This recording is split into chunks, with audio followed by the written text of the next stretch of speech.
most difficult aspects in study Jewish mysticism and Kabbalah is getting a handle on just how those ideas developed over time.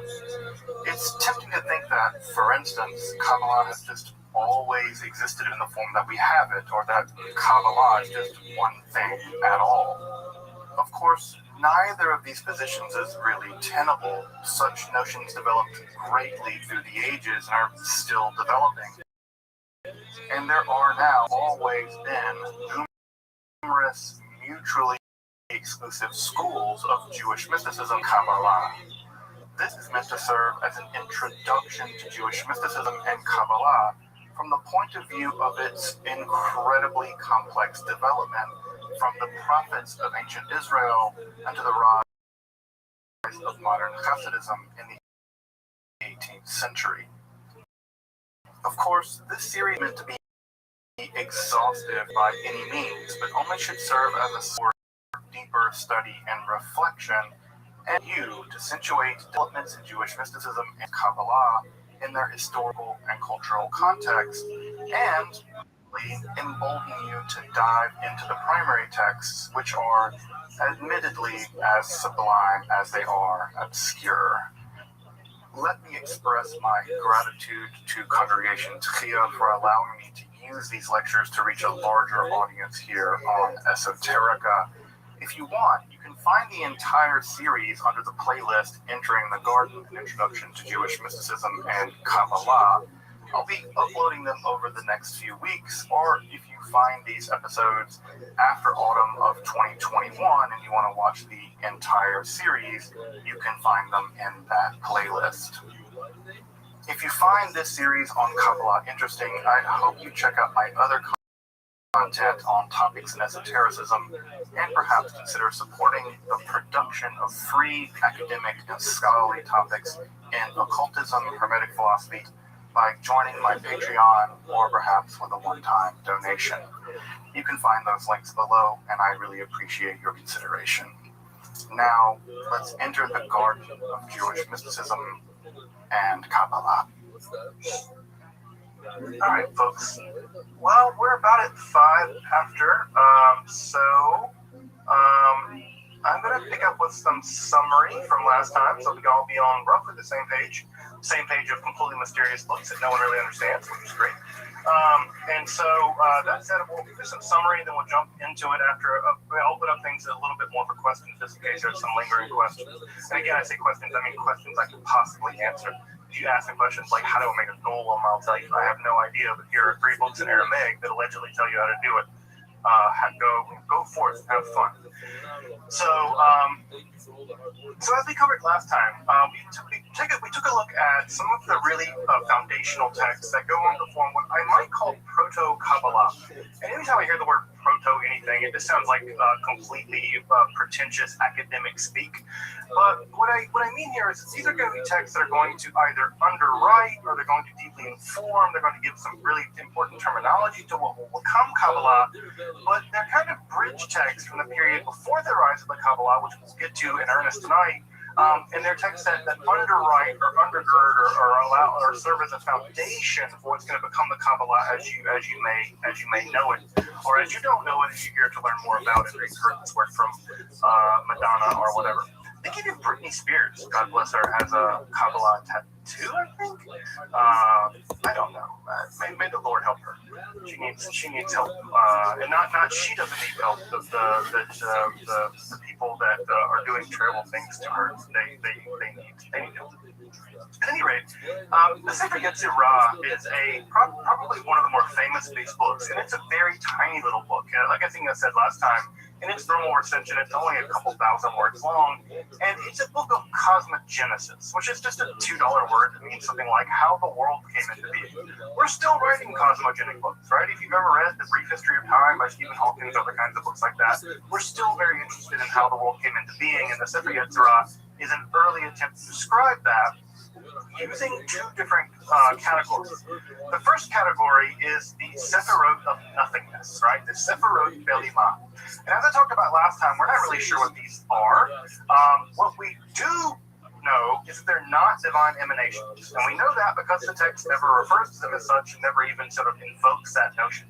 That notion's going to come a bit later, and we're going to see it in full force tonight for sure. And the other, of course, is the 22 letters of the Hebrew alphabet. And what we have in the Sefer Yetzirah is a story about how the world came into being, with God using the 10 sephirot of nothingness, probably mathematical terms of some kind, right?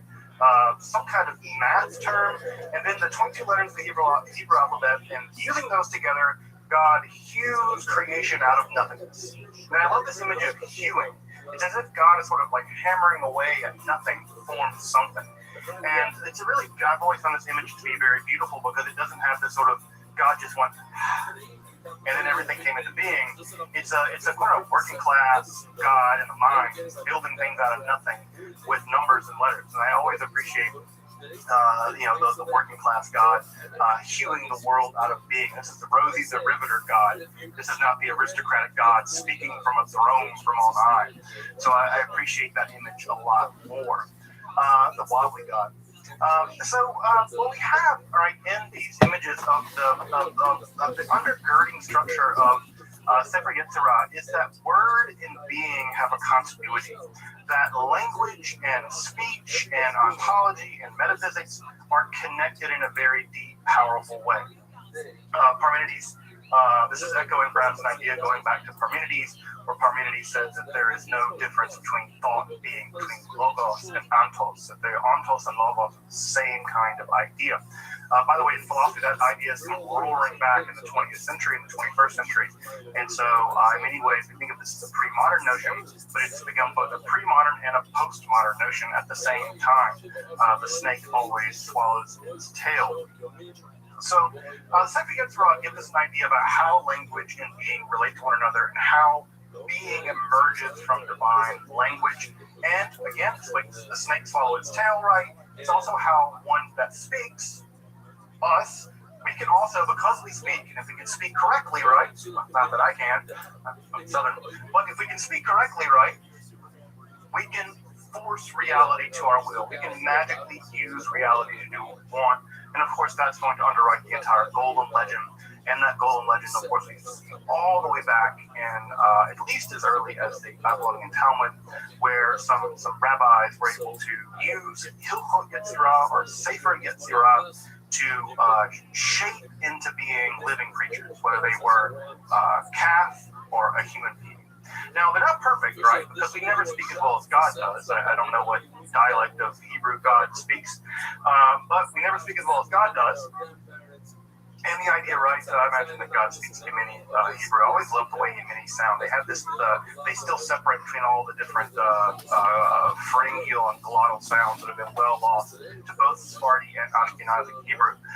By the way, the Babylonian Talmud says that if you can't pronounce the difference between an ayin and an aleph, that God doesn't hear your prayers. It's a minority position, but I do like the rigorous attention to linguistic detail on the part of at least that rabbi.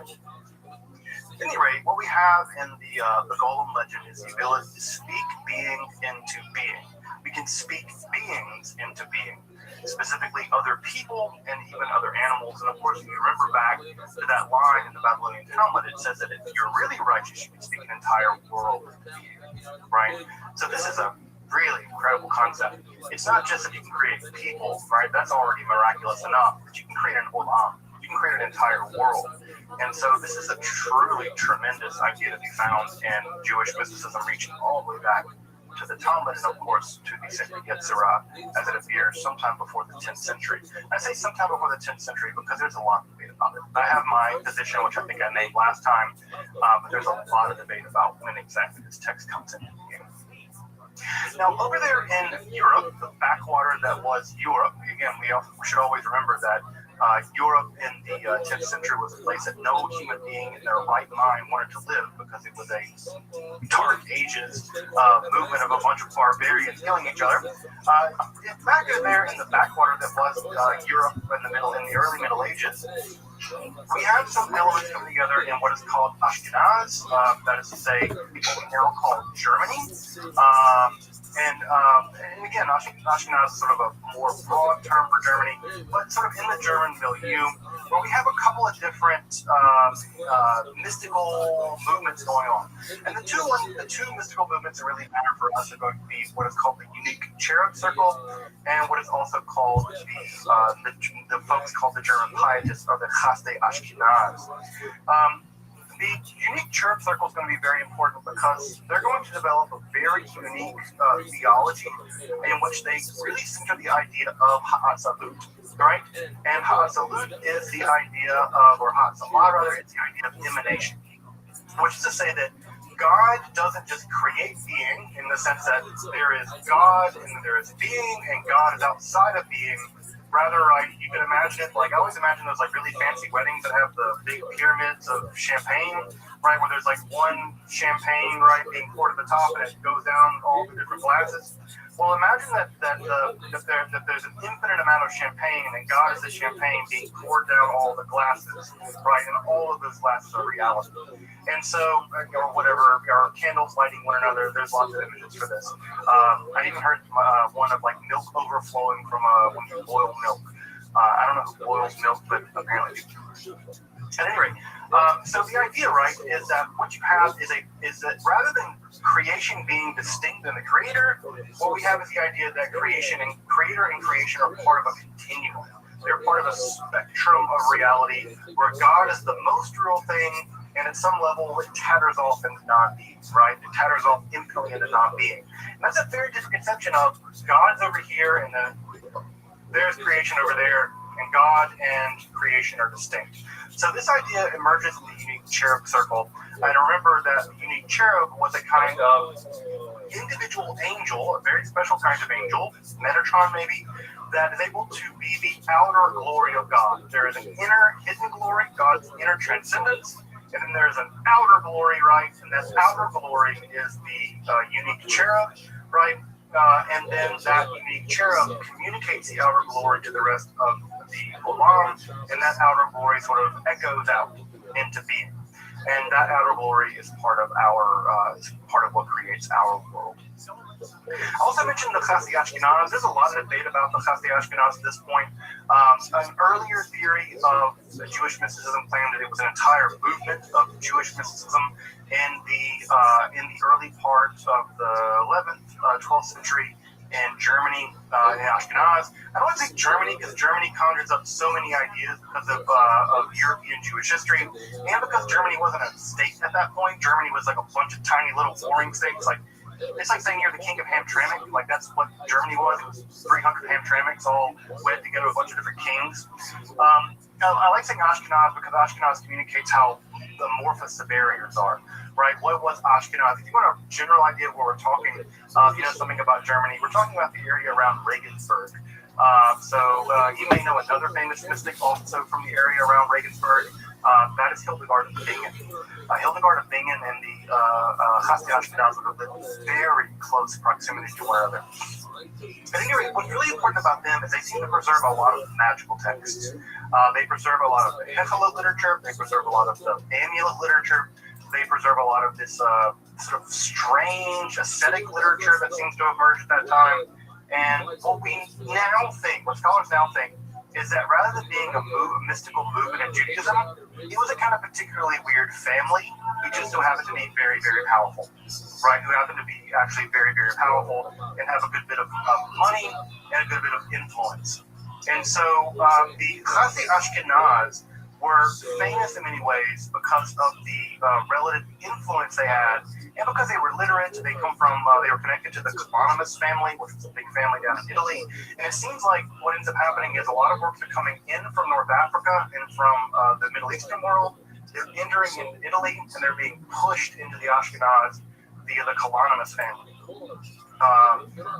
Also, just mention the Kalanimus family has one of the earliest examples of a possible transgender Jewish person poet.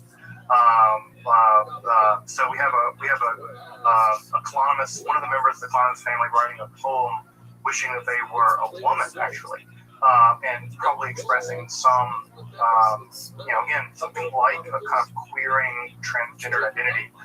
The poetic register in the Kalanimus family, that document is not terribly well known, but it is in a great collection of LGBTQ history in Judaism. And of course, as I'm sure you know, one of the main things that's going to make Kabbalah very interesting is how gender bending it is. That God is going to be female and male and masculine, feminine, and neither of these things. And so part of what's going to make Kabbalah so fascinating is the gender bending that's going to go on. We'll talk a bit about that tonight. So again, to what degree that comes out of the Kalanimus family and the classic Ashkenaz, we don't know. They're also one of the few ascetic Jewish movements in history, that is to say, Jews who intentionally harm their bodies in order to get closer to God. Judaism doesn't typically have an ascetic dimension so much. They're fast, but they're very well constrained. You're not allowed to go beyond them. But the classic Ashkenaz movement had lots of different penitential and ascetic practices, like rolling around naked in snow to atone for your sins, which I guess in the wintertime here in Michigan, if you want to try out classic Ashkenaz practice, just take your clothes off and roll around in the snow and see if you're closer to God. Your mileage will vary. As I mentioned last time also, the other main text that's also critically important for the development of Kabbalah, as we'll get to tonight, is the Sefer Bahir. And the Sefer Bahir is the first time in which we have the idea coming from Sefer Yetzirah, right? That the world is formed from the Sephirot Belima, the Sephirot of nothingness, and from the unique cherub circle over there in Ashkenaz. We have the idea of Atzalah, of emanation. Those are in the Sefer Bahir slammed together. They're synthesized. And for the first time in the Sefer Bahir, we see the idea that God is in fact 10 emanations.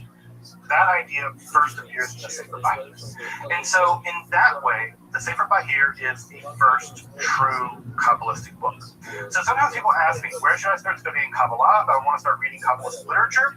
Well, if you don't want things to be too complicated, start with the Sefer Bahir, because it's the first. Now, does that mean it's going to be the most introductory? No, because if you've ever studied any philosopher or any mystic when they're trying to forge new ideas, those texts are often the most difficult because they're having to synthesize and work with ideas that are half-formed and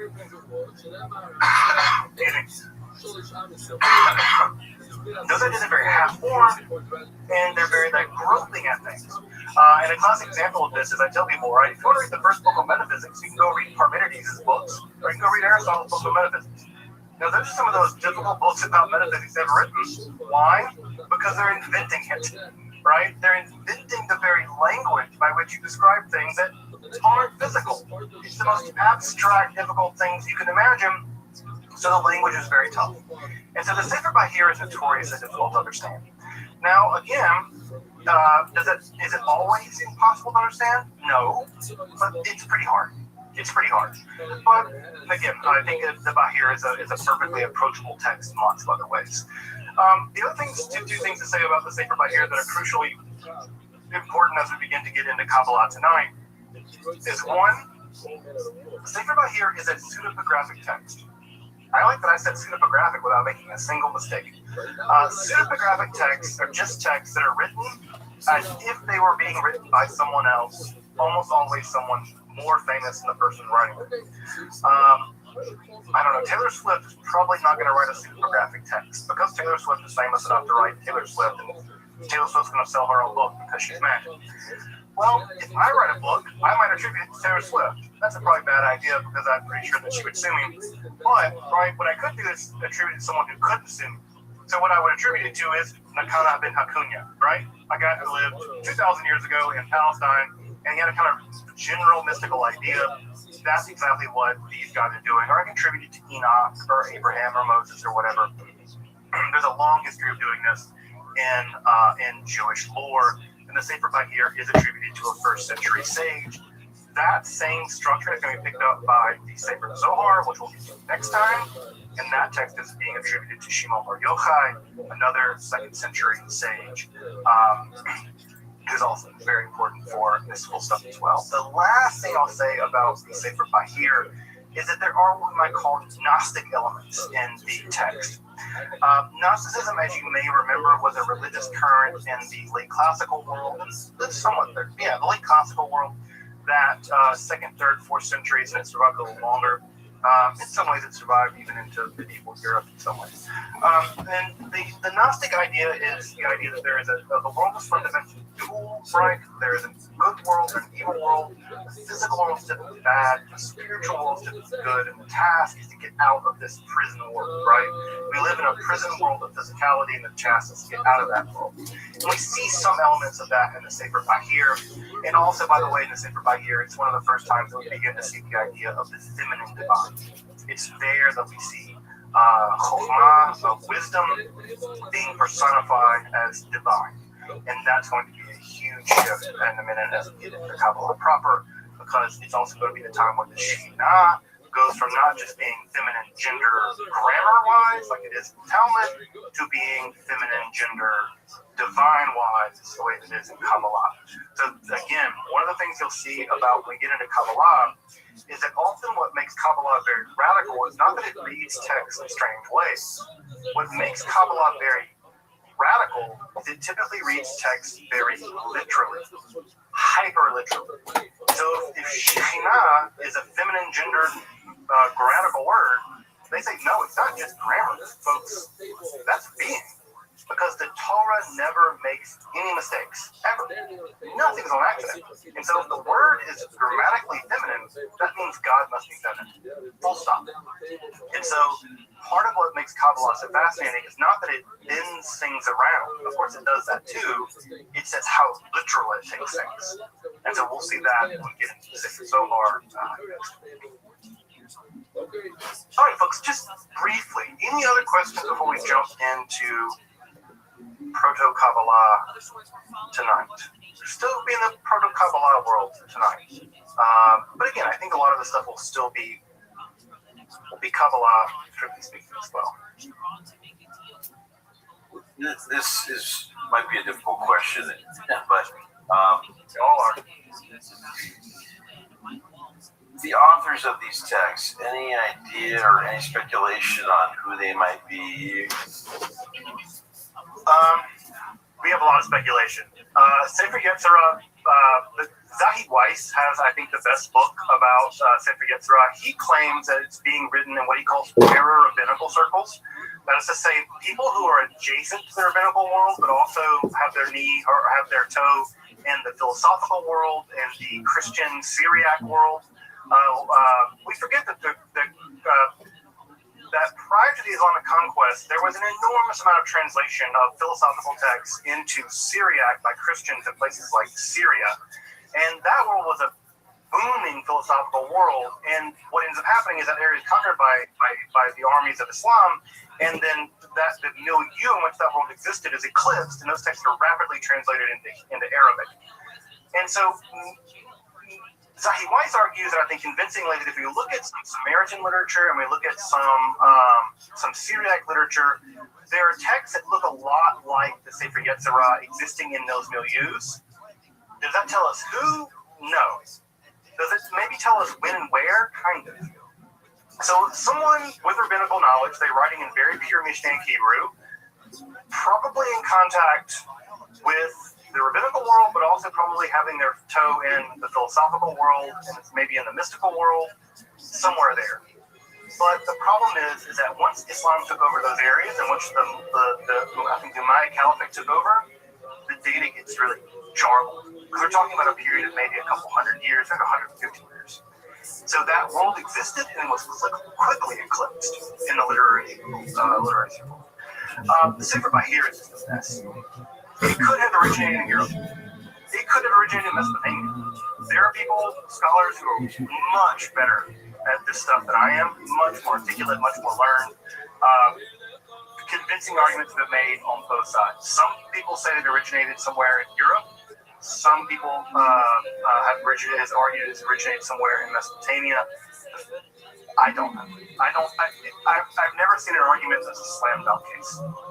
So the Bahir is just one of these texts where no one really knows exactly where it originated. The Bahir is much more closely in the rabbinical circuit. It reads a lot more like rabbinical literature. So it's so hard to say. You know, it's one of these things where, you know, I think about poets, right? I think about poets, and you know, when I think about a poet, like, I don't know, Arthur Rimbaud, right? I'll give an example. Someone jumps to my mind. Arthur Rimbaud.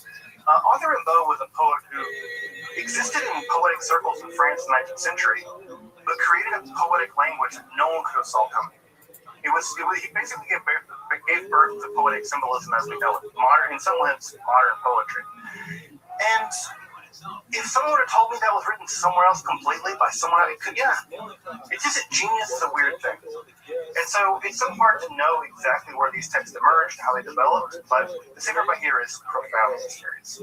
So I don't have, I think you have to look at, you have to look at the literature and see the arguments, but I've never seen a convincing argument about someone claiming where it emerges. We do know where it took hold, and it took hold primarily in Europe. And so for many people, that's a good argument that it was written in Europe because that's where we see it flourish.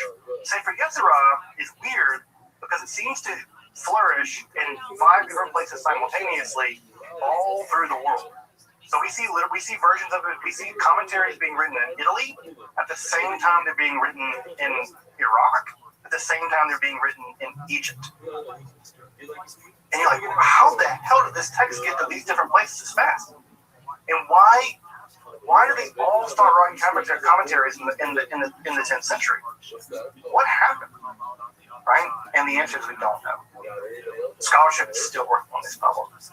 It's profoundly mysterious because we know they weren't working together. It's not like the Sadia Gaon and Shabbatai and Danolo and Yehuda Barzilai over in Spain were all saying, hey, let's write commentaries on Sefer Yetzirah. They didn't even know they were doing it. And yet so, I don't know. It's something's going, there's a story there. And the truth of the matter is, we don't know. And also, by the way, Sefer Yetzirah is also composed in what is sometimes called the Jewish Dark Age.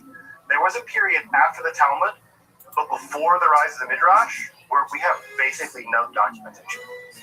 There's a 300-year period in which nothing seems to have been written, right? And yet, Sefer Yetzirah was.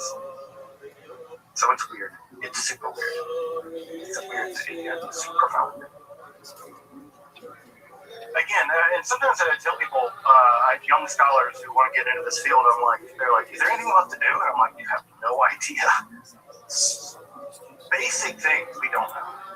Basic things we don't know. And it's going to take people who read Persian. It's going to take people who read Arabic. It's going to take people who read Hebrew. And people are going to be in these archives in countries like Iraq and in countries like Iran. Because it's in those places, I think, where if there is a clue in Syria, if there is a clue to any of this, it's going to be in the state archives of those countries. And lucky getting someone who can do all that work in those countries to do the work. The geopolitics subsumes this kind of literature, unfortunately. Other questions before I jump into tonight?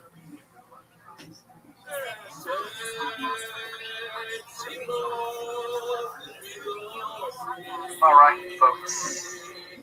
Let's talk a little bit about what Jewish mysticism looked like just before the rise of Kabbalah. Just a couple of social currents that are worth reporting here. I don't have to tell y'all, right, that already by the time the Kabbalah appears, Jewish mysticism is already really complex. It's already intertwined. There are already several currents of it. Jewish mysticism wasn't one thing by the time Kabbalah appears. You have lots of currents. Sefer Yetzirah, Hekal literature, Jewish magic. Jewish mysticism in a broad way was already very complex by the time Kabbalah appears. So, in many ways, it has a lot to work with. It has a huge repertoire of things that it can work with. Secondly, the Jewish world, once Kabbalah appears, had already spent centuries being racked by what is called the Maimonidean controversy. Now, I'm not going to get knee-deep in the Maimonidean controversy because it's incredibly complicated, but basically what we have is a debate about the merits of Maimonides. You may remember this, you may have forgotten it, or you may not even known. Maimonides is one of the most divisive figures in the history of Judaism. Now, I know that now everybody likes Maimonides, because Maimonides High School, and Rambam this, and Rambam that, and everybody loves him. That was not the case in the Middle Ages. They were people that were very pro-Maimonides, and they were people that were very happy to give Maimonides' books to Dominicans to burn them. Jewish communities went to the Dominicans Maimonides and said, hey, we heard you guys burn heretical literature. They're like, yeah, well, here's some. And they gave them Maimonides to burn. So, in a big way, Maimonides was an incredibly polarizing figure. Very polarizing. Because on the one hand, many people thought Maimonides rationalized every aspect about Judaism away. For them, Maimonides took Judaism and just made everything into metaphors. And Maimonides didn't bat an eye at doing that. He would say, oh yeah, angels and demons, metaphors. God has a hand, that's a metaphor, right? God has a wind, ruach, it's a metaphor. Maimonides was happy to rationalize aspects of Judaism in a way that he did not feel conformed to his version of a kind of rationalizing Aristotelian worldview. Now, there are other Jews at the time who were like, hell no. If the text says they're angels, they're angels. You are not, Maimonides, you are not better than the Torah. You don't need to tell the Torah what the Torah means. If they're angels and demons, it's angels and demons. If the Chazal, if the Talmud says they're angels and demons, it's angels and demons. And too bad, Maimonides. You can be smart as who knows what, and you do not get to undo this. So the Maimonidean controversy tore through Europe, especially. And this was not a small matter. And we'll get into this maybe later on, but because many people were, I'll make a long story short, if you really think that a lot of this stuff is metaphors, angels and demons and the law and all that kind of stuff are metaphors, and if God is really just an unmoved mover in the center of all the void of space, making everything mechanically move around, do you really care if you pray at a church or a synagogue? You might not care. And so when they tell you, right, if you're a wealthy doctor, wealthy lawyer, court physician, wealthy poet, musician, and some guy comes along and says you got to convert or leave, do you leave your fancy job? Or do you go, it's all about the same?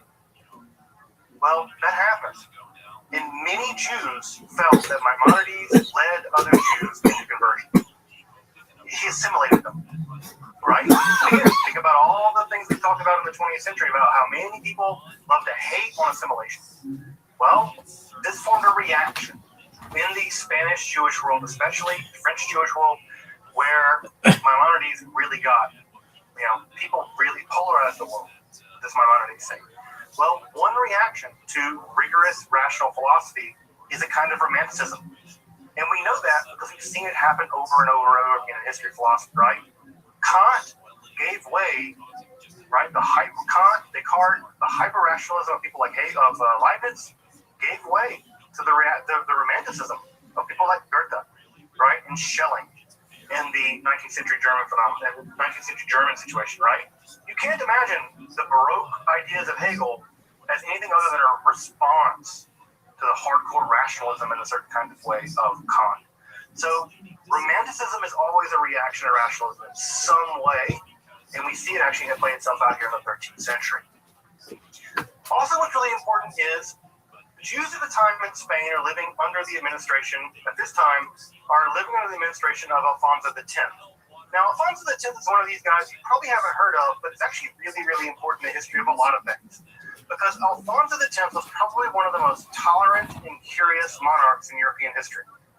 He allowed for and encouraged translation between Arabic, Hebrew, and Latin. He encouraged poets and artists and mathematicians. He was probably one of the most benign, enlightened despot. In fact, if you want to think of an enlightened despot par excellence, it was Alfonso X. He was called Alfonso the Wise. And again, when you get these epithets right, like when you're Philip the Fair, or Philip the Bald, or Radu the Ugly, these typically are kind of accurate. And Alfonso the Wise was a pretty wise dude. And it's in his administration that Jews were probably allowed the greatest amount of civil freedom until Napoleon. So if you want to think about it in those terms, right? Alfonso X probably allowed Jews more freedoms in his realm than any other European leader until Napoleon. And so Alfonso the Wise set up a relatively liberal, again, within the confines of medieval Christendom and all the things that go into that, but a relatively liberal world in which new ideas could be published, Jews could travel, they could do these things.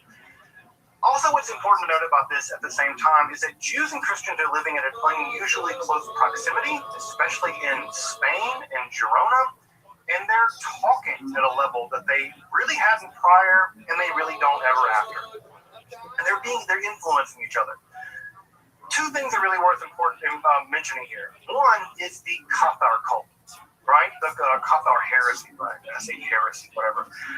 The Cathars were kind of, it seems like a lay-led, semi-agrarian, dualistic movement of Christendom that lived at the very margins of Catholicism and maybe even outside of it.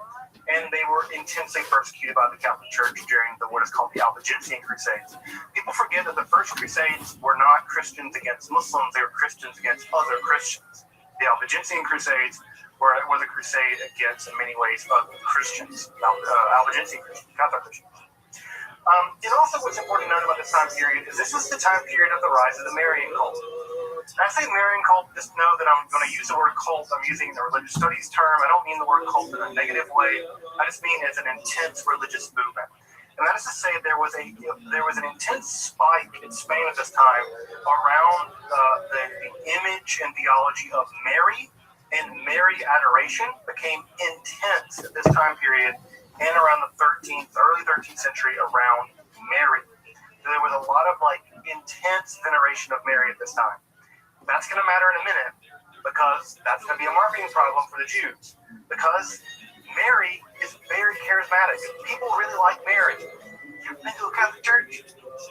They're about that Mary life, right? Marian intercession, Mary veneration proved to be enormously popular with rank and file people. Well, it's supply and demand. If the Catholics got the Mary thing, what are the Jews going to get? You know the answer. Shekhinah. Right? In many ways, we now think the Shekhinah, the feminine aspect of God, is the Jewish response to the rise in the Marian veneration. Anything you can do, we can do better. You got the Mother of God, we got the feminine God. Right? This is a kind of theological one-upmanship maybe we'll see and the development of Kabbalah. But there on the left, you can see Alfonso X.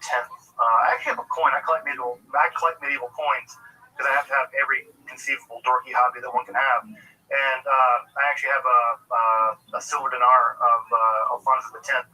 You can even see in his minting that he's really picky about his minting. His minting is especially beautiful in a way that previous and after their minting Spanish minting is notoriously bad. But Alfonso X really wanted to have beautiful coins minted, and you can see that in his mints. He's an eye to detail.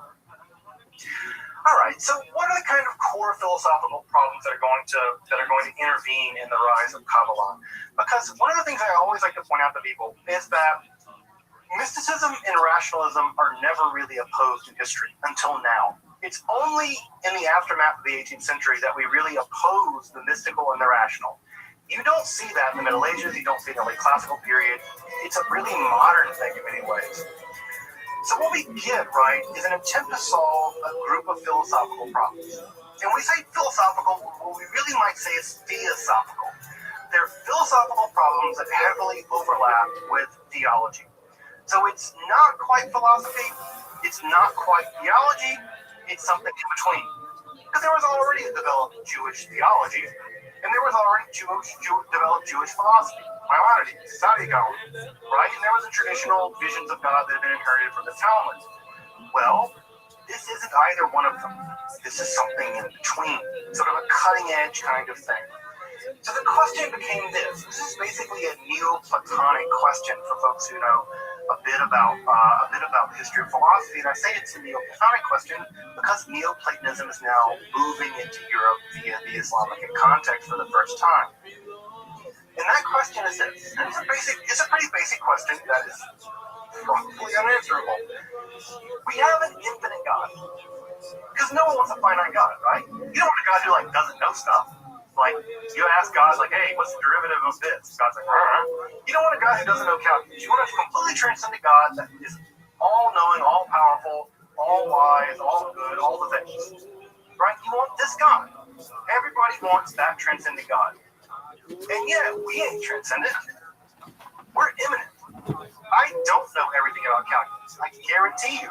right? I don't know everything about the Kabbalah. I don't know everything about most things. 99.999 things I don't know everything about. I don't know anything about anything, probably. This is a basic philosophical problem. How do you bridge the gap? Because let's do some basic math. Infinity minus 1 is still infinity. Infinity minus 10 million is still infinity. Infinity minus 12 billion, 11 billion, whatever. You can't subtract enough, right? If you think about trying to pull the infinite towards you by subtraction, you never get to it. And if you try to get to infinity, right, by adding more, a little bit more, you're never going to get there either. Because every time you add to a finite number, you'll never get to infinity. How do you bridge the gap? And Neoplatonism is infamous, for trying to solve this problem by adding in what they call hypostases. Hypostases is just a complicated word for things that are in between. They're things that are in the middle. They're states in the middle. And so you can see that these go from really complicated, right? So this is the most simple one here on the far left. This is the system of Plotinus, the very famous Greek Roman philosopher from the 3rd century. And then by the time we get to the Orphic philosophies, right, this very small image, you can see how very complicated this has gotten. Now, right, these are just intermediaries between us and God, between the one and the sense world. Now, if you look at this image, right, or this image, and this image, I bet you can already see where we're going. If you've ever seen an image of the Sephirot, the tree of life, right? You see how these look the same? They're starting to look similar? It's because Kabbalists are going to solve the problem in a pretty similar way. All right? Again, we have to end this weird modern idea that mysticism and rationality, mysticism and philosophy can't play together. They've always played together until recently. And this is a great example where they played together. Now, Kabbalah wants to, like I say, have its cake and eat it too. They want to maintain that God is in fact infinitely transcendent. They want to maintain that. And they want to maintain that God is immanent. God is the God of the Hebrew Bible that walks around in the cool of the evening in the Garden of Eden. They want to maintain God's radical transcendence and God's radical immanence. They want to have both. Because they have to have both. Because if God showed up to some guy and gave him a bunch of rules, God is immanent to this world. And also, if God is responsible for being, God must transcend being, because being can't come from being must come from something else. And so God must also be beyond being too. And how Kabbalah is going to solve this is by introducing 3 concepts that I bet anyone here who studied any Kabbalah already has heard of. But you may not know why they're there, right? If they're there because they solve these 3 philosophical problems. Now, solve them is a strong word, but in the mind of the Kabbalists, they solve them. The first is the concept of Ein Sof. This is the infinite hidden God. This is the God beyond all being. Ein Sof just means the infinite, right? It's just the God beyond all being. This is the God that is transcendent, that is unknowable, that is beyond everything that you could ever imagine, and is beyond all linguistic predication. But you can't end there. God has to get to here. How does God get to here? God emanates out of that vast, infinite, beyond being, that vast nothingness, no thingness, right? God is no thing. God has to begin to enumerate. God has to begin to emanate out of God's self. And how does God emanate out of God's self? Well, God emanates out of God's self in 10 Sephirot. And those Sephirot are the emanations cascading out of the Godhead, out of the infinite nothingness of the Godhead, something.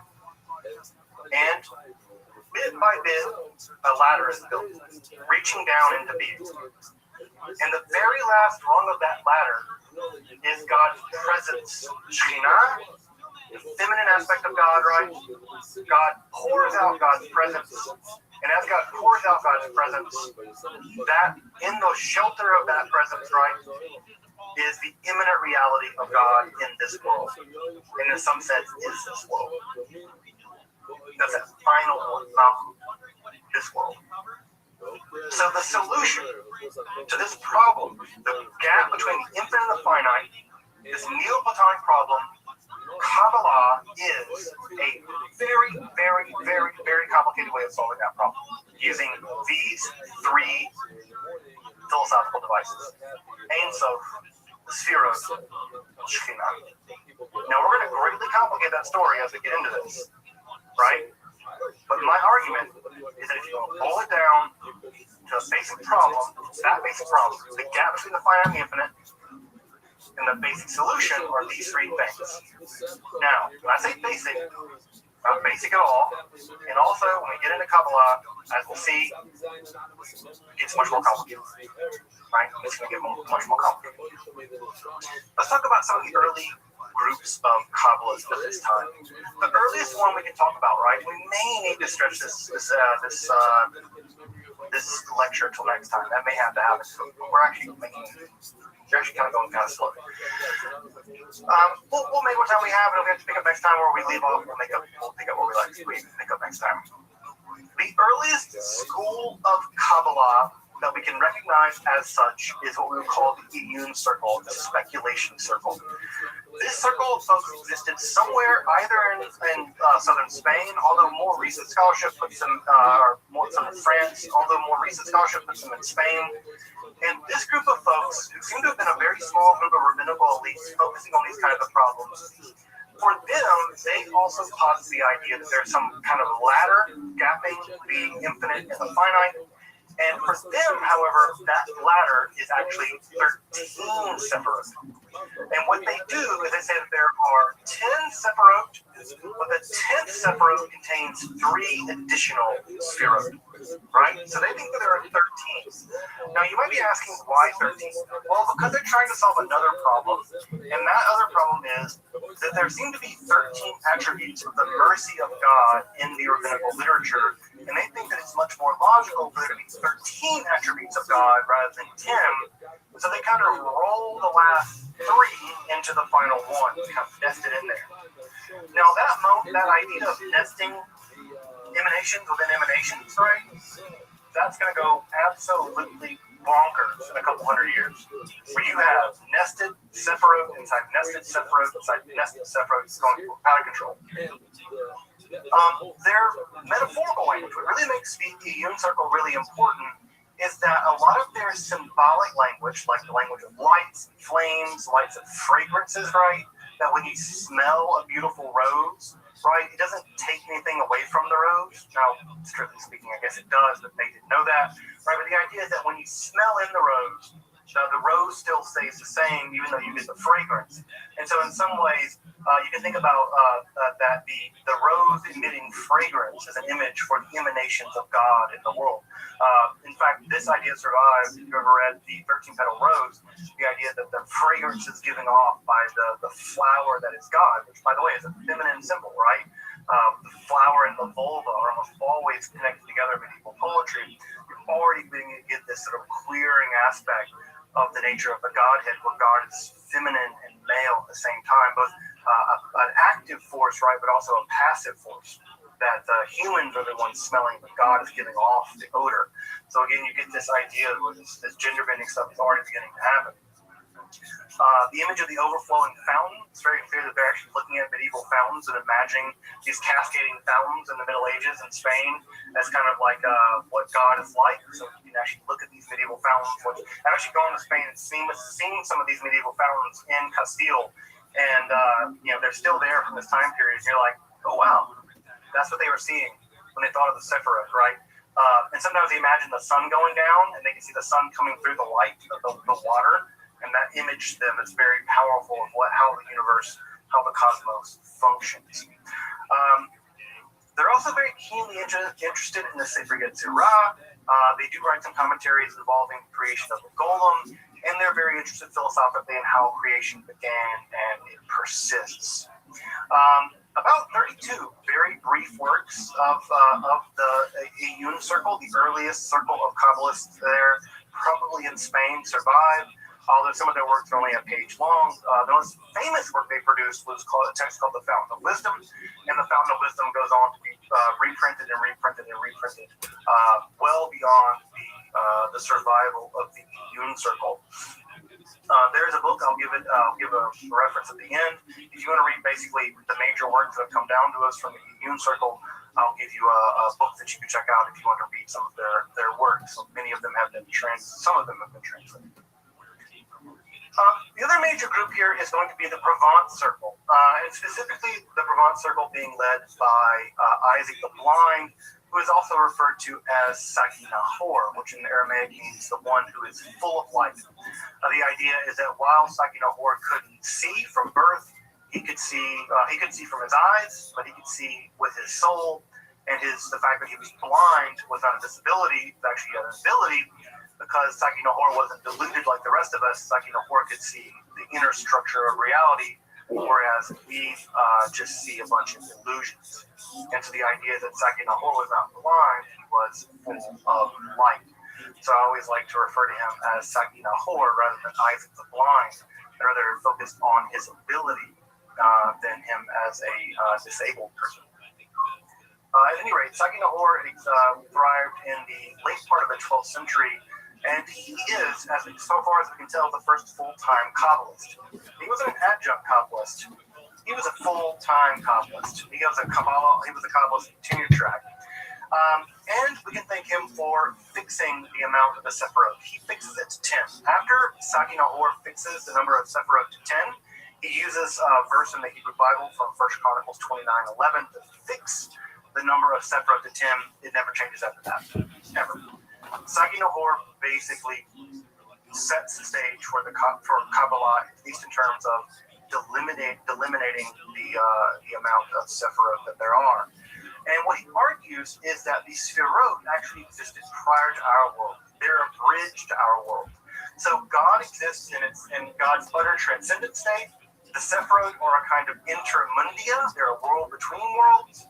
And our world is what is connected by the ladder of the Sephirot to the world of the transcendent. So this will be a debate, by the way, a lot in Kabbalah, is to what degree do the Sephirot exist in our world or beyond our world, or are they a part of our world? Do they transcend our world? In which world do they exist? Do they exist before or after creation, right? When God said Yehi Or, does that inaugurate the development of the Sephirot, or do they exist prior to that? Saki Nahor actually argues in a really dramatic and really, ingenious, there's another word for it. What he does is to prove this, that the Sephirot existed prior to our world. Saki Nahor actually goes to the Hebrew Bible, to the book of Genesis, and he describes how the very first chapters of Genesis, the creation story, do not describe the creation of our world.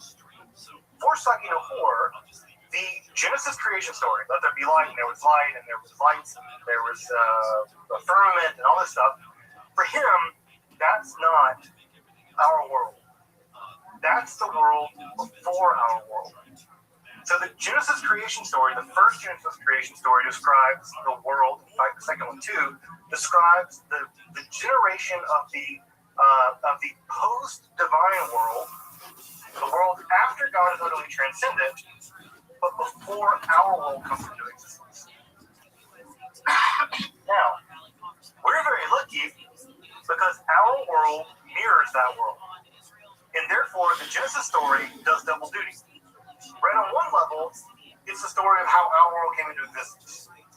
But read on a deeper level, on a more transcendent level, it's the story of how the eternal world, the world of the Sephirot, came into existence.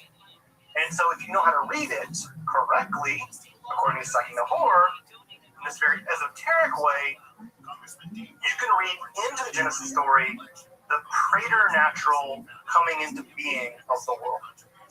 And his commentary is, to my mind, the first commentary to do exactly that. Now, the Sefer Zohar, which we'll get to beginning next week, spends hundreds of pages on that.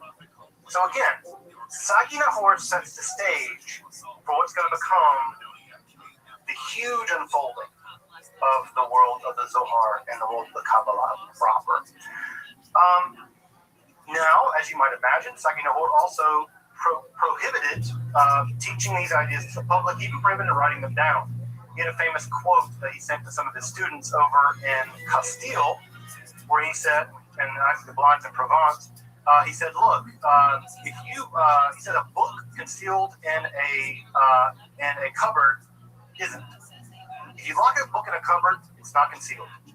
It's going to get out, right? And so he says, write this stuff down. Right? He says a candle concealed in a cupboard isn't concealed. Why? It's the light shining in it.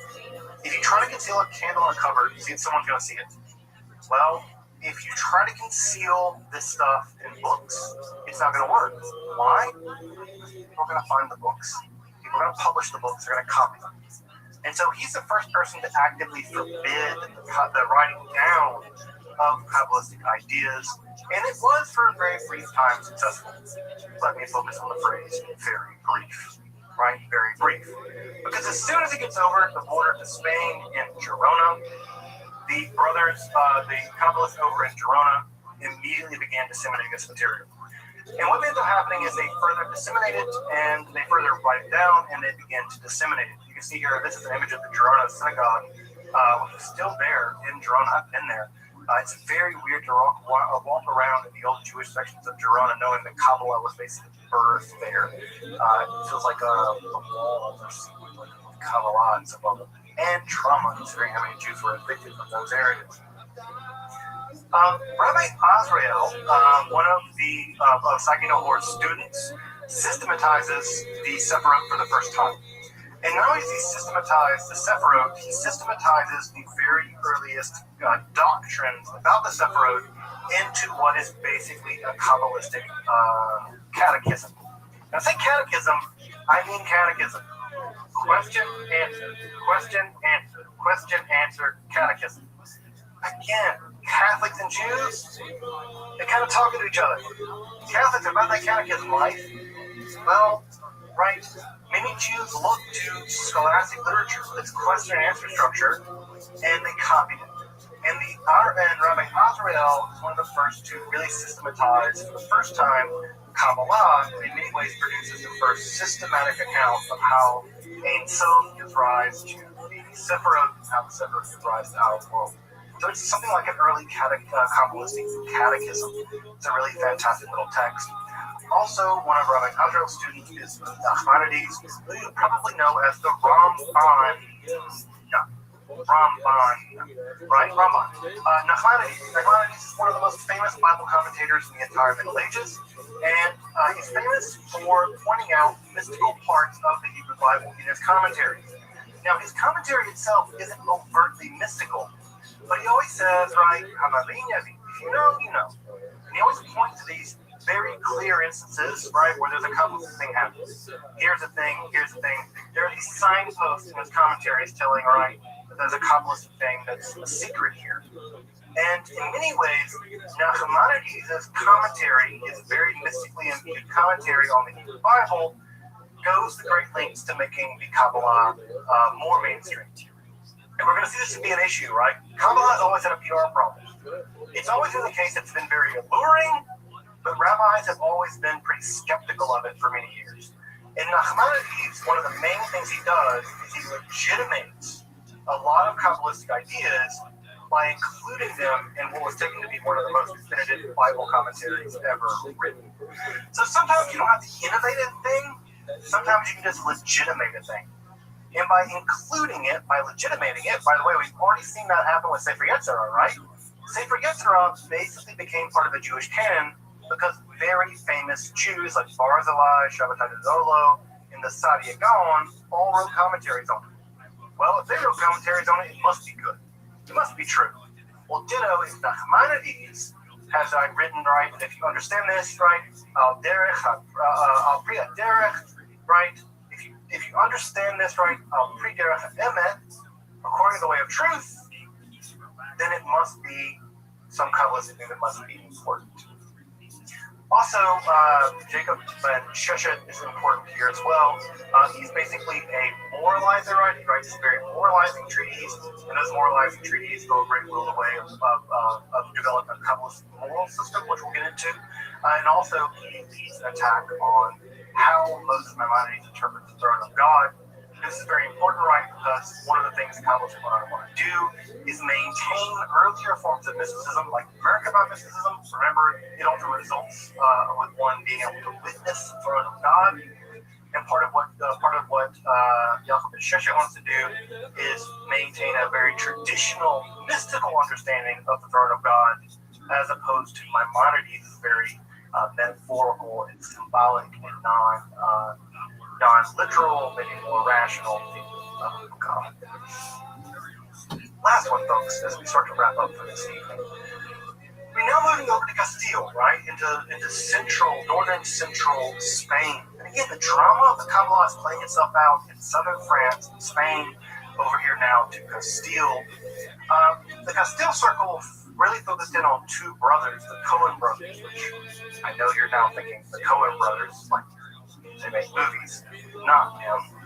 The Coen brothers in Castile, and they both claim to have found hidden lost books.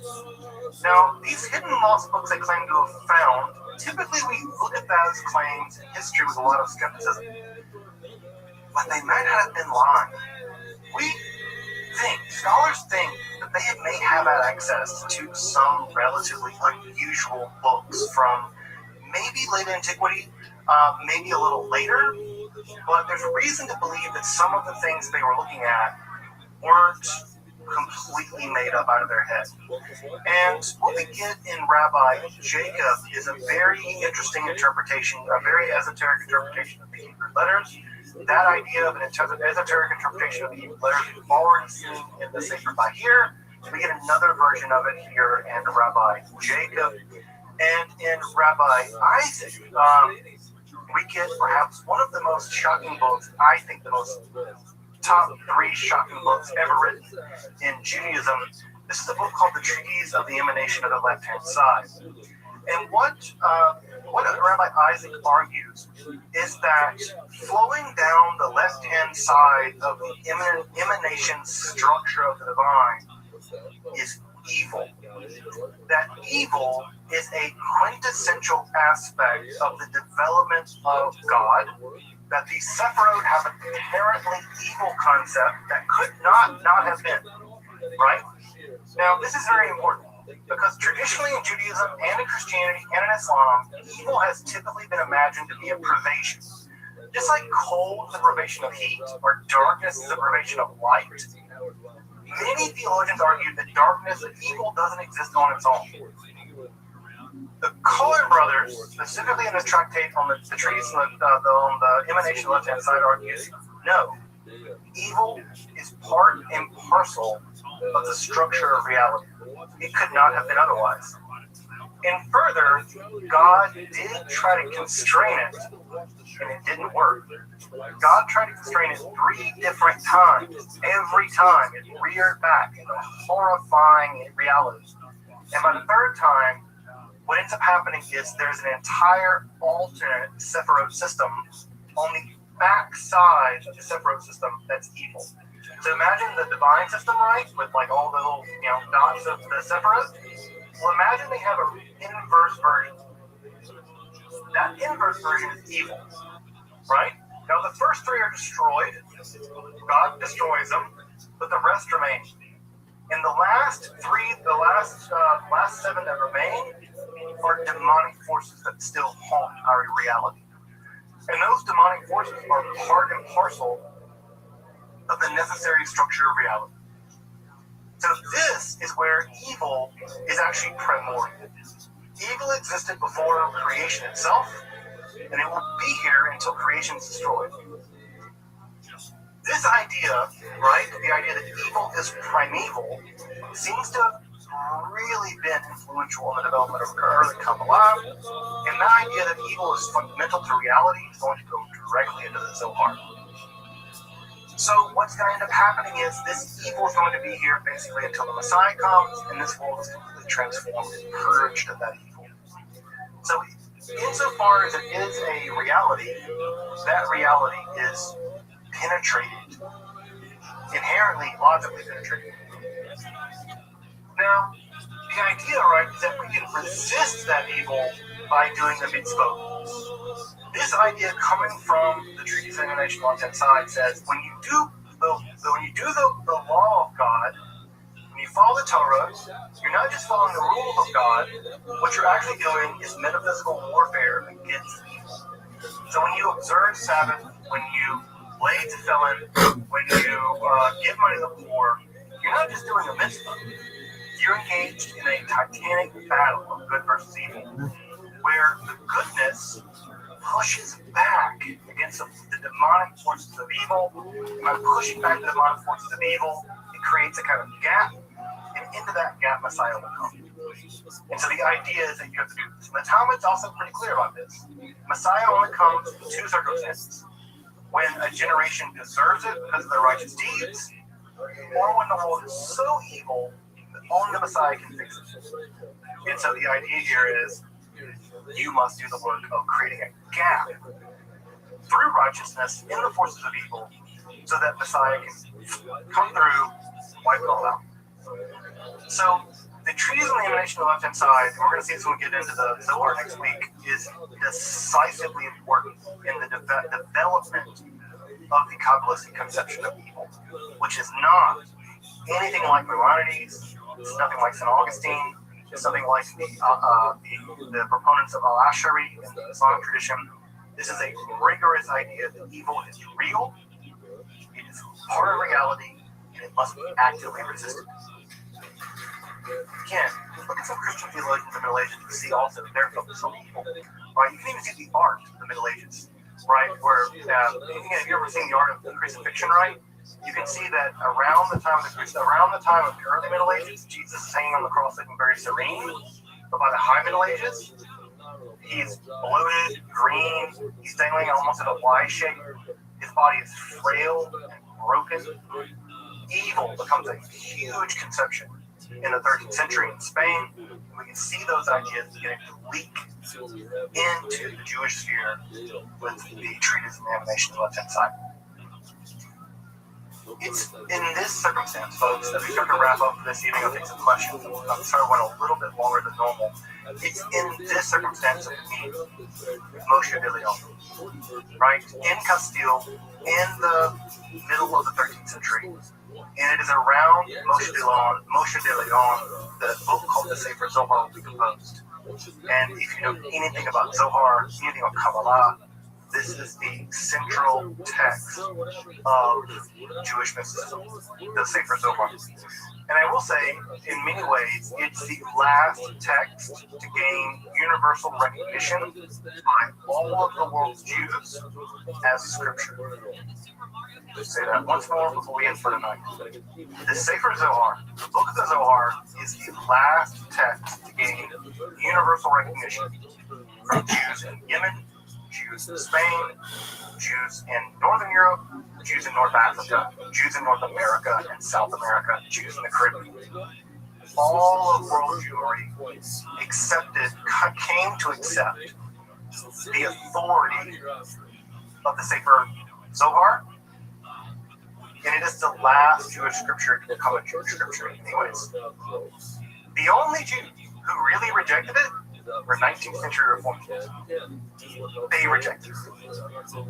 Right? So they decanonized it. Prior to that, there was no Jewish group, no Jewish community that didn't think at some level the Sefer Zohar was a piece of scripture.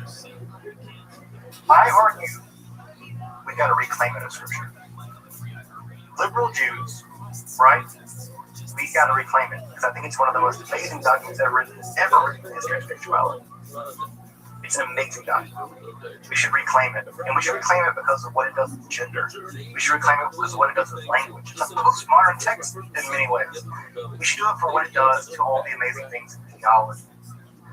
We should reclaim it because it's ours, and it should not be the unique purview of the Haredi world to claim it as theirs. I think the Zohar should be claimed as part of our scriptures too. And so we'll get to it starting next time. Just some text here on early Kabbalah if you're interested. The Joseph Don book, early Kabbalah, I will say is pound for pound single best book of Kabbalah, early Kabbalah you can get. The early Kabbalah, that's pretty aptly titled. He covers a lot of this stuff. The treatise on the emanation, the treatise on emanation left-hand side is also in the early Kabbalah. Also, there's a really great book he has on the unique cherub circle. The guys that invented Hatzalah, emanation. He has a whole book on them. Really fascinating. You'll need to ILL that one. It's a little expensive. If you want to read about the Unum Circle, the earliest group of Kabbalists, Furman has a really great book on them. The entire text of the Sefer Bahir is reproduced by Kaplan. Although I will say that my caveat with Kaplan is that Kaplan is a practicing Lurianic Kabbalist. We'll get to Lurianic Kabbalah in a few weeks. And he kind of reads back into literature like Sefer Yetzirah and Sefer Bahir, later Lurianic concepts, distort them a little bit, but still a good text, and still a good translation nonetheless. And so I reproduced the unique cherub circle out there for just time. All right, next week, folks, we get to the big one. We're going to spend an entire session on the Sefer Zohar. I could do an entire class on the Sefer Zohar, and easily do an entire class. I could spend the rest of my life studying the Sefer Zohar. But we're going to spend an entire class on it. I'm doing my very best to get you oriented to it, so that you can feel confident to at least beginning to get into some of the sections, because it is an intimidating text. And I'll admit, it's the single most intimidating text I know of. Like Hegel, Fisher-Price, compared to the Sefer Zohar, right? Like just phenomenal spirit. That's like training wheels. So that said, folks, Sefer Zohar next week. Welcome back, and thank you for joining me as I explore the garden that is Jewish mysticism and Kabbalah. Again, if you'd like to support my work of providing accessible, free, and scholarly content on topics like Kabbalah, alchemy, and the occult, along with magic, hermetic philosophy, consider supporting my work on Patreon, or perhaps with a one-time donation. You can find those links below. Until next time, I'm Dr. Justin Slatch, and thank you for watching Esoterica, where we explore the arcane in history, philosophy, and religion.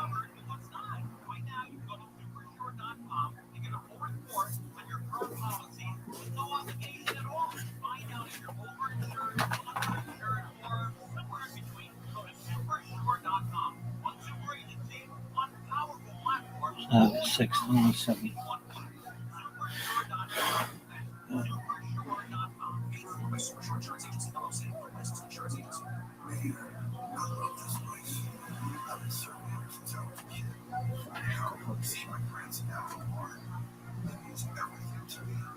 Watching him taking in the waves, the sea breeze, the horizon.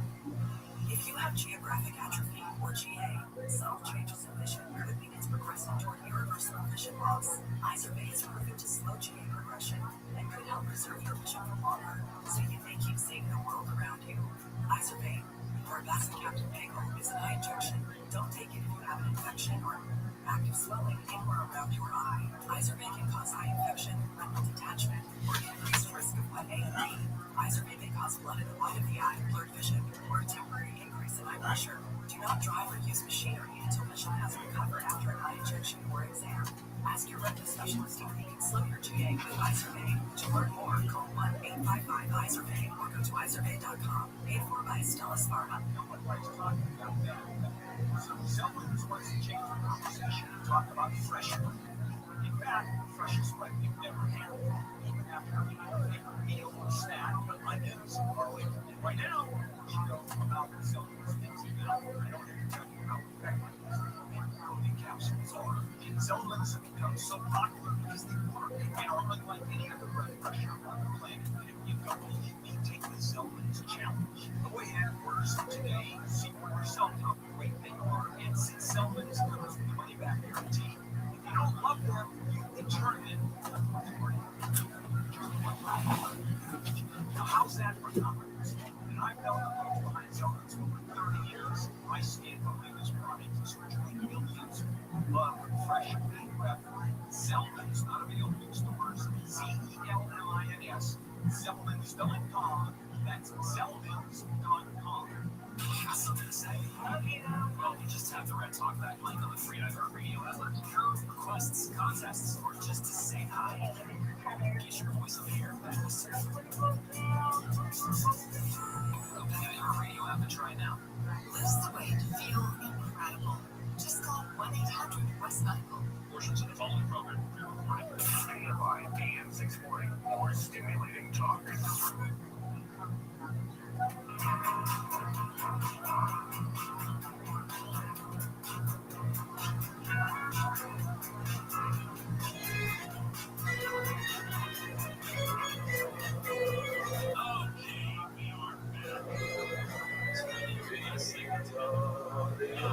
Things I'm going to cover here. Dean Sharp, the House Whisperer, we're talking kitchen remodels with Jim Pads, who has been my special studio guest today.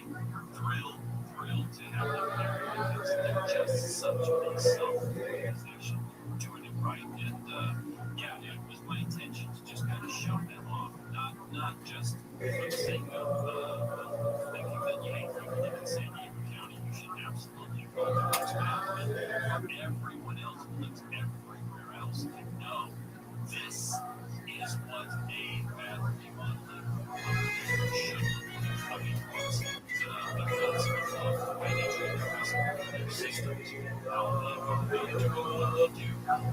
We need better examples of this. The construction these days. I hope I'm a decent example of that, but you guys need better examples. And so this is from the horse's mouth. They really do exist. Because I hear it every week. I'm like, Dean, there are no good contractors. That's not true. But you have to look and you have to do the work to find out a lot of good, especially if you live in a high density area like Southern California. There are a lot of good contractors. There are also, granted, not great contractors. And so you just got to find the right people. And in San Diego County, the luck is the right people. So there you go. Ask you a question about that. Let's talk about routines for a second. You guys have a life. Let's talk realistic, you and me, about quote unquote. What does that mean? So, I'm putting you on the spot. So, when it comes to lifetime routine for me,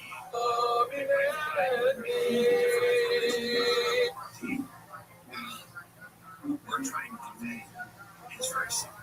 If you have an issue you have for you, I'll show you. You can get everybody together.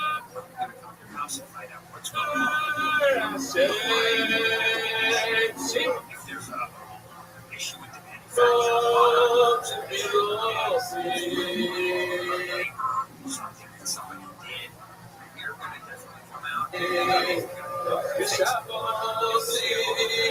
see that we're very responsive. We want to make sure that people don't just know that we can't take care of it. So, I'd say for the future, talked about, but at the same time, it's always a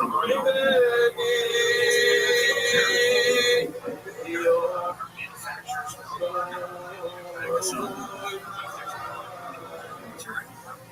they send us the material, high, free of charge. They'll fix it. Now, obviously, it doesn't or somebody doing something to Welcome to all the guests. Watching the guests. What do we have here? Someone that be recommended. your name? For all your prescriptions. What the yeshiva do? And there's ways to, fix and remedy just about anything. Here, If there's ladies. There you go. We were talking about this before we recorded this. Right. Were you alive in the 80s? She was like, yeah, warranties are great. There's some kind choices in the house. Your voice, you know, your brother told me that. Like 3 episodes ago, like no way to measure what it's gonna be like. Sometimes they just stop clapping. Sometimes they keep clapping. This room really knows how to accentuate awkwardness when it happens. It really does. Right. Like that was a nice, solid clap. I say, "What's up, everybody?" and everybody stopped clapping and then didn't say anything. So that's going to translate weird. You would almost think that it was like fake applause turned down. Yeah. Anyway, but I'm glad to see you guys, even though you guys love sitting in the back rows and hiding, obviously. I invited some of you to move up earlier. But it's good. I like the front row empty. You know, those are comedy veterans, though, that don't sit in the front row. It's true. Those are the best ones, right? Right. Just hide out. Yeah. Would you ever sit in the front row of a comedy club? Well, I Have you ever? have I ever? No, that's weird. I saw my second show was Dave Attell, and I sat right in the front row. That'd be awesome. And I was recording him with his little camera. Jesus, you're a shady motherfucker. And he called me out. I bet. Pretty great video. By the way, a good friend of Death Squad. She's been on many Death Squad shows. Rita Lux is here in the audience, guys. And she's an amazing artist. And she just gave me a gift. Can you hold my microphone for a second? Yeah. She just gave me a gift. She has new art prints that are available on her store. She's got a lot of cool stuff, and her design is really unique. I love her how she draws. She kind of draws like Aeon Flux, kind of, if you know the old Aeon Flux cartoon. But anyways, check her out. Her store is I love Red Band. All right. RitaLux.bigcartel.com, and that's RITALUX.bigcartel.com. Rita, thank you very much for the print. This is awesome. This episode is also brought to you by McDonald's. McDonald's, I'm loving it. That's true. I had McDonald's today for lunch, and boy, am I feeling good. Helps me all the time. By the way, McDonald's now has free Wi-Fi, so if you were loving it before, you're going to be loving it even more. A special sponsor of this year's Olympics in Sochi, McDonald's, bringing the best of tomorrow to you today. Who are the people that are doing their work at McDonald's on the Wi-Fi? I know, right? Oh man, I have so much shit I have to get done. I got to go to McDonald's and take care of this ASAP. Paying probation tickets. There's shit that I have to sit there and procrastinate through for 5 hours. I'm going to McDonald's for their free Wi-Fi. Not only is the Wi-Fi free, but also the refills. McDonald's, I'm loving it. Thank you, McDonald's, for the sponsorship. We're so excited about that. We can't believe that they would take a chance on a Belly Room comedy podcast, but they did, and we're very excited about that. A lot of people were thinking that we might sell out and go corporate at any point, and guess what? We were. McDonald's, where you can relax and take time for yourself, only at McDonald's. That's what it says on the And I was just looking for a picture of somebody masturbating or something like that, but there is a milkshake, squirting milkshake there. They're really trying to play it like McDonald's isn't only for meth heads anymore. Right. Hey. I mean, McDonald's, I'm loving it. Anyway. McDonald's for people running late to a show and they have to eat in 2 minutes. Right. Relax. Take time for yourself and go through our drive-thru as fast as you can. Right. Anyway. Fuck yeah. So this is episode 45 of Kill Tony. This is very exciting.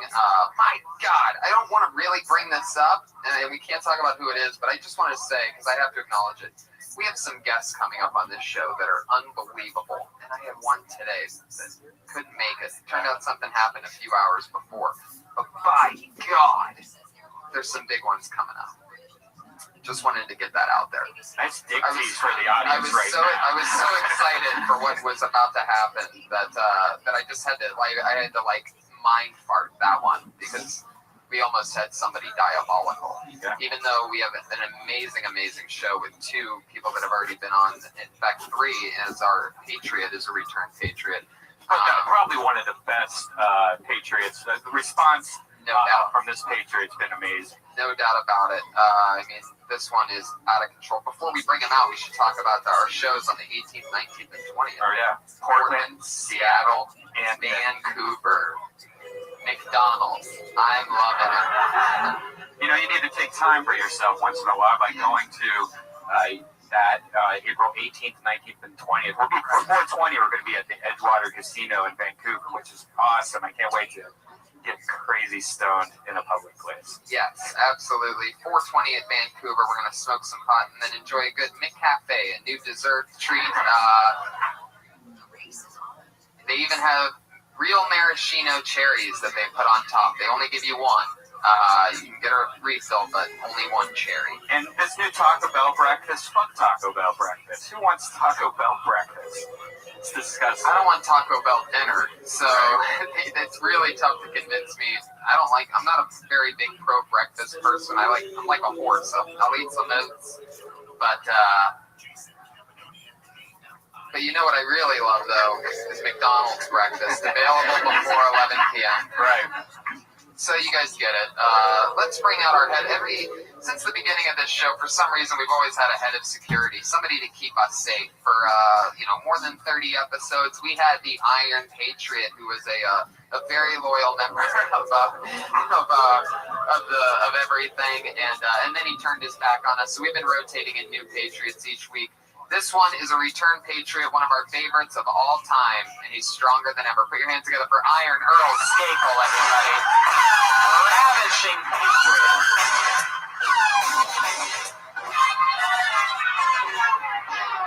Fuck yeah, there he is.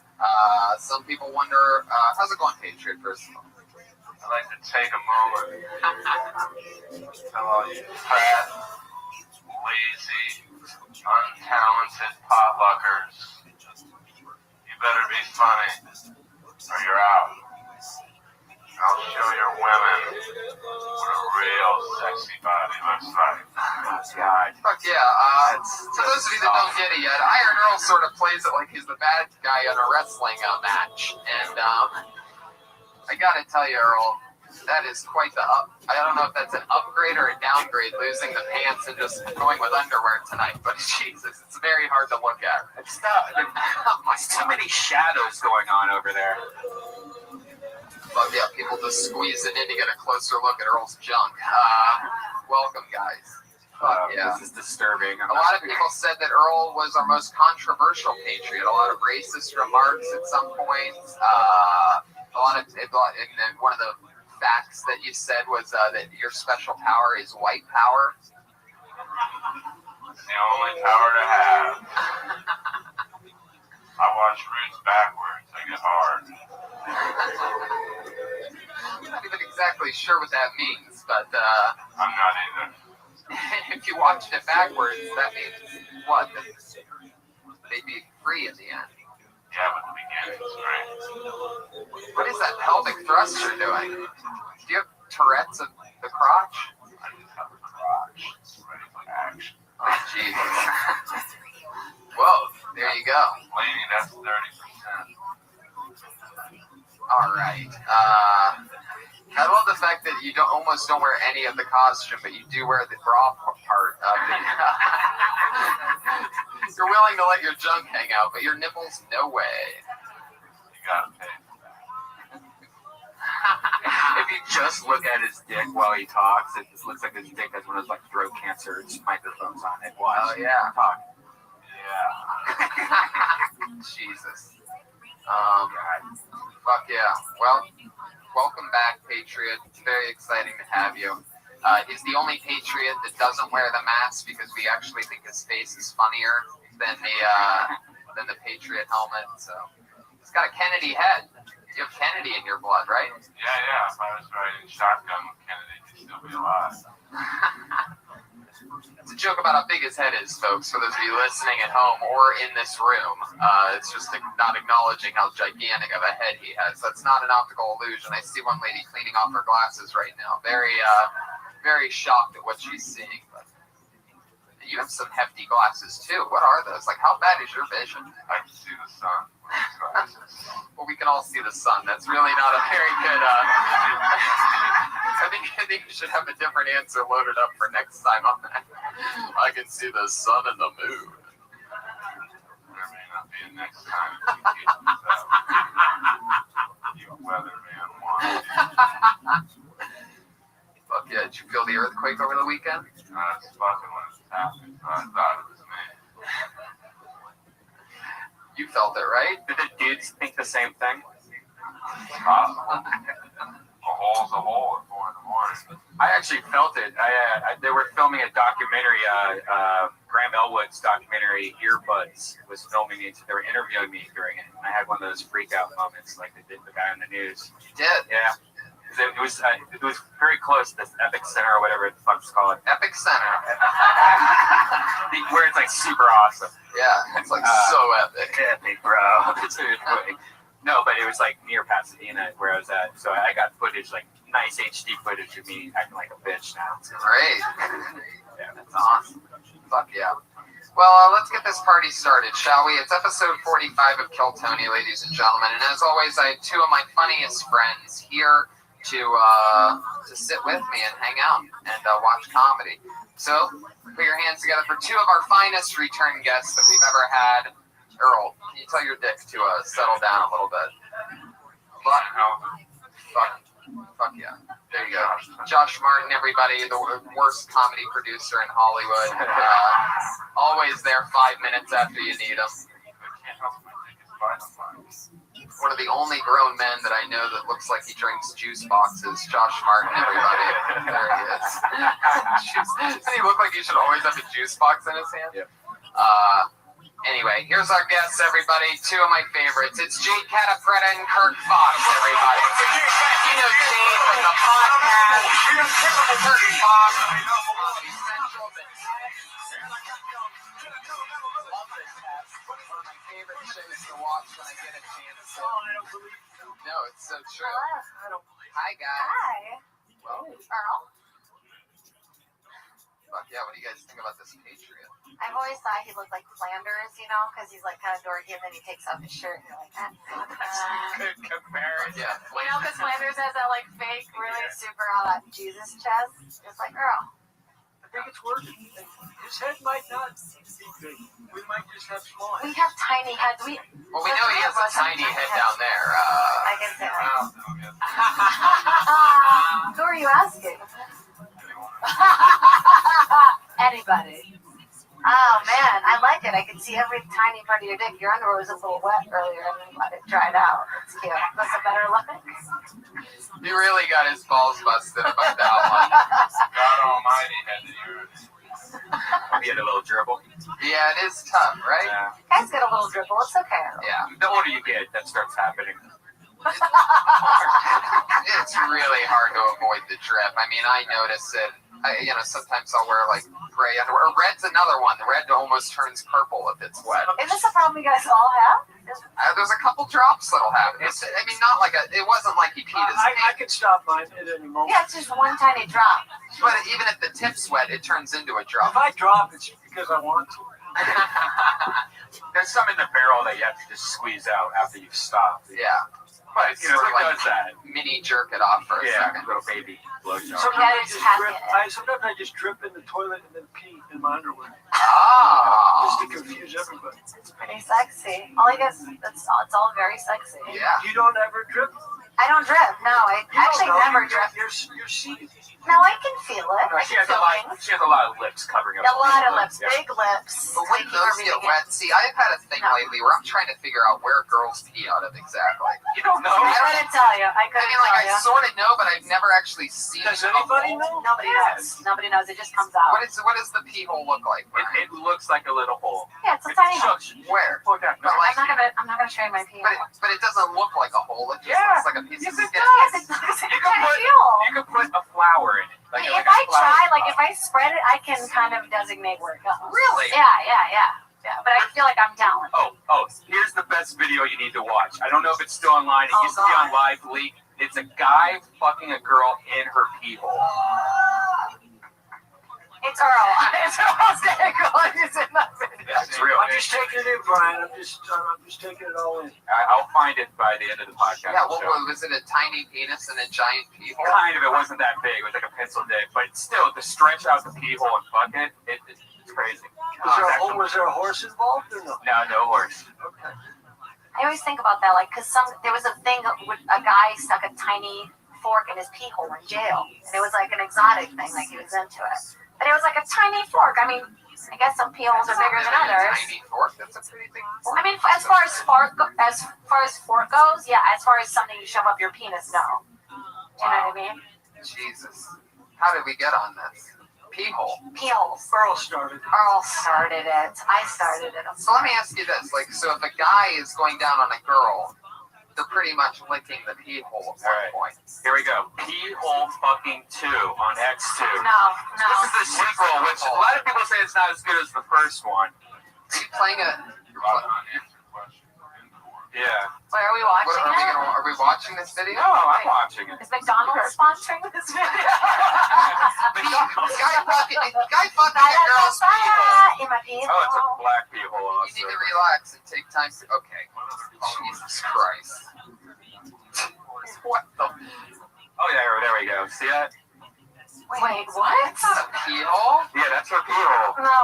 Yes. Wait That's a one of those second. things you What's don't that? look at. You don't even want to look It at it. just looks like That's two wrong. horse dicks. That's the only shot. It's very weird. Oh. Wait, what? The only shot? Sorry, so badly want to get what you. Oh, wow. It's weird. Right, It doesn't that's make good. That's good. I'm throwing. What'd you say? I'm tapping out. Doesn't make sense. I fold. Yeah, I just tapped out on the. God, that's weird. That was very creepy. It's like that. You gotta show us something to block that out. Like I know. at Disney, show me some Disney. What's the ginger to that sushi? Show me someone fucking Bambi. Here's a Not in this. here's a dolphin vagina. No, here's your dolphin vagina. That's I don't want to see that. Oh, It's Earl. I'm just kidding. It's alpha male. It's alpha and male put together. It's alpha. Oh, guys, let's get out of internet prison. We're live. I love it. We're live together here, all together. And if you guys could smell Earl, it's like a mosque. It's a mosque, like a cabin that you haven't been to in a while, but you have supplies there, so you go back for like a vacation, or when you're running away from the cops. Earl, listen, she's attacking you, but I gotta tell you, you look good. You seem confident, good posture. Your scent, I didn't notice it, so It's how I flirt. just stand tall. Oh, me and Shade always wanted to hit the phone. He's right. And what's gotten in the way? Girlfriend, boyfriend. His speaker box to his microphone. But You know. yeah. Earl, do you have any questions for our guests today? Yeah. Not really. I'm a big fan of hers. I was telling him that he did it before Charlie Sheen in Detroit. Oh, that's right. I forgot about that. Because they just stayed in the pocket. Got laughs. Oh, I didn't get laughs, so I got booed for 20 straight minutes. So you may have seen something else. I heard laughs. Were you there? No, I was on YouTube. I was there, and I heard no laughs. It was mostly boos, but consistent. They were well focused, and they stayed strong for 20 minutes. Listen, I stood there in fear. When it gets to a How certain long did point, you do? yeah. When it gets to a 20 certain straight point, minutes of booing. And that was his first show on that mega tour, and I think it was whatever it was good. It was supposed to happen. Oh, man. I feel good that I didn't get shot. was it a thing that at any time that you were like, you know what, I'm failing, or did you like, no, I'm getting paid and I have to? No, I wouldn't say it. It was. Listen, I think a lot of you gotta take it in. There was 3,000 booing, and I wanted the other 2,000. right. So I encouraged them to all unite as one and Yeah. just hate together. Yeah. And they all came together, and they were consistent. You should release that set on iTunes. That set is gone. It's been destroyed. Yeah. He complimented you. I think most comics would have bailed after 5 minutes long. Yeah, but a lot of them have places to go. I was in Detroit, new place, never been there. You're like, I'll make I'm gonna this get set a little my longer. 20 minutes. Charlie came out at the 10-minute mark and gave me a Hershey's kiss, which he thought would encourage me. I think he thought I was hypoglycemic. Did he really do that? Would I just say he did if he didn't? Yeah, that would be pretty random. Because Yeah, he's not really that kind of guy, John. Yeah, he came out, he thought he could calm them, but it just encouraged them Right, more of because course. now they knew he was here. Basically, everything that could backfire that night did. Right. It was a perfect storm. You had a tiny bit of pee on your pants. No, like I said, I could turn that off. That's I awesome. did have shit in my box. Shade, you have a podcast called The Podcast. Yeah, I'm still stoned from last week. Yeah. That was the highest that I've ever been in a long Yeah, time. Speedweed came by and just delivered weedmas, is what I call it. Yeah. Your podcast is podcast? Yeah, we smoke pot and then we play improv singing games. Mine's no cast. No cast. Just never happened. Just never happens. Do you try to put it together? Just too much of a pain. No, I never thought. I like that you kind of yawned. I told Tony that we do one called like Snuffcast, and we talk to someone and then kill them. Yeah, at the end of the That's episode, we amazing. killed them. I thought you would just do And snuff the we whole sell it time. on iTunes. Yeah, iTunes, and we came to the conclusion it'd be pretty tough to book guests, but Yeah. But the ones you get will be memorable. You'd have to surprise the guests. No, you don't know what's coming. That would be a good podcast, having the podcast between a kidnapper and a hostage. You know, Would be a They've had lots of friends. just talk about current events. Yeah. so How scared are you, huh? where are you from? Shut the fuck up! How much do you think your parents love? And Tell me what to ask for. Halfway through the 50 episode. grand? Yeah, that's great. I have, And then you I have a special set of skills. I like to nap and wake up at noon. call the parents on the air and negotiate the release. Let's do it. Let's do a practice one. Yeah. Who wants to be the hostage? Earl. First 5 minutes, it's just the kidnapper. The kidnappee still has the tape around her mouth or something. All right. There's a lot of places to go with it, though. We'll talk more about this after this one. Let's get this one kick-started, guys. You know what it is. It's Kill Tony 45, everybody. How you guys doing out there? How's that back row? Fuck yeah, there's those clapping hands. Tony, question, just real quick. Was this one of the slowest starts you've ever think one has had? No. Somebody just said yeah, like Feel that. good about it? No, I feel good. Okay. Have you showed everybody your butt? I just feel like we're getting a better perspective than I mean. Oh, God. Why do I even look? Like when I'm expecting like vaginas and boobs to come out of them? No.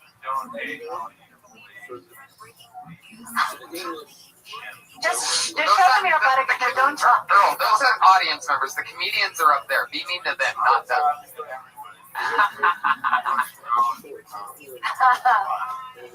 How many dick pull-ups can you do? But you guys know what we do here. Comedians come up with a chance to do 1 minute on stage. They get pulled out of a bucket. They know that their minute's up when they hear the sound of a kitty. Aw, cute. That means your time's up. Don't go much longer than that, or else you're going to bring out the angry West Hollywood bear.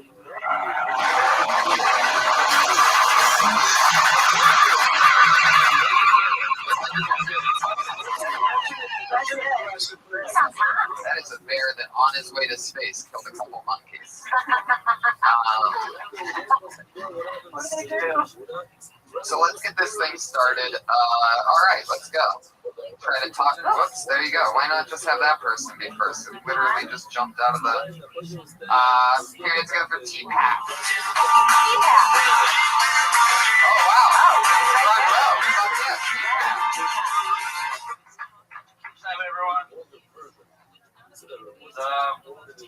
Talking to my buddies, and got these friends with like stupid ideas of what they would want to do for a living in a perfect world. I had this one friend. He goes, "Yeah, I want to be I'd be a gynecologist." So that was fucking awesome. I'm like, yeah, I don't think you really thought this one through. Do you think being a gyno is like on your knees in front of supermodels all day, just checking their pussies for how good it looks? You really think like you're just sitting there going, "This looks nice, it looks good. Yeah, okay, yeah, go ahead, no problem, babe." Is that what you're thinking? Like, all right, hurry up because I got the Swedish bikini team coming through real quick, and yeah, they're here. All right, ladies, yes, come on, come in, ladies, No, all at the same time, up against the wall, bend over. I don't know why he thinks that's such a good idea. It's fucking dumb, right? Because the reality is, he's probably going to come home to his girlfriend, and the last thing he wants to see is her fucking disgusting vagina, because he's been looking at nasty vaginas all day long.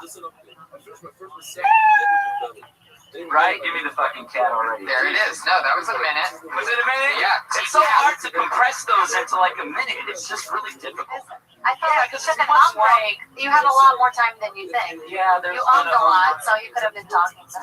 Because it's a longer joke than that, and there's so much more, and there's like voices and characters that I do, and then to compress that into a minute. Okay, what's the point? What are you trying to say? What's your opinion on the subject? Like I said, like they have these fantasies about like what a job is like that they don't do. So one of them would be gynecologist, which for a guy who likes looking at Okay, yeah, make it really compact. Like say it's a guy, it's a gynecologist. It's bad because break it down really tight. Right. It's bad because you're not looking at pretty, gorgeous vaginas all day. What you're looking at is women who are coming in to have their vaginas inspected because usually there's something wrong with it. Okay. And you don't want to see that. As a guy, you just think, oh, pussies are beautiful all the time. But no, there's issues that come up, right? So, Did you just hear that laugh just then? Yeah. That's you could have done that. Okay. You could have gotten that in some, because that's just you talking. I'm still learning. No, I know. That's what this is all about. No, that's all good. We're all on the same team here. Yeah. But the point is that you just explained it. You just explained the premise like you would actually explain it to strangers than the sort of the presentation that you gave before. Well, the long-winded thing clearly didn't work, right? So even compacting it still didn't work. But you just explaining it of why you think it was funny, that works. So that should tell you what comedy is. Yeah. It's you just going up there and saying, listen, my buddy wants to be a gynecologist, but I think he's under some misconceptions. And you explain what it really is. Yeah, don't worry so much about the act out, because I got really lost in your act out. I was like, where? And you're like, oh, and line up. I was like, wait, what? Wait, is we have a bunch of great examples of what the guy is expecting to come in. Yeah, but the truth is, supermodels do go to gynecologists. But the catch is that there's usually something wrong with them when they do. Like, even if you do get a supermodel, the hotter, the worse the problem. The hotter the girl, the more disgusting she's going to be there for. Right. You know what I mean? So bang ugly chicks from now on. Got it. All right, I mean, if that's your angle. But yeah, and you didn't give an example of what would be going in there. You just said what won't be going in there, and like we said, the truth is they will be going in there. But the more you blow up, like if it's not volleyball team, and you also lost a little interest in it. You got bored telling it was more like me forgetting where I was going. Yeah, but the point is if you're not feeling it and you're getting bored with it, we're definitely going to be getting bored with it. Yeah. So you got to sell it. Whatever you're selling up there, you better believe in it. You better believe that those vaginas can scare the shit out of somebody. They what? You know? You don't have to compact anything. Just find a joke that fits in a minute. Don't take a 5-minute joke and try and turn it into a minute. You hear me, man? I'm listening to everything you say. Earl, what's your take on gynecologists? You ever want to be one of those? Starting from today. Vaginas? Oh, okay.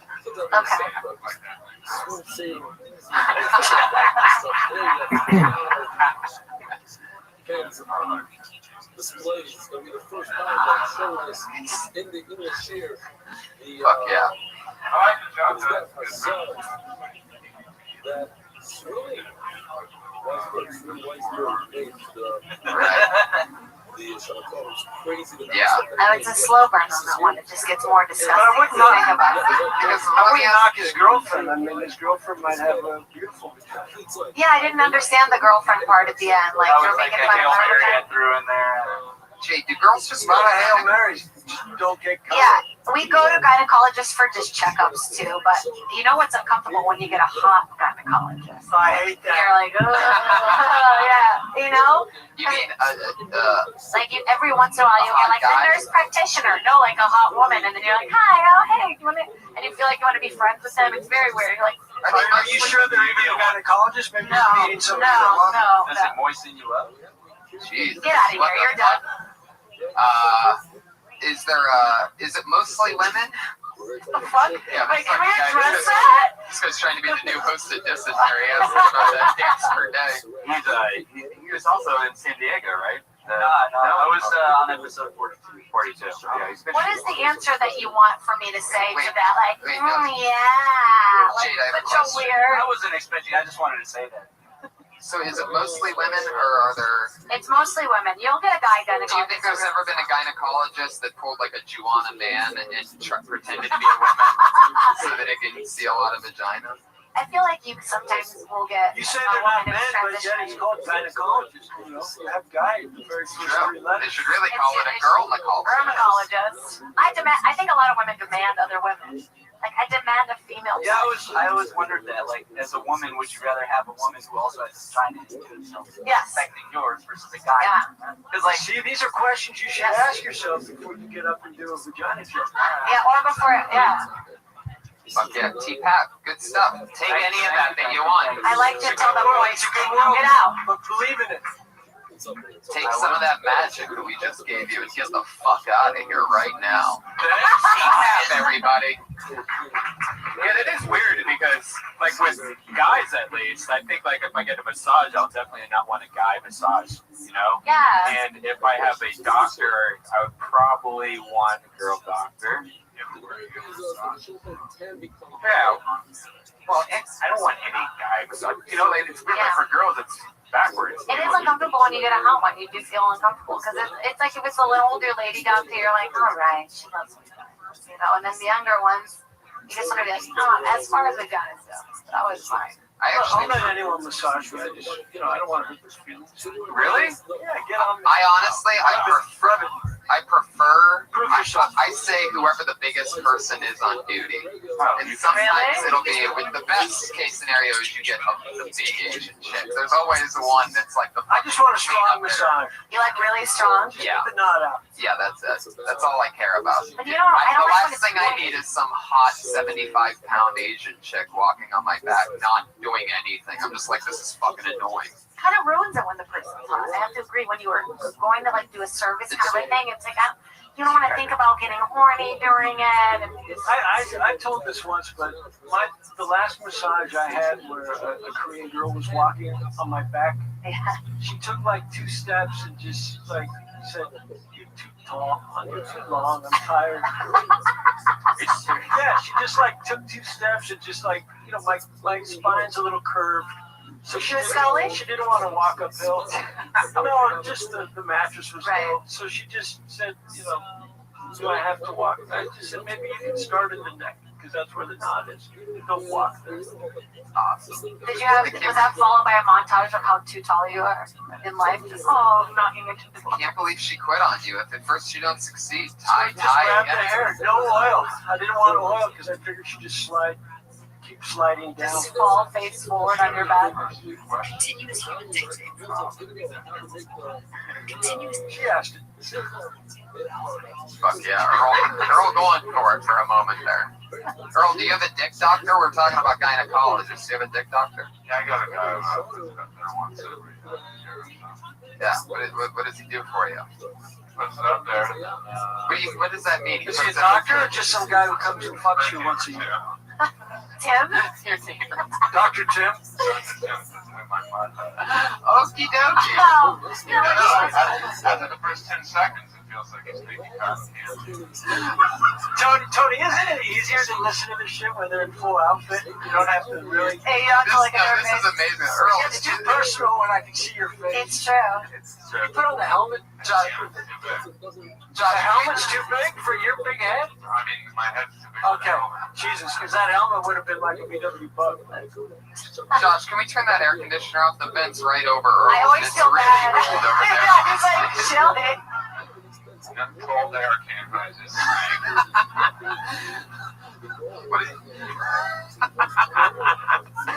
Okay. I pulled another name, everybody. Your next comedian goes by the name of Straggler Chump. It's plain to see. In a white supremacy, so let the rhythm roll on when I kick it. Hey guys.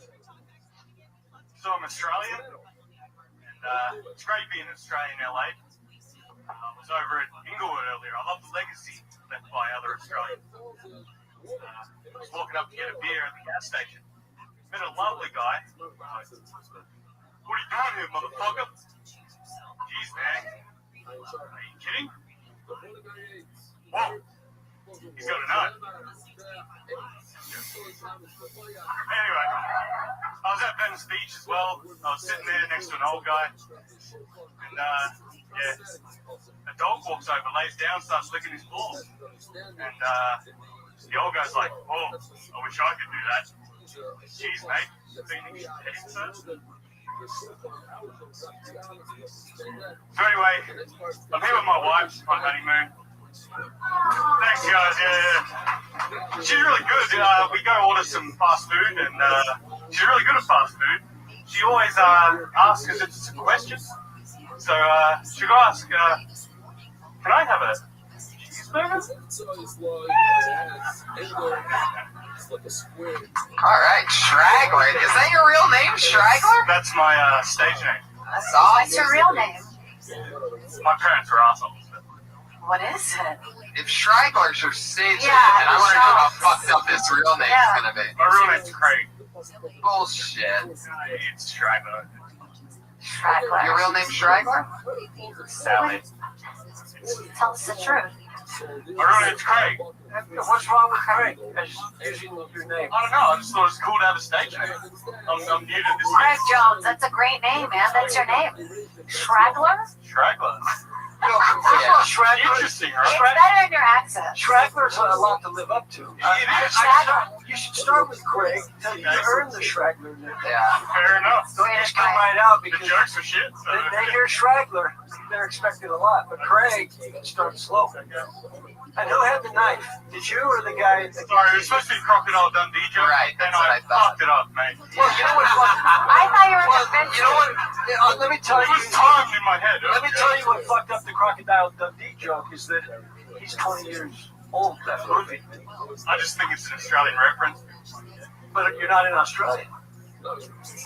Yeah. I'm just saying why Yeah, you have to find a weapon that's more current. all those Crocodile Dundee jokes have been done. Steve Owen. Yeah. It's all done. I thought You guys need somebody new. No, yeah. You're an Australian and shit house. I mean, who cares? There's a million celebrities. They don't want to be Australian just because you are. But you can also talk about you just going to Inglewood and how almost got in a fight, and how you almost got in a fight. My favorite part of that was listening to you try to do an impression of a black guy for a second. Yeah. Like an Australian black guy. Hey, what the fuck are you doing, mate? It's like, wait, no, I've never heard a black guy say that. I thought it was funny. I thought you You're in the wrong neck of the woods, white boy. What are you doing here getting gas? And then you were like, yes, and I'm just kidding. I got 99 problems and a knife ain't one. Greg, I think you're funny. You got a twinkle and you just need some material. I guess so. But once you have it, I think you'll be able to deliver it. I agree. You have good at it. You came out and I instantly liked you. I wanted to hear what you're saying. Now that you're Craig and not that... Yeah, Craig is better. Drop the cheesy name. Yeah. Yeah, Because I spent a minute trying to figure out what a Straggler was. I thought it was going to be, I didn't know what I thought. What did you think? it sounded too good to be true. Like, having a name like Straggler is like, you know, no, it's okay. In Australia, Straggler might be like a John is here, but, really? No. And it also, it's just, it's so fun. How long have you been doing stand-up? This is my First time on stage. No better time to lose the Straggler right now. It never went anywhere. One set. We got. I was Straggler for a minute. Yeah, exactly. This is not my career path, I think. The next time you do this, Craig, talk about how you lost your nickname. Yeah, that's really funny. I used to be Straggler. Not even. That is. You just make it a black guy who takes you in Inglewood. Being Australian guy. What's your name? Straggler. Give me that. And then it's over. I think do jokes that aren't about being Australian. Like, you know what I mean? We hear your accent, you know? I don't know. Say you're English or something like that. You don't have to say your anything. You don't have to say You don't have to say your anything. Just be funny. Now I noticed next to Twitter. It just says, They're gonna be. I have high hopes for you. I noticed next to Twitter where people leave their. By the way, TPAP is IDTT.podcast on Twitter. But under your Twitter, where people fill that in so that they can have their Twitters promoted, maybe interact with people listening to the podcast. You just wrote the word no. Is that why is that? Maybe that's his Twitter name. @no. Is that what it is? I'm not that computer savvy. What I have a Facebook. do you do for work in Australia? Sorry? What do you do for work in Australia? I work on a cattle farm. That's interesting. I want to know about this. These little fuckers. Really? That's good. I have attitude. The animals. See, that's what you need to talk That's about. so funny, man. Not about the guy licking balls. So you got to talk about cattle. What do you do specifically do? You drive a tractor and like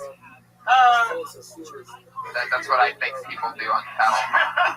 Here's pictures of like Earl on a tractor. You can say I'm from Australia. I'm from Australia. I work on a cattle farm. A lot of people think we fuck this cattle, but the truth is we don't fuck cattle. That's really funny. What do you do? Yeah, what do you do specifically? Do you milk them? Do you? No, they're beef cattle. They don't do much. They just eat grass. Were you ever out there on the plains driving your tractor around and the crocodile hunter came through? You're like, what the fuck, mate? And he's like, what are you doing? And you're like, what are you doing? You guys just had an Australia off. Let's see which one of us can throw the boomerang more perfectly. We'll find out the real Shragger. Straggler, fucking awesome. Congratulations. Thanks, Your guys. first time on stage Oh, at the enjoy your world famous honeymoon. comedy store. Is your wife here? Is she here? My wife is here. Fuck yeah, Mr. Straggler. Fuck yeah. You should be proud of him. I swear. To finally lose that nickname. Fuck yeah. I'll do tomorrow my new name, Shragler. Straggler Fox signed 7-picture deal with DreamWorks. About a cattle boy who knew Deagle and fucking licked dog balls. Cattle boy. Cattle boy is good. Oh. At times, great Ollie, let's do it. Do you guys remember a joke that you did when you first started comedy? Maybe I asked you guys this before, right? Yeah. Okay. I had a zero joke. You did? I did, yeah. I still tell it sometimes, I'm not gonna lie. What is it? What was it? I talked about how I went to the Caribbean with my Jewish boyfriend, and he'd tell you about the trip on a Groupon, and I'd go like, you fucking Jew. And then I talk about how I swam with stingrays, and how dangerous that was, because Steve Irwin, he died from that exact same animal. He used to fuck snakes for fun and stuff, so it was dangerous. Oh. That's what I would sprinkle it, because there's always Australians upstairs, so you always want them to feel a little bit. Nice. It's an old joke, so fuck all of you guys. Here's a new name. Put your hands together for Arthur Hernandez. Yeah! How's it going? Name's Art. It's a pretty handy name. You see it on all the online dating sites. All the women have me listed things they like. It doesn't reflect the responses though. So no, I'm still single. What? No, you're asking out. This intelligent, handsome, tall, muscular, billionaire astronaut chef. He's single. Does it lie? I lie a lot. No, but that's not the real reason why I'm single. The real reason why I'm single is I'm bad at relationships. My father's been in prison the majority of my life, so the psychiatrist says I've never seen a real relationship. But that's not true. The longest relationship I've ever seen has been between my father and his cellmate. I call him Aunt George. Yeah, so it's really good.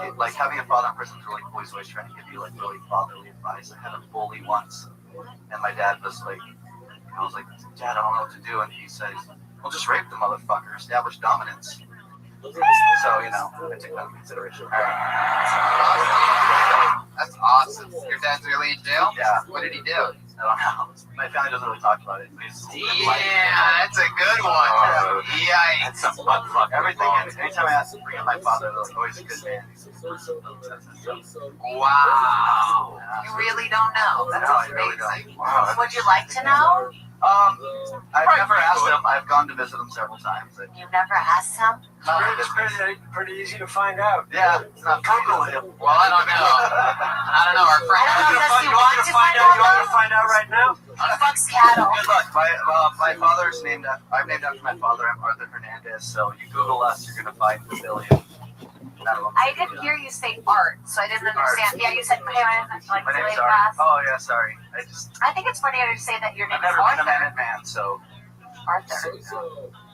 Arthur. The time has nothing to do with the joke. First of all, people saying like, "I just had a minute," like, then don't tell a joke that's not. Yeah. It is true. Everybody. Yeah, thinks just it drives tell. me crazy. I feel like a minute is a long time, kind of It a long is. time. Yeah, yeah, absolutely. Absolutely. Forever up here. I give you one piece of advice. Sure. Well, when you are delivering that joke, you start leaning back when you're losing confidence, and then we see you leaning back, and so we lose interest also. So keep leaning in. Come at us as opposed to sliding back. Did your dad ever call you with this one phone call? Actually, a couple years ago, I was living in northern Nevada, and I was in a Target, and I got a random phone call from some number, and I answered it, and it was my father. He got his first cell phone. He asked me, I haven't talked to him in like 10 years at this point, he asked me if I could sneak him in more. Isn't every phone in prison a cell phone? You can have that joke. It was this. That's my gift. That's awesome. Say it. Now go find out who your dad killed. You could actually do that as a joke about having to sneak cell phones in your ass to your dad. Yeah. Like, just I wish once I could go with nothing in my ass. What was that? It's a way to turn You them. have to do it first and still feel it. Yeah. I don't know what's more, seeing my dad or having a clear ass. Start off with a flip phone, and then work your way up to Note 3. Right. Like an iPad. Yeah, that's another joke. That's another joke right there. Like, why would you sneak into Note 3? You could have just did a flip phone. That's all you need. That's all he needs. He says he likes soap operas. That's so funny. Yeah, your dad goes to prison and your ass gets stretched out. Yeah, play with that. I mean, it's the way I don't know why I felt a little uncomfortable when you said. I guess it's an uncomfortable thing, but I guess if there was no joke about it, You so can turn that blackberry into a brownberry.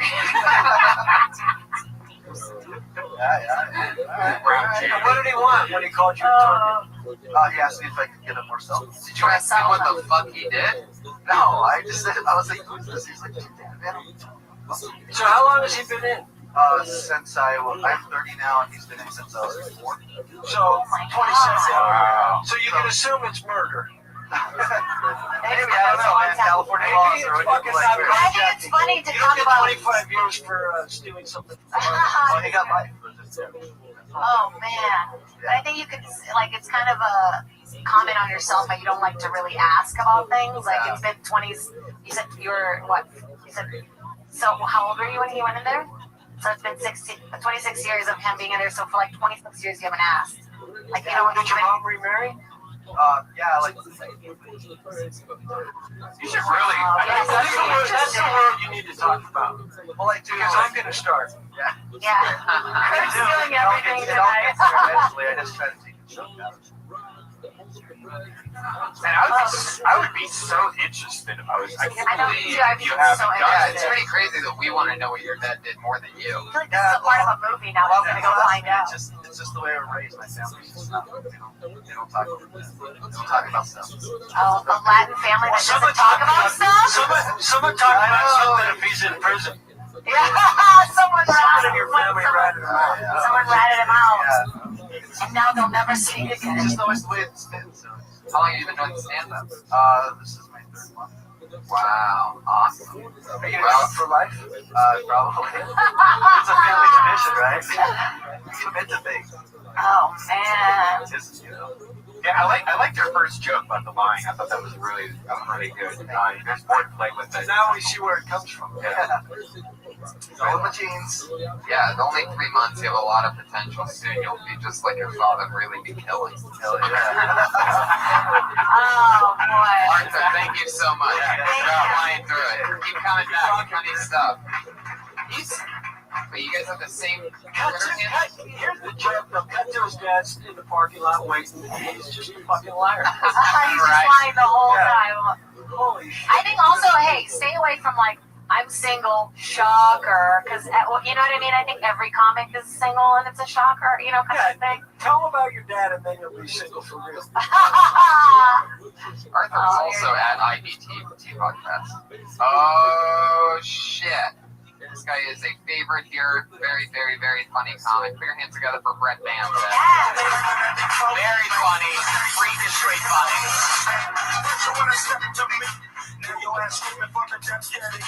Hi, my name is Brett Manson. Have you ever met someone that never took the time to learn your name? So I've heard you as, hey buddy, hey chief, hey guy, and you're like, hey asshole. I'm originally from Texas, and when I moved to LA, I realized LA is the only city where someone can run towards you, covered in blood, screaming for help. You'll totally ignore them like, well, they must be shooting something around here. My twin brother was in the hospital at Cedar Sinai, so I went there and I said, your kidney stone is really inconvenient. Parking was ridiculous. I love skateboarding. Some people say skateboarding is gay. I think other sports like basketball and football sound gay. Kobe on Wade, Wade on Kobe. Man-on-man coverage, up the middle, parts of the hole, good protection, all tied up, out of bounds, coughed up the ball, holding. Fuck yeah. Don't forget 3-second violation. 3-second violation. Oh, yeah. Is your dad in prison? Just curious, you'd have a lot of Yeah, an Australian farmer. I like that you mentioned Chuck. Remember? Oh, yeah, Chuck Bartel. Yeah. Listen, I saw you a couple months ago. You made some strides, definitely, since I saw you. And I really like that last joke how you almost went wine shank on us, where you're just like, and what's up with the sports? And then you just went into this rant. That was really good. Yeah, it was great, and all those things coming after were awesome too. That's funny. You know, I've heard people have their own take on those jokes in a way, sort of, where how some sports might be gay, but that's definitely a great one. You really thought about it. That's awesome. And the fact that your voice is one tone the whole time. Yeah, totally. It never goes up or down, which is just like, and it make us have to listen. It's definitely stylistic, yeah. It lets that great writing shine through. This way you're not distracted from it. I like the listing one definitely better than the Hollywood. They're very Hollywood centric, LA centric. Do you feel like when you do them outside of LA, they feel a little bit different? Like, cause it's like a lot of Hollywood references. You know what I mean? And like, do you perform only in LA or do you get out? The only place out in LA would be so I've never liked that. Yeah. What's great about you is you can read anything, and you're smart enough to make it funny. So get some jokes that are within 3 miles. And I agree. was there any that you said that were actually football? Because if you say that you think basketball and football is gay, I think all the references were pretty much basketball. So you could. I didn't hear the quarterback. Maybe do some MMA. You hear that all the time. Oh yeah, rear naked jokes. Yeah. There's actually a move called oil checking. This is true. It's a wrestling. Yeah, I know about that. During that long list, just throw the word blowjob. Yeah. Brilliant. So it's actually something really good. Well, so it's something that was like you fucked up. And you slipped that in there. I was trying to think of something with like Penn State and Sandusky, like Too complicated. You don't even need Just it. give that list. They start working on the list, and then just throw Blowjobs. and then take a minute. Fuck, did I say it out loud? Yeah, that's great. I'm sure it happens. I'm sure it happens. All those sports have showers. Do you know Jim Hamilton? He feels like, look him up. I think it would be cool to like hear his stuff. I just say Greg Louganis also at one point. And they're in the list. yeah, he does have He hit his head on a lot of shit. Could be his other head. Have you ever had to be performing on stage with anything as crazy as half-naked Earl Skagel right next to you there? No, he's the most awesome. Yeah. And put the mic stand behind you. Yeah. Because when it's next to you, it looks like you're doing a duo. That's why it's the same shape. No, it's a crutch. You know, If you rewind the tape, I actually did the microphone seal because I didn't want to interrupt the whole thing. That's the sound. Oh, that's a great idea. That's Yeah. the sound if you put the microphone behind it. Yeah. I'm trying to put not put my hand in my pocket too. Right. Yeah, it felt like your hand was kind of like stiff next to you. It'll relax. It'll eventually. Yeah, but every once in a while, just change hands.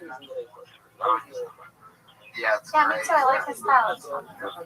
But I'm working on that also. Just changing the hand. It took me 10 years before I I move around a lot still. Yeah. just work I have on a lot of like weird energy that I have to. That's why I do physical stuff because I can't stand still.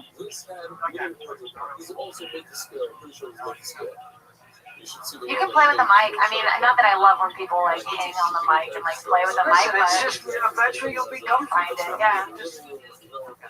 Just believe in yourself. There you go. Brett Manta. Yeah. This guy kills every time he's on.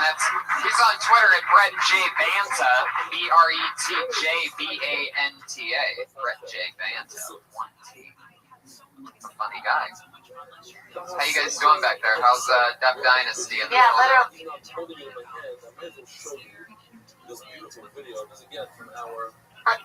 They're just beards. You guys are good? You're not good? Are you? What do you? Oh, you're down thumbing Duck Dynasty. Yeah. All right, the Wyatt brothers, right down the middle. Fuck yeah, Bray and Parker. Put your hands together for Jared Campbell. Yeah.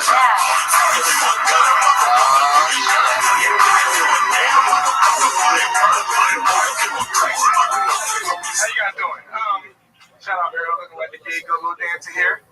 I hate the club, to be honest with you, I don't like the club. I don't got a good dark skin for the club. Like, I got wonderful, like, spotlight dark skin. Like, on the stage, you can be like, ooh, he kind of cute.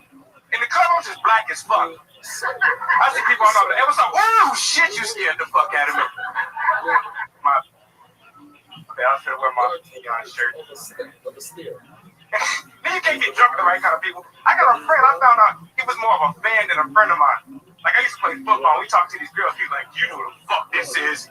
This is Jared fucking Campbell, safety for the youth. 2007, 2011, 92 tackles, 4 interceptions, 3 PBUs. He fucked my friend's girlfriend, but he's a nice guy, so I doubt he knew it was his girlfriend. You know what? You bitches don't deserve him. Let's go, Jared. Hey, man, how you know that? You know what I mean? Hey, it was on 3 PBUs, really, but nah, thank you, man. I appreciate this. What's up, sauce?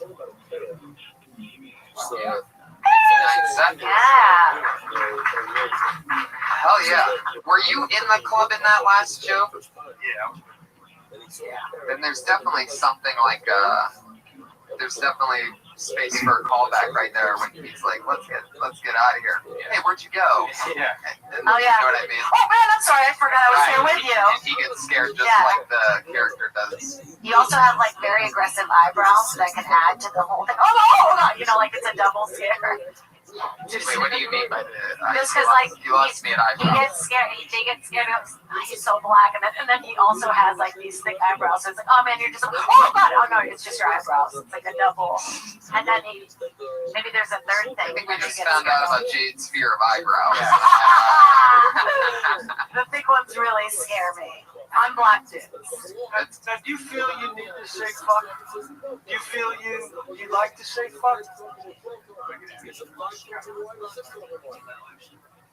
But I mean, you said fuck about 30 times in that minute. I didn't notice that. But I'm just it's something I'm working on also. To not say it so much, but do you realize that you say it a lot? Nah, it's constant. So that should be something that because your joke is funny, but it takes you out of it when you say fuck so much because you're losing the punchline. Because you're nice and likable, and if you came out, I think, and just slowed it down a little, I think you would kill. Because you have such confidence and you look good, but slow that shit down so you don't scare the fuck out of us. I think it's funny to You know what I mean? Yeah. It's just like the way you are right now. I think you could deliver those same jokes and it'd be awesome, without saying fuck so much. Especially when it's a small little room here. You know, you gotta be intimate with it. And I really want to replay this. I didn't notice that he said fuck at all that much. Yeah. That's so crazy. Yeah. Maybe it's something you're doing now with yourself that you're. Yeah. No, You're like, fuck, give me a I didn't notice massage, at all. man. Give me a massage. I'm just aware of words. Yeah. When in the first one, when you're at the club, you're saying that by the time they see you, you're so close that they get scared. Yeah, it's kind of dark. It's a lighting. Yeah. Right. And then what do you say about the neon shirt? And then it's like, oh yeah, I'm gonna see you better. Right. Because I think you could throw something in there. You could also be carrying a flashlight. Yeah, I'm sorry I didn't bring my spotlight guy. Like some people have like high guys. You could say that if your skin tone was a Crayola color, it would be nightclub interior. It would be licorice. Yeah, we're thinking of like a nickname, almost like a superhero name. Like, oh, there's, you know. Tragler. Yeah. No, but I think it's funny to describe like when your skin is good, like I'm good during the day, you know, everybody's having a brunch, or you know what I mean? Like describe like I don't know what it would be for you, but then to have that juxtaposition of the dark, I think that's fun. And then again, there's definitely like a callback when the buddy lists all that stuff and goes, you know, Jared, and she could be like, Jared, and then the same thing that you do on that front end of the thing. Oh, I'm sorry, I forgot you were right there. Right. Well, it's kind of like I try to go a whole like bit on the club and when I don't like it, I kind of fix that. That last great it's like just the third time telling it. Yeah. Works together. The first one kind of something I've been doing a lot. So you think that maybe I should still try to call it back at the end? When Yeah. to be Absolutely. Or you could It's split always apart. worth a shot. I mean, Yeah. you can try anything. You got to at least feel free enough to throw it in there. And then also, it doesn't The always. truth is, what do we know? Really? I mean, if you feel like tagging something, tag it. Yeah. Fuck yeah. Every time you talk, I can't. It's like I'm horny and disgusted all at the same time. It's like, yeah, that was I think a little too much listening. I got a little weirded out. I loved it. I think I mean, I'm obviously a little bit biased because I love people. I don't mind people talking about what they've done and what they're good at. So I think that that's great because in the end, it's a joke on you. Yeah, it's great. You're funny, man. So it's like you're hyping yourself up to this self-deprecating joke. Yeah, because then in the end, you're still too dark at the club. That's so funny. Right. But that's all very funny. Every time you're on, very funny stuff. Jared Campbell, everybody. Good job, man. He's on Twitter at Jared Why? Hey, Jared, also talk about the advantages of being really black in a club. Yeah. Where'd that guy go? The shit that you can get away with. You know. He cut bloods. They may not see me. I may not get laid, but I'm going to get a lot of wallets. Right. That's really See how that room left? You can do that. Heck yeah. You're like, That's my gift. Just quit saying fuck. really didn't notice. Yeah, So I really creepy. can't wait to listen Yeah, to me this. too. Because I do it all the time, and I've only recently also noticed it because I've been doing this other podcast called Thunder Pussy, where we record our sets. And you can go back. Listen, the only reason that I'm aware of it is because I listened to some sets from even a month ago, and I was saying fuck for no reason. I do it too. So my last 4 sets on stage, I haven't said fuck once. And jokes hitting harder, and I just feel better about the fact that you got to set up a little challenge for yourself at any level. And I'm just happy because none of my jokes need me to say fuck. But what the fuck? Fuck it. Like a 15-minute set, I I listened to one and I said 40 times. Wow. I bet I say it about that much. He said it 20 times in a minute. So don't judge my 40 times in 15 minutes. Exactly. Yeah. All right. Fuck yeah. Who's that? Love it. Here we go. Your next comedian is Antonio Houston.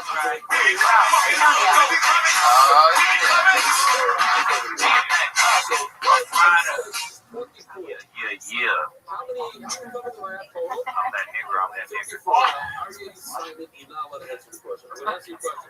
So, me and my cousins had a threesome. It was me, my cousin, and his side chick, right?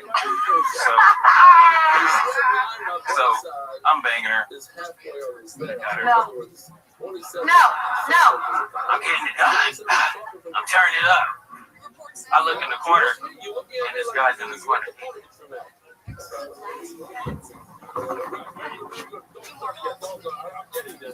What's wrong? It can't get hard. Dude, what do you want me to do? I don't know. Shit. What do you want me to do? I don't know. Play with the tip or something. Tell her to play with the tip. I'm doing something, goddammit. Fuck. And that was it. I left them alone after that. Wow. Holy shit. Oh my God. Story's going down. Fuck yeah.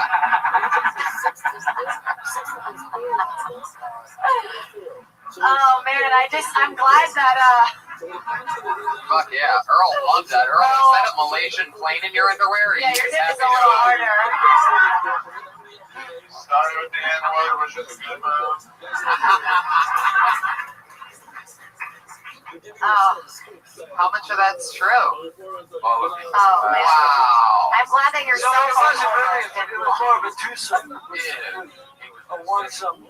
Just watching. Some big guy like a hot chick, you don't want to get on.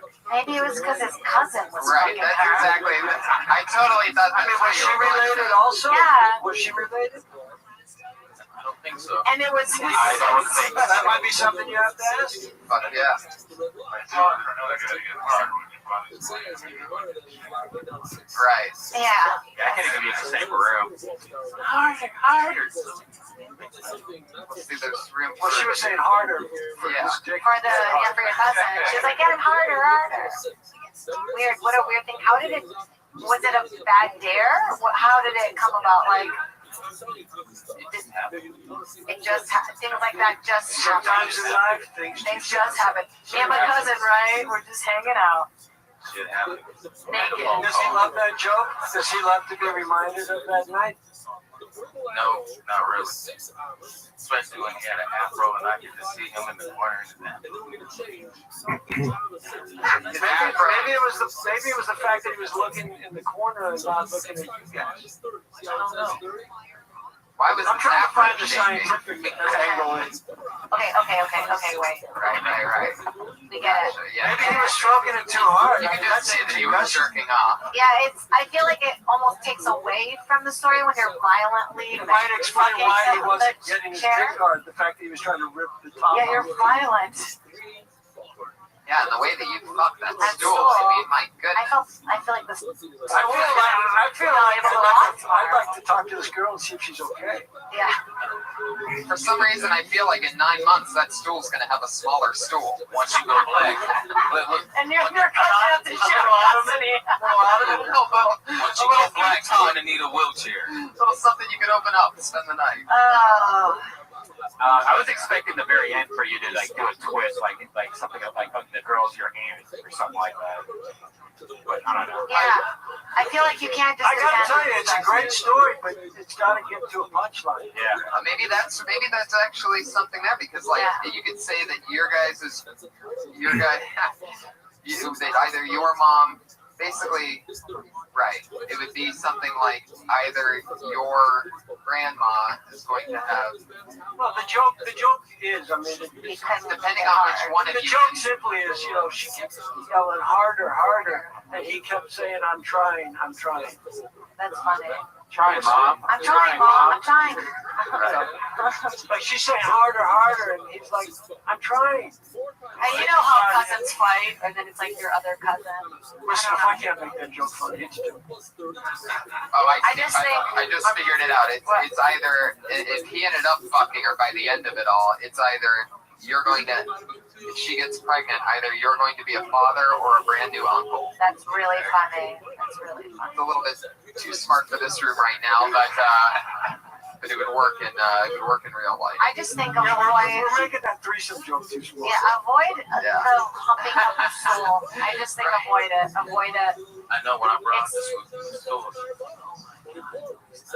No, it wasn't like that. I mean, I fuck the air all the time. That's all I got for as a comic, really. But I just think that like really aggressive. Like I don't know. Yeah, for a second, when I first saw you, I thought that you might be the first comedian wearing only sweats that didn't fuck the stool.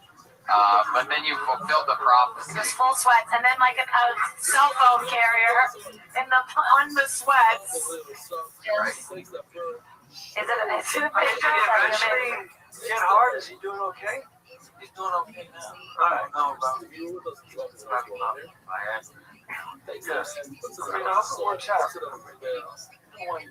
Have you guys fucked girls since, or is it like never again? Oh no, He's done with that. You're fucking girls with guys who Is can he get hard. gay? Is he possibly gay? I don't know. I never sat down. These are things you might have to ask. Have you guys been drinking some Bacardi? No, I would. Have you seen the girl since? Have you seen the girl since? Have you seen the girl since? Oh yeah. Are you dating? I live with her. It's my mom. I think of the mom. I think that it has to be a family thing. How did you meet this girl? You met her with your cousin? In the reunion? Bar mitzvah. Craigslist? Did she come with the couch? Who was me and my cousin are looking for a third. Oh my god, who was the girl who was like, this guy doesn't want to fuck me. Oh. It counts as a threesome, but you only have to fuck. I like how she bust out Sinead and goes real fast. That's great. Fuck yeah, Antonio. Hell yeah. Antonio, I like your passion. Absolutely. Keep rocking the sweatsuits. Keep having fun. We'll see you soon, Antonio. Keep taking chances. It's funny stuff you're doing. Yeah, those threesomes, those are chances. Yeah. Yeah. He couldn't get hard because he had a condom on. I didn't. What's your feeling about condoms? I don't know. I hate them. That'll be a good story for your kids. I haven't had any, but Have you That talked to threesome might that turn into a great story. Yeah. Antonio Houston, everyone. There he goes. Any relation to Whitney? That's an episode of the test. That's an episode of the test in the making. Oh, absolutely. Antonio Houston, we have a problem. Spirit Tag 777 is him on Twitter. Spirit Tag? Spirit Tag. Spirit Tag. With one T, Spirit This Tag. guy's gonna be amazing. I mean, his cousin are like really serious. Yeah, man. Most families only fucking. Maybe she kept saying softer. I'm trying. Some of these jokes are just for me. I like them. All right, let's move on to our final portion of the show where our two regulars go on. Always exciting, always a brand new minute from these lovely young comedians. Put your hands together for your first one tonight. She is a regular on both Kill Tony and Dysentery. Very funny, always.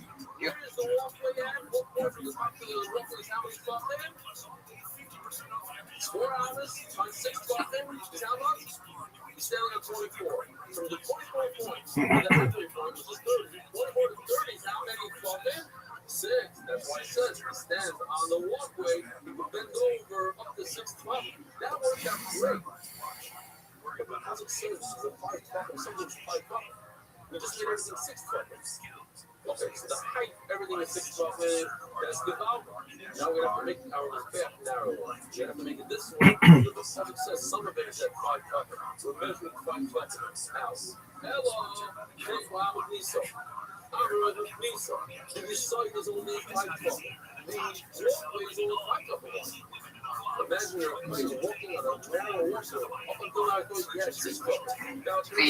relentlessly immaterial. It's Sarah Wineshank, everybody.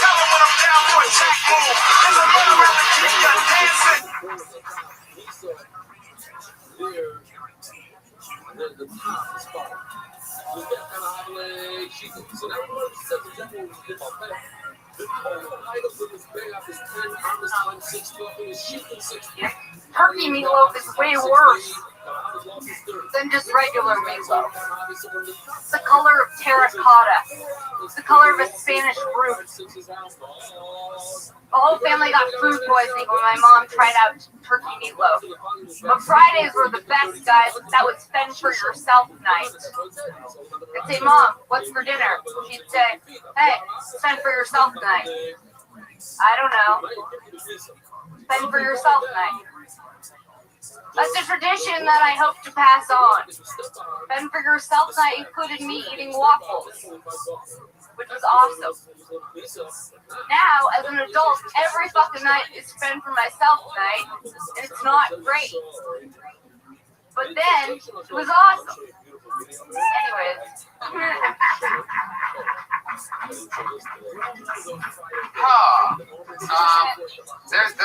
There's something there, but you got to it basically after a minute, like right at. Can I tell you something where that can lead to? It leads to a fend for your life night.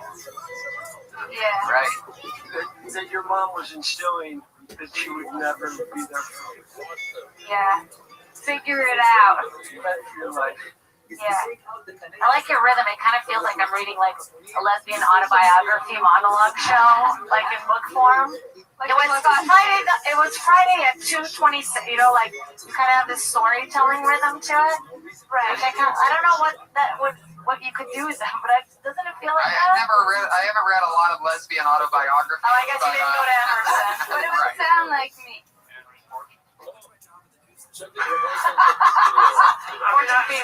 Definitely a great setup. I would just get to all that quicker. I mean, all that stuff is setting up the joke. Right. And I raised the stakes on how much fun you had. I mean, waffles is good, but you know, with as much syrup as you want, like you could really crazy. that out. Or maybe the waffles frozen. My mom used to do the same thing to me, and I used to just eat American cheese slices. Cans of Pepsi. This is so sad. My mom folds my thongs still when I come over to that. Gee, that's so Jesus, Brazilian. what a weird. I feel like exactly how I picture a Brazilian household. By the way, just a mom constantly folding thongs. Was that once it was? Yeah, it was once a week. Well, like at a certain age, it became once a week. She was just like fucking dog. You know, for yourself. I think that's something that everybody can connect with. And then tie it in later where she asks you a favor, and you just be like, and I like you guys fed for your yeah. I wanted to do something more personal because I've been like talking about arbitrary things. No, that's great. I can't wait till she's old and I can tell her to fend like she's not fighting and I'm like fend for yourself. Pull it yourself, motherfucker. It's actually really amazing. What you just said was that you're trying to write more personal things because you write things that people know about that are big, and you found something immediately in one of the first personal things I've ever heard you talk about that naturally connects with everyone in a way. And I also haven't heard that premise either, where it's like, oh, fend for yourself night with them. But I think you had that too, right? And you probably had that. Once in a while, they're just like, hey, let it rip. You know what I mean? You want to eat fucking potato chips all night.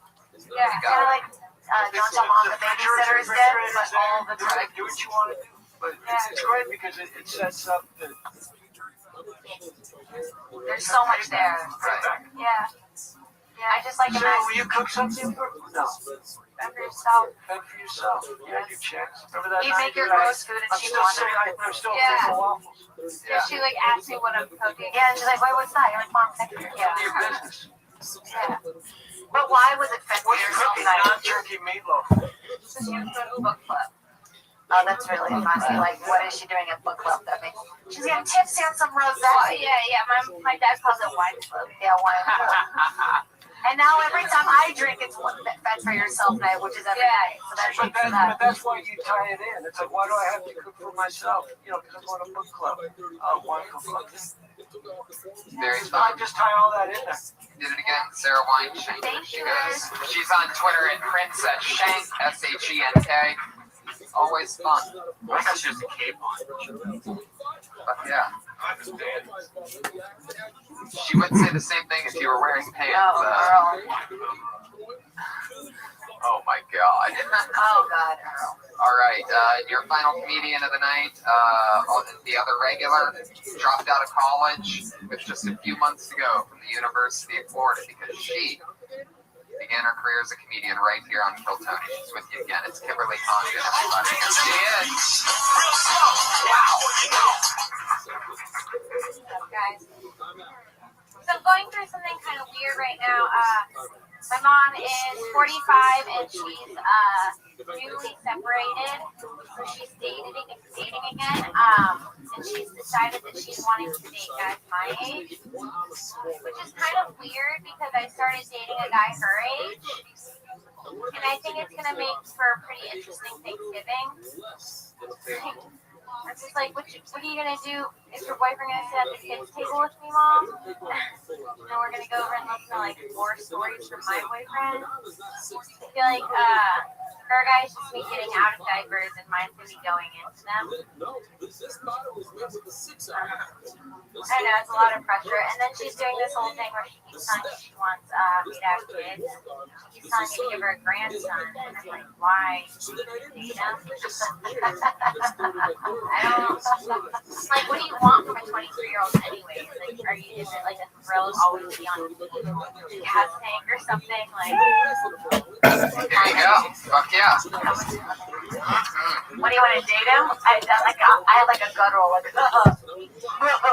Yeah, the grandson thing, I'd move up and get it closer to that setup of dating guys your age and that. The war thing, I don't believe it.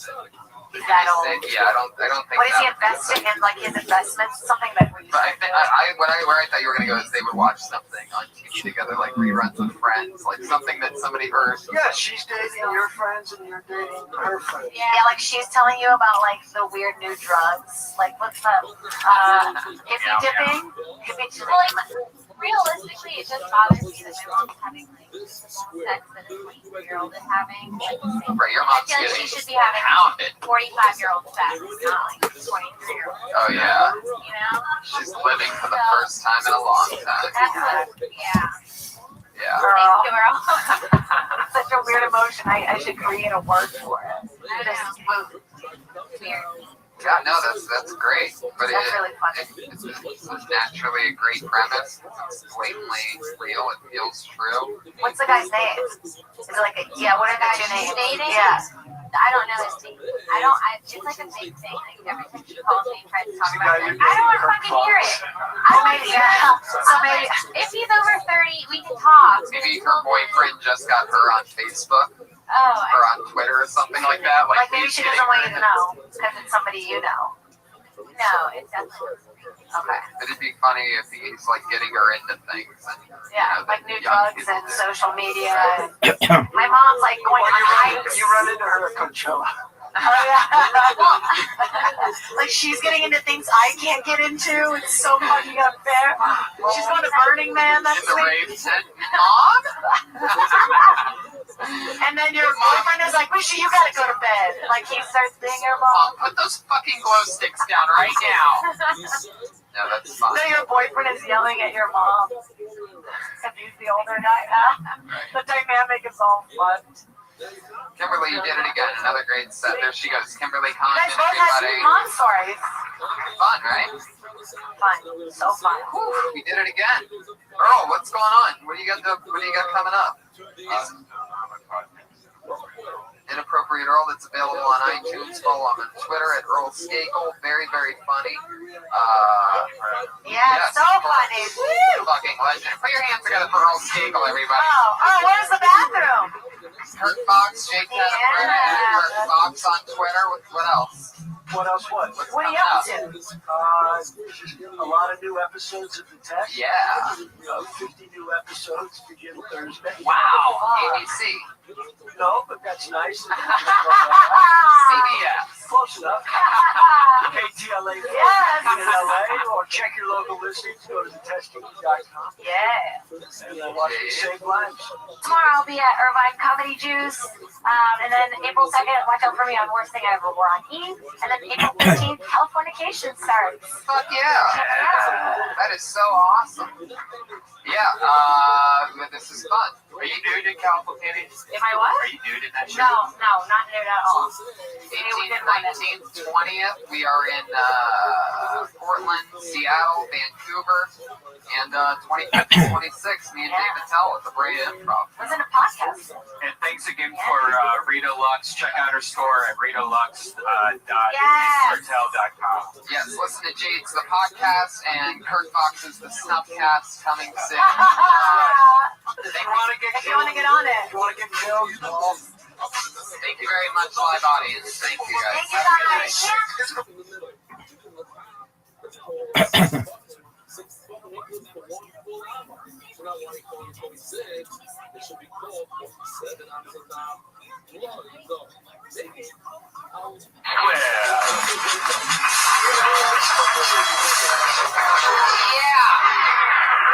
Yay! Fuck yeah, everybody. How you guys doing? This is a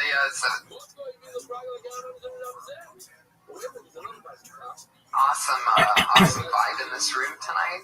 There's a cool echo. It almost sounds like we're like in a big symphony hall. And it's fun. The diehards are out tonight. Give yourselves a hand for coming out. Who needs the masses when you can just have the highest quality people in the world? I'm glad you guys made it. Happy Monday to you. It's been a big weekend, Brian. Yeah. Fucking big weekend, man. Yeah. It's the 9/11 of wrestling, I heard. Bad things happened last night at WrestleMania. They moved me emotionally in a very deep way. The Undertaker, who I've been watching since I was a kid, his streak got beaten. He won 21 WrestleManias in a row, and then he lost last night to Brock Lesnar, fucking UFC champion of all people. It's like, oh, how times have changed. Yeah. I've been loving this wrestling break from life that I've taken the last few weeks since getting the WWE Network. I really got into it. And it was a great show. WrestleMania was awesome. Me and 12 other hilarious pals of mine all got together and we watched it on our buddy's wall. He has a big projector and we just laughed and laughed. We do that regularly. We watched last year's WrestleMania and the Royal Rumble this year. This one was fun. Anybody watch wrestling out there by round of applause? How many people caught WrestleMania? All right. Yeah, Undertaker lost. It was stunning. Why'd they write it that way? Was it because Brock Lesnar's first fight and they wanted him to win? Is that why they wrote it that way? No, he's already been wrestling. In fact, he's lost to people that the Undertaker's beat, and that's why it was pretty shocking. And it's just a huge twist because the only thing that you actually expect, the only thing that you know that's going to be written a certain way was going to be that the Undertaker was going to win. That's like the joke on us as wrestling fans. Is they're basically like, this is the one thing we could do to surprise you, so here you go. And they did it. The sons of bitches. Ryan Mervis, one of my heaviest friends, I think he said he just broke 400 pounds. I am correct. That's the, you guessed the correct weight sound effect that we have. He just broke 400 pounds, and he was standing up in shock for 10 minutes about it. At 400 pounds, standing up for 10 minutes with a couch behind him. You know how shocking something has to be when you're 400 pounds and you're standing up with a couch right behind you for 10 minutes? Really, 400 pounds? I think he's 400 pounds, man. Wow. Josh, can you get Mervis to come up here for a second when he gets a chance? If you can go grab him. 400 pounds. Don't tell him that it's only for the reason that we want to confirm whether he's 400 pounds or not. Just tell him we want him. Tell him we want to give him a shout out. Wasn't that how much did you think that guy, the comedian that passed away? John Panette? Yeah, how much did he Oh my God. The stories I heard about this guy. I've never actually got to work with him or see him, but man, this is a guy that loved eating from what I understand. Yeah, I heard. Every story I've ever heard about him is about how this guy carried sandwiches around with him in a cooler all the time. Where everybody else you would see maybe with a drink or a cigarette, he would just always be munching on something. 50 years old. It's crazy. That's what happens. You live that life. 50 is what you get, a good 50. If you're always eating something, if you're that guy, that's pretty good, right? Wouldn't everybody do that if you knew 50 was the cash out? What would you rather have? 70, you have to behave yourself after 45, or 50, you get to fuck it? Because that 5 years between 45 and 50 should we get more? I guess if you put it that way, I would definitely say 75 because I think you're supposed to burn out young. Why you can't, like just push it to the limit from the age of like 18 to 29. You had a crazy weekend, right? Speaking of which, because you told me you were sore earlier. Oh, no. It was just from working out. I started working out for my first time in 2 years when I found out that I've been paying for a membership for 2 years. Like stealing towels, trying to get my money back. I can't wait to see the look on Mervis's face when he comes up here. I think I hear him coming. That's just two other people. Do you ever go to the gym?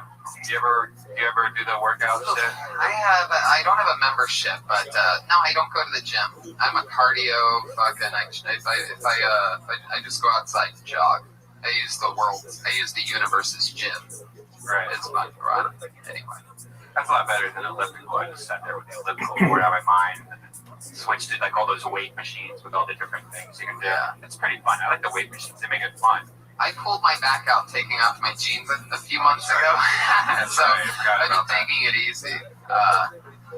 Turns out writing and stand-up are the two possibly worst things to do on your body for 7 years straight. Just sitting and standing. What happened with Mervis? That's not happening? I want to know whether this fucker's 400 pounds or not. Oh, there he is. Josh, at Josh Martin Comic, the world's worst producer. Everybody put your hands together for Josh. It's great. He's got the best spirit, but fuck yeah. Anyway, yeah. So I guess that was the weekend. The Mervis thing, I guess we'll come back to. Every week, guys, we have a head of security that keeps us safe here on this show. Nothing really ever happens. He never has to do anything, ever, in the history as the Patriot ever stepped in any way.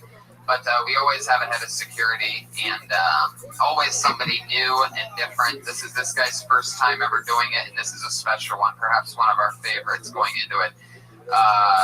Ladies and gentlemen, put your hands together for the Iron Thunder Pussy. Jeremiah Rothschild.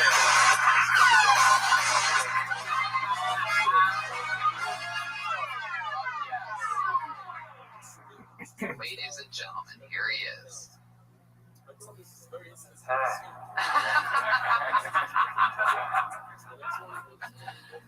Fuck yeah, what's up, Iron Thunder Pussy?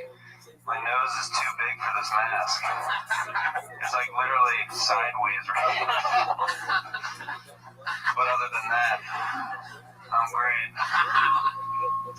You would have thought that they would have had something for that. This is a fun one because before he got suited, or while he was getting suited up, at one point, Jeremiah is one of my really good friends and one of the most talented comedians that I'm lucky enough to get to work with all the time. But anyway, so we're close, and he goes, Tony, you just gotten up to the shoulders on the onesie pajama outfit that the character wears, and he said to me, he goes, Tony, the suit smells, man. And that's when I realized we should probably clean that. We got to get that thing washed. I felt really bad. It really bothered me because that does get really, really hot. Like that's usually like soaking wet when like the person takes it off, and then we just put it in a bag, like this dark room. Yeah. It's been clean. Thanks for asking me to be on the jackass. Thank you so much. How does the inside of the mask smell? Well, I guess your nose being pinched off is a good thing, probably, right? I guess so. It smells like old football pads and then just gym socks. Yeah, because we keep our gym socks in the same bag as my workout clothes. You have gym socks now. You went to the gym this weekend. What gym socks? Jeremiah's from Kansas, so he's also the purest and cleanest Patriot we've ever had. Good to be here, guys. You guys are very excited. No. We are doing. We have Comic-Con coming up. Yeah, big news. Tickets went on sale today for the American Comedy Co. We're bringing Kill Tony, Thunder Pussy, and then we're also doing a comedy show. 3 shows in 2 days. The tickets are on sale right now at AmericanComedyCo.com. And we're Jeremiah. You're going to be there with Thunder Pussy. Which, if you guys don't know, me and Jeremiah do this show on Death Squad called Thunder Pussy, where comics go on stage and people from the audience yell out the topic. So, like, out of nowhere, somebody will yell microwave, and you have to do, try to do comedy based on using the word microwave, topics about microwaves. And it's really cool. It's a great, workout to be a comic because you're trying to think of shit right on your feet. You can't use any of your old material. So it's a good way to come up with new material. There should be more games like that for open micers. Like an open mic kind of game like that, because that really makes you kind of think outside the box. Yeah, it's a good muscle to train. And it's a lot of fun for the audience because you get to watch some of your favorite comedians in a high-pressure situation, You have to watch them think of something that you just heard at the same time as them. It's a lot of fun because sometimes it's not always pretty. I've done the show like 5 times, and sometimes it doesn't, for me, it doesn't, once in a while, it doesn't click, but when it clicks, man, it's like, it's a crazy muscle to have. And then Joe Rogan goes up there and does like an hour and 15 minutes easily, and it writes a whole new hour in one sitting. Amazing. Oh, Iron Miserable Patriot over there. I'll cheer up. Crooked nose now. Somebody might have been sticks that way too. Oh yeah, that'd be hilarious, man. You're the first Patriot to have a camel toe, which is surprising because we've had some female Patriots, a couple of them, but I haven't seen a camel toe that defined on. Yeah, especially with a boner too. Oh yeah. Excited to be here, guys. That mask is so small. It's funny because from my angle, I can see your chin move up and down each time you talk. All right. Fuck yeah. The original Iron Patriot quit on us. You know about this, Jeremiah? Yeah, it was funny. Right before he went crazy, he was telling me that he was going to become a famous audience member here at the Comedy Store. Like a night or 2 before, I was like, "Yeah, cool." Oh, that's when he was going through that phase where he was going in the audience and like interacting with comics on stage. Right. Yeah, it was his last weekend here. I remember that very clearly. He came in the same outfit 2 days in a row. That's right. It's just blatant because it's a white jogging suit. All white jogging suit with the same exact Iron Patriot t-shirt underneath with the Iron Patriot ball cap. And he sat in the front row for the actual stand-up shows where comedians, true professionals, go up one after the other trying to fucking destroy an audience. And this guy wearing an all-white fucking jogging suit starts talking shit each night. That didn't go so well for him. Yeah. I just quit him on Twitter. I couldn't take it anymore. He's doing these posts now every 6 seconds of guess this actor, and he shows Martin, Charlie Sheen. He just takes a screenshot of a movie while it's playing, and he says, "Name this movie, the actor, and the year it came out." Non-stop. That's all he's doing, waiting for anybody who just clicks on it and sees some pictures like, "Oh, I guess this one." But only he's running his own trivia thing and nobody's answering. It's very bizarre. So we killed him and we keep his ashes in this doll. Alright, anyway. You guys know the show. You guys ready to start Thunder or fucking Yeah! Let's start Thunder. That is great. I needed that. We should just do a Thunder Pussy right now. Just have all the comics have to That'd be hilarious. Kill bait and switch. Kill Tony. Oh, my favorite part. What is this? Whoa. What happens when 2 podcasts come together at once? Accidentally. Well, that was cool. I think I might talk like this the rest of the show. Whoa! I'm into that. Iron movie voice. Iron movie voice. Iron Alright, this is tanking with this audience. You really lost connection there for a second. Guys, are you ready to start Kill Tony 46? Here we go, baby. This is it. As always, I have two of my funniest friends to be guests on this show. This week's no different. Put your hands together for Sandro Yocolano and Francisco Ramos.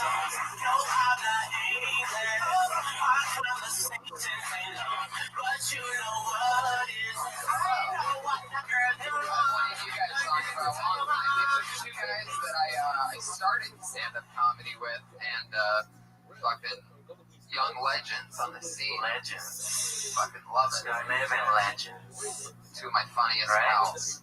Hello, guys.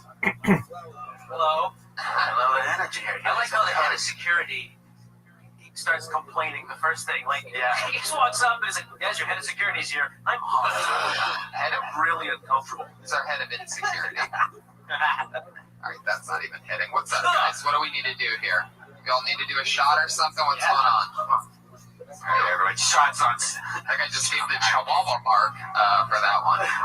I love how we're supposed to, like, we're in the business of getting more fans as a comic, and Jeremiah's just hiding his face, and right now he's like, we all know this Jeremiah, but he's like, fuck it. I'm just gonna wear Oh, this that shit. LeVar Burton. He could take off the mask at any point. Yeah. Right? Why didn't you take it off, Jeremiah? I did not know that I could take them off. It's like, what are the rules here? There's no rules. Yeah. Just keep the voice box. Right. You want to? Whoa, the man behind the mask, everybody. He becomes the worst producer to not do anything good. Yeah, Jeremiah Watkins, everybody. Actually, put the mask on. Put the mask on. Just put it back on. I was wrong. My bad. We'll have it carved out next time so the nose can fit through. That nose. I mean, that's a huge nose. Right? Really? Guys, I addressed this earlier. Yeah, but it's like now seeing it, it's like, wow, that's. All it's missing is that mustache where you can like go off the glass. It's like, He's the head of he's the head of insecurity now. Absolutely. Really good to meet you guys. Thanks for having me. No, it's true. Jeremiah's Hollywood royalty. You know who that is, right? You can't stand, guys. Look at that. Look at that. This became like a roast. Heights of tyranny right now. It's like, all right, let's move on to the next segment. My sister is Chelsea Peretti. Hello. I stole Tony's joke from us. I did make that joke during WrestleMania. There's these people wearing these giant beak heads as they're playing like instruments, and he's like, "Oh, I didn't know Chelsea Peretti was playing at this WrestleMania." Well, now she'll never hire me for anything. What happens at WrestleMania stays at WrestleMania, Jeremiah. Don't break the friendship rule. I'm sorry, man. WrestleMania Friendship Handbook 101. No repeating any of that shit. No, I'm kidding. I feel like I'm a fast food patriot now that I don't have a mask on. I'm just like, can I take your order? Is there anything? Yeah. You gonna say anything? Cool. All right, let's move on. I do love that hunchback that you got. Yeah, that's I don't know. It's like, what is it? it's the iron deficient patriot. Wait, the other guy went crazy? Yeah. After dressing like that for his entire life? That's when he went crazy? Yeah, I guess. That's shocking, right? Well, because if you don't, it was so dirty, of course. It's just like, fuck, I gotta go crazy with this dirty shit. What I really want to do is get a Patriot and go to Hollywood Boulevard and record from across the street, you trying to collect photos and pictures next to the Iron Patriot.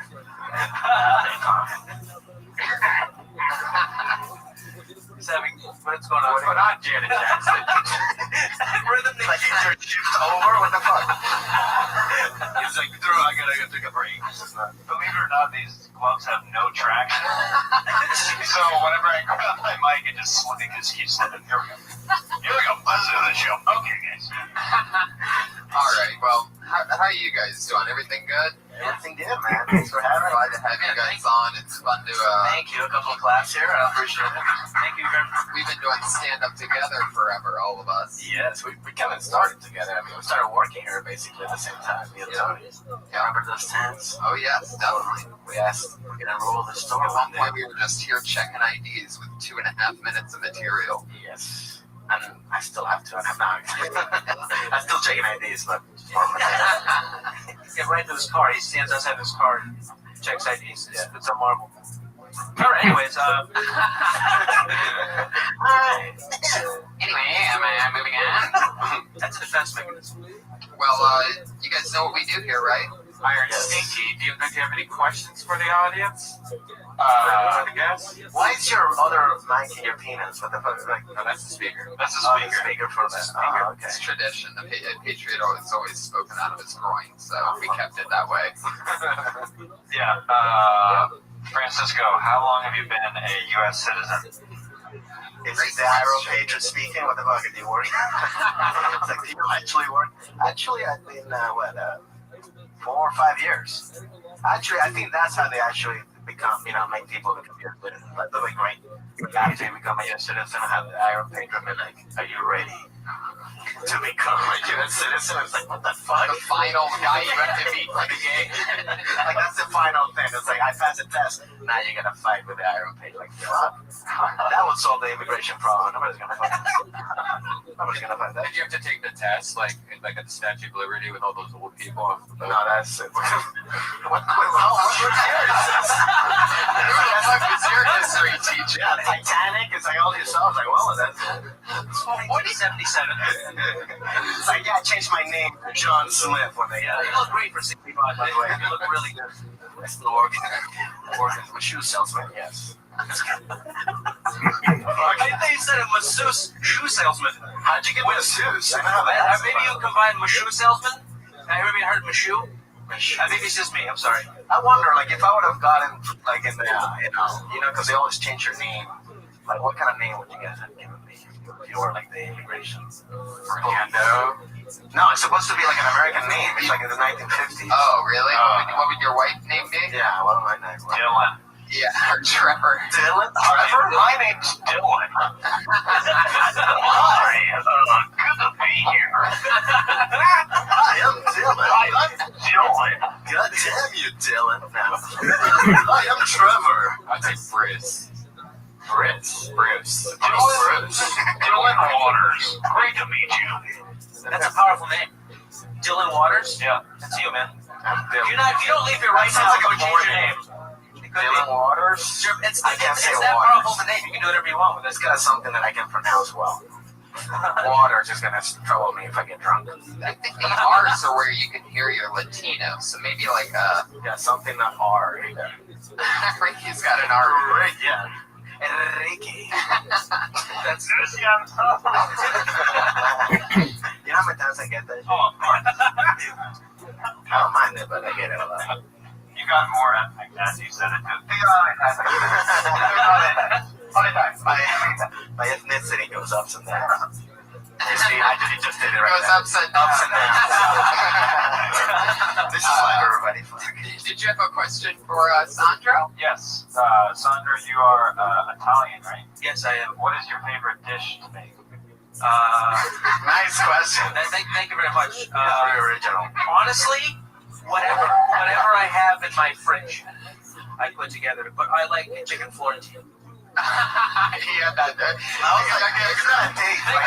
asked me, I can say chicken Florentine. You really tell what's sitting in a casserole in your refrigerator right now, just fucking sitting up there. It's delicious. All right. That's I got that guy. Chicken Florentine. He's happy and needs a drink. It's Chicken Florentine. And what is that exactly? Yeah. I have no idea. Oh, come on. No, I really don't. What is your favorite dish? My favorite dish to make? I like lobster pasta frattiamo. No, seriously. It's pasta with like all seafood, and it's really spicy. I noticed like when you said pasta. Say it again. Frattiamo. See how his ethnicities goes ups and downs? Yeah, ups and downs. I get both. Yeah, what's wrong with you, buddy? I don't know, man. I thought Trevor's here. Yeah, up, Roger. We can go as Roger and Dylan. Yeah. I think that would work out. That sounds like a gay. Yeah, let's just both go meet up Valderrama right now. I don't know why. I think that would help both of us. Both of us? Yeah, I think so. Something more me than you. Is it Vilmer or Wilmer? I say Vilmer because I know. Because you're from Transylvania. The Vilmer. It's Wilder. Wilfer. Wilbur. Hey, Vilmer. Vilmer. Let's just do everything with a German accent. We've been both. Contribute. You look very nice. Thank you so much. By the way, that's Jeremiah's actual voice. All the other voices that he does are him doing an impression I of am a man. very German, and that's all. Well, let's get this party started. Many comedians signed up for the chance to come on for a minute and chat with us and do a minute of stand-up and see what we could maybe punch it up, maybe just talk about what it made us think of, maybe talk to them, ask them some questions. So let's get it going. You guys know what happens. They do a minute, and you know that you've done 60 seconds, and you hear the meow of a kitty. Aw, how cute. That means your time's up. Don't run the light, or else you're going to bring out the angry West Hollywood bear.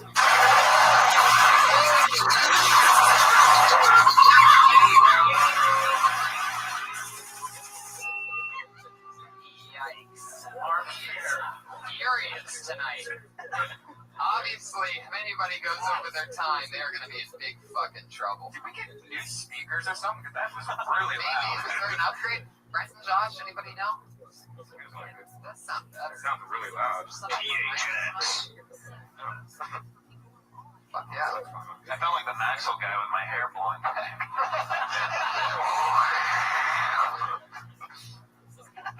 You really do have a lot on your back. You look like a Ninja Turtle sort of from this angle. I'm sweating so much underneath. He's hosting. Oh, I gotta mention this, by the way, Jeremiah. He's hosting downstairs after this. One of the coolest gigs a comedian works to get when you get spots at this place is to get to host downstairs, especially the second spot, which is from 10:30 through the rest of the night. When you're hosting this, all these comedians, like when Chris Rock or anybody, comes in, you get to bring them up and whatever. And your name always goes on the marquee when you get that spot. And Jeremiah's a rising comic that's awesome. Obviously, it's awesome for anybody to get their name on the Comedy Store marquee. But it's like, and then so he said to me, because John Panette died over the weekend. What did you say to me on that? I choked on my fucking drink. I said that John Panette was even bumping me from the grave. Because it says rest in peace, John Panette on the marquee. Because I was driving home, all day I was looking forward to it. I was like, I can see my name at lights. And I said, R.I.P. John Panette. I was like, what the frick? God damn it, John. Hey, John Panette, I saw your name on the marquee last night. You're just being selfish 2 nights in a row. Come on. He's getting more recognition now. Yeah. Oh, come on. He was a road comic. They didn't do spots at the stores, what I was saying. He's never on the marquee, guys. Netflix's special, I'm Starving. That is an actual John Panette special? Yeah. I'm starving. Really? Yeah, absolutely. Now the next one. Just trying to sit down for a bit. The next one was called I'm Dying. There's a lot of deaths this weekend. Mickey Rooney Mickey Rooney passed away. John Panette. He was like 100. Remember that TV show Bill he did? Where he played mentally. Oh yeah, he was like retarded. Yeah. Oh yeah, 60 Minutes. Sorry, I can't say that. Yeah, I saw that. Mickey Rooney. Oh, I'm sorry. 60. Him and Andy Rooney. He died too. Mickey Rooney, Peaches Geldof, and Some hot John joggers. Panette. It's crazy. It's like now that the streak's over, the Undertaker has something to go do. Super topical joke. Your first comedian tonight goes by the name of Keith Soul.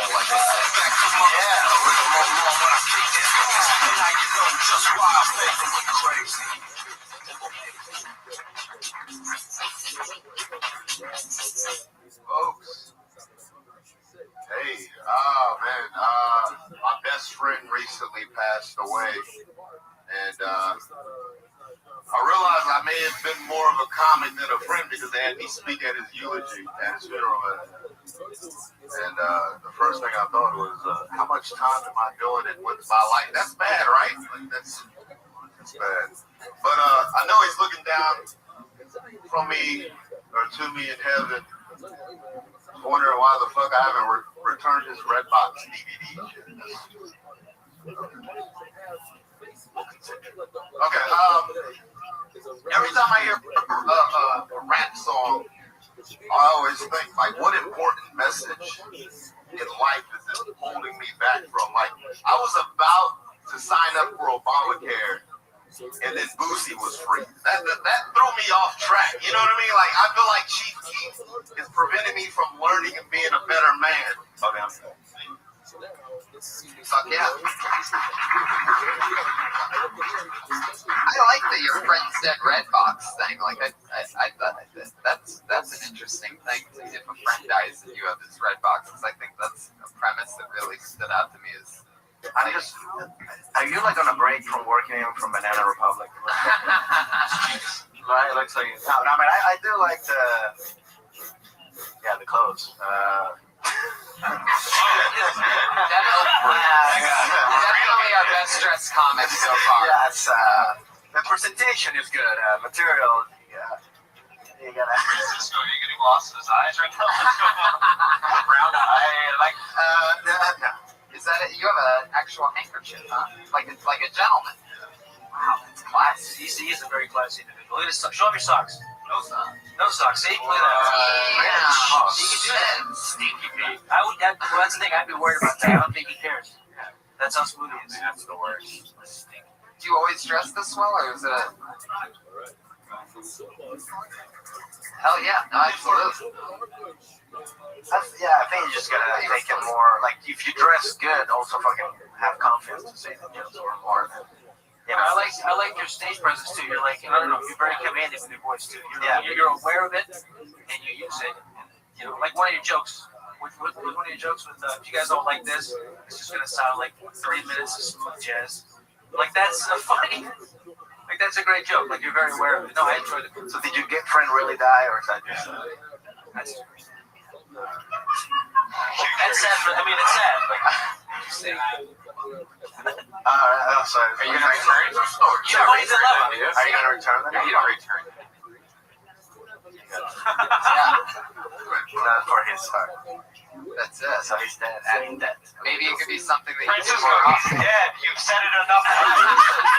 So he's dead. Right? Your friend is actually dead. It's more. You're morbid. Wait, so he's at the morgue. Again, is your friend that? Let me be clear. Let me be clear. No breathing. Is he Russian? Or was that I didn't want to like do too much too close to you. Then you'll like, is he making fun of me? Because I did a little Russian on top. But maybe you could turn it into something like maybe your friend's death is, and you getting the red boxes has inspired you to do like charity work. Like, you go to Make-A-Wish's dying kids and you take them to a red box. you can by the end of this, you could be like your own fucking Blockbuster, and the dying kids, they get some exercise walking to the red box. I don't know, I guess but I don't know. I think you could use also like just your friend's death just made your life better. Absolutely, because you have red box DVDs for free and shit. That's pretty good. Yeah. I mean, again, it's your friend that now. He's in a brown box. Oh shit. Wow. Man, if that whole ghost thing exists, I'm gonna have a rough night's sleep tonight. He's gonna return my DVD.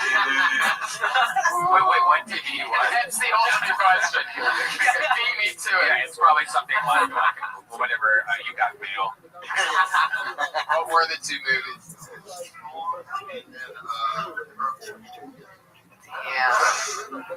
I did Tron. Which one, the original Tron or? So the new Tron in one disc of 4 episodes of Curb Your Enthusiasm season 4. Damn. Okay, I have to ask you, how dead is he? That's from Matt Devlin. Well, fuck yeah, man. Well, thank you so much. There he goes, everybody. Keith Soul. You're not on Twitter, Keith? At Keith Soul. He's got it. That's SEOUL. Fuck yeah. You guys remember, what was that? He was dancing with the music. Oh, shit. Death Patrons. I love it. It's tough to move in that thing, huh? A little bit. How high can you lift your arms? Hey, my balls are getting a little. Oh, I see. Did you guys, when you first started stand-up, like, that first few times on stage, did you have any jokes that you're embarrassed that you did? That you can't believe that you ever said on stage? Yeah, once. Which it was like my thing was like it was the like what does tea have in stretching?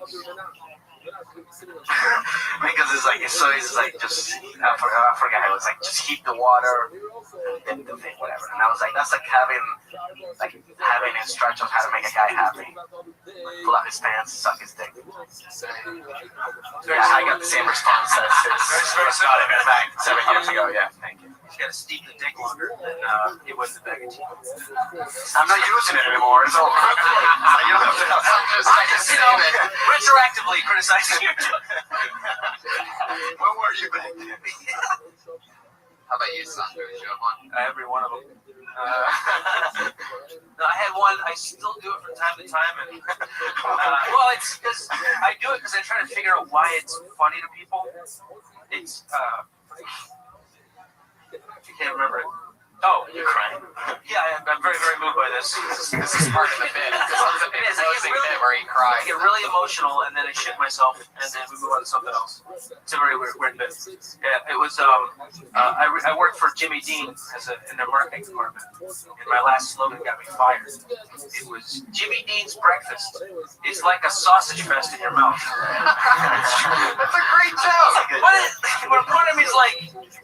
Part of me's like, oh, but they're laughing because I said sausage fest. Yeah, they are. Yeah, absolutely. And I'm like, I want to be deeper than that. No, you can't. But I never am, ever. It's all about dicks and mouths. So then, Mom, It's like a sausage fest in your mouth. Jeremiah, we've asked you that before, right? Oh, yeah, I listened to it, the La Jolla one. And then Josh had you do that. Yeah, we did the act out. Right. Yeah. It was like a 2-minute act out of a fireman trying to save a cat. It was unbelievable. I just picture you in like a suit. For some reason, I picture you in a suit, and you're wearing a wire, and you're trying to get this mobster like to confess to you, and you keep shutting your crotch in his face. Like, don't speak into here. Let me hear what you have to say. Anyways, it was a visual I had. It's true. So if there was anybody that you wouldn't want to send into a mob and have them not think he's wearing a wire, it would definitely be that. You can blatantly see the outline of a speaker jutting out of his pubic bone. And he's wearing a headset. Yeah. Now we give it away. Are you wearing a wire? What? That's going up through the speaker.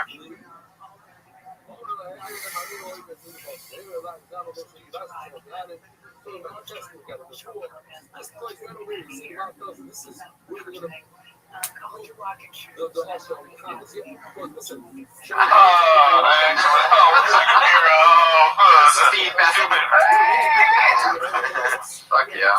Well, let's keep this thing rocking and rolling. You guys ready for your next comedian? Yeah.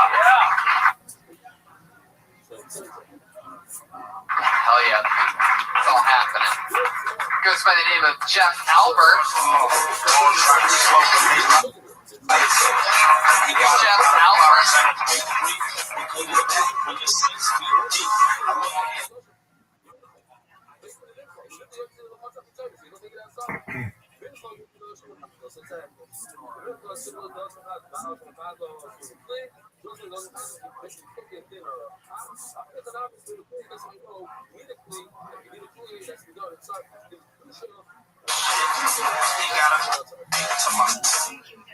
how's it going?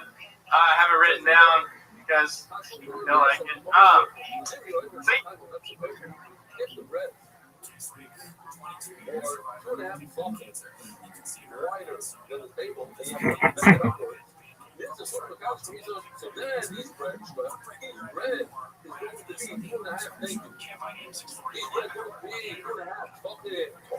And then they will check it out. Here we go. Here's the 6 breads. 2.5 bars. 2.5. 2 bars of bread. 2.5 plus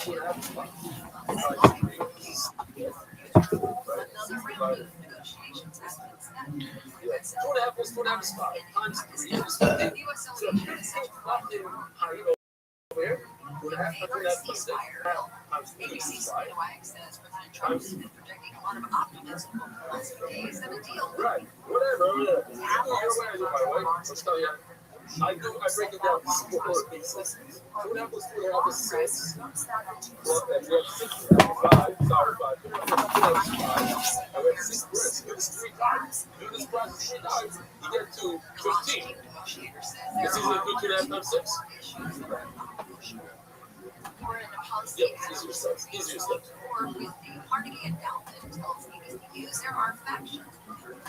A base nickel. Is it 2.5 times 6? Right away. Let's see. 2 or 3 guys. You want to rough this?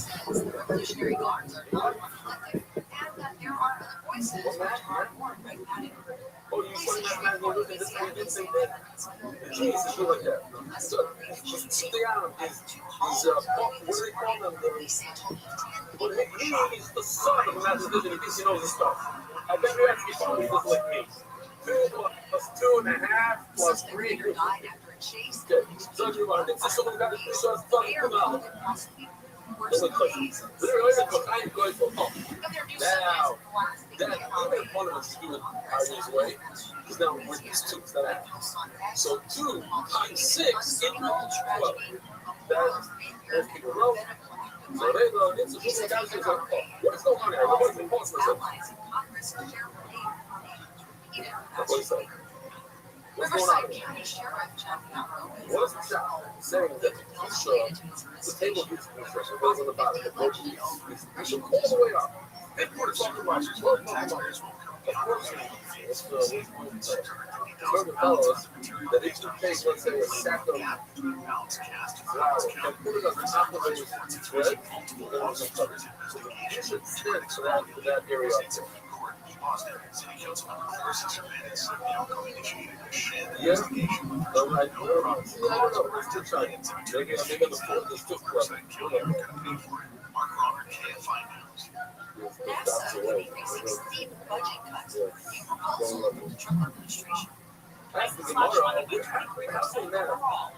Absolutely correct. You look at the bread. All the bread tells you it's going to be 6. You got to go back. Forgot about the 6. The bread is the bread. They also say the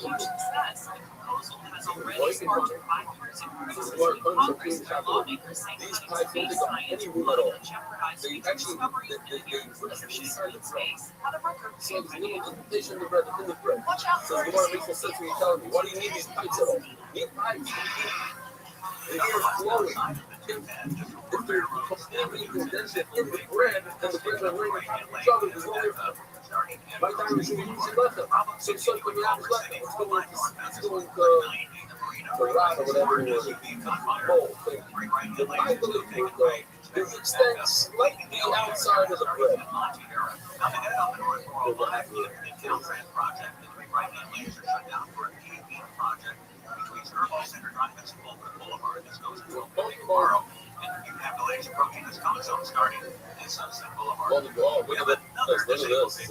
He goes, oh, everyone knows it's outside. I go, no. Fights are never outside. No, yeah, I would. Very rarely. Yeah. I assumed it was a arena. I would have done No Diet Coke. I'm outside.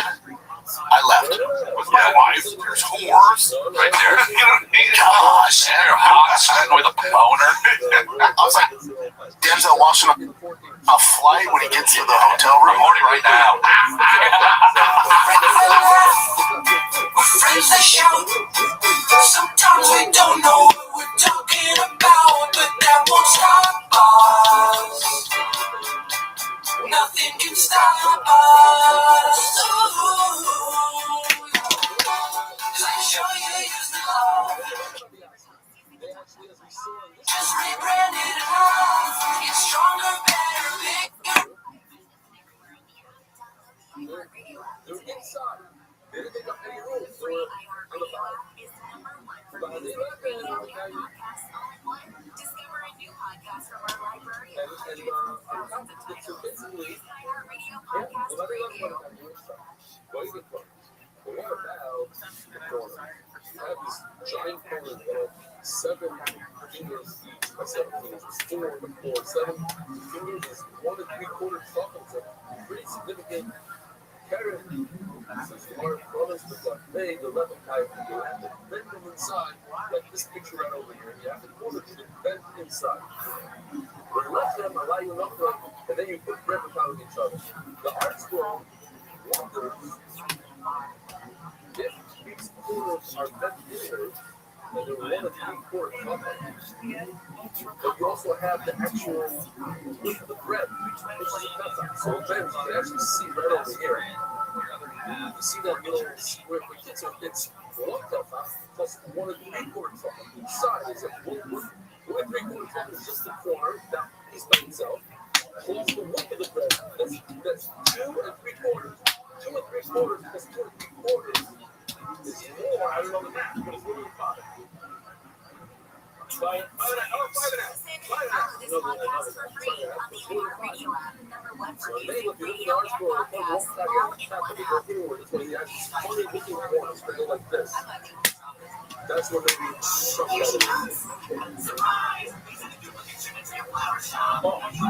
First of all, what is scary covers? So you are yourself in this picture, so they show that picture. This is a nice scary cover.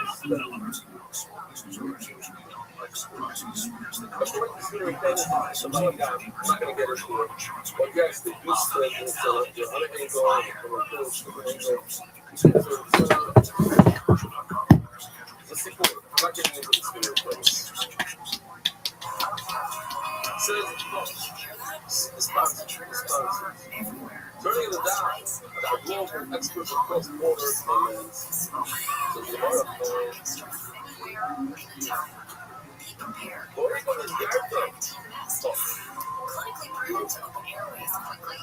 want to remind you, seriously, I'm not making this up. We hired an artist.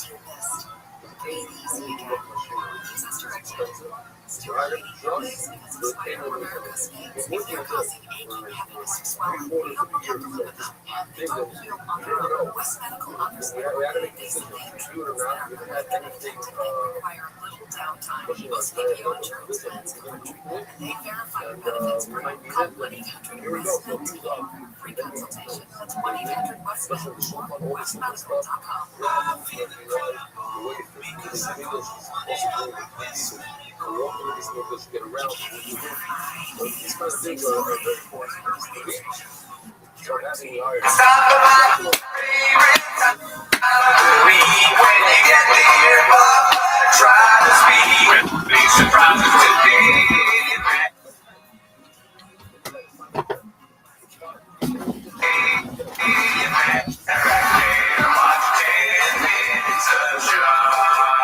Welcome back to Mr. Shop. Thanks for tuning in, as always. Watch us! You're here to watch the clips. So why don't we just go ahead and hit the timer, play the chin clip. Nice. Let's see. I'm on. Sorry, I was doing some perusing. Reddit's down a little bit today. So I was on Instagram. I was on I think, what's your name? Zanella, something like this? Joanna Zanella. Oh, Joanna, yeah. So I was on Slojo's page and I just saw this picture. What do you think about that? Well, One thing that you want to do when you're coaching a team is have people take a picture of you posing, coaching the team. Otherwise, how will anyone even know? Right. No one will even know who you are. Right. And so, like, I have various pictures of me coaching kids' teams. I make sure to get the kids' faces in the picture. I forgot, you don't know, but a lot of our viewers are blind. So can you tell them what's happening? So Brendan Schaub is in a T-shirt on the back that says "Coach," and he has a huddle going on with the kids. I think they're playing flag football. And he's looking back like, at the camera, but from the side. A display of power. Yeah. These kids will do anything I tell them. He looks ripped. Look at that kid. The kid's like, I don't know if that's right. This kid is almost as fuck, dude. I'm not sure he has faith in the bleached guys, because he also is worried, like, this is the same guy that just ate out of my cubby. He's like, he just told us to let the other team score. How are we going to win if we do that? Very funny. What's the last one? Oh, yeah. Okay, coach. Oh, wow. She's getting a little randy. Look at that. She got the okay, coach with the drooly emoji, dude. She's in. That's nice. Ooh. If you stay ready, you don't have to get ready, dude. Yeah. Couples that drool together stay together, dude. You know? And look, he's drooling. He's in shape, dude. He's ready, dude. Wow, the peptides are working for him for sure. You know? Yeah, I mean, it's kind of surprising that a little league team would have jacked guys. Like, there's 3 jacked dudes coaching this team. Yeah. They might be good. Yeah, dude, thank them. All right, let's go to the Reddit. We got a post from Dana White's mom. It's no one knows who you are, Slug. It's just her ass, dude. It's always her ass. Yeah. I'm not gonna lie, that's why I went to her Instagram to be like, did she post another ass pic today? Maybe it's a badass day. Badass day. I had a badass day today. Weather report. Is it an ass day? When Brennan Chop can't hang by the pool all day with you, but everyone knows you're his wifey, so they don't even dare. Wow. Well, got a lot of homeless cats staring right now. Yeah, I mean, it's interesting. So this is a private pool, public pool that she, or a member of it. And if she wasn't married to Shop, she'd be getting hit on. Excellent question, Cooney. Wonder if other moms are getting hit on at this pool. Probably I don't know what you do about that problem. Yeah. If I was Brendan Chop's wife, I would definitely wear more clothes. You know? There could be an argument for that. I would be genuinely scared for people around me to get choked out by this guy. Yeah, he's rip their fucking necks off. He's a violent dude. Like, what if it's a misinterpreted? It's just the waiter asking if you want another Diet Coke, and then Brendan kills him. There you go. This kind of stuff, dude. I love Diet Coke. I don't want the waiter to die because bring me more. Yeah. I like women too. They love Diet Coke. Yeah. I'm a Coke Zero right now. BGL's Little Feet posted this. Reheat. The time Brendan got himself blacklisted by Hollywood Elite and probably ruined Ring's standing in the group. I think we saw this last week, right? I don't think so. Check this out. The best commercial for Hims ever for Brendan Schaub. Gadoosh. Sylvester Stallone. Hey, to read this, we just Toy Story. Wow. Damn, he clapped back. Yeah. Does that make sense? He hates that he got 3,000 likes. He's like, oh, really? I'll show you what I like. You know, torturing my daddy. It's interesting. I mean, this is just getting a response at all, and that he's kind of. I mean, Schaub's not done, dude. Mm-hmm. Sylvester Stallone is replying to him. Sugar Ray Leonard, Al Pacino, Guy Fieri. Is that Brian Callen in the back? Yeah, Brian Callen right there. And D'Elia. Chris D'Elia. Is that Schwarzenegger? Yeah. Oh my God. Yeah, no, this is a real thing that happened. When did this happen? They were watching a fight with all these people right before the allegations, right before COVID, before all that stuff. Damn, dude, they were fucking special time. Yeah. How far the mighty have fallen, dude. Yeah. That's hilarious. Well, you found out the mighty were never really mighty. They were just big and mean. That's true. And I didn't no. It doesn't look good for the Stallone and Leonard and the Pacino. Yeah. I bet you Sugar Ray, or what is his name, right? Sugar Ray Leonard? Yeah. He got out unscathed, dude. Yeah, I guess people don't really remember. He's like, I've had a lot of parties. He's had all the parties. Pacino's like, he had a small brain. His brain was fucked up. Maybe I'll buy him a fucking gun, show him shoot it. Show him how to chew it. Just when we get out, he says, what else you got, chicken? Gunslinger 4 posted this one. Another seductive pic for the Texas baseball dads. It is a weird way of like attacking the city that you're moving to, you know? She's just like, oh, by the way, I have a fucking wife, and then she's just always in a bikini, you know? Yeah, it's just what she feels comfortable in. Yeah, that's a strangely angled photo, unfortunately. Yeah. Well, you know, she did direct it, I'm assuming. This is Glory Days, They'll Pass You By, B. Posted by Caterpillar Hot 7539. Fox Sports, The Fighter and the Kid is the #1 podcast on iTunes. Wow. Though. That's 2016. Mm-hmm. That's...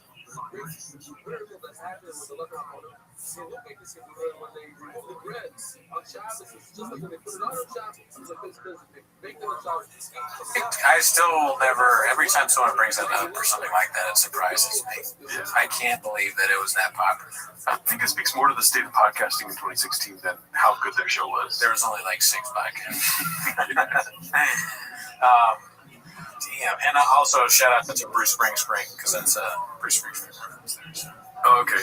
Yeah. I was going to say, like, imagine if we had the foresight to start T-Mos in 2016. Like, listen, we know they're #1. It's going to go downhill. That would have been crazy. But we probably would have gotten a lot of hate. Yeah. We already got hate when we started, but I meant when they were popular. Yeah. And then oh, man, these guys called it. This actually sucks. Called it! They're just jealous haters. Yeah. I don't want that. Dang, Brennan has on one of those stupid wristbands. That's how long ago. It was one of those, was it almost a WWJD? Or JC or whatever it is. Oh, Jesus Christ. Yeah. Remember those bracelets? That's another shop thing. That's a WWE. What about DOAS, drinking out of a shoe? It's a wristband that says DOAS. Yeah, this is back when he had beer in his shoe. Tribal tattoos. Yeah, good times, dude. Special times. What else do we have here? What happens next? Part 26. Oh, fuck yeah, dude. Every week with this guy. Yeah. I do have to open it. We're on a different, what is it called? Browser, because Reddit is down on Google Chrome. Try saying that 10 times. What happens next? Part 26 by Icarus Lives. Helicopter's the biggest flex. I remember when I was doing that Tim Tebow charity golf tournament. They're like, Bubba Watson's coming. I'm like, what? You know, at the time, just won the Masters. Just won Masters, some shit. I'm like, what? Well, obviously, it's that. Just won like Masters, some shit. I'm like, why not? I don't know. He lands on hole 9. Gets out. Gets out of his helicopter. Probably gets sick. Does he get a hole in or doesn't? Both are so funny too. Either one. Bubba Watson, he jumped out of a helicopter like Chuck Norris and then got a hole in 1. Or if it's to expect him to get a hole in 1 is pretty funny. But he just doesn't know golf or anything. Yeah. Then we got a club and the club. Shink. In the hole, just see you later.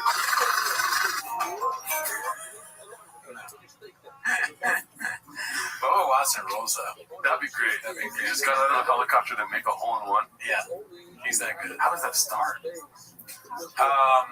That would be funny if that was the first time. He's like, gotta do this more.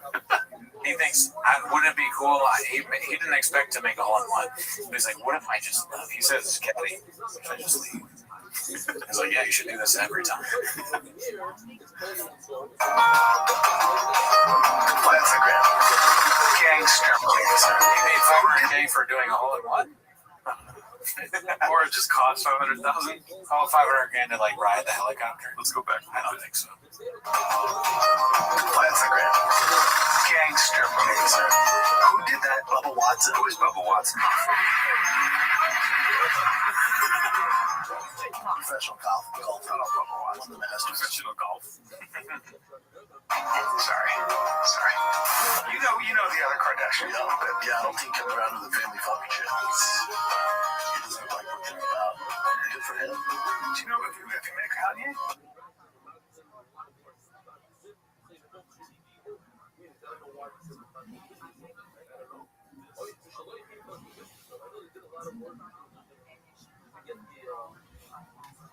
pronunciation correctly, but Rashi says short. What? Oh, secret. Okay, fantastic. On our leg, voices, so we're differences. I don't care. It doesn't make a difference. It's simply only plus the situation. Then it doesn't matter if you knock in his nails and boom. Let's look at the things that we're still looking for whether you covered. What do you think it is?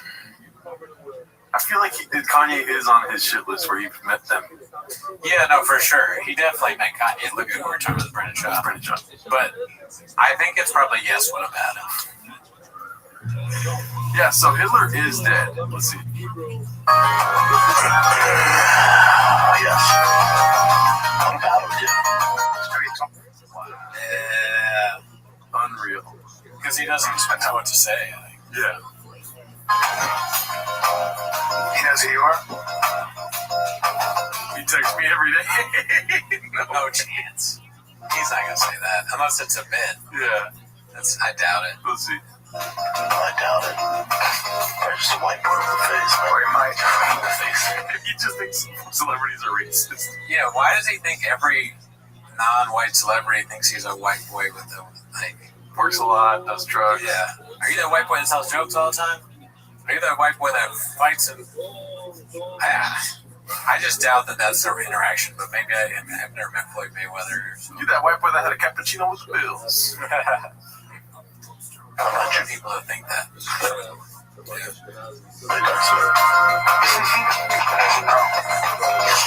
True.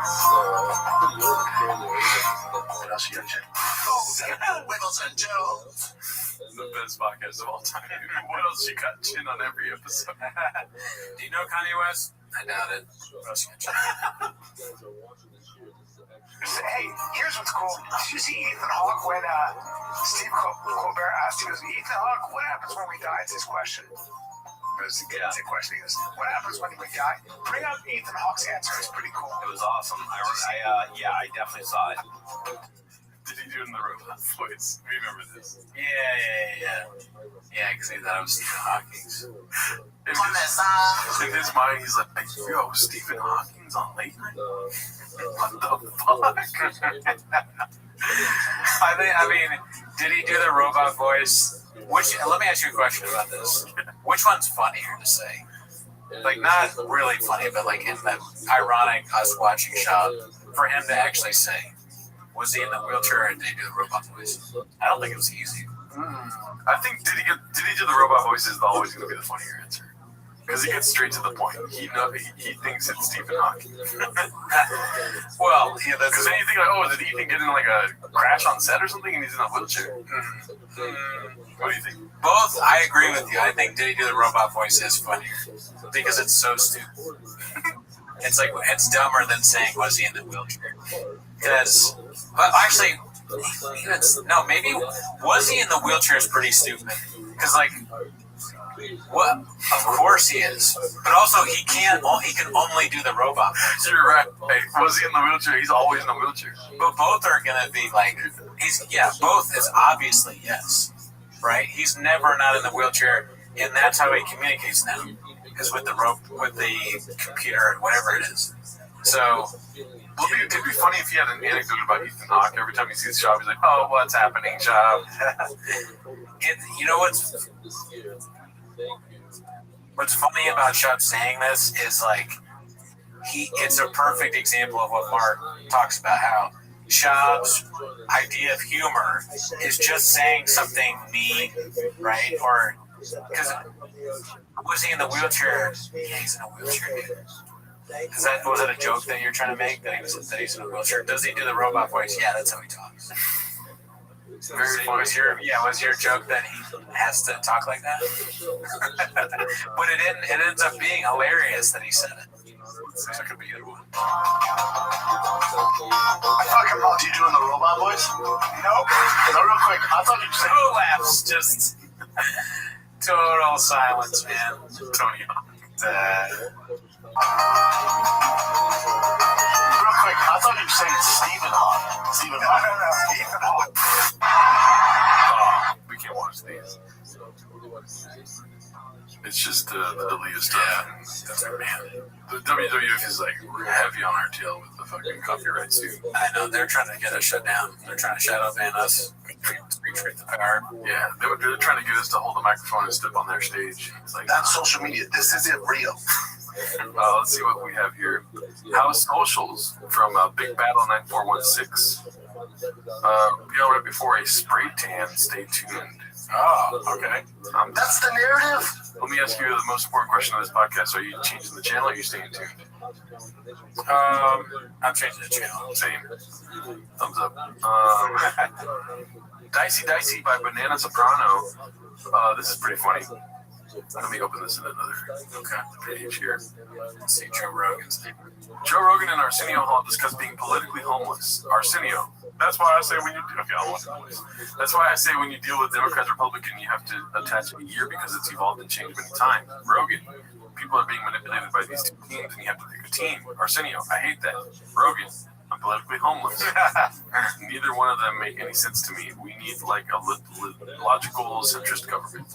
Yeah, see, the problem is that if you're politically homeless, that means you're not far away from being homeless. And you know what that means? You start making fun of shop. So it's good news for us. Yeah, so I think Rogan's gonna start doing that. You want to read this Rogan tweet? The great and powerful Elon Musk. If it wasn't for him, we'd be fucked.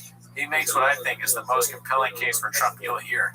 And I agree with him every step of the way. For the record, yes, that's an endorsement of Trump. Enjoy the podcast. Not very homeless there. Seems to be pretty close to that one party. That was only a little over a year. At the time, someone said the nicest house on the block. You know? But I'm not a numbers guy. You change. But calling him out, that's a little spicy. Goddamn rattlesnake. Let's see, Dallas. All right. This is from Skankfest, I think last year, 2 years ago. Interesting how Baba's opinion of Austin has changed in less than 2 years. Posted by Busy Middle 8108. Very funny how he says the word interesting. So let's see this. What else we got? What do you say? Austin? Austin didn't shit. It sounds like nobody said football. Or Austin. Somebody definitely said football. You want to hear it? Yeah. Let's do it one more time. What do you say? Austin? Austin did... Somebody scream football. Yeah, that is what it sounds like, yeah. Let's hear the first brain. There's more than one interesting here. And it's very funny how he says it the same way every time. Austin did shitting. Austin, listen, it's booming, and Joey Rogan definitely made that place boom, but it's still Austin, right? You're still in fucking Texas. It's hot as shit. I like how people leave from LA like, I just can't, it's too much here. Then they go to Austin, and it's like, bro, there's the same homeless problem. There's more liberals here than anywhere. You can't get a cup of coffee without someone with a fucking purple mullet and the pronouns on their fucking name, you know? It's not what we're thinking, yeah. At the end of the day, it's still Austin. He's not meant to stand up, dude. No, but I like watching it. It's like, look at, when they start clapping, look where his feet are. This is like watching film for football people. Look where he's going to marker out. Yeah. As you can see, his feet are here when he starts getting the laughs. And then they start laughing. Look where his feet end up. He moves back. He's like scared of the laughs. He hates the laughs. He steps backward. All right, they're laughing. Let's keep it. What else you got, Jim? Let's make this more boring. I could see him also wearing shoes that are too big. For sure, like there are a few sizes too big, so that may not help. But not because he wants to make his shoes bigger, just because he's so stupid that he doesn't even know his shoe size. He's from a mountain. I have my shoes. Yeah, that too. At the end of the day, it's still Austin. What else you got? The set to be interesting. So, like I said, he says it 3 times. He says it twice at the end. He's trying to buy time, right? He's saying a word. It could be any word, but because he wants to think of what to say. But the problem is that he picks a word he doesn't know how to say. Yeah. So it makes him worse. I feel like he was starting to say it right, and he was like, no, let me go back to saying it wrong. Because he doesn't know how to say the word, he's wasting the time it takes to think of what to say. So that interesting is supposed to buy you time. but he has to put the power of what he's thinking about into saying the word correctly.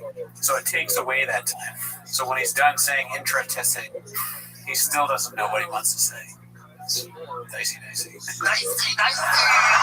Well, speaking of big feet, he's saying inch resting. So, like, maybe his dick is resting. Facts. Interesting, like he's saying this is a boring topic. 5D chess, dude. Baba. Oh, he's conducting them. Yeah. Vasectomy, interesting. Interesting. I can't even say it wrong the way he says it. Interesting.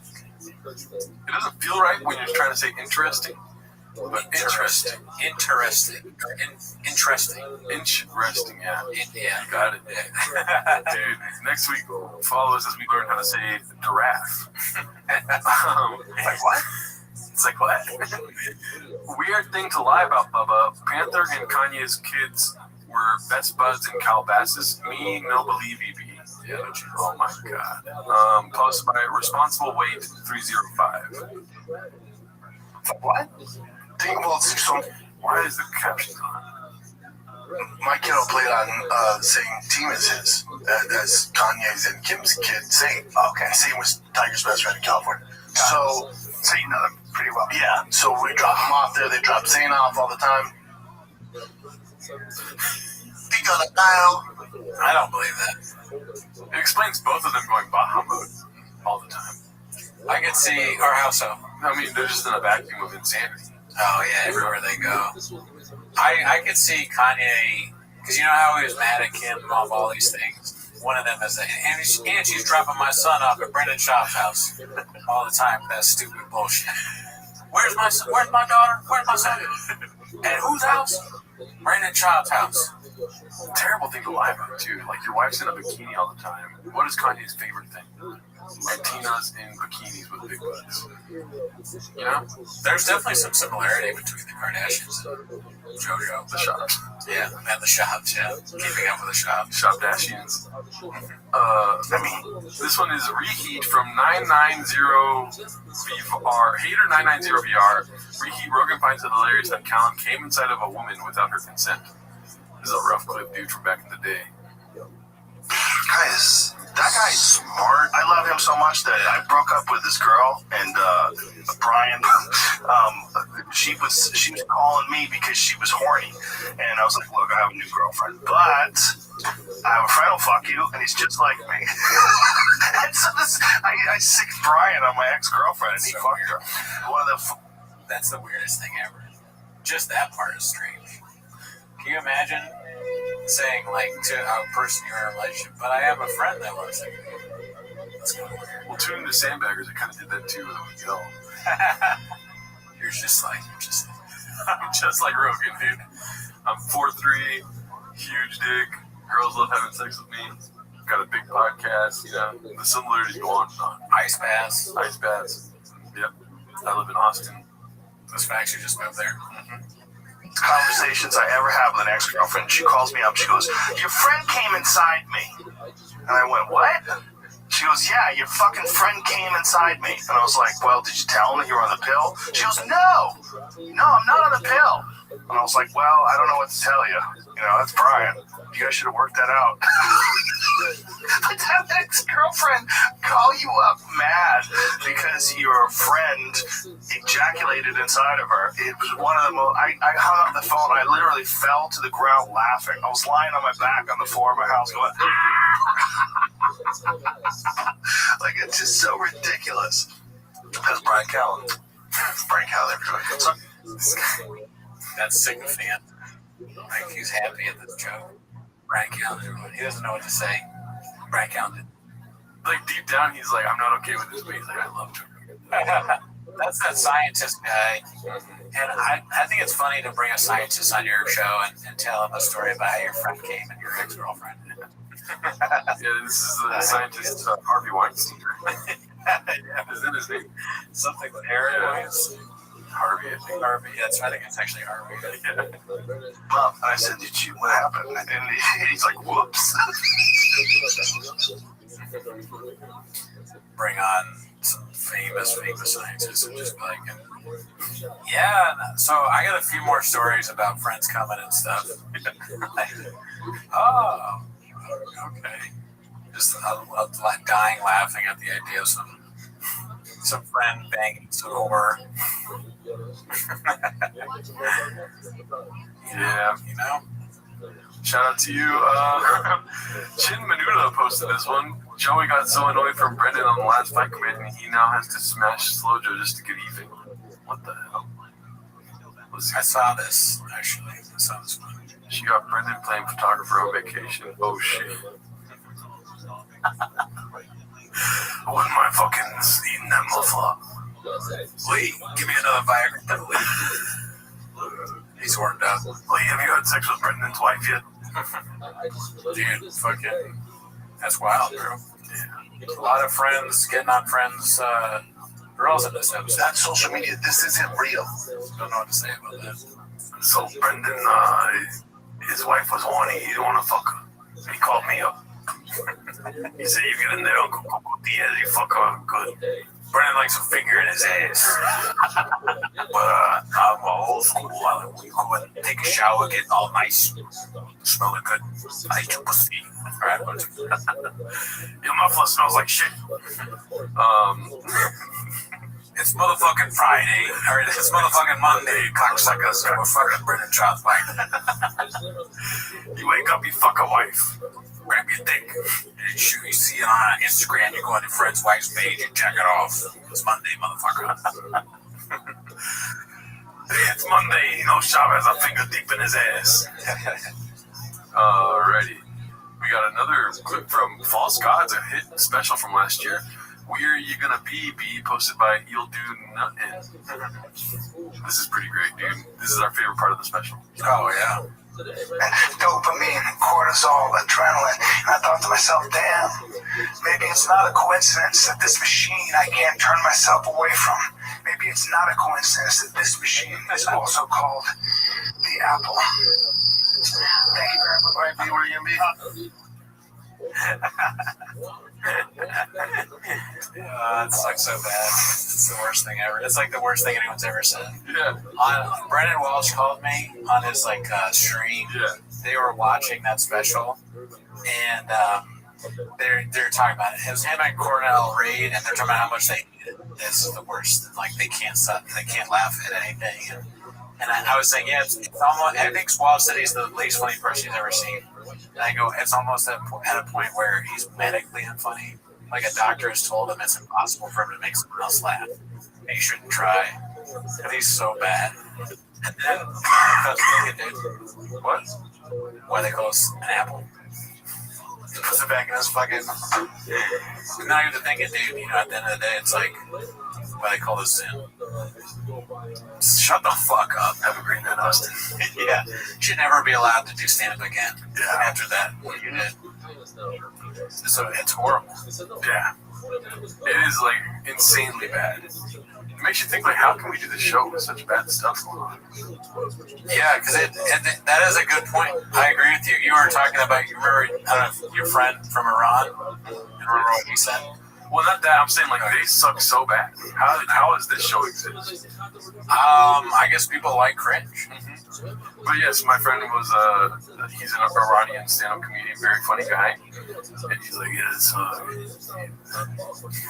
like, yeah, my family is in wars. Whatever he said. I'm not going to, I don't like paraphrasing this kind of stuff. He's like, but sometimes I put on your show, and I'm like, Brendan Chop is so stupid. Yeah, it's like his life is crumbling. He feels bad for Brendan Chop. He is from a country that is literally being bombed, and he's more worried about Brendan Chop's life, and it also puts things in perspective for him.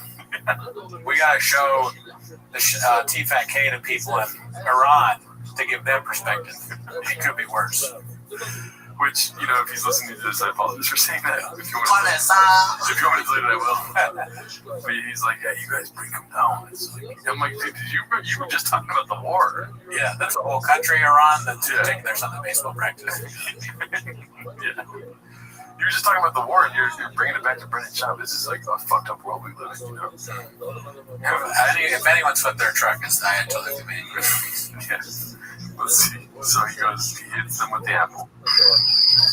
Thank you very much. Kids, this weekend, I am in Irvine, California, April 10 and 11. Come get some. April 10 and 11, I'll see you there. Back to Cali, dude. Irvine. Oh yeah, Friday, Saturday. Let's go. All right, kids, that's it. If you want some fisticuffs and game. Fisticuffs. He said if you want some fisticuffs. I guess that is how you say it, but it just sounds wrong coming out of his mouth. That's ridiculous. All right, so this is a dicey title. Breaking news, everyone. I did not see this before the show. That's fucked up. Kemba33 posted this. Bappa suggests Callan's daughter do OnlyFans. I did see the picture of Callan and his daughter, and it got heavily gadooshed on Ching's. Because like, don't bring her into this, dude. Yeah, it's good. You got to keep her out of him. Let's see what this is all about. This is dicey, if that's the case. You think over under Brennan Chopper suggests OnlyFans? I think he's going to do that, yeah. Do you think he says OnlyFans, or do you think he just insinuates? I think he says it. Okay.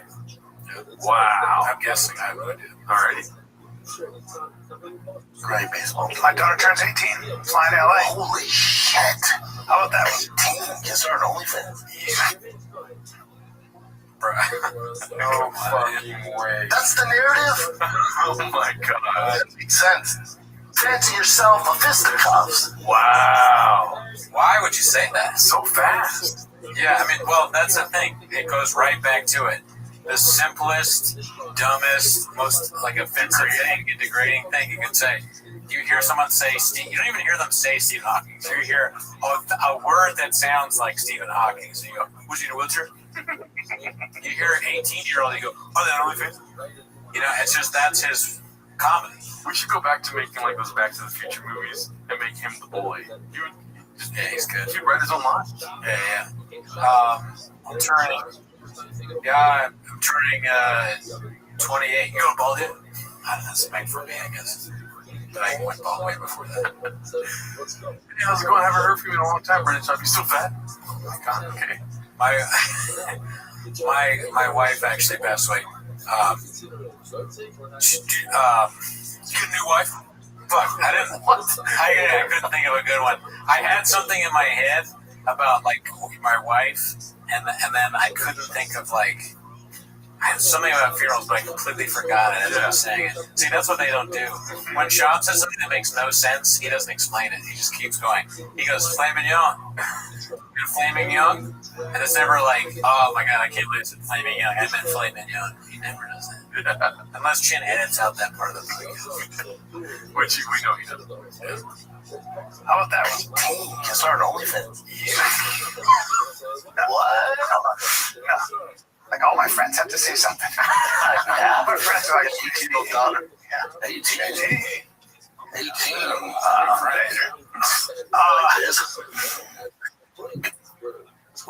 It's word. I was given the benefit of the doubt when I posed the hypothetical of what's going to happen. Yeah. It's terrible. No, it's very bad. Dude, if I ever have an 18-year-old daughter, I'm not bringing her up on the podcast. And I'm not doing that because I'm like, Brendan's going to say something about her, like fucking her. I'm like, no, dude, I'm not going to do that. I'm not going to create the opportunity for it. Well, I would never. And neither would any of my friends, or me to my friends. Right. That's crazy. If your friends are doing that, you suck. Yeah. That is so strange. Did you say 18? She is a full-grown woman. She never will be in my eyes. You know, it's like, Brendan's like the voice of reason at the end of the clip. She's a full-grown woman. Why are you saying that? Yeah. Hey, Chin, cut this part out. Cut this part out, Chin, please. Chin's like, no, I would fucking do it. Like, it just gets worse and worse. Chin, would you fuck my daughter? They're just a bunch of bad people, these guys. Yeah. And that's who they're friends with. All right, well, hopefully it gets better from there. This is a dark episode, dude. I didn't see that turn coming. Snorkel gonna see so much use before the inevitable crash, posted by his NILS loves movies. New Snorkel who dis. I don't even understand what's going on here. Yeah, I don't get that. Maybe it's because there's a lot of dust, and so they gotta get clean air into the cabin. You know, they've off-road so hard. I gotta scroll. I should open a different page. Yeah, so what do you, any takes on that one? The new Snorkel who dis? I'm not a truck guy, so I don't know what that even means. You know, and also, like, he probably didn't mean to capitalize the snorkel. He's like, he Googled it, copied it from ChatGPT or whatever. He just copy and pasted the capital S. He's like, I'm not going to fuck this up. I know it's a snorkel. This is how you definitely smell it. Yeah. Spell it. I guess I understand now. Like, because I'm sorry, I spaced out for a second, but he posted this, and he says it's a thing on his truck. Yeah. And so he wanted to post about it. And then he, you know, it's again, this is very British. He just used a catchy phrase that you've heard from years ago. New snorkel, so just it makes perfect sense. Yeah. New snorkel, who does? I'm surprised it's not like that feeling when you get a new snorkel. Yeah, could have worked there. TFW. Yeah. Today I learned I had a new snorkel. Something like that. Today I learned Kobe's aren't for adults. Yeah. All right. This is a post from Not Yet. Beast of a work ethic and chin claps back. 3.5 minutes. Let's see. Really love and miss the Food Truck Diaries. I get this all the time. I know it's tough for you to do now, especially when it's just you running the show and dealing with guests. What are you going to do? An A-sitter trying to get fighters to Zoom in the shop show for short interviews. Main event prelim guys, I can't imagine it'd be too hard to figure out. Plus, most fighters respect you and would be happy to come on, I imagine. It'd be great to hear you ask questions you have directly to the fighters. Just a thought, love you, dog. Just became a girl dad 3 weeks ago. Wow. Thanks for all the inspiration, motivation. Shout out to you, man. Good luck with that baby girl. Enjoy every minute of it. It goes fast. Everyone says that, but it's so true. I get this giant 10-year-old on my hands now. As far as... What? He's a giant 10-year-old on his hands. That's not a girl, right? No, I think he's talking about one of the other kids, maybe. Also, you didn't become a girl dad 3 weeks ago. You became a baby dad. You know what I mean? Yeah. Girl dad is when they get a little older, I think, right? Oh, I don't know. Yeah, I don't have kids. I think it's funny that so many people appear to be offering advice right now. Like every show that we do is a new person writing like, all right, here's what you got to do to save the show. Is it that bad? All these comments about different things they should do. It's just funny. They want the glory days back, dude. Have you ever thought about getting Bobby Lee back on? Well, Bobby Lee's my encouragement. Bobby Lee is one of my closest friends. Me and Bobby talk about it. No one's been more supportive when I started than Bobby Lee did. I think it would be funny if they did that. Bobby Lee coming back on is almost like him doing stand-up again. It's just like another thing that won't happen because of all that went down. But I think they should. Yeah. Food Truck Diaries, unless, you know, like, my passion's trucks, right? So, My passion's trucks. We came up with this concept to do this. That's pretty funny. Oh my god. Then what happened to Drive Fast All Gas? Yeah, since when, dude? It's been about 2 years tops of you talking about trucks. You're passionate, man. We just watched a clip of you not even 2 years ago when you were still doing stand-up about Austin. Your passion isn't trucks. I thought your passion was fish.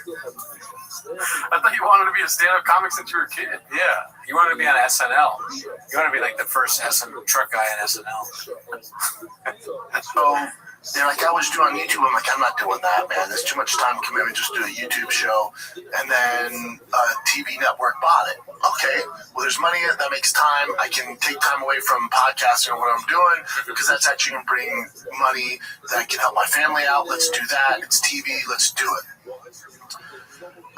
Unless like Tubi or Netflix or Amazon or name any of these big TV networks, I'm like, hey, we want Food Truck Diaries. I don't see me doing it. Please, Amazon. One of the benefits. Oh my god, anyone, dude. Dude, Netflix, that would be so bad. You have at least 100,000 more subscriptions. I would love to be an executive at Netflix pitching that to like the person that decides. Yeah. I think you would need really good job security. Oh yeah, that wouldn't waste my job. Yeah, you'd have to get some blackmail on the CEO or something and then pitch it. Yeah, I guess you're right.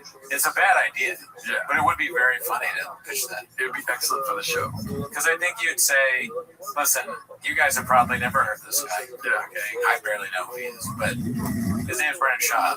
You've heard of Joe Rogan. Everyone's like, yes, of course. Well, this is Joe Rogan's best friend. Now their lips are water. You know, they're licking their lips. Joe Rogan's best friend. Yeah, dude, they go. So his name is Brendan Schaub. He used to do stand-up. He has a following, but check this. And he does a show with Brian Callen, and now they're like, whoa, wait a minute. But I think you're wrong. Okay. You know, you got to sell him first. You were starting great, and then you said Brendan Schaub. Okay. You can't do that. Okay. You got to say all the attributes first. He used to do stand-up. He stopped them because the woke mob was coming after him. You know? Right. All the Joe Rogan thing. You got to make them picture Joe Rogan, and then at the end, you'd be like, now industry talk. His name is Brendan Schaub. I know, but listen, you hear all the other things I said before. They're leaving you. Lock the doors. My pitch isn't finished yet. Code red, lock the door. Change the door. Yeah, you're right. Industry talk. He was shadow banned. Like a lot of the woke mob, which we fought against. Times are different. There's no more DEI. Yeah. Right. So then you got him hooked. But my thing is, I was going to sell him at the end. Oh. Because it doesn't really matter. Brendan Schaub, Brian Callen, who cares? The names don't matter. Joe Rogan. The only name that matters is Rogan. I've already said that. But you say Schaub way too fast. Maybe. But here's where I sell them. Yes. I go, we all know this, right? What I've said. Everything I've said is true. We're named the lie, right? I go, however, have you seen the Reddit that's dedicated to making fun of the show? Do you see how many? 200,000 people are on it. That's a lot of. I'm not a numbers guy. Never been. However, I read the comments from time to time. Could be a big thing for us. Yeah. Where do you sign the dotted line? Right here. Here's a pen. Sell me it. Sell me it. Do you need a pen? Boom.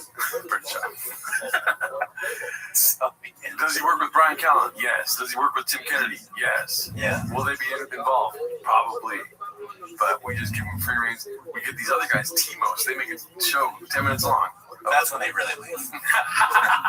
Executives will jump out of the window. Brendan Cooney, different. That's when they're like looking for a parachute if they're on the top floor to get out of there. Co-host. We can't even spell that name. Get serious. I don't want that. I don't want that. Let's see. Of doing a TV show is I'm just a talent, right? I'm a talent creator, but I don't have Talent to. creator. Yes. Jelly Roll. Giovanni. Manny, you're a little older now. Location shoots, figure out the cars. Like, I have a team that does that. Now, this is plug and play. This is my passion. I'm the talent creator. Isn't that nuts? Yeah, it's crazy for him to think that. He doesn't even have talent. No. And he's apparently the talent creator. He's Mr. The Oz. He's the Wizard of Oz. I'm glad Chin doesn't edit these episodes, because if he was like the fact checker, he'd be like, we have 5 minutes of him just saying what else you got. I almost called him Mr. Oz. And that's what I like to do. It's pretty upfront. There's not a lot of bells and whistles. On the production side, we're probably on the lower side of that. We don't have a lot of bells and whistles. So this is easy. We start doing Food Truck Diaries and booking people. And then also, when it comes to having fighters and guests on the show, I just don't like guest-driven show, really. I know a lot of people have to do it. I'm good where I'm at. Again, if we hired a booker, that'd be easy. Also, Zoom sucks. So, and I'm not in LA anymore where there's a ton of fighters. There's a few in Austin, but not a ton. It's just not what I do. Nor do I want to do it. But I hear you, dude. I hear you. We've done it before, too, though. Of course we've done it before. I've been podcasting fucking 15 years. What are you talking about? Of course we've done it before. That's what he's saying. No, it's before. With Food Truck Diaries, we've had FaceTime. How do you consider trying to get fighters to FaceTime or Zoom? So we've done that before. Yeah, what I'm saying. You didn't say do it again. Yeah, we've done it a bunch. We've had Luke Thomas on. Sugar. We've had a bunch of guys, and then also those guys they're making their rounds too. So it's not like breaking news. I don't even know what's going on. Yeah, it's just like, dude, you cannot tell Brendan Schaub how to do Brendan Schaub. At the end of the day, you're gonna tell a fish how to swim? You know what I mean? Very simple. Granted, he's a fucking, I don't know, what's something that doesn't swim? A fox. He's a fox, and you're trying to teach a fox how to swim, but he thinks he's a fish. Yeah. He's like, you're gonna teach a fish how to swim? He's like, Brendan, you're a fox. I'm a fish. You know? He's like, Brendan, you swim like a fox. You might be a fox, dude. I think it's funny to say that. You swim like an animal that can't swim. Off the top of my head, I can't. Do you understand what I'm saying? What?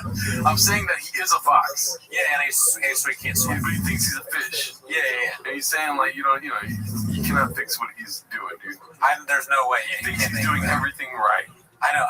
What I'm saying is that it would be funny to tell him like you actually swim like a fox because he can't swim. Yeah. But I don't know if foxes can swim or not. That's what the point is. That's the point of what I'm saying. Do you think can they swim? I don't know. Should I Google it? No, it's not worth it. But I'm just stating it's possible that they could swim because they say like I was trying desperately in my head to think of what's an animal that absolutely I'm positive cannot swim. Yeah. And I can't really because I think bears might be able to swim. Yeah. I was like dogs can definitely swim. Right. And I was like ducks, and I was like, well, they swim. So I'm sorry, I was trying to. You killed my analogy, though. My analogy's great here. How did I kill it? I'm adding to it. No, you're lost in the analogy to get out. Yeah, true. It was so good, I got lost. I went inside it. But there's no telling Brendan Schaub how to do Brendan Schaub. He's not doing anything correctly. Everything's going downhill rapidly. He's a fox against me. But wants to and thinks he can. And thinks he's a fish. Yeah. Maybe you interview a fox and you're like, so what's it like being a fox? And the fox says, I'm actually a fish. That's what it is. That's what I'm saying. Yeah, no, that's what Sean would do. And they would make fish noises and like, and then you show him a mirror, you hold it up, and it's a fox. He's like, what do you see in front of your face? And he starts describing a fox. He's like, I don't know, but I better get underwater quick because I only have gills, can't breathe air. Yeah, how are you breathing right now? Brent's like, fuck you. I don't know what he would say. I gotta go bathroom, big gulp. I will snap his fucking neck. That's a fox saying that to you. Somebody else do it, then I can just parlay off that and give my 2 cents on the questions I would have asked. It's not like I'm asking anything Ariel's not gonna ask or Luke Thomas. So those guys, even Luke doesn't do it, but Ariel's kind of the guy that does that. Mm-hmm. That's his thing. He got it. He's a guest-driven show. He asks way better questions than I would ask, and I can just parlay off the highlights and that shit. It's half the work. Oh, man. Justin D. Stanley. Oh, my God. It's all a clip about being kind of lazy. Plug and play? He's not. There's nothing that shot has as plug and play. And also, even if the show was plug and play, somebody else would be plugging and playing it. Yeah, it would be taking place at a massage parlor. Yes, buttholes plug and play. Oh man. Damn, dude. Brendan Schaub just gets worse and worse, huh? Let's see. Kia Girl at Heart, posted by Gunslinger 4. I mean, do we need to picture this hard? Yeah, I don't get it. Yeah. I gotta scroll down again. Safari's just a killer, huh? Just a bunch of ass. Support subreddit. This is Clayman89. Anyone else in SoCal hate themselves enough to go watch this show for free? Good news, dude. Yeah, we didn't go. No. We were watching I am white as shit, Dallas. Yeah. Meet social media flucer. Jojo Shop / ask me about my peptide stack. All natty. So that was as today's shout out goes to Joanna. Meet Joanna has been an awesome almost a year. Born and raised girls. Now we have Texas her lady. Mom with 3 kiddos. I keep her active and in shape. Joanna also holds coffee dates and I know he probably said this before, and I don't mean to gadoosh her here, but the two of them are so stupid that anything that they do, I don't care what they look like. They could look like the greatest human beings on earth. I don't want to do it because I'm worried it's going to kill me or do something bad because they're both dummies. Yeah. So if I wanted to be in really good shape, I would just go to the gym and work out and eat healthy. Exactly. I'm not going to take a peptide because they said it. Yeah. Yeah, dude, I drew the line when I started getting my kid high. Yeah. I know he said CBD, but I started giving him THC. Yeah. I was like, oh, no big deal. Makes sense. Brendan Schaub does it. Let's see what we have here. What is my shit going off crazy right now? Sorry. You just got 1,000 followers. Yeah, thanks for that hot take. Alright, we have a post from Blue Gompus Snapple. Brandon throwing shade at Callahan. I did see this one already. pretty great. So they're talking about Louis C.K. I was wondering the first time I saw this if this included Brian Callen's name at all. No, probably not. I don't see that. Let's see. Yeah, but Louis C.K. was like part of the madness. Where it's like, I don't condone what he did, but he was in, you can't lump him in with Harvey, Weinstein, because you're talking about rape and like horrible shit. He got lumped into all that shit. Everybody did. That's terrible. Everybody did. No, there's some people that didn't. Chili, Come on, Brian. There's some notable people that didn't get involved. It's funny to throw yourself into that. Yourself. Everybody did. He's just like, yeah, man. Why? I wouldn't, even if I'm him, I don't want to be lumped into that even by myself. Yeah, I was part of all of that. Part of the Harvey Weinstein stuff? Can't you just make the case that it was a separate witch hunt or something? It was like 3 years between both of them, too. Harvey Weinstein was, I think, 2016. I don't remember. And then Louis C.K. was 2017. And Brian Callen was 2020. Brian Callen was like 2014 to 2026. It never ended. It's like, Weinstein was actually went to jail. Really bad person. Yeah. Oh yeah, but you can get accused of, somebody can accuse you and say you did something 23 years ago. I know. But what I'm saying is, but now I went to jail. CK could have packed it up, shut down, kept talking about it, being negative, shitty on podcasts, shitty in stand-up. This is awesome. Shaw is this is pretty good. Shaw is crushing Callen. He's no whole bar. Damn. You just drink a Diet Coke. That's all I'm on right now. He's like, oh, my bad, Mr. Whole Foods. Like a douche, Brian. Yeah, but now I went to jail. CK could have packed it up, shut down, kept talking about it, being negative, shitty on podcasts, shitty in stand-up. Or he went, I'm just going to keep on. Just kept putting out dope content, kept with it. Brian, stop shaking your head. God. Brian is really paying everyone, you know what, I've said this before, but everyone around, not just Aaliyah, everyone around Shop is paying their penance. That's the punishment that they have for their horrible actions. At some point, if you do something bad in stand-up, you will need to do a podcast with Brendan Shop. And he's going to make fun of you to your face. And he's a fucking goofy idiot who's going to piss you off, talk over your bits, crush you, and you have to do it because of what you did. And I hope you learn your lesson. This is your punishment. Leah, Callen, Eric, very good. I know of. Must have done something. He's still there. Yeah, like Chin, Beanie Guy, all of you have done something bad, and this is your punishment. Those facts. Dude, that's so funny. So hard. That was actually legit good. That was like Shop cooking on that one. Kept with it.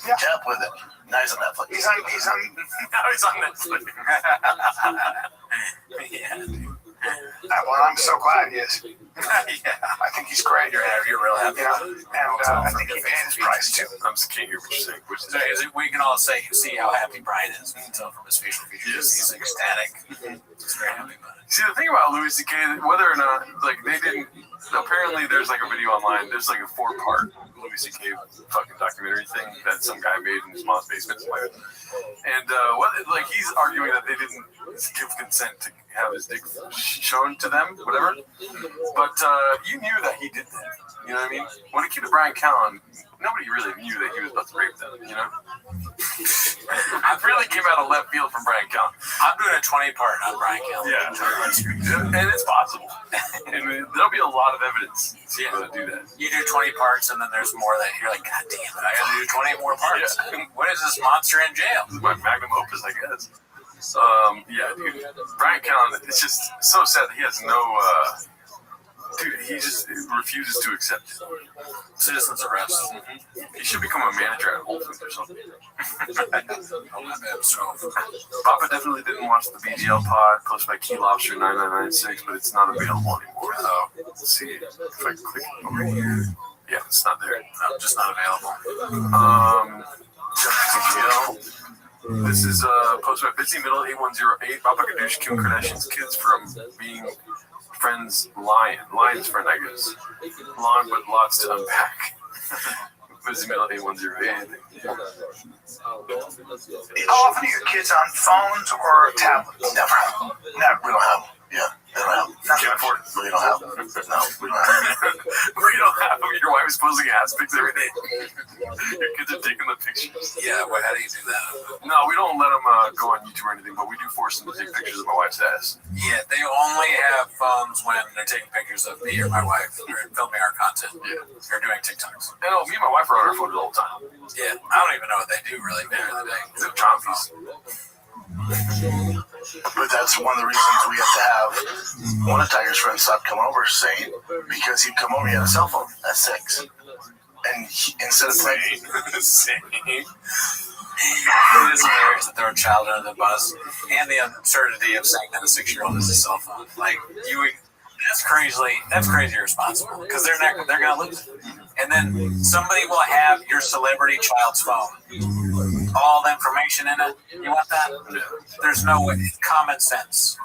You are not going to let a 6-year-old walk around with a phone. Or at least maybe I'm totally off, but that doesn't sound like something you do, right? Right. Or would you? No, I don't know. I don't have kids, but yeah, I don't know. I mean, it makes sense. There's people in the world doing that.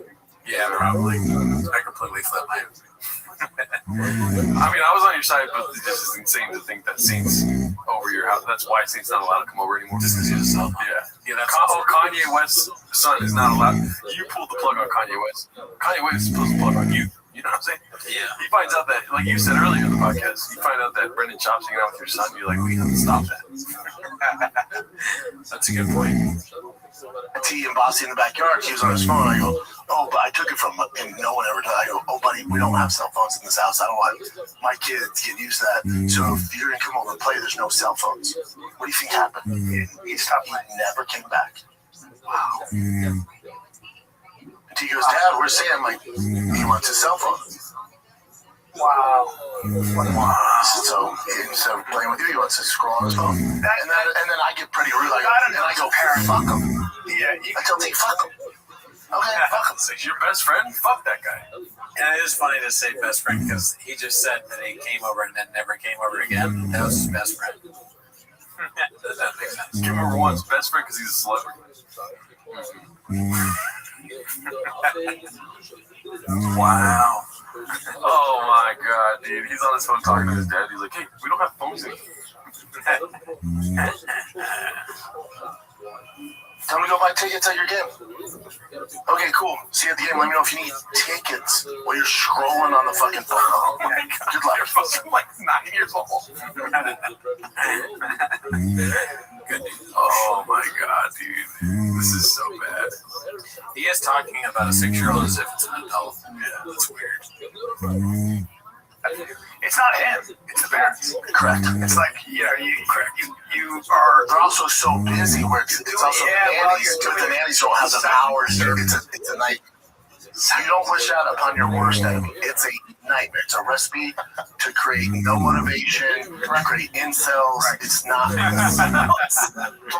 Tom, congrats, man. Let me know if you need tickets. Nightmare. Not out here, man. Especially in our neighborhood. Now, it seems to have the phone. Everyone's sports specific, oriented. It's just all about family. It's just different. For months. I like the idea of his kids talking like adults to other kids. When he sees Kanye's kid again, he goes, "Congrats, man! See the game. Buy tickets or whatever. If you need help, we'll get tickets to the game." That's facts. Yeah. You're gay. You have a phone. Yeah. You talk to his dad. Yeah, phones are gay. Phones are gay. You're gay. So you have a phone. I guess you're a cuck then. It's a 6-year-old son. My dad says you're a cuck. Your parents are gay. Because you have a phone. That's good. If you ever want to stop like being a cuck, hit me up. Don't text me. Text my dad. I gotta have a phone. Tell your dad to text my dad. I don't have a phone, so I can't see it. My dad will beat your dad up. Yeah. My dad will beat your dad up, and when I'm 18, I'll have a phone. I'll have OnlyFans. Yeah, right? It's like they like have these kids in a prison, and And then if the kid's a woman, when they turn 18, all the friends are gonna be like, I want to fuck your daughter now. Yeah, what the fuck, dude? I can't wait till I'm 18. My dad's friends will want to fuck me. And my parents are cool. Yours aren't because they give me a phone. But if you're on Instagram, my mom posts pictures of herself with her butt out all the time. So if you ever want to stop getting fat, turn 18, you can see pictures of my mom. And I'm gonna fuck my dad's friends. Because my OnlyFans blown up. I'm 18 now, and my parents prepared me for this. All that matters is that I'm really good at baseball. Yeah, I have OnlyFans. Yeah. Engagement, likes, shares. That's cool for you. That's cool if that's what you want to do. That's more than a game to me. If you want to take it to the game, just text me, man. Just blow up my dad's phone. All my friends have blown up my dad's phone. Good to see Chin has a backup plan B. It's a church called Chin's Baptist Church, posted by Bipedal Autonomous. Chin's Baptist Church. I wonder if that's in Texas. I love good music. Yeah. Tall and in shape comedian, podcaster, who could it be? All the lip, Botox, and wearing dress in Slow Joe's reel is kind of making sense. Oh yeah, so this is from a long while ago. Slept with a famous podcaster who is, quote, straight. Remember this? Vaguely. So around a year ago, before COVID was taken off, I slept with a famous podcaster who's supposedly straight. At the time, I didn't even know who he was. I just browsed sites to the doublelist and post didn't add with a photo of myself. About 20 to 30 minutes later, got an email with a pic of some guy. He told me his stats in quotes. I'm being less specific out of respect for him. Well above 6 foot tall, a white guy. He honestly could be mixed. He was pretty tan. That's so funny. This is Brendan Chop, dude. Some tattoos, and he was kind of in shape. His face wasn't in the photo, and I could only see his chest and dick. I was intrigued, so I emailed him back. We go back and forth emailing. He gives me the hotel he's staying at and his hotel room number. I went inside, and it was pretty dim. He was only wearing a beanie. Beanie guy, dude. That's right, just a fucking beanie. I remember trying to contain my laughter after seeing this tall-ass man completely naked with only a beanie. He seemed kind of nervous. I was surprised to see he was actually that tall because usually people are lying, but no, he was pretty fucking tall. I sucked his dick and he fucked me. It was alright. I remember he kept saying shit like, you like that, and begged me. It was kind of weird, but whatever. Anyway, after he came, he kind of just lost interest and was like, I gotta go. Dude, this is Brendan Chop. I noticed the beanie he was wearing had fallen off, and I saw this weird birth defect on his ears. It wasn't a deal breaker or anything, but it is relevant to the story. It was one of those weirder hookups I had. Okay, so now fast forward to last week, I'm texting a friend, and he sends me this meme of the guy who I slept with. I remember being so weirded out and surprised because I recognized him. He had gained quite a bit of weight since the last time I had seen him. I knew it was him because I recognized the birth defect on his ear that I had seen the first time. I never told my friend, but I just asked who it was. He told me, and after Googling him, I found out he was pretty successful and famous. I listened to one of his podcasts and just bursted out laughing by the way he wants to appear straight. No joke, this dude has talked about the size of different guys' cocks in both of the random episodes I've watched. How anyone couldn't see is crazy to me. He does have a wife and kids, though, so I won't say any more out of respect for him. But anyway, there's my confession. LOL. So this is a guy? Yeah. Oh, man. Yeah, I-Man 24 or something. I forgot. I completely forgot about that. So I don't remember this, but yeah, that's a hilarious post. You know, you never know if it's real or not, right? The cats are crazy. Yeah. But, you know, it's hilarious. That would be very funny if true. Submitted 1 month ago. Yeah, I wish we can get a date on this. Brendan Chop. For somebody who just put Brendan Chop. Broken Michigan. Oh man, I accidentally went Bahamut here. I don't know what. Let's see. There was some stuff from him hosting the beer knuckle. Oh yeah, the beer. Yeah. Like what? Oh man, Our show. The scroller thing is bugging the shit out of me. He definitely said beer knuckle. I saw that when scrolling through the Reddit. Yeah. Let's end on that. I really like. This is That was rabbit Over fish, right? So I was like, what the f*** you doing? Blah, what the f***? It might be there, but I'm like, All right, here's one. He's got it. Bappa and Game Bread. Let's see what this is. Who posted this? Dandy Kaufman too, of course. it might be there, but I'm not going to waste my energy early in this first round. Good short elbow. Now, AJ Short for a second. That's it. And it's over. Quick tap. Minute 30 left in round number 1. Anthony Smith punches his ticket very easy. Made that look easy. Not a mark on his face. Hands look good. That's your dark horse in heavyweight division. Wow. What was it? He got it. I mean, Just kind of a clip there. yeah. Nothing weird about it. I know. Okay, so where is this? Tyler, Is this something? the guitar 867. He gets a question from a blind guy. That's a good title. The minimum is Sky 2305. Dude, these cats are definitely getting. There's no way. There's like holding sand in your hand. It's gonna fall out. There's gonna be cats that come through. Tyler Alonso guitar 8617. Question for It's so funny if we see like manly man. But easy. Left to go. Oh, I see. Yeah, of course. I'm 32 years old now. I'm blind. Hey, any tips? I'm a heavier guy and wondering if you have met any blind grapplers or have any ideas on what I should focus on. I'm not blind, but He's blind. He can focus. never been blind. Because you can't see, because you're blind, you don't want to get reversed, or you don't want to give up something, because I'm assuming it's tougher for you to see certain submissions, especially when you're on bottom, or when there's a transition, you can't see it coming, where usually your vision can play a certain role and help you identify certain dangers when it comes to your neck, or Americanas, or stuff like that, or ankle locks. So control his ass, and you're bigger too. Control his ass, and then start feeling it out. Nope, we're all come on him, especially he's a bigger dude, so we don't want to do that. Okay. We don't want to do that. No, we don't want to pull guard and have to fight off our back. It's tough to see what they're setting up and stuff. If he's on top, he can control the narrative. And then watch like Carlos Olberg versus. Honestly, I'm impressed with Papa there. You gotta say, no hacky, stupid shit. And then control the narrative is hilarious. I'm all on top. Oh, okay, so this is one I wanted to show on the show. It's very exhaustion beat. Did you see this? Oh, man, it's good. Mitchie Slick LBC. We are pretty far into the show, so we're very exhaustion right now, too. It's also exhaustion for control. Those on the bottom, constantly throwing these attacks, constantly so it's starting for the show, but for Charles, it's a lot more exhausting. Exhaustion. I mean, is it?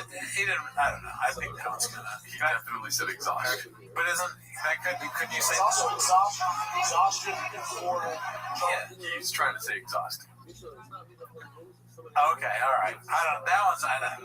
All right. It's not a flaming young. It's not a flaming young, but you know. Bappa mistakes Jake Shields for Jake Paul. Let's see. Who posted this?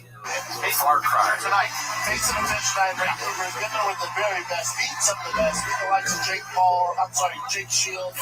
Twice beat Jake Paul. He lost to Jake Shields twice. Jake Paul. He beat Jake Shields twice. Beat Roy McDonald. You're just the worst commentator. Just use combinations. Posted by Lennon9. Right hand from Marco again.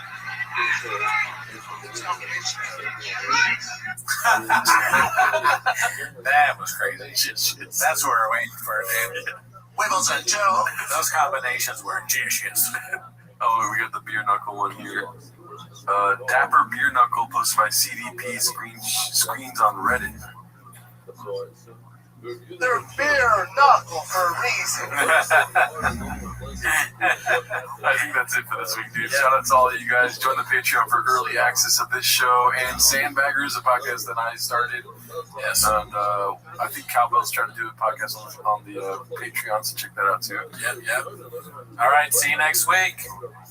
See you next week. You should say this. You should say this. Welcome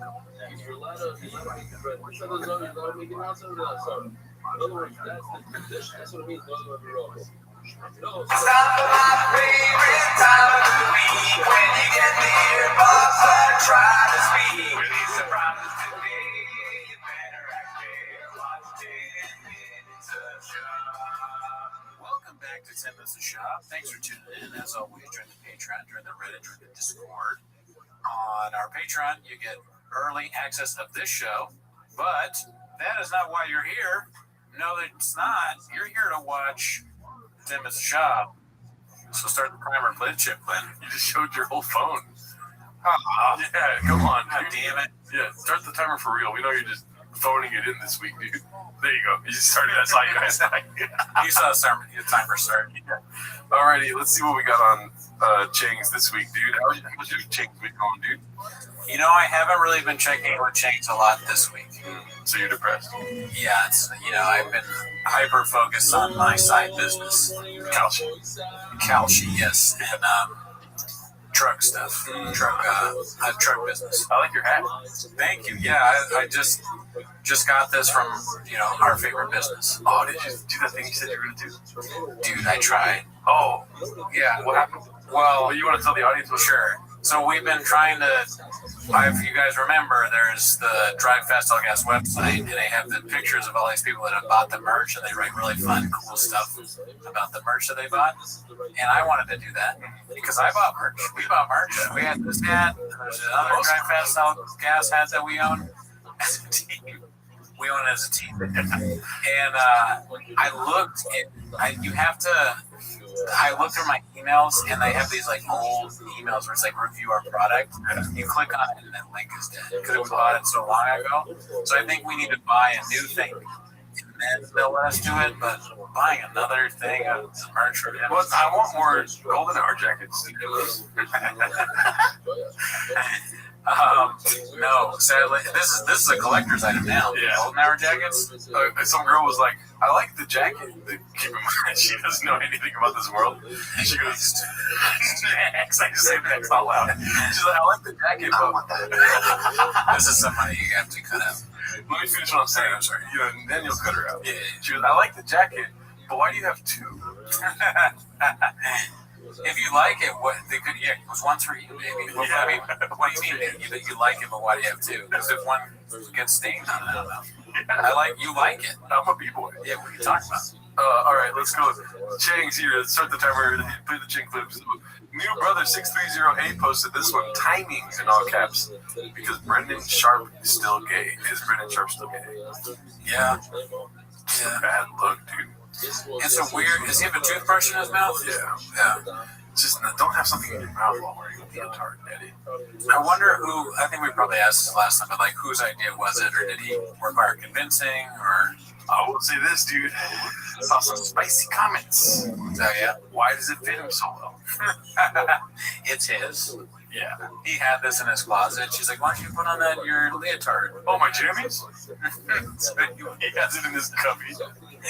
That is so funny. This is his jammies because it helps him sleep. Why does it fit him so well, dude? Why are his muscles perfect in this thing? That's not a woman's leotard, Daddy. How did you even find it? Did they order it on Amazon? That would be a funny thing to get. Their Amazon history, all the redacted shit they order.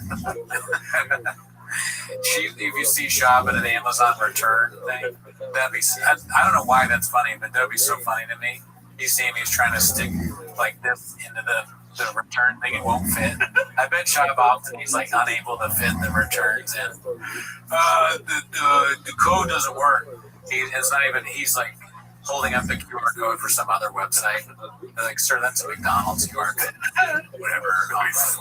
I bet you I will get it. I bet you I will return this Amazon. They're like, "What? What?" Slojo definitely just gets buzz balls off Amazon. Different color buzz balls, right? That's fine. I'm sorry, I'm pretending like I know, but what's a buzz ball? Like that Latina thing. When you're spicy, you get a buzz ball. It's like a little ball. You know those balls at Pops? You know the balls at liquor stores? They're called buzz balls. Oh, no. Oh, fuck, man. She just goes on Amazon and gets buzz balls, dude. It could be. That would explain the content. Yeah. She's fucked up. Yeah. All right, let's see what else we have. I'll cut that part out. This is okay. That's very loud. Okay, have you seen this? No. Dave Oz66 posted this. Dude, that's Daddy's number.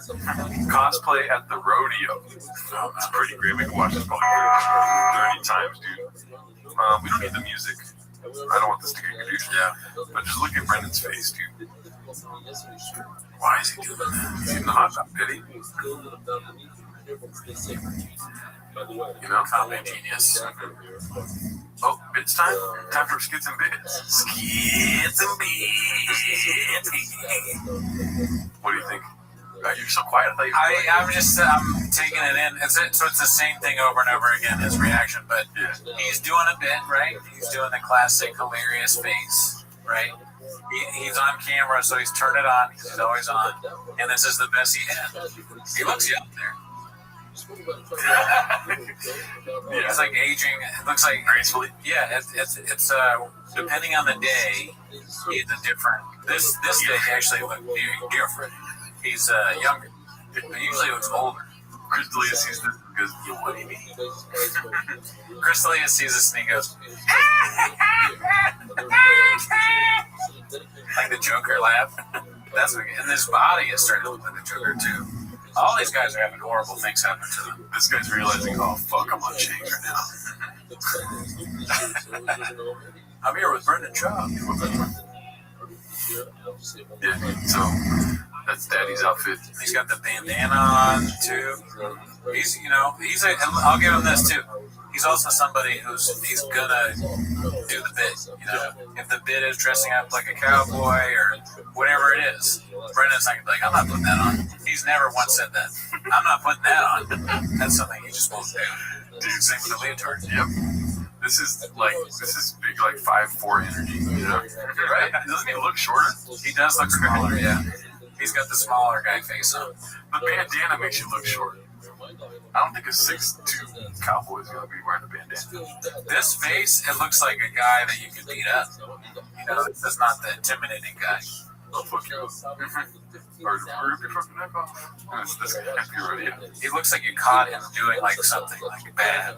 Like a kid. You caught him trying to steal cookies or something. Did you eat the cookies? You know, snorting addict. Yeah, did you DM the baddies again? No, I'm serious about those. Last night. Alright, here we go. Crippling anxiety and depression just hang in the green room. Posted by You'll Do Nothing. You'll Do Nothing. Yeah, this is a great video. I think it was Too Lazy to Try. Yeah, did a good video on this. So yeah, gotta check that out. Theo Vaughn on Joe Rogan. It might have been American Redacted or Podcast Cringe. You know, the three greats. Yeah. the goods. They're like, they're the most important people right now in the culture.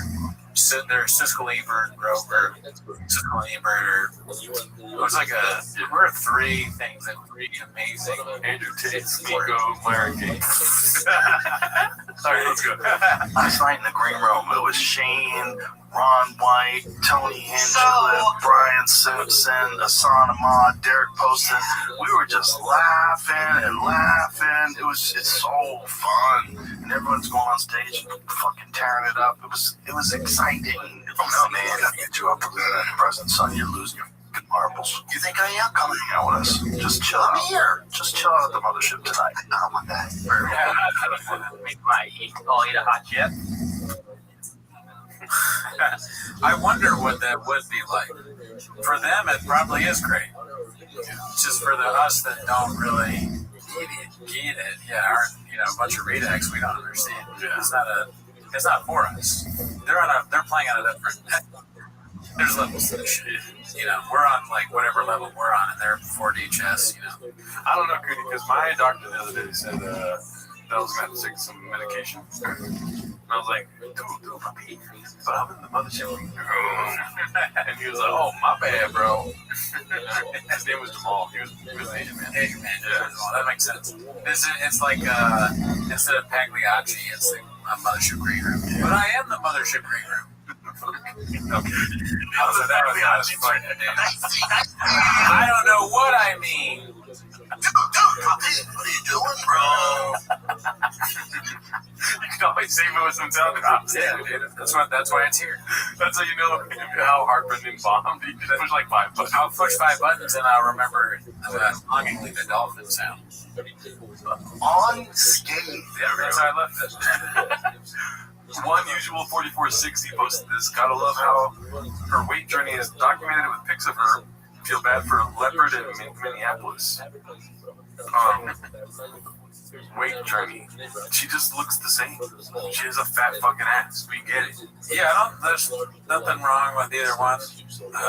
This is a hair journey. You changed your hair. Yeah, you know, it's the same person, but virtually identical. Is she 50 years old? How old is she? I don't know. Good Lord. Can we just talk about this picture for a little while? Horny dog. Horny beat. Shout out to you, Sludge. We were wishing the best for you. Give me some buzz balls. Oh shit. Here we go. Favorite time of the week, dude. What happens next? Part 25. Icarus Lives has been on a streak. Yeah, I'm happy that there's always that. That's the thing. It's a fun time. Let's see, this one's a short one. And dude, he's got to be.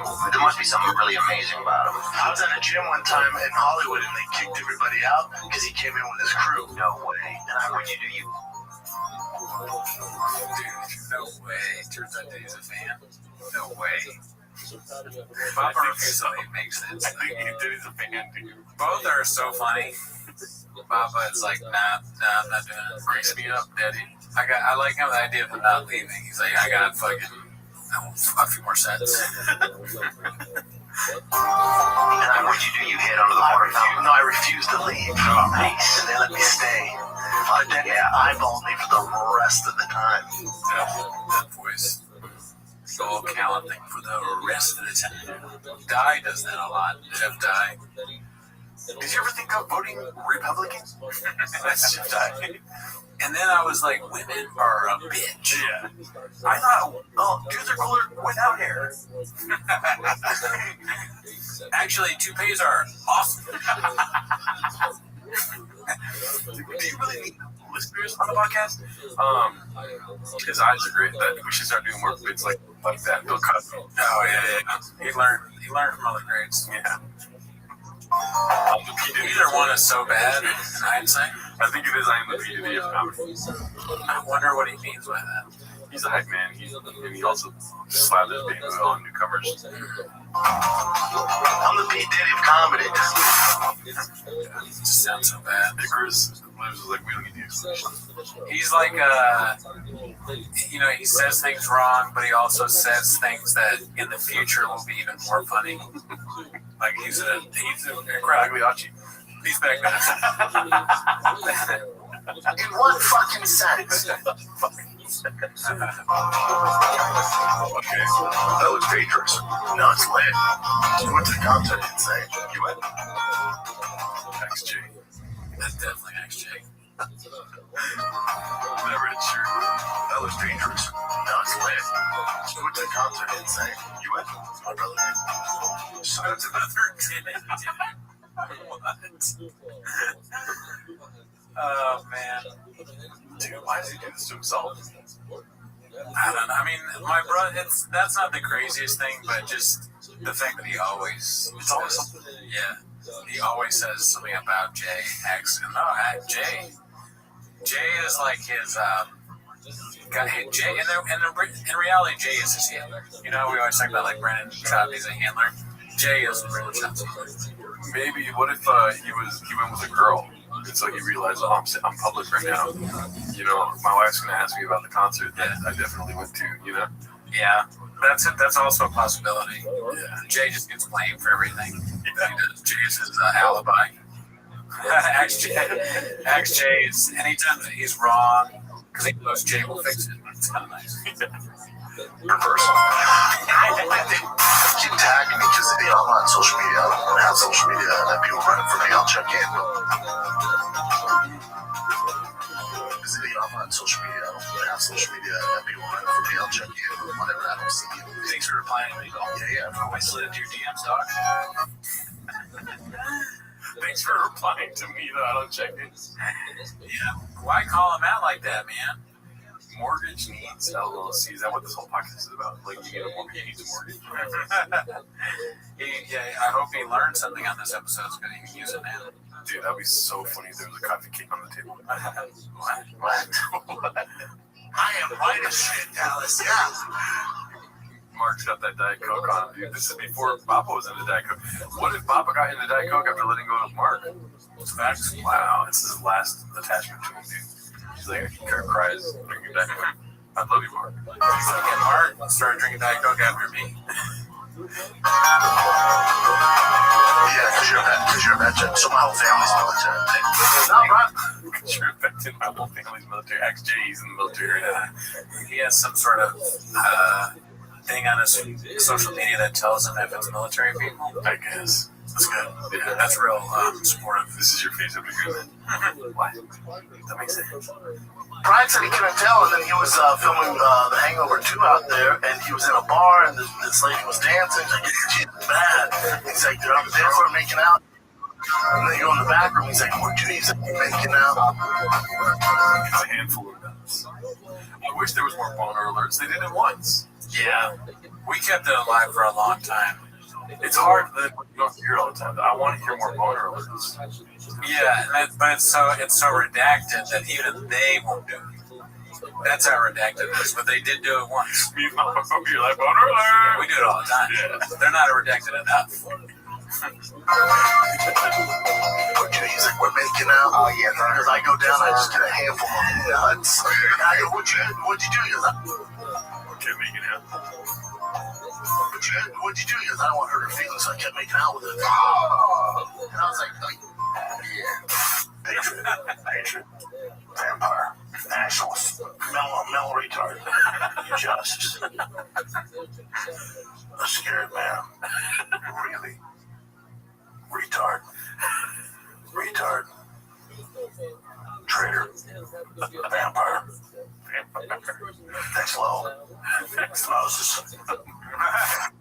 I like that. Yeah.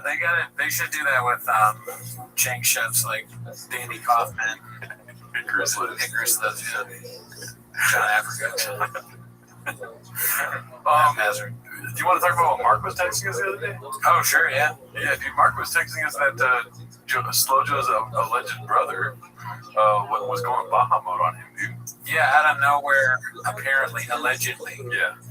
Slow Joe's brother was like texting Mark saying that he sucks and he's like a loser and like should stop going on podcasts. Yeah. But Mark had, in quintessential Mark form, there were 5 responses to one, and just caducing the guy.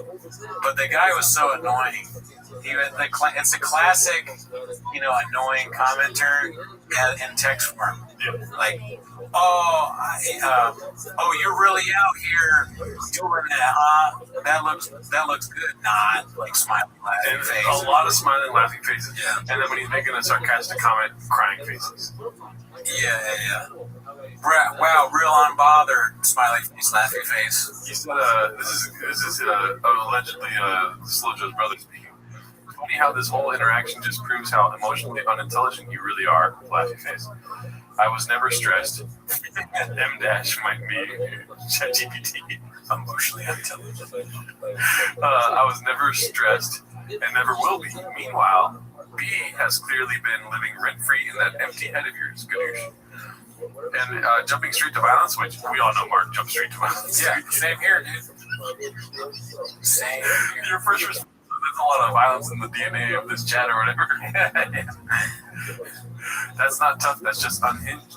You might want to ease up on them roids or whatever you're taking. It's got you raging for no reason. Crying emoji. This is what I'm talking about. He does a lot of the crying emoji. This guy sounds like someone's grandma. Yeah. And that empty head of yours. Have you ever told somebody that they're emotionally unintelligent on text, like another guy? What? He says, let's be real. If I was actually in front of you, you wouldn't do a damn thing.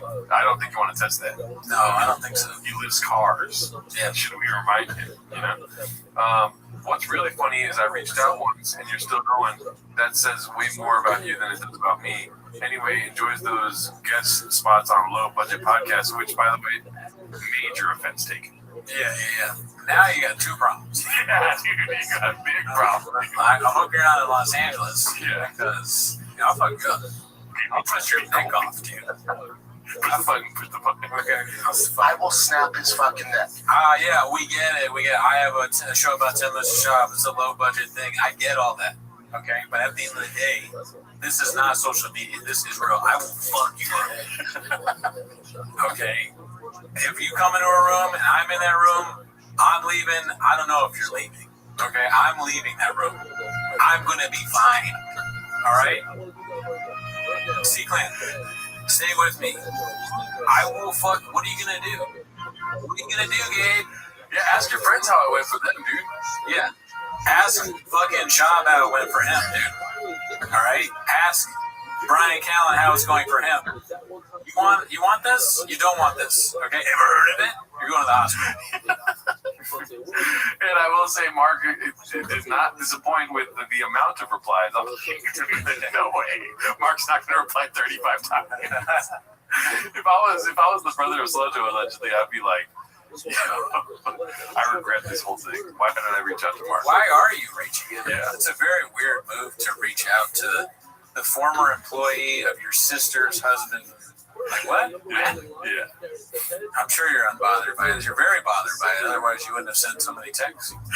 They're all just spicy. Let's keep that in mind, you know? Yeah, it's a spicy thing. But Mark's like, oh, hold my beer. You're spicy, dude. Check this out. I'll fuck your whole family up, dude. That's true. And I would too. The face you make when you are defaulting on all your assets. Okay, that's a rough transition there. Posted by Big Battle 9416. We don't wish any ill will on these two here. No, I want all the success possible. It's a weird way to hold your arm around another man. So, do you think he's wearing the leotard right now? It's possible, I guess. He's crushing Diet Cokes, dude. They're always eating food out of it like that. Like it's always in a paper. This is how most of shop meals get eaten. It's in like a to-go stadium container. Anything that reminds him of Erewhon. Oh yeah, that too. He wants anything Erewhon. Not a lot of cooking going on in the shop house. Yeah. A lot of eating out. Okay, here we go. Wake up. Be more banger content from the shops. Just dropped. Big Battle 9416. Him in a leotard. We don't need to see it all. Solid. Yeah. Butters 16666. I think I put 26s, but I genuinely feel like I figured it out, guys. This looks like Baltimore from the first or second movie. Great observation. Wow. Yeah, the back, he's getting old. You know, it comes for all of us, Father Time. Maybe that's why he can't get rid of any of his friends, because they're all his Horcruxes. Joe Rogan kills Harry Potter. Tries to fucking kill it. If he's Voldemort, who's Harry Potter? Hans Kim. Okay. Tony Hinchcliffe is the Draco. Yeah, of course, right? Shab, maybe Shab is I'm the guy. Who's the guy that says I'm a wizard, Harry? I'm a wizard, Harry. Or you're a wizard, Harry. Hagrid. Yeah, like it's Bert Kreischer. Oh, yeah, you're right. Shab, dude. Oh man. Dumbledore is Joey Diaz or somebody old. Jimmy Dore. He's got to be a good guy, right? Dumbledore, Jimmy Dore. Yeah. Or also got to be gay.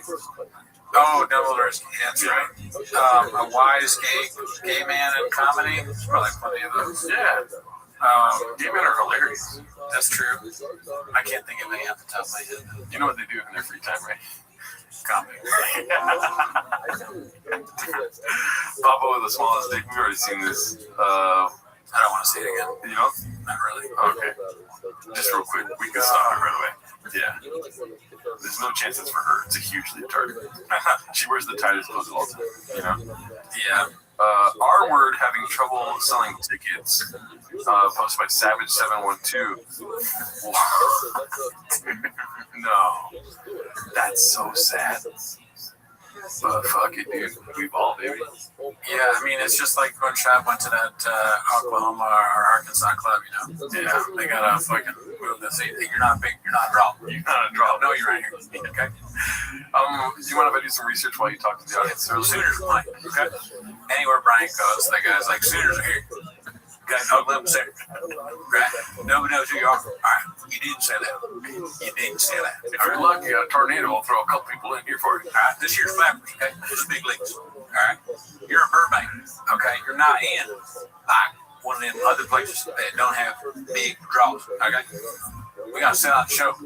Burbank, you gotta compete. You gotta compete with you know, a lot of like the downtown. A lot of people just come here because they want to go to Shake Shack. All right, you're not Shake Shack. Okay, so I'm looking up the tickets here, and they're not free. But this is for the Irvine Improv this weekend. Oh yeah, well the Irvine Improv is probably gonna have like a bigger acts. Yeah. Where'd you go? I'm down. Friday or Saturday, dude. I got a show Saturday, but special event. What's so special about it? Is this the one that's free? Let's see. Oh, these are cost money. He's gonna be in Chicago. It seems like that $30 seems like a lot to see Brian Callen. That's too much, dude. Give me $10. I'm down. Is it just him headlining? That's the show? Yeah. That's horrible. He's probably got a fire opener like that one guy. That white guy that works a lot. Oh yeah. Big dude. Brian Callen at the Improv, Hollywood. Oh, he's an improv. Okay, yeah. Who's buying that? To have him go out and be like, like I'm like, I don't know, I'm lifting and I'm getting old, but like I'm hot. Yeah. My phone is like controlling my life. That would be great if I took a chick to go see Brian Callen. And I just act like it was my favorite comic of all time. Maybe she'd ignore it. She'd be okay with it. I'll tell you one thing. I don't care what happens. Next week's podcast is going to be deep. Yeah, you'd have a lot to talk about. Yeah. That's the narrative. I would definitely wear like glasses and a mustache, though. You know, just in case. I don't want to die on a Friday night. Beast of a Mom, posted by Williams DJ01. Now these kids need fucking Easter baskets. This shit just never stops. Yeah, I mean that's not the worst joke I've ever heard. No, it's pretty funny.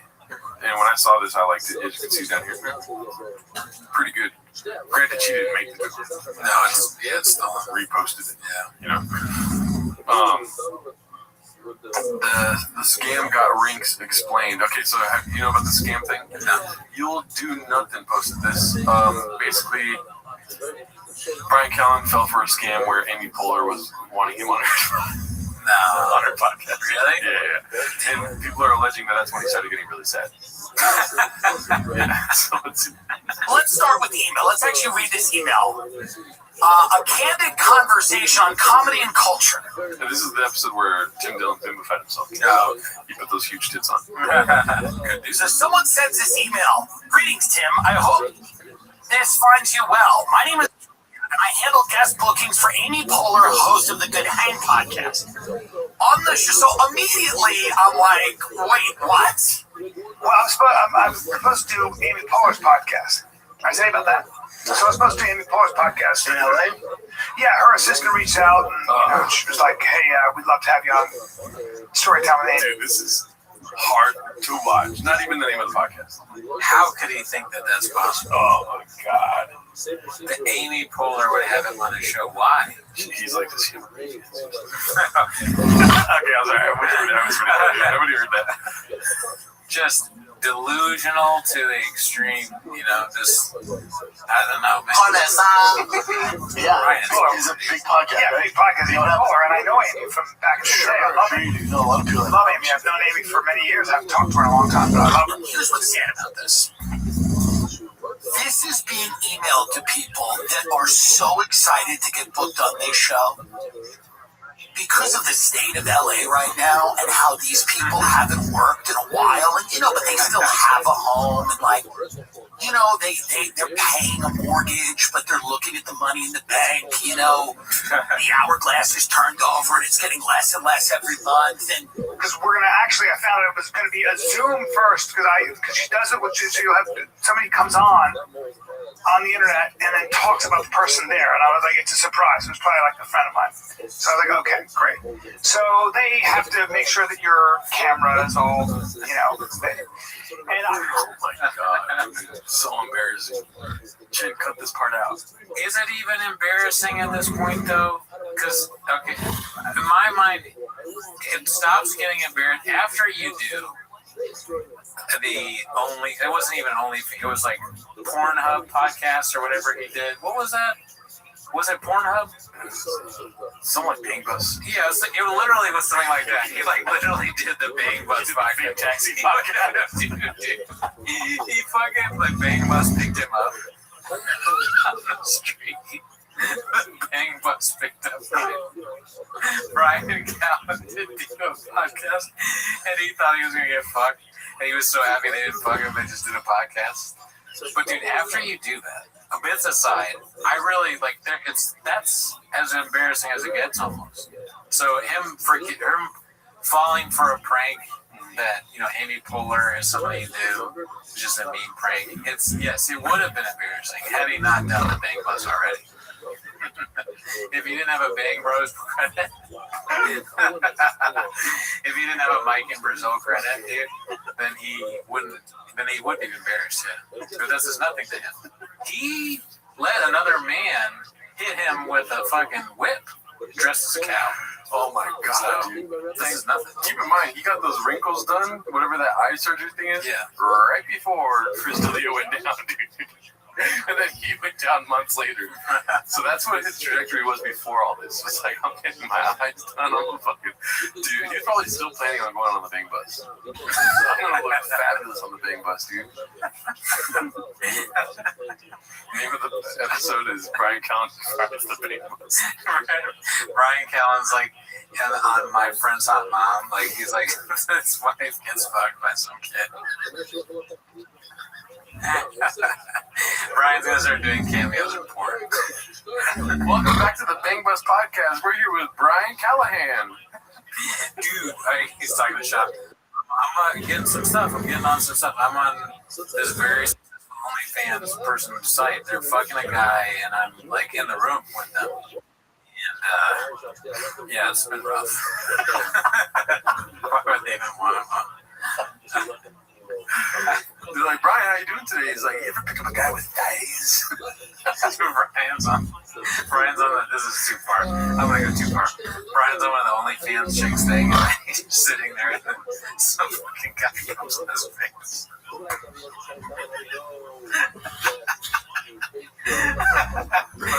How far out? It's not even a prank. He knew it was gonna happen. How far is it removed from a guy hitting you with a thing? Maybe he's dressed in a cow thing. Yeah. All right, I can't let it say assless chaps coming on Brian's face, dude. How far away is he? They keep saying that Slow Joe and Chop are gonna do OnlyFans. Nah, Brian will do it first. It's like, oh my God. Many years ago, and we had a nice little conversation, but I cannot believe that she has followed me and wants me on this show. I know her, and I know Amy from back in the day. I love Amy. I love Amy. I've known Amy for many years. I haven't talked to her in a long time, but I love her. And my producer calls me and goes, hey, do you know that Amy Poehler podcast? Do you know it's a scam? Next email is you send your bank info. The way they did it was so good. They gave me all the questions. Amy can't wait to talk to you. They know somehow that I know her. They do their research. Comedians are desperate at any level. Remember that birthday scam? The one where it was this guy sends you a thing. Oh, my wife is a huge fan, or the wife's. My husband's a huge fan. They want you to perform for him, stand up on his birthday, and we're gonna Venmo you the money. Can you do it? So you Venmo them the money, or I'm sorry, they Venmo you the money, and then they go, oh, I accidentally sent too much. Can you Venmo it back? And then they do this thing where they cancel it when you do it or something like that. But I remember hearing about that and thinking, there's no way. At the level that we're at, you think people are begging you to do birthday shit, but a lot of people fuck with that. Somebody asked me to come do a show in Chicago, and no part of me was like, dude, we're going to Chicago. I was kind of like, this is not real. You thought it was a scam? Immediately. Yeah. Because I suck ass at comedy. Oh, really? You want me to go there and do something you've never seen me do? You know? That is a weird thing. Yeah, what is the scam? And so I just kept messaging them like, okay, for sure. So what do I do? And they're like, you just got to fly to Chicago. I'm like, okay, you're going to buy me tickets or whatever. They were going to buy anything. I don't even think they were offering money. It was a bad scam. It's not even if that's not a scam, it's sort of a crazy ass. Yeah. Like, just come to Chicago. Maybe if I'm coming to Chicago, I'll do your show. I should look it up on my DMs on Instagram. Let's see what else we have. Okay, so this is job reading, an ad read. Ad reads are a problem. Just post a clean minimum sky 2305. Haven't seen his post in a while. How you show up and wake up feeling your best. Because fun shouldn't come with a cost. Welcome to the upgrade. Welcome to nowadays. Whether you're easing in or tuning things up, the pace is yours to set. Minutes 10 to 20, gentle lift, you'll start feeling lighter. Minutes 20 to 45, you're in a sweet spot, social, and you're in your groove. Minute 45 to 60, ride the wave a little longer or let it wind down easy. Is it legal? Yes. Nowadays, it's legal in most U.S. states thanks to the 2018 Farm Bill, which reclassified hemp as It's for hemp, but it's so funny that, like, the Course Shop has ads where he's like, is it legal? Yeah. And then some random year, the 2018 Farm Bill made this product a bill, like, it gave you the ability to get it. an artist. Good God, the 2018 Farm Bill. Hemp as an agricultural product or hemp-derived Agricultural. THC formula is crafted to sip like the spirit, just without the side effects. What's it taste like, you ask? Well, expect real fruit flavors, a crisp, clean finish, zero hint of THC, whether you're sipping solo or toasting with friends. Nowadays, is it made to mix in with any moment? It's nowadays. So if this sounds something tasty you want to try, This sounds something tasty you want to try. Who's buying this from this? I don't know. I want to order hemp to drink because someone says, something that sound tasty, you want to try this now. Try it now. Some said this. Some said Mama say He's like advertising the guy from Adam Sandler movies, the hillbilly yokel guy. I don't understand people buying the product, seeing that, but I don't understand the product seeing that and being like, all right, that's a great ad. That's the worst ad I've ever seen. Why does the product keep having shop read it? Yeah, imagine this guy's like down in the dump seats hitting you up to be like, dude, I need people to sponsor my podcast. Like, can you please help a brother out? I used to fight in the UFC. And then you're like, oh man, he gave me a real sad story, you know, like I should probably help him out. He hasn't paid his mortgage in 3 months. You know, that's what nowadays said. Yeah. They're like, all right, yeah, we can get you a little ad read or whatever. They give him like a trial run. He's like, so if you sure want to drink something like that, then go for it. They're like, don't drink it before you do the ad read. He's like, I've never drank it. I think nowadays probably, okay, here's my redacted. So nowadays, they make the product. They get hemp is legal. They do the big legal fight, right? Years into it, they, everything is set to go. The CEO sits his boardroom down. They're all sitting, right? And he's talking, and he goes, "Listen, guys, I realize that our product is for stupid people, for redecks, for just utter morons. So we need to find podcasts. It sounds like a bad thing. It's actually a good thing because idiots will buy anything. So we got to find the dumbest podcast that we can find. It doesn't matter if they fuck up how it's said.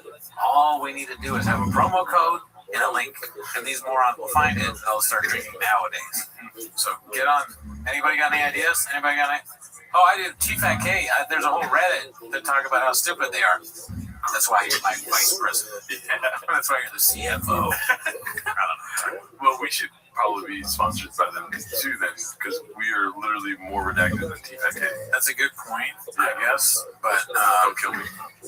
I will snap his fucking neck. Oh, is that it? I thought you were talking about it. I'm sorry. Let's see the ending of this. And now wake up hungover. We gotcha. Visit.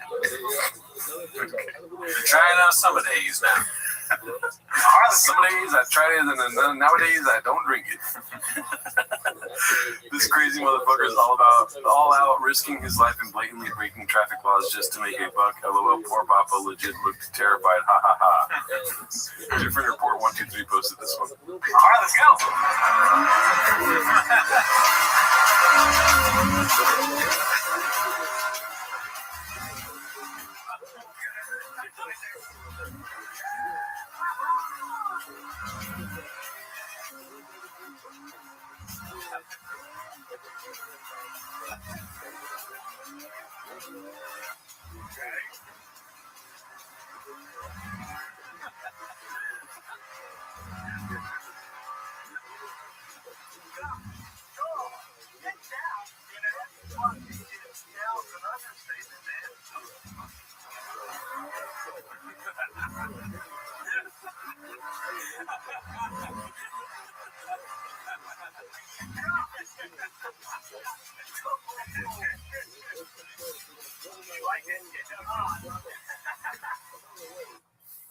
Man, that's crazy. Clearly doesn't. That's the funniest narrative, is that he doesn't even like trucks. He's so stupid. He picks something he doesn't like, he's afraid of.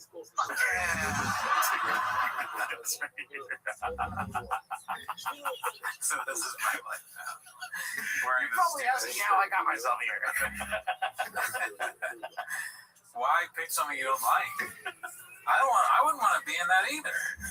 I wouldn't want to be in that fucking Deathmobile with that psycho hick driving me like all crazy like that. When he made that turn, that made me nervous. I don't blame Papa for not wanting to be in that fucking thing. Idiot. That's me. You probably ask yourself, how did I get here? I do need a tater tot. This fucking tater tot wants a weed. Tater tots. Give me out this fucking whatever this shit is, dude. Fuck this car. Fuck this dude. Why is he wearing a sombrero? I want to be there. Look at this. The sombrero, I think it says Mexico on it. Green. Why? Dude, it's spicy. Dude, he does not want to be here. Oh, that's crazy. His arm is so close to the other guy. Like he's going to grab the other guy and be like, hey, save me or help. I'm scared. That's just crazy body language. And then the guy at the end says, you like that? He's like, I love that. Yeah, that was a little weird. Yeah. Oh. Wow, that was great. That was fun. Shout out to you. Different Report. Great post, dude. We've got another one here. Top out lip fillers. What else you got, Clint? Clint Puller of Chips posted this one. Good eyebrows, that guy. People think I can get them done. You don't do eyebrows? People think, I had to fight people like, Come on, dude. Come on. Why does he lie like that? And those shorts are crazy, dude. That's crazy. What are you doing? Why? Nobody else wearing shorts? he gets his lips done. I go, would you stop saying that? I had to fight people like, he gets his lips done. I go, would you stop saying that? Didn't get his fucking lips done. The way he kind of cowers, dude. Did you see that? Watch. He gets his lips done. I go, would you stop saying that? Didn't get his fucking Yeah, he does. That's why he's doing that. He pimpifies his lips, dude. He's like, he pimpifies. Brian, no. That's his name. That's the next thing. Is it Byron now? No, it's Brian. That's Byron. Man. Not nowadays. Oh, my bad, Mr. Whole Foods. You're done. God, it annoyed me. They said he got his lips done? Yeah, like he gets that good. You know how I know you're gay as a guy? No, you got some DSLs. Yeah, I got some fucking DSLs. Yeah, you got some DSLs on you. What else you got, Jim?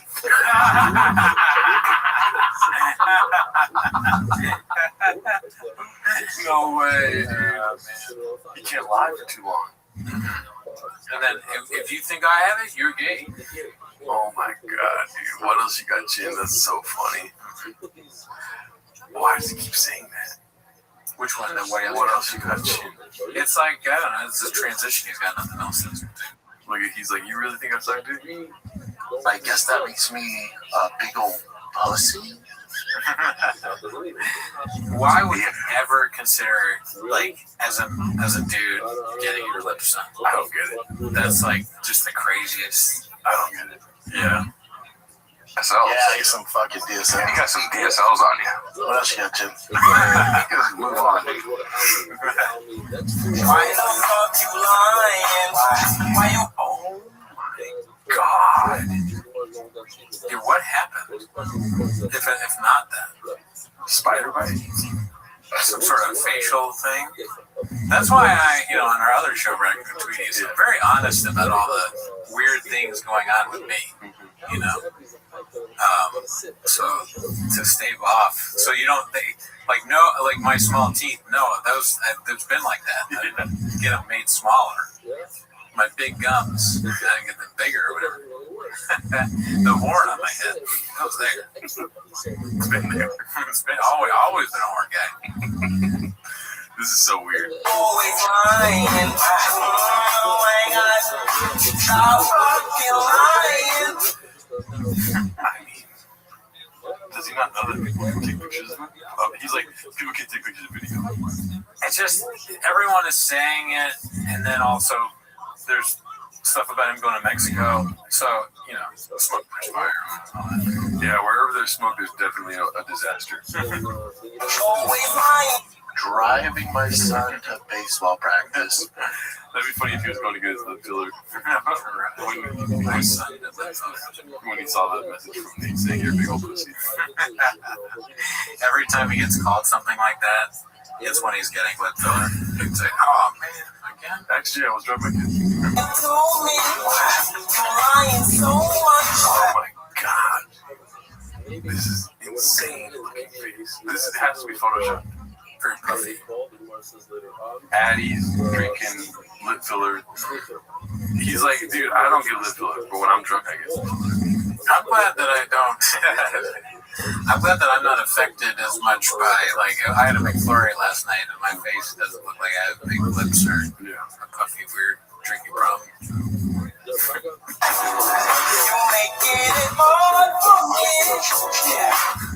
Yeah. I like that original song, Too Close. It's it's great. It's all about a guy just getting a boner. That's a great song, It's so classic. funny. And we got BGL stopping by. Our guys. Papa's biggest hater discussed his comedy chops, posted by Not Yet. And somebody asked me about like what their dynamic is and like how much sympathy you should have for talent, and I go, it was painful for me to watch Brian because Brian, for whatever his fault, I can separate like his faults and whatever, and I can speak his praises independently. My praises for him are he's really good at setting people up for bits and being a comedic partner. He'll play the like, oh, what do you mean? And like Leah roast him or whatever. So he's good for a guy like Brendan, whose default is just like shit on everyone around you as far as comedy, like just push down and like you suck and you're wrong and like the opposite of yes and. But Brian can turn that into funniness. It's just over time when you never get to reverse it, it's like, okay, dude, yeah, this is like bully Brian Callenauer, and especially like once Brian had to kind of be on the show and had no other options, he's like, oh, a power vacuum, and it's sad. But somebody asked me, do you think they talk about this? Because it's like you're hearing these grievances, it sounds like it could be a private conversation, of how to fix things. And I go, yeah, Brian has had these conversations where he tries to explain the basics of comedy, like yes and, or how to keep a bit going without going negative or shutting him down. Brendan isn't trying to hear it because Brendan thinks that he's an expert on comedy by virtue of having had a special. I'm like, well, it was so well received. I understand why he think he's an expert at it. Everyone really liked it, and they liked his follow-up. Right, that's right. I should have thought about him. He is a phenom. He was just this sort of child savant in comedy who stepped into the game. And it's like, is this Dave Chappelle or? How did he get so good in such little time? Was he secretly doing stand-up the whole time? I don't know why this is supposed to go chase, but I do like how Mark Harley talks about TFAK like it's the JFK assassination. You know, except there's nobody that died. But he's like, you know, he's discussing like the magic bullet, like yes and. Yeah, he definitely he gives it some gravitas. You know, he talks about it well. It's very important stuff. I agree. He keeps it grounded. Yeah, this is like some of the most important stuff going on right now. Yeah, I think is what's going on. Even still. Drop the TFAK bomb. Yeah, I mean, he dropped a lot. Yeah, and he's more stuff is coming. Yeah. Gabe Zanella was just the tip of the iceberg. Allegedly. Yeah. Okay, so we've seen this, I think. But this is a 5-minute video of Frederick Bastiat. And, you know, BGL just goes. Yes, if there's anything he took from the Baba playbook, is just like, don't stop talking. And if you're not done talking, stop them from talking. You know, that's the narrative. And eat the coffee cake. Pronunciation is very hard. Part 10. This is a 5-minute video. We can, if you want to skip. Yeah.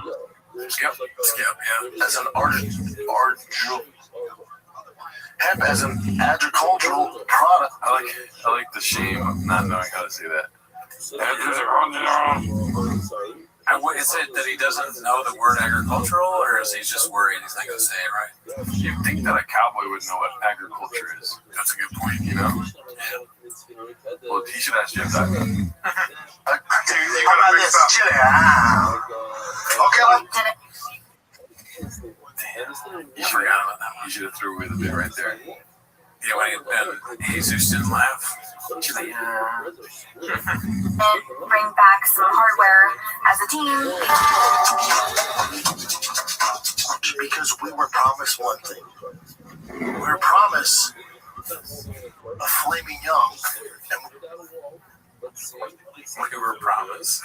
I'm laughing. I didn't even know this was the Flaming Young clip, but he said, we were promised a Flaming Young.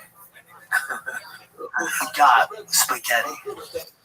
No one asked, we were in the mood for flaming young. Nobody was in the mood for nobody asked for spaghetti meatballs. You were not expecting in any facet. Yeah. That's an older thing. Go to Whole Foods, man. Go hang out in the produce section. I get it. And then you just go, these chairs are popping. And then conversations on. He sounds like me. I say this like all the time. Go to the produce section? No, like the whole podcast we just did. I'm like telling you what to do when you're on a date with a chick. Oh, I sound like you. Don't be too hard. I've got to change everything I'm doing. I'm going to get lip filler. Chairs are popping. Cherries. Oh. Look, these chairs are popping. That's what it said. And then conversations on. These chairs are popping. Cherries. Oh. Cherries What do are you speak popping. weird? I thought you said chairs. You speak weird, but Brendan is an attractive guy. Yeah, right. Because of the girls with a blind chick, you do the blind chick. You would be like, who's this idiot? I said, you couldn't get any blind girls. Hey, nor would I want to. So the government's going to get theirs. They're going to get theirs. And I realized that when I got the bill for the property tax. I went, oh shit, yeah, I'm not paying state, but I'm paying almost double in property tax. Oh, you kind of evens out. They're going to get theirs. Like, you're not going to escape that. There's nothing you can do. We're out of like a nice flaming young. I'm still confused. He says flaming young. That's just how he says it, dude. Oh my god. You don't have much to lose. You're shooting for the moon, but you're probably going to land on the stars. There used to be a high-end, grade A steak, ribeyes, the best fish in the world. They used to be making handmade. It was exactly what you wanted. You knew exactly what you're getting. You were going to get the best of the best every time you paid your pay-per-view money. It's in the back. There's none of that going on. Right? It's all a Farsi. It's all, I don't know. Farsi, dude. That one's good because it's like he looked at the word and he made a guess. He think like farce. Yeah, farce. He looked at the word farce. I thought he was saying facade. But no, it's farce. Farsi, the language that people speak in Iran. Yeah. Or also, like, Neil Simon's popular for writing Farsis. Yeah. It's all a fart. What the fuck's going on? See, there's fucking cookie crumbles to Pizzagate. But I'm not a big conspiracy guy. You want to talk about JFK Jr.? I'm your Huckleberry. You want to talk about Charles Manson? I read Chaos. I'm your Huckleberry. Wow, this podcast is so good, dude. My mental health is on the fridge right now. Yeah, it's the same with the BMF shit. The problem is when you set expectations and then you don't deliver, when I get shit. He's like, instead of I am Batman, he goes, I am Catman. Sandwich. Now you shit sandwich. Now, the one thing that could make this a story, like legit, like one of the biggest cards ever, and it's a big ask, is if Justin Gaethje knocks out Ilya. The one thing that could make this a story, like a stork, yeah, or brings babies on the shores. Dare go to the lodge. It's like that's in Jurassic Park stuff. It's cool. It was really cool to put together Bo Nickel versus Dukakis. We waited a year to pull out fucking Sugar Sean's dad's butt. Dukakis is the name of the guy that ran for president in the 80s against Bush. Yeah. So he's got like these name things in his head. He's a government plant, dude. He's a NASCAR rocket scientist. Wow. He's Indian. The hand speed, light years different. Lighting them up on the feet, taking them down at will. And then you take them down twice, you get them down, you choke them out with a straight arm bar. We all know how preposterous that is. Pretend I'm an innocent bystander crossing the road. I'm trying to stop this thing. All right, bystander. An innocent bystander. Innocent. Bystander. That, of course, my brother. Now watch out, bystander. Oh, that's not bad. That's not bad at all, my man. You know what you can't cure though? Go up, Chin. What? Oh, look at her knees. Look at the knees. Yeah. You can't suction cup the knees. So she has my 600-pound life knee. She's got, but she needs that extra support. You know, there are a lot of brothers that are all about that. Yeah, I'll tell you, Drake don't have a big foot. What? Oh my god, bro. Yeah. Well, you wear leotards, dude. Crazy. We have here salt bay, and they like fucking throw salt over everything, and then they're like, you get an appetizer, like I got the tomato heirloom, you know, they're fucking slapping the tomato heirloom. That's funny, but Chappelle's face in the video, it's like, what is this redact even? You get an appetizer, like I got the tomato heirloom, you know, they're slapping the table, so like everyone's looking. On this week's Food Truck Diaries, and I'll feed them Wagyu burgers. You know,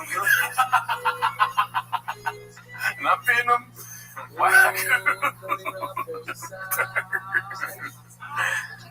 That's great. I'm such a weird kind of predicament when it comes to the call it. We're taking bats and hard hickory axe handles to his feet. They were beating his feet, the top of his feet. He was in the back of a pickup. Why? They didn't like him. He was on the other side. He was on the opposite. He was on the opposite. He was part of the opposite opposing. Dude, the brain is in a sleigh. That's good. They should do more of that. It's a fun adding to the show. Good for them for that. He was on the opposite. Or something. He was on the opposite. What are you doing? Charles American fucking kid. Yeah, I think. What the fuck? Why was he wearing a Phillies jersey, dude? That pisses me off. He's got every jersey there is, and he fests. Balls deep in baseball right now. It's more. And it's an excuse to go. They don't have much control. Well, keep that same energy when transgenders keep going to the bathroom. You get aggressive. Did your guy's wife go, you're not on a podcast, don't talk to us like that. You're not on a podcast. I'm like, this is how I talk. I'm an aggressive human being. This is how I talk. Wow. Well, who's your favorite one? Dude, oh man. Flaming Young? Flaming Young's favorite? Flaming Young is nuts. Yeah. It's like having no clue you're saying Flaming Young. That is weird. His brain doesn't notice that he said it wrong. And everyone wants to know, dude, like, is that what you think it's called? Or are you trying to say filet mignon? Why does nobody ever ask him these things? Yeah. I guess it's because he's a big guy and he'll fuck you up or something like that. But you don't have to be mean about it. He'll also, like, not listen. He's like, whoa, 1 second, let me finish. And then he's like, and then he fats it, and he keeps going. Let me ask you a question. Do you think if I ask him, I say, do you like filet mignon? I asked Sean that. Does he hear that? Right. Does he hear filet mignon or does he hear flaming young? No, I think he's like, what? I don't know what you're talking about. He doesn't even know what it is. Because he thinks it's flaming young. That's so funny that he would think, if he thinks it's flaming young, like, does he think that it's named that because it's like they cook young calves or something like that? That would be fucking weird. That's why it's expensive. They're flaming young. It would be so heartless to call it that. Flaming young. Also, and we're gonna eat Wagyu burgers. Pretty good. Yeah, I think that one was because he said something crazy before. Fina. Oh, yeah. Or Fina instead of feeding it. What was your favorite? My favorite, because I don't think I've heard that one before, is Innocent Bystander. That's a good one. Innocent Bystander. Wow, dude, I need to stop watching Reddit shows. I don't get it. All right, let's watch this one and we're done. Yeah. Papa's got a problem with Nate. Hey, be cool, man. Posted by Khabib Time. Oh shit, Khabib does it. I don't get why there's an issue between them. Where did it start from? It originally started. That's not. Who's that? That's not Chin, is it? It's Griffin. The Griffin. When I worked for Showtime, my paid job was to sell the fans, especially the casual, that Conor McGregor has a shot to beat Floyd Mayweather. That was my paid gig. So that's I went around ESPN, all this stuff, trying to prove that Conor at least could land punches and win some rounds. That was my job. And then when I get done working the fight, I'm walking the back, it's all boxing heads. And boxing heads really don't fuck with MMA guys, especially UFC guys. So I felt so out of place, and I see Nate Diaz. I'm like, oh, UFC alumni. So I go up to him like, bro, how about that? And he starts talking shit. Yeah, your boy got his ass whooped. Like, my boy did. Yeah, your boy got his ass whooped. You know shit about boxing. And he starts talking shit. I'm like, oh, you think... And I think because he had his issues with Conor, like, you think I'm, like, all Team Conor. Like, I'm Team UFC here, dude. My job was to the reason they hired me is to represent the UFC. You're part of. Like, I'm trying to grow this with this audience. So that's what happened there. If anyone's going to be Team Conor, shouldn't it be the guy who Conor put so much money in his wallet? But also, would it be a better look for you if Conor went out there and let's say he knocked him out? Mm-hmm. Like, wouldn't you be rooting for the guy who's from our sport that you fought, lost to, and beat? If he went out there and beat the greatest boxer of all time, it makes you look great. You know? So, yeah, that would caught me off guard. And then since then, I'll throw shade all the time. Like when Carwin, I got emotional about Carwin having CD. He said, which, man, read the room. Your brother ain't crushing it, Bubba. And you ain't far behind. So, when you hear yourself talk. So it's like, man, I feel for him. I'm with you, brother. I want him to do great. I'm glad he's making this money. Which one? Wiggles and Joe. Oh, come on. I mean, that's the narrative, right? I guess. Yeah, it's just Papa's like, it's so hard for him to like play the victim here, but he's like, I'm gonna try regardless. Yeah. He didn't. Yeah, he was like saying basically, I was in the wrong place, wrong time. Ever heard of it? Yeah. I love the UFC. It's like I know everything. He didn't understand that I was getting paid to do that. Facts. No, dude, you're a fucking idiot. Like, and then I would like be on Papa's side if he was like, and then I said some crazy shit on a podcast, but he doesn't even mention that. To be like, I'm gonna rip your fucking neck off like 5 times in different ways that you're gonna leave the room with a Diet Coke. Yeah. Like you're literally fantasizing about beating the shit out of Nate Diaz, and you're acting like he's the one that started the problem with you. That's a good point. I forgot. Yeah, he basically threatened to kill him. And He's like, I know, it's a surprise. It came out of nowhere. I guess he thinks I'm gay. I thought, we're boys. We could just sit down and have filet mignon, work our shit out. But do, puppy. That doesn't make sense. Yeah, dude. Shout out Nate Diaz. You're welcome on the show whenever you want. Yeah, please come on, Nate. You're only in Stockton. Just say goodbye. Dude, zoom in, dude. I'll be so terrified to be near him. If I say one thing wrong, dude. Yeah, that is funny. Like, I absolutely would get my ass kicked by him, wouldn't I? Yep. Yep. Yeah, who cares? Yeah, try nowadays. Yeah, I'm like, but yeah, we got this thing. Drink. No, don't kill me. Alrighty, y'all. That's it for this week. Join the Patreon. We got sandbaggers up there. Cowbell's thinking about dropping the podcast on Patreon. If you don't know who Cowbell is, he looks a lot like Brendan Cooney, but he speaks in black accent. That's facts. That's Cowbell. Oh yeah. Shout out to you guys. See you next week.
Welcome back to 10 Minutes of Shop. Thanks for tuning in. As always, join the Patreon, join the Discord, join the Reddit. This week, we watched some crazy shit. We watched the Nelk Boys interview with Benjamin Netanyahu. Yeah, we watched that. We've also watched recently on the Patreon, what is his name? I almost called him Randy Jackson. Nate Jackson. Oh, yeah. Nate Jackson's stand-up. He had a stand-up on Netflix. It's actually being praised as the worst of the year. Yeah, well, by some, but what did we think? I guess you have to join the Patreon to know. No, we talked a whole live about how much it sucked. Then we also watched what is the phrase? Low-key comedy with Matt Rife and Paul D'Elia. Some Akash singing there, some Whitney Cummings in there. Paul D'Elia. Anyways, that's not why they're here, though, right? No, not a chance. They're here to watch 10 Minutes of Shop. So why don't we go ahead and maybe we should start the timer with a chin clip. Yeah, I don't know how much we got to get through today, but I know that there's one thing that we have to address. Somebody's already put it in the chat. They want to talk about Daddy's number. So, shit. Yeah, I haven't seen the clip yet, Jen. Oh, there's not a clip, Daddy. Pause. It's a long text post, but it's worth every second of it, dude. Let's see here. I'm gonna read this to you, okay? Okay, I'm ready. Let's see what we got here. This one, it's posted by. I was just so excited. So I'm sorry. Yeah, I know you came to the thing and You were like, dude, this week different. I was like, oh shit, for real, Dallas? Dude, I haven't seen anything on the chains this week, and I came home and I saw this right when I sat down. Yeah, so it's almost like someone that cropped out the uglies before you. Right? So here we go, dude. This is posted by Spirited Reception 41. For those who missed it, here's last night's dish that Papa didn't want us seeing. I don't know what that's in reference to. I don't know the lore of that title, but good funny title. Get a load of this, Papa. A nice little Sunday dish. Long story short, I'm a baseball dad. My son was on the 9U team here in Calabasas with Brendan's son. In no way will I make this post about his son, but more about how big of a jack-off the poor kid's dad was in the community. I'll give you a little inside baseball, pun intended. We got a funny guy here. He's hitting it out of the park. First things first.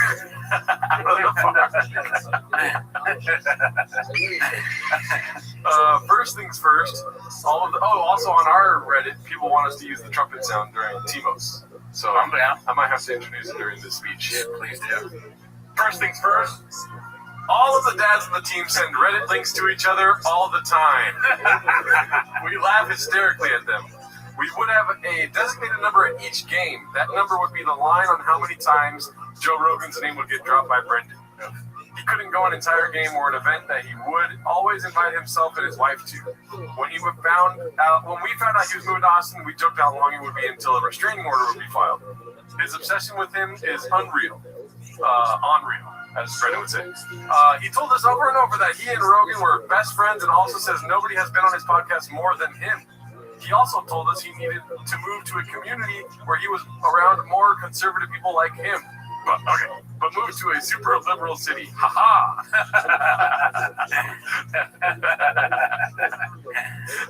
Logic escape Papa again. He's like, I want you guys to know that's one. Yeah, that's good. Oh, and my favorite story to share, and this tells you all you need to know. When I put the order in for jerseys, he gave me his number preference first before ever giving his son's. I explained to him that we let the kids pick their numbers first. Instead of just saying that he agreed and understood, the first thing he did was ask if I knew if any of the boys wear 66. I told him I wasn't sure, that numbers change a lot with kids, and he looked at me with all sincerity and said, "That's Daddy's number." Damn. Yeah, dude. That's good.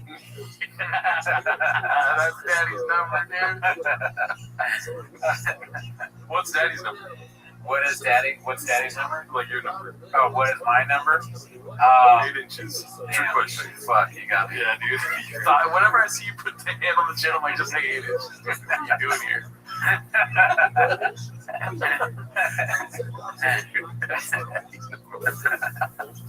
Oh, man. Now all the team parents still say that's Daddy's number to each other all the time. It was so cringy. And lastly, don't let his words fool you about how busy he is with traveling ball.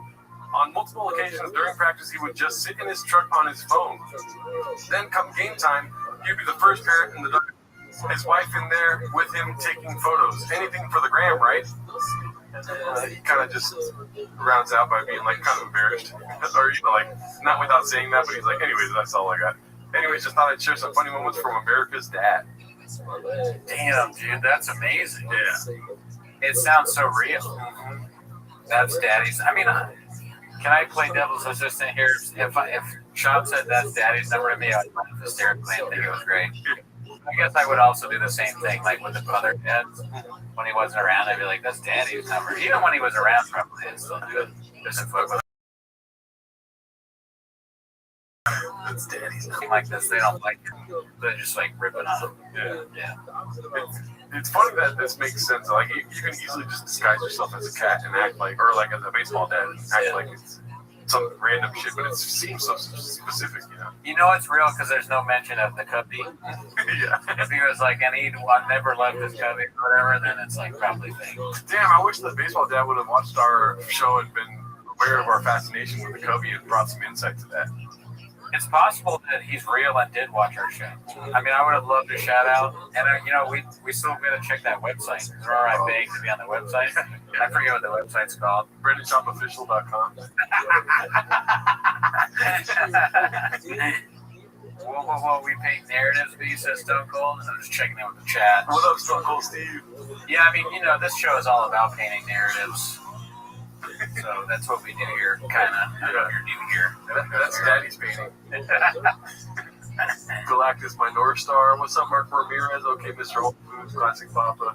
Papa and the Baja 1000 of Austin. Okay. But yeah, anyways, so he said that's Daddy's number. Really, to answer your question, this is Timos. I think I put that thing right. You did, yeah. It might be a bit, honestly. Oh, okay. I may have answered a bit seriously. Well, it is a bit that they only give us 15 likes, I'll tell you that right now. Yeah, guys, I don't know if you know about this because we only talk about it in the Raccoon Tweeties live stream, but I will unplug the thing and make a weird noise come out if there's not more likes. All right, so that post there brings us to the next post from Lumbumbao. Lumbumbao 0, drunk BC drops a Daddy's number. Let's see this one here. Oh, god damn it, I plugged it in our... Messed up. Yeah. What's up, Jessica? Long time no talk, that's true. Oh shit, what's up, Justice and G? Oh my god, come on. Yeah, there it is. This is my favorite show. That's my time to. Thank you, so. So he's the bit from the buddy we were talking about. We were saying his name wrong. Instead of saying Saul. Oh. But also Saul is the guy that asked BC to be on Raccoon Tweeties. Sorry, Timos. Thank him for that. Shout out my Mexican wife, and I'm not talking Taco Bell Mexican. What's it called? Alrighty, so what's it called? I said what's it called twice, but drunk BC drops a Daddy's number. Sorry, I'm like making sure everything's good to go here. Yeah. Here we go. There was a lot of elderly on the train today. Yeah. Didn't want to be too menacing. So 318, right? That's Daddy's number.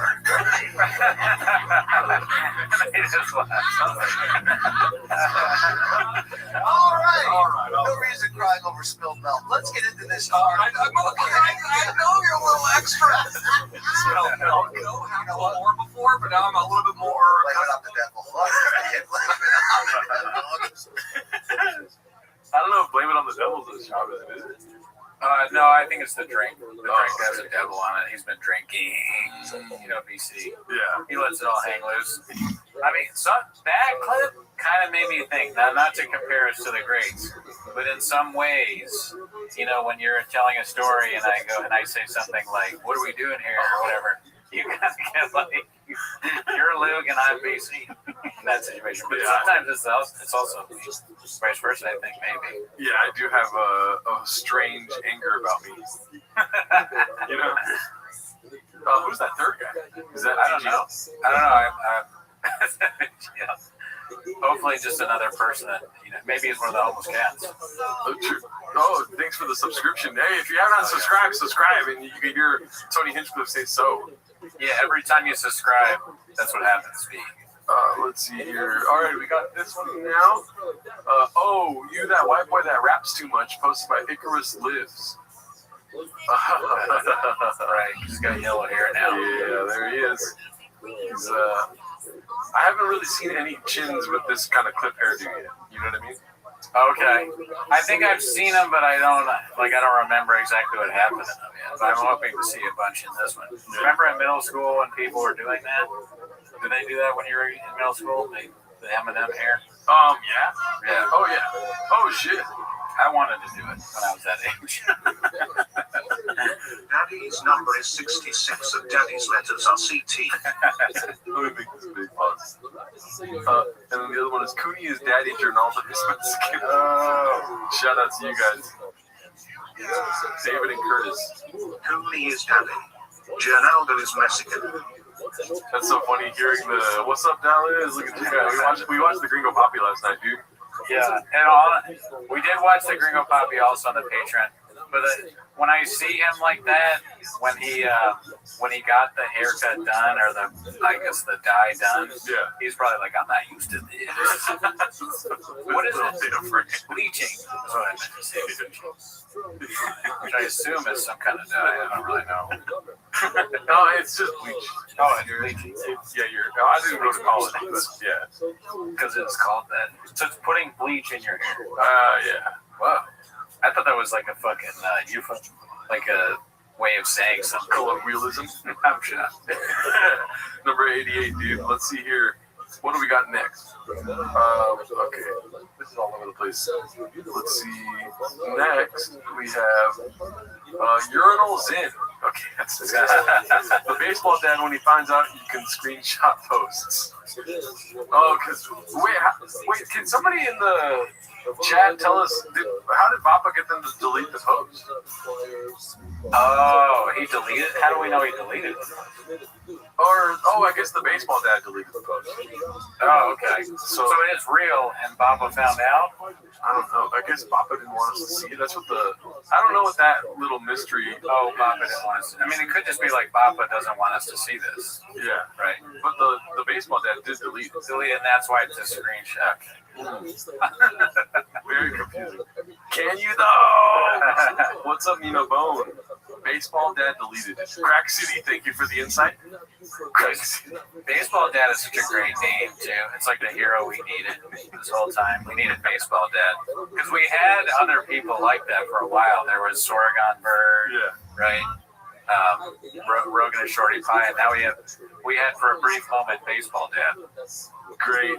Oh, dude, yeah, Stone Cold Steve's right. I think if it's the guy that takes down the jersey number, Shab would know who it is. Oh, yeah, that's real for sure, yeah. Oh, damn. Genitol bleaches his privates. No, I just exfoliate my balls. I mean, that guy posted this. It's strange. Like, you post that, you gotta think he's gonna know. Yeah. Probably would think you don't care. But then you realize the cesspool that is the Reddit page, and you're like, wait, there's some blowback. Yeah. Posting here, but not us. The comedy mothership. I went to BrennanChaubofficial.com to see if there's any updates. Yeah. Here, and this is the first update is mothership, comedy mothership, and update for updates. Or to get involved, check out the Reddit, grab a dish and chain. There you go. Okay.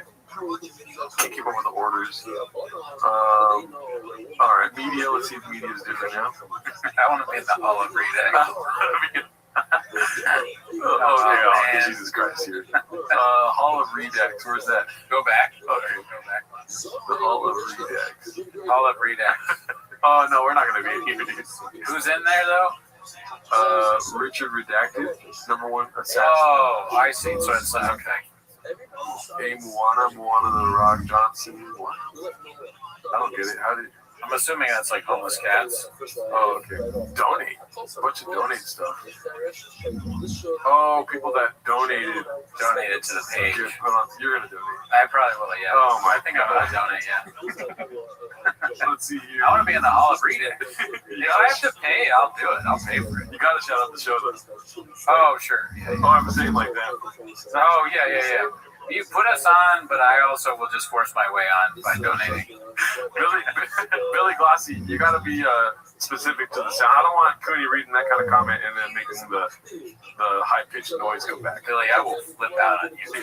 I have violence in my DNA. If you ever ask something like that again, knock on your door's coming. God, we've already seen that one. The Green Reaper's coming to knock. Yeah. All right, so here we go. This is posted by I Downvote Cake Days. Always been a numbers guy. Are you sure? Yes. Oh, y'all see how tweak is 66. Oh, yeah? Yeah. Oh, well, then that makes sense. There's no chance he's 60. They're doing a joke. No. It's for reals the number that Papa was wearing. Remember? Oh, man. So why would Papa ask for that? Then that makes the story seem fake. But here's the thing. I remember a couple weeks back, and people, please tell me if I'm right in the comments. They had a picture of Papa's with his jersey on. Secret. I don't know if you noticed that. They had a picture of Papa with his jersey on and Yasiel Puig with his jersey on. And some Joanna thing about like how she digs the number 66. Dude, that's the craziest thing I've ever heard. Shop wears 66 too? But it's different. It's from high school, I think. Shop would be dumb enough to do something like that. Like, not switch the number. No, it's mine, dude. I don't care that my... Because at some point that's got to come up. He's like, yeah, my ex wears 66. He's like, oh, I wear 66. Every time he closes his eyes, he just sees that. Let's see. So, somebody please tell me I'm right. Let's see. They're Eskimo Brothers B. That's disgusting. All right. So, here we go. We already saw that one. Okay, yeah. This one's posted by LolZEXD. Ever wonder where Dalia was when the allegations first dropped? I don't. Garbage. I don't know if you shot this. It's old. Different shot this and one shot and that feeling of relief.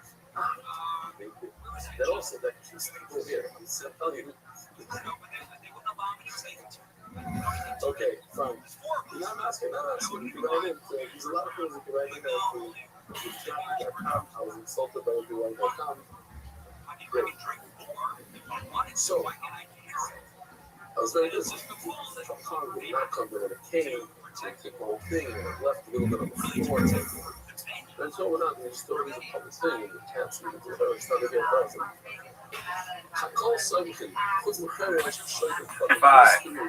Every time he looks to the number, you keep going up. Like that old Norm Macdonald thing before COVID. 50! They don't have guts. You can't have fun. There's a shark that when you do sneaker, you have to have the fun. You have to be able to say how you doing. I'm leaning on this. I'm leaning on this. This is well, and a blind man cannot just sneak. They're not free. And I don't know the Shliach, the slave, Shliach, and a woman. Just Shliach, one thing I want to say this myself. So emphasize Shlichus. It was a law like 250 years ago. I have to look it up exactly. When I say the name, it was not well. Let's call it 20 years ago. It was a chasana. And it stays and stays.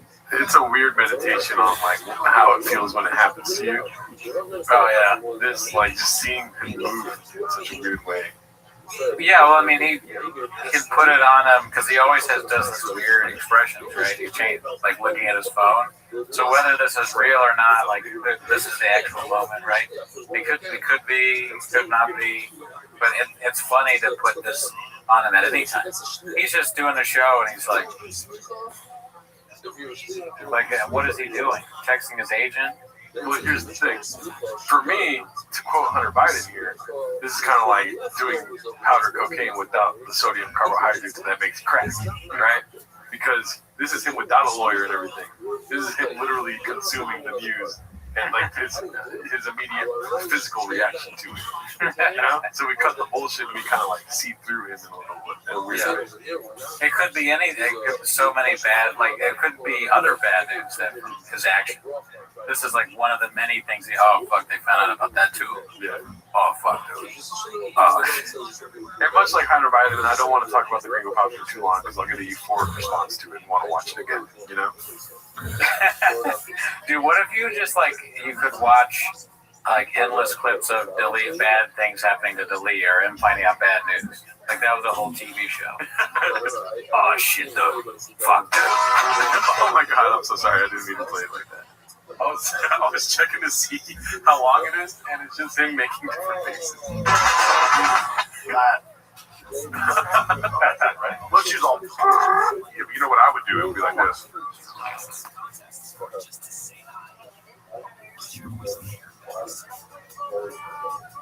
Really? Because of this? You moved out this century?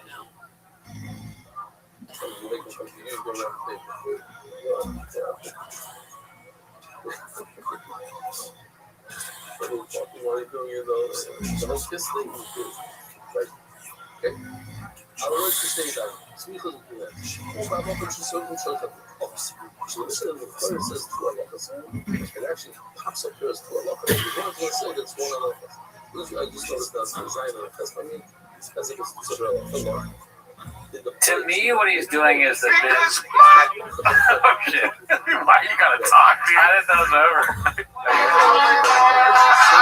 Love you guys. We're done. Let's see. Because my pockets run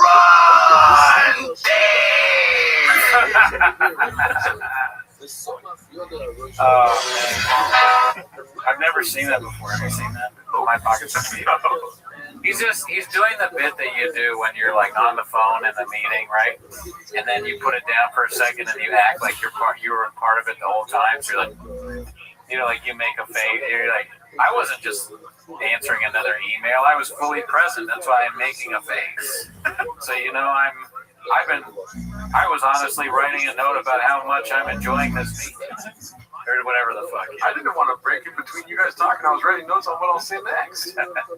Well, really, it's crazy that they all do this. They're just on the phone, texting, and like they don't care about any of their podcasts at all. Yeah, they just want to make sure they got the daddy's number.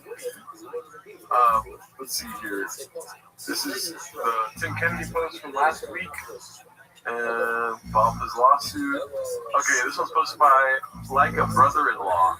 POV, you're a Calabasas 11-year-old and you just asked your coach if you could wear 66.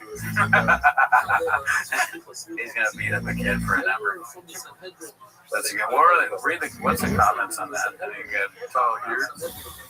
Oh shit! Look who's in the chat right there. Oh shit! What's up, Sean? What's up, Sean McCorkle? Great guy. Never met him. Let's see here. Baseball jersey guy is gonna get a phone call from Shaw with tears in his eyes telling him I'm a nice guy and if you wanted to hurt me, but you did. You did. Now he lives 1,500 miles away. I think Boba's gonna get me in the water. Okay, I was hoping they were gonna make fun of him beating up kids. Put it here on the side. I've never seen this before. A Baba with a Baba shirt on and a 7-Eleven coffee. Too bad there's not a straw. Oh yeah.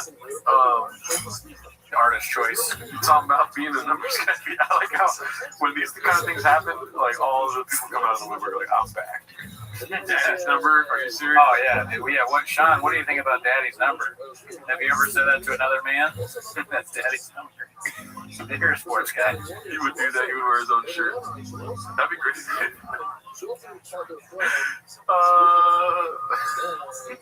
That'd be great if McCormick could call in. Oh yeah. I want to hear his thoughts on Daddy's number. Only when talking about 16.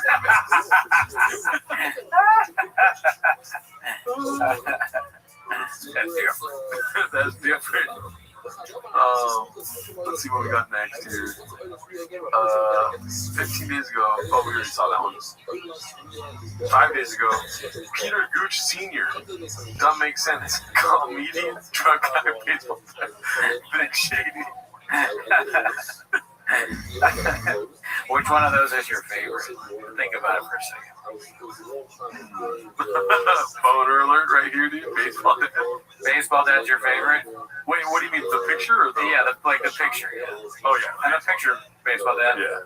I think Big Shady is my favorite.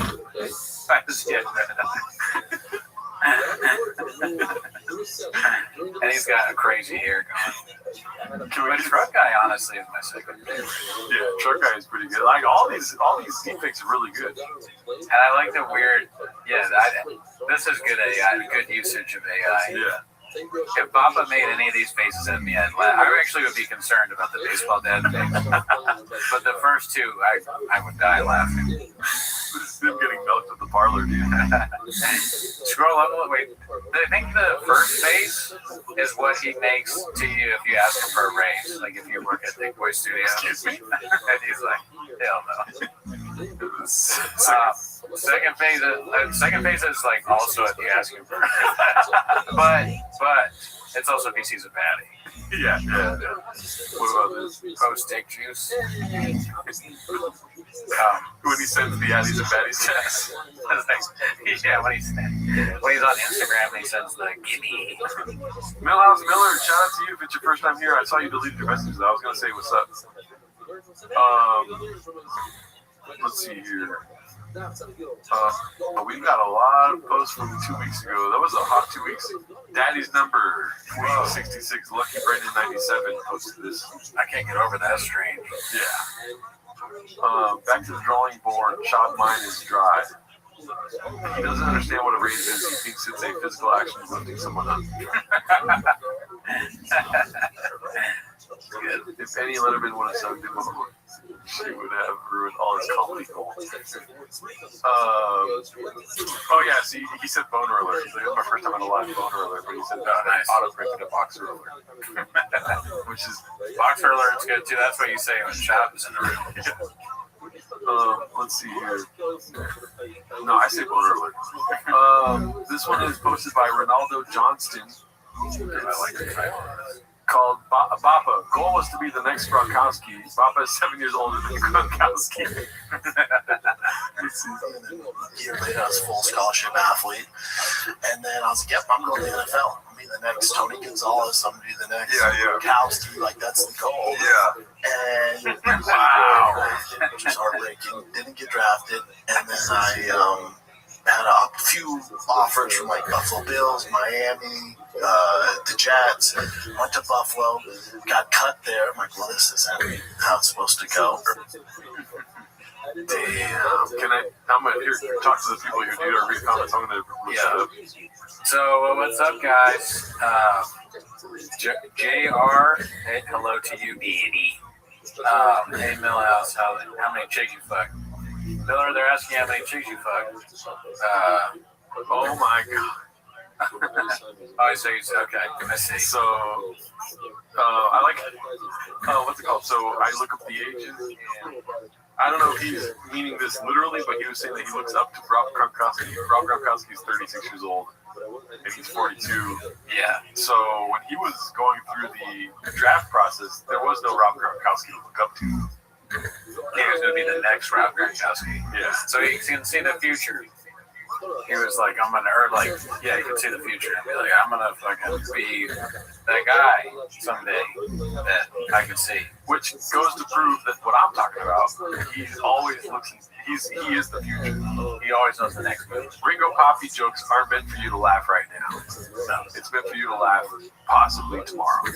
Yeah. And if you don't, that's on you. Ringo Poppy jokes, you know, they make you laugh. They make us laugh right now, but that's because we're also we're 7 days ahead. Yeah, we're in Australia. Some of these haters and commenters might not. Billy dies as much as Jelly Roll fans love him. Shut up. Thank you, Ryan. And so when he was graduating high school, graduating college out of Colorado, they're like, what do you want to do in the NFL? He's like, I want to be the next Rob Gronkowski. And they're like, what? That don't make sense. Like, much like you fucking libtards, when you watch the Gringo Poppy, it'll make sense. It don't make sense to you. Yeah. Right? There you go. I'm trying to, like, when I got into comedy, I was always like, I'm going to be the next, who's really a comedian? I don't know. Somebody's very like Greta Thunberg. I'm going to be, when I got into global warming, dude, I was like, I'm going to be the next Greta Thunberg. I was like, I'm going to be the next Hannah Gadsby. Oh, yeah, true. Yeah, she's young. Yeah, she's like Ralph Barbosa. That's true. Yeah, I was going to be the next Ralph. But that's just you hating on Latinos again. Just kidding. Matt Rife. No, Matt Rife's been doing it for years. Pete. Yeah. Matt Rife is our peer. Mexican cookies are a thing in 2026. That's great. Let's see here. This is last week's episode. Okay, here we go. Now we're getting into the blonde hair. Big shady. Haphazard, just your average blue-collar truck guy. Yeah. Is it a cry for help, or is it just like he's trying to just identity crisis? He's trying to reinvent himself, Danny. You know, he's always doing weird, different things. He's not your boring celebrity that just stays the same all the time, like fucking Tom Cruise or fucking Rob Gronkowski. Yeah. He's different all the time. He's always looking for the next move. He stays ahead. You might think it's lame to all of a sudden do Eminem hair in your 40s or whatever, but you don't live in Austin in a truck stop or whatever. In a storage unit. Yeah, you don't live there, dude. You don't have. How many trucks do you have? Probably like at the most 2. He's got 10, and his neighbors love that he has all these trucks there. Some would argue that this is another geographic change. That's how. Thank you for asking. He doesn't feel comfortable in the skin. No, it's not working out how it used to. Joe Rogan's not answering the phone. Joe Rogan changed his phone number. What the fuck? I live in your city, dude. He's like, you know what? Joe has always talked about getting his hair bleached, but he doesn't have hair anymore. I'm gonna get my fucking hair bleached, dude. He's trying to get back in with Joe. Yeah. This is his way. He's like, I'm gonna be cooler. I just gotta be cooler. What's cool? Bleaching your hair in your 40s. No. He doesn't say that. He's like 20 years old. Right, true. But yeah, he's like, I gotta act how I feel. He's like, dude, I pulled out all the stops. I moved to Austin. It's still not working out. Yeah. I'm trying to pull the fucking Trump card, dude. I'm bleaching my hair. Bleaching your hair, you pan out the camera, you know what kind of jeans he has on. Jean coat. He's doing a 90s bit, dude. He's fucking, we love the 90s. He's doing all that old 90s shit. We watched a little bit of an episode in our free time of The Fatter and the Kid, and we saw he had camo pants on. He's pulling out all the stops, dude. That's true.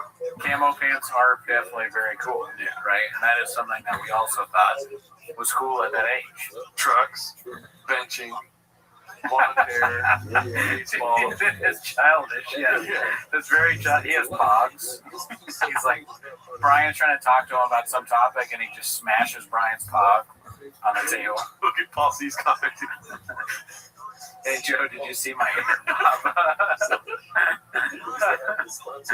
What else, dude? He's like trying to catch Pokemon in Austin. Oh, we know what pogs you're talking about, too. Oh, yeah. It's pretty ass. Fat-ass white pussy or whatever. Pretty ass white girl. Oh, yeah. Pretty ass white girl. My bad. I knew that way too fast. Let's move on. You know, Papa put the idea into T's head that dyeing his hair would be cool. He made T feel like it was his idea and then gave Papa the reason he needs to justify his hair. Just hit like good. I'm not. Should I check the like count?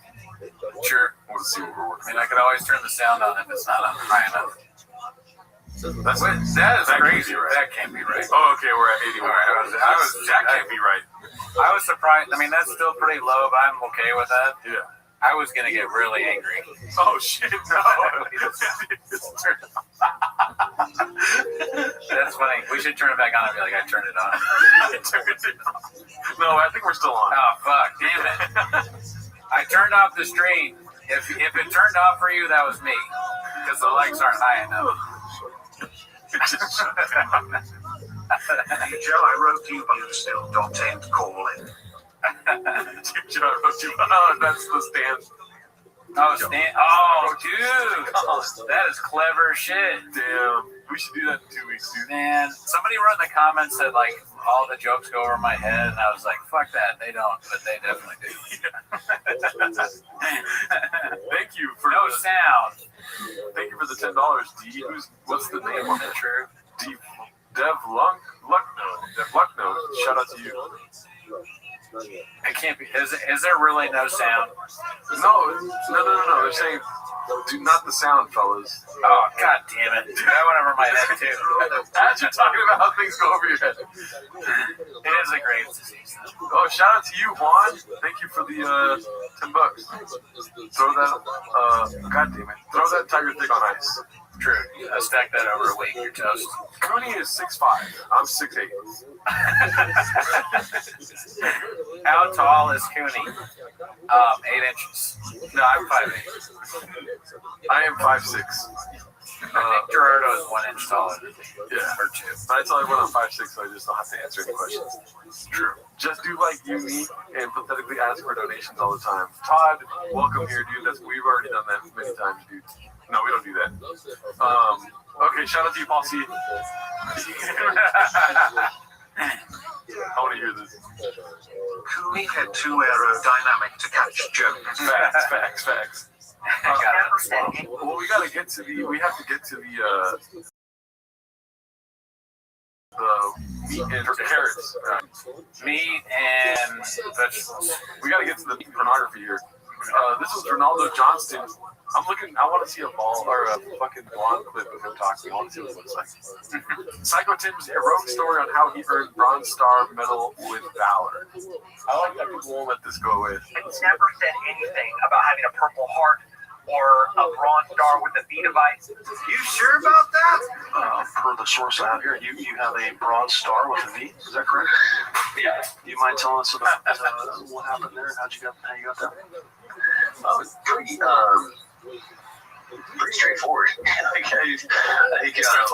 So there was a bad guy, and bad guy was shooting at us, and I shot him. Wow, you guys hear that? What an amazing tale of valor.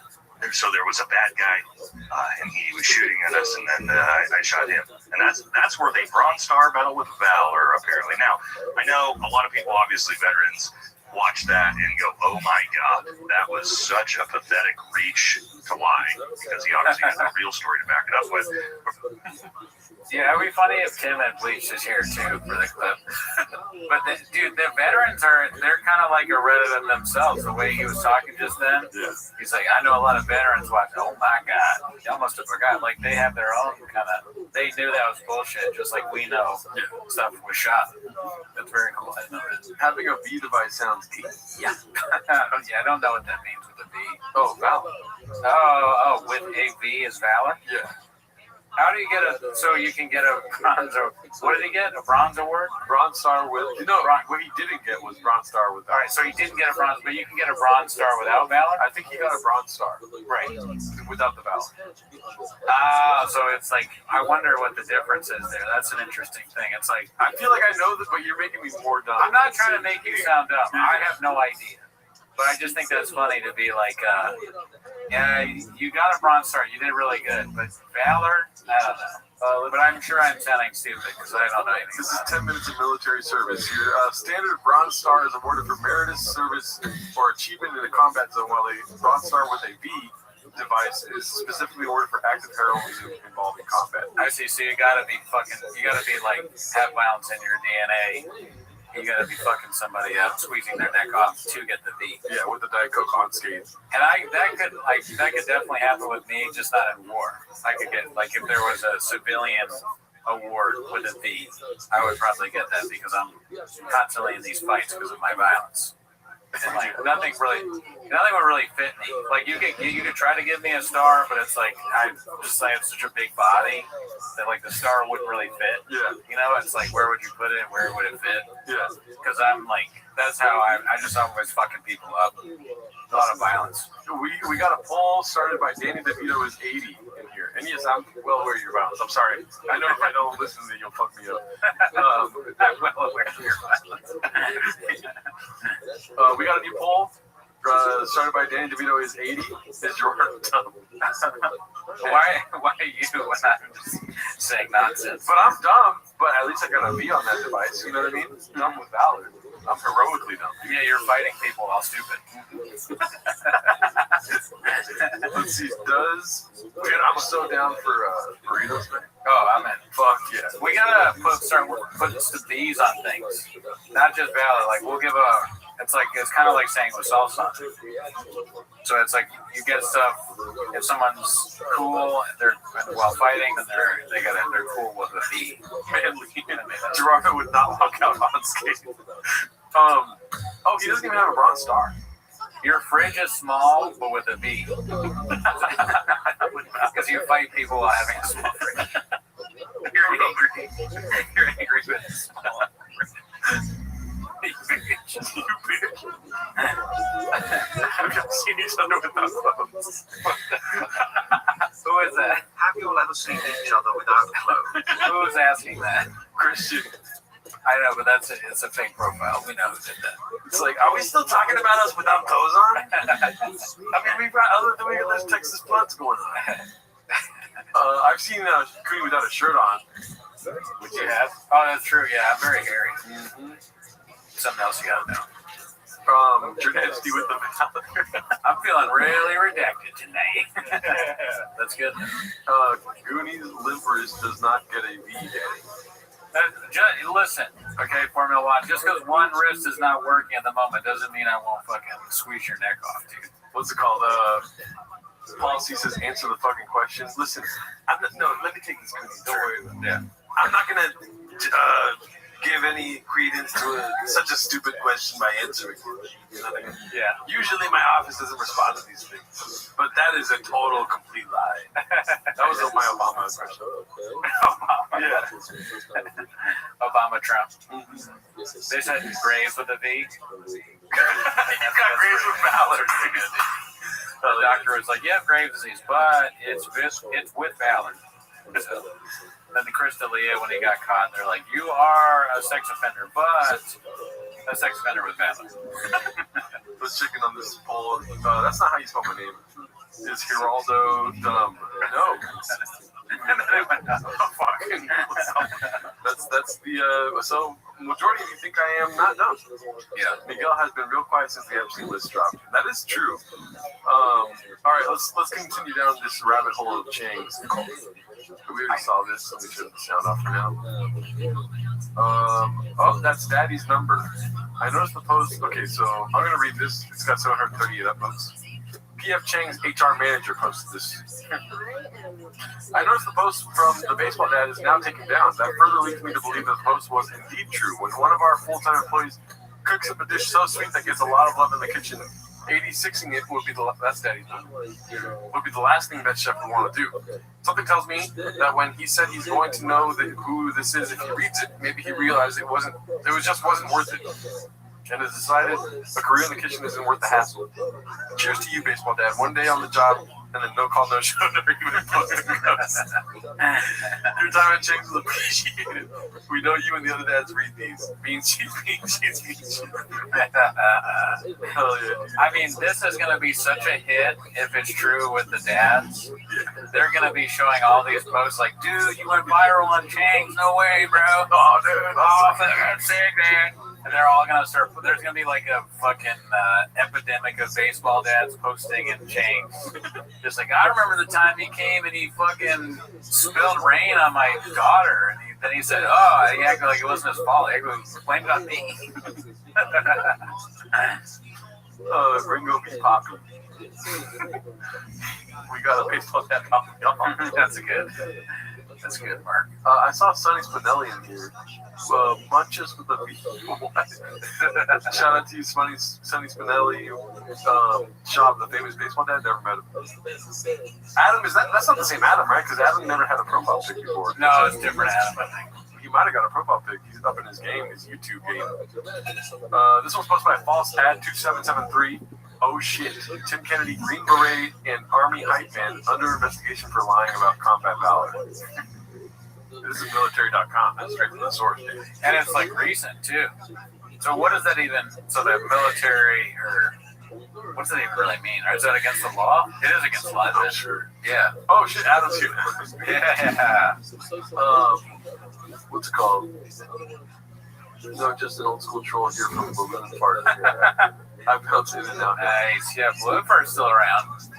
He's on the Reddit and Tweeties lives. That's our other show. Check that out. Oh yeah, Balloon Fart has not been around here. He hasn't? No, I haven't seen Balloon Fart in forever.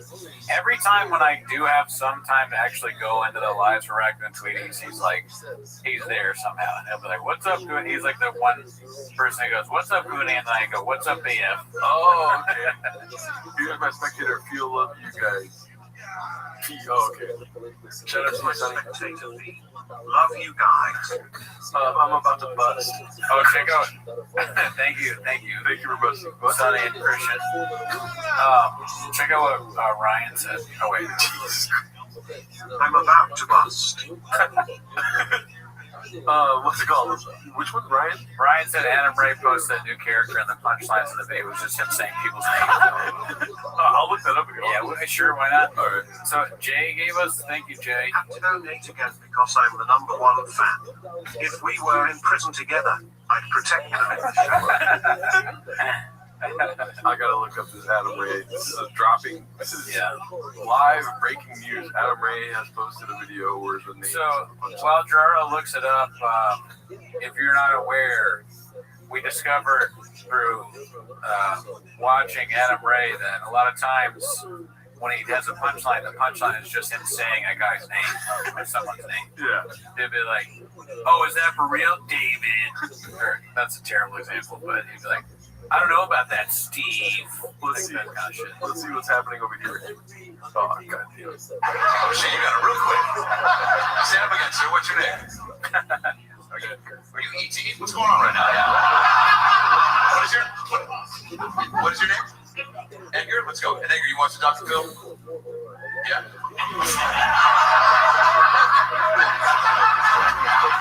He's surprised by everything. Edgar, you watch it? You watch?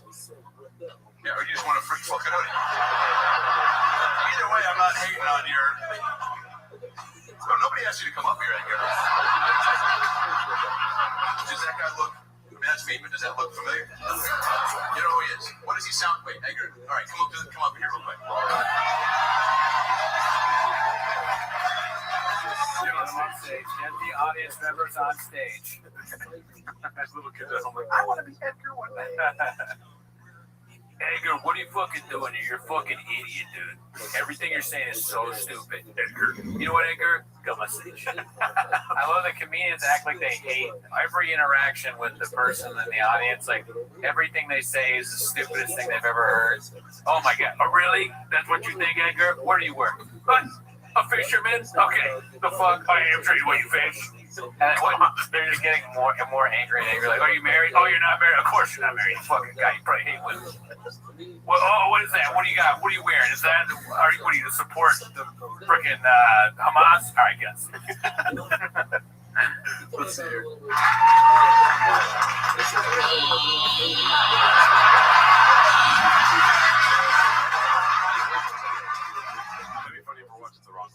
We're definitely watching.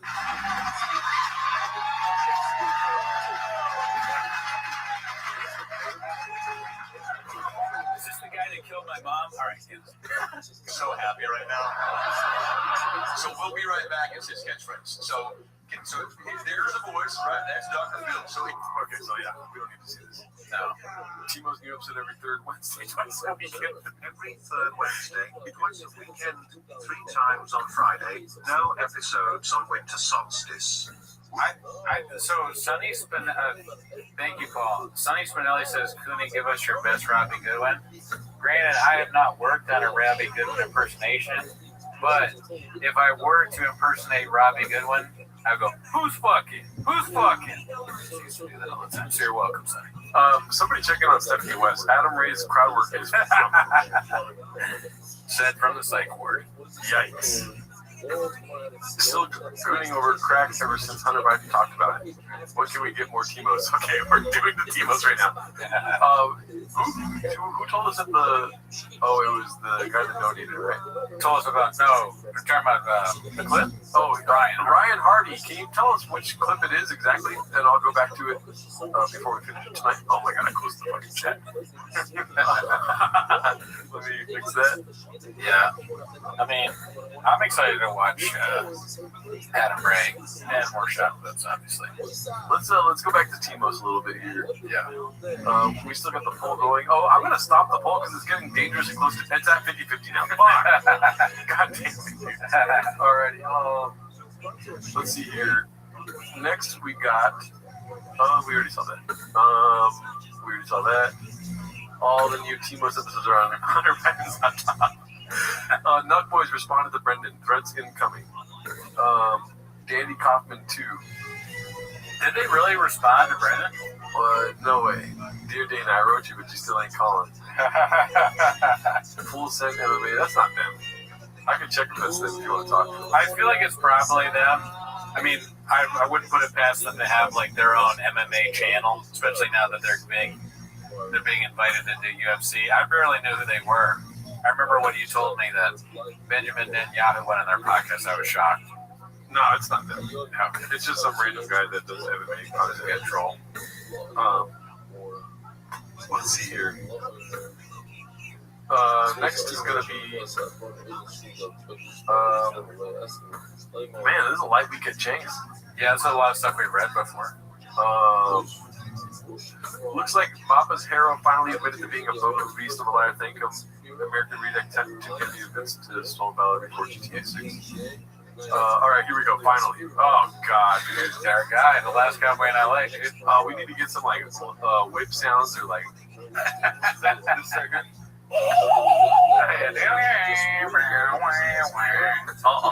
That would be funny. You could play it every time Jeff comes on.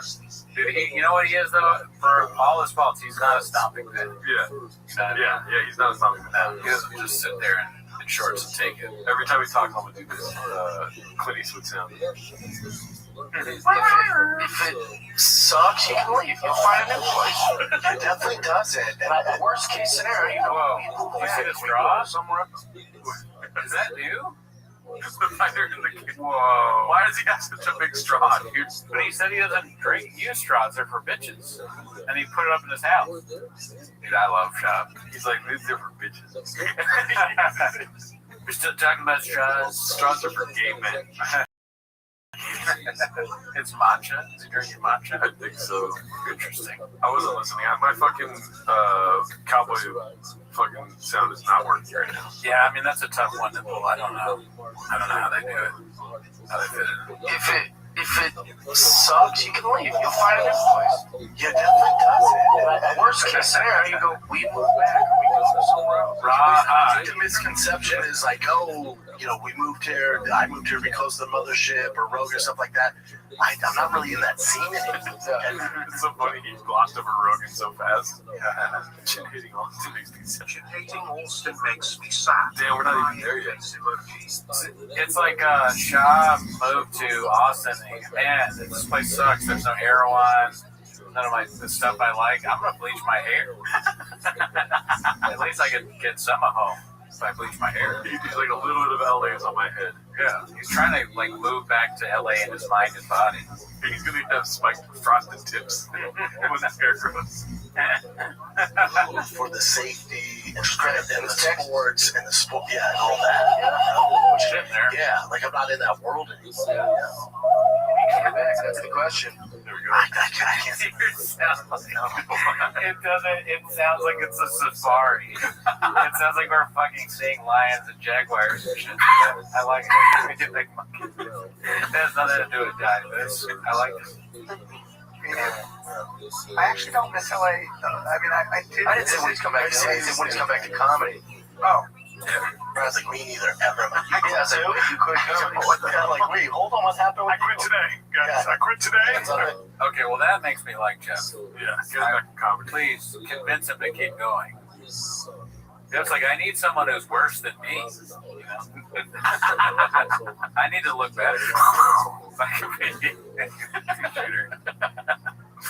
I'll be your Huckleberry. I eat Italian food. Let's see here. Ronaldo Johnston. Baba admits the food in Austin is ass compared to the food in LA. Let's spell Austin right next time, Ronaldo Johnson. Cooney gonna bleach his ball beard. Jeff Dye is deaf homeless. I feel like he's low-key trolls Baba, but doesn't make it obvious. Let's see. Food in Florence and in Rome. Ate Italian food all over Italy. You know where I can get good Italian food, Bubba? LA. And in Austin, if I have to. Oh, really? Yeah. That's the one thing here. Let me back up. Yeah. Dude, I haven't had any hot. I haven't had both love Austin. We love Austin. Give me a little hot. We love Austin. My number one complaint is the food scene can't touch LA here. Especially where I'm at. If I Uber Eats, like, I found okay. I didn't want to say that out loud. That's all good. I'm choosing the quality of life of my kids and my sanity over food. Danger in LA. This is just stuff he's heard his wife say. He's like regurgitating the quality of life, kids, stuff like that. It's definitely someone else, yeah. Like quality of life, is that a Bapa phrase? Probably not. He doesn't even say it correctly. I didn't want to say it out loud. That's all good. I'm choosing the quality of life of my kids and my sanity. Equality in my life and these are words, sanity too. Papa thinks a lot about sanity. You flipped your own truck. You bleached your hair. You bleached your hair. You don't have sanity. You have less, actually. You beat Mike Tyson. There's no sanity that it hasn't improved. Look in the mirror. The quality of life of my kids and my sanity over food and danger in LA. They can't even sniff LA food here. I'm not saying no more about the barbecue. I can't eat barbecue fucking 7 nights a week. Oh no. The barbecue. Oh god. He's talking about eating food 7 nights a week. Beans go with every fucking meal? Every meal. Beans, cheese. Can't even get carne asada. They gotta have that stuff in Austin, I imagine. Tex-Mex is not good compared to California Mexican. Yeah. What if I like them both, but you don't like home steak? I mean, it's California. No, I don't like home steak. Really? No. I don't like anything about the motherfuckers. I walk in, I don't like the smiles. I'm like, they have a bar? Like, no, get fucking seats. I see. You know what I mean? Yeah. And they have overalls? Like, the people that work there wear overalls. Really? Yeah. No, that's crazy. That's another Graves thing to not notice. Everyone's in overalls. It's like I see just regular t-shirts and shirts. Yeah. The side effect of Graves. Yeah, they got brown overalls, dude. Not even what is it called, denim. It's like brown. I've yet to do it, but I drink from time to time, and they have a margarita machine. So for someone like myself, that's like a hey, welcome home, Tiger Thing. If they only had Tiger Thing, I'm never leaving home soon. Yeah. Shout out to you, Devil. Thanks for another $10. Joe, I flipped my truck. You know what's crazy? We need more money than likes, dude. What the fuck? Then I'm okay with it. Okay. You know what? If you want to do money instead of likes, that's fine. You guys ever heard Taqueria de los Güeros? No. It's Hawk Hour. Jeff Dye could have used another sure shot. Tex-Mex is bisexuality. Thank you. Galactus, shout out to you. I wonder, I watched the Diner Drive-In thing the other day. I think it was called Los Caros, but I doubt it's the same thing. I think that was Carosville. I found the Anna Ray video. Can you IG message me or something, Ryan Hardy?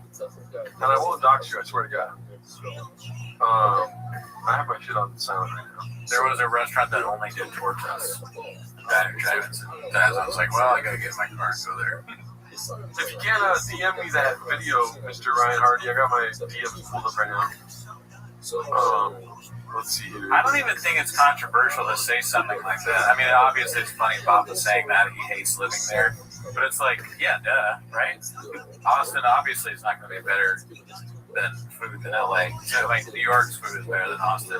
Chicago's food is better than Austin. DC's let's chill. better than Austin. It's like it's going to keep going on. LA is king. Sure, LA has got the best food. No debate here.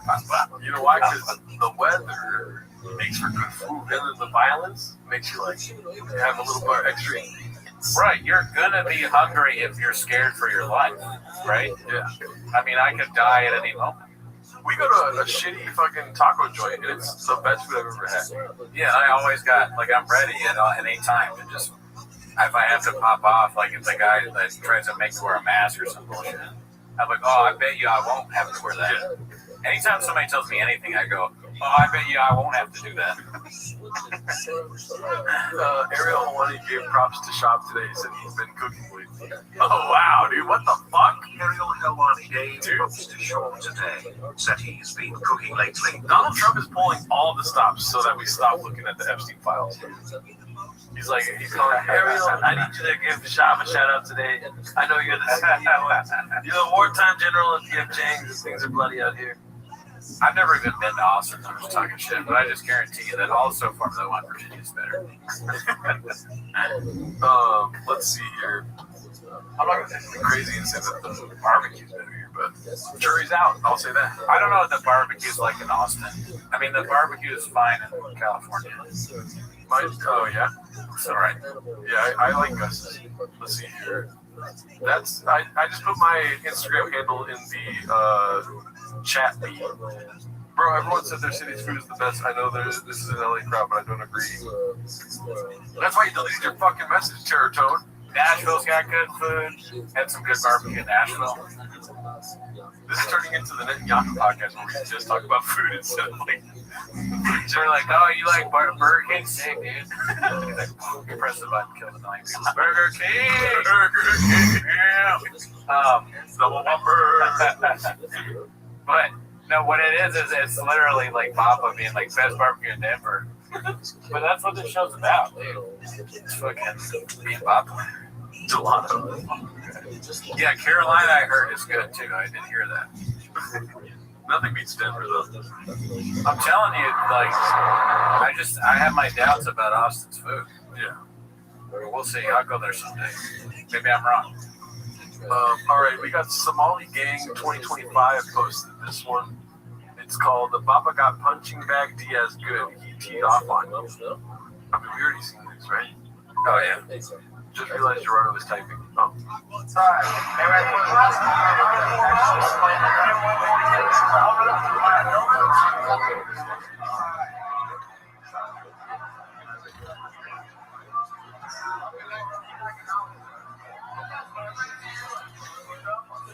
It was at this moment.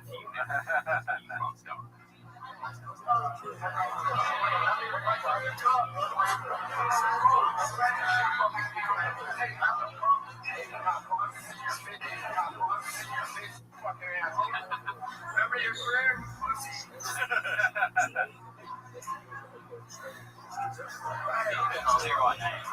Dude, watching it again, it just makes the clip where he's all mad saying he's going to destroy him even funnier. It's like he called you a pussy and a bitch to your face. Brandon, I would have absolutely walked away as well. But you're not 6'8". Yeah, but I'm not shot, and I don't have a clip of me saying I'm going to beat up Nate Diaz. Oh yeah, come in here. I guarantee you're going to leave unscathed. You are a bitch. If Papa and Nate Diaz were like, going for their jerseys coming out, and Nate wanted the number 66, he would walk away with a jersey that added up to 30, or with you times 33 twice. I fucked that up. Formula One, big old Jesus Christ. Miguel's still catching cherries. Now. What did you put something in there? Gerardo is how you spell it. My name is Brennan. That's so funny. That's not me. Score and Lauren, shout out to you. Hell yeah, I caught you guys live. Let's see what else we got here. Man, Lehman's right. Don't leave the like button unscathed. Yeah. Scathe that. How's Austin? Just hit that bitch with the Diet Coke.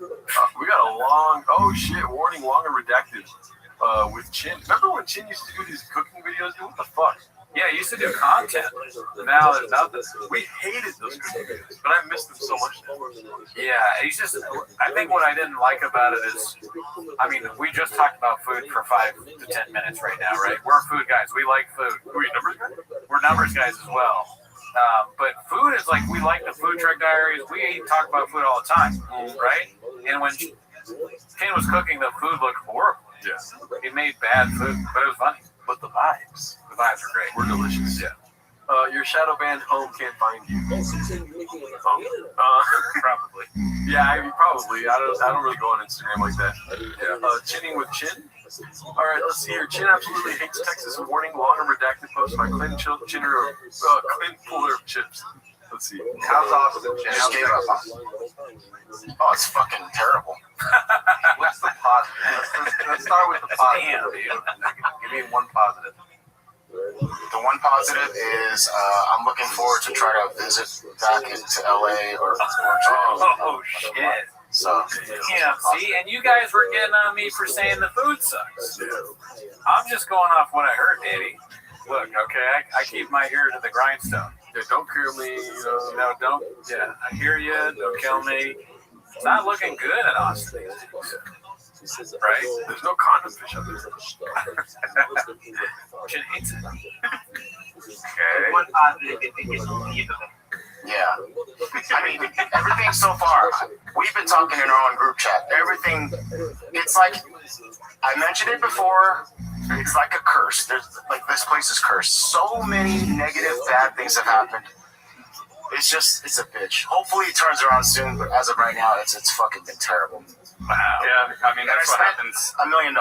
Huh? I've been getting a lot of mileage out of saying the curse continues, but truthfully, I don't believe in a curse. We all have our own agency. Everything that's gone wrong, I could have done something to prevent, and it's all good from here on out. Thank you, Nick. I appreciate you saying that. But think about this. Me picking up boxes and seeing a freaking scorpion tail sticking out of a box for no damn reason, a giant spider, for no reason. Yeah, you guys drink blue scorpion venom. Yeah, the venom trick. I was thinking, like, Chin sees that, and he's, like, terrified. There's a scorpion in front of him, and then he hears, "Anybody see my scorpion? Can't find my scorpion." It's Papa. A poisonous scorpion that he keeps around. He never stings me. He stings Chin. Brian has to suck, Nick has to suck the venom out of his arm. Now it's defecate. Yeah. And squeeze it out of his neck. Getting here, I hit my head multiple times with a stupid beam when you go up the stairs. And it hurt. It felt like I was in an actual fight. Like, it hurt so fucking bad. Seeing Thundercord ruin footage. Today alone, when everything was going perfect, I saw my fucking my MagSafe for my MacBook kind of slowly get out of the place. Like, what the? How does that happen? Ghost. Yeah, that's what I'm thinking. Like, something's going on here. You think ghost? And there's more to it. There's way more to it. But we're in a storage unit. Yeah. What is the more to it, Chin? Something going on with Papa, maybe. He's like, and he bleached his hair. Something a bit funny, like, if something you work with Brennan Schaub, terrible things happen to people in their life. Tragedies happen all the time. Some tragedy happens to you, right? Like, your loved one dies. You go to tell Brennan that you got to take a day off to go to your fucking loved one's funeral, and you're about to say, but Papa shows up with bleached hair. And then you gotta it's hard to deliver the news. Because you're about my fucking. I just found out my fucking someone died, but you can't say it because Papa is like wearing a hat that has like three. It's like three bills. Like, there's one here, one here, one here, and you're like, never mind. You try to tell Papa and Brian Callen your problems, and they're just like, good. Yeah, Callen does the Jocko bit. The sushi I had here, I told you guys, freaking, it looked beautiful, but it was absolutely terrible. Cursed. Come on, dude. You're in a landlocked. Well, I guess Texas is landlocked, right? Yeah, it is. So yeah, it's not landlocked, but Austin is landlocked. Yeah. You're not gonna have as quality sushi as you did in California. But they import it. Come on, bro. Exactly. That's the problem. Texas is not landlocked. Yeah. I know. It's not interior, but definitely not landlocked. It's not landlocked. It's not landlocked. Yeah, it's a Gulf. We've established that it's not landlocked. Let's cut this part out. It's far away. But are we getting sushi out of the Gulf of Mexico? No. Yeah, you're not. I feel like they made sushi out of bluegills and freaking other types of sunfish. Anyways, you guys talk. Yeah. Damn. He really, I mean, it sounds like he legitimately does not like being in Texas. Yeah. Neither does Papa. Also says, like, this is the worst decision they've ever made. Sorry, mate. Sarcasm. Peace. Hilarious.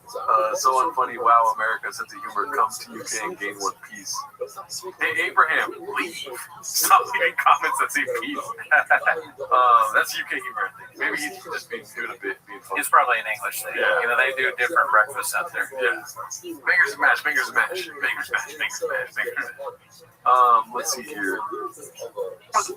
The comments are. I like the thing too that you think sorry mate sarcasm and it's them talking. It's not even us talking. He's like, why would you guys? Everyone just say bye. Bye. Everybody say bye. All right, let's see. Cootie's starting to weaponize the audience. This is posted by Chin Puller of Clips. Papa always had thin skin and couldn't handle a joke. Papa's always had thin skin and couldn't handle a joke. Okay, let's see. The comics that are talking shit, they've all taken their shots at me. When I see them in person, they're all like, yeah, sorry, man. Yeah, like, not that, obviously, physically, I can threaten them. But I've never done that in my life. I had to do it to a grown man who we were very close with. Yeah. He got out of line. And you had the C-clamp in front of James. C-clamp. You had a C-clamp. This is AI, dude. No way that's where he said you got a C-clamp. What is that? I don't know. Does he mean like, yeah, this is the last thing you see before Brennan beats you up? You're out of line. Yeah, it's very embarrassing. Then you had the C-clamp. And it really... You C-clamp the grown ass man? Sure did. Really But here's the thing. You can't get in it. You can't physically accost him. So if you're gonna physically accost This guy was him, used to doing, he's treating other people really shitty. Okay. And I do this. Brennan's a hero. you can't get physical. I C-clamped him so fucking hard. I hope it was Michael Boy. Eating at some fucking stupid restaurant. He gets back in his leopard skin Miata that he bought for $8 million and doesn't know how to buy things.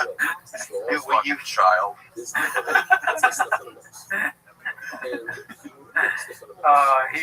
gonna threaten Nick Swartzen. I don't think so. No, I don't think that's the guy. I'm ready to die, honestly, for this. Yeah. Like if Shab comes up to me and he's aggro or whatever, I'm not gonna be like, oh my bad, dude. I'm ready. I'm ready to die. I'm about my business, bro. Yeah, I'm gonna stand on business. It might be the last time I'm alive, and that's fine. Cheerio, how you people say bye. Cheerio. I almost want Brennan Schaub to kill me, to be honest. That's how you want to die. Yeah, it's my number one choice for death at the moment. But I don't want to die. Don't get me wrong. But if I do die, that's the way I want to go. You know, like this hit police assistant, it's like shop assistant. Yeah, but I don't want the next word. I don't want. No, right. Shop assisted, whatever. Beat up. I just want you to beat me up. I have a humiliation kink when it comes to shop beating me up. Can you imagine how strange that would be? He's beating me up and I go. That would be way too weird. Hilarious. All right, let's see here. Let me turn this. I don't like unsuspected noises. Unexpected noises, my bad. No, you got it right the first time. Why is he wearing that? Why is he wearing that? Post by Gordo. Let's see here. This is a real quick one. He also posted this. Do you guys know what this thing is? That's where you did. Well, that's the gayest shirt ever. I don't know, but that's gay. Maybe it's like big bad gyno, so you don't want to steal these fans around? I don't know. Is he a skinny gyno? I bet you this guy. I don't respect anybody who's gay, but that just seems super gay. You don't wear that. It seems very trans. That is disgusting. Those shoes? Yeah, that's different. Wow. Schultz would point this out and stand up. Yeah. Those shoes. If he's sitting front row, good luck getting out of there unscathed, dude. With Schultz on stage, call you Somalian 4 times. You fucking wish you were never there, dude. Oh man! I bet you that guy had no clue when he took this picture of DC because he took his shirt, his jersey off and handed DC, and he didn't realize DC was going to post this. Damn. Blockbuster Callan would know. Peace. Actually, I like how he's still here, Abraham. We are punching up, yeah. Let's see here. This is shout out to James. Cheers to the sequence. Thanks for the 3 laughs and you big. Thanks, James. Cheers to the C-clamp. Thanks for the yarns, you big hawks. He's a cock. That's Abraham's voice, actually. We just read out the comment. Of course, he has the inside scoop of the viral story of the year posted by Danny Kaufman, too. This is what I wanted to see. That's why I went to the latest episode. I wanted to hear him talk about Epstein. Oh, shit. But I'm assuming that's what it is, because that's the viral story. Yeah. But it's also, did you see that CEO at the Coldplay concert? Oh, yeah. So, my 2 dads. This is what I was telling Cooney yesterday. This is what your sperm looked like, dude. Yeah. This is the violence in your sperm. We're all fighting it out, you know. I'm the one that won. And I would win in real life. Jardine and the other guy. I'd take them both out. Yeah, dude. Not that I want to. They're great guys. Never met them. You'd actually like be crying while you're doing it. I don't want to do this. Yeah. At the same time, I could probably beat them both up. Yeah. he has to resign, right? He's out. So I know buddies that work with him and around him, and they all go, thank God. You think it's about time? Like, apparently, it's just a complete piece of shit. Like, Well, he knows people at Astronomer. Well, you know, Bapa's always been an AI guy. He's balls deep in it. He is. Yeah. How do you think he makes all the memes? Oh my god. He's like, I love using ChatGPT.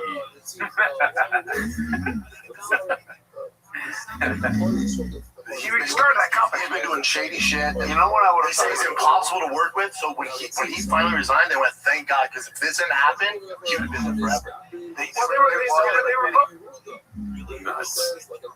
Of course he knows about them. Yeah, he's getting messages all the time. Big news stories happens because he was in LA and he's friends with like fucking everybody. Adam Sandler, fucking the guy that does ChatGPT, that guy. Yeah. He's a big. People don't realize Papa's.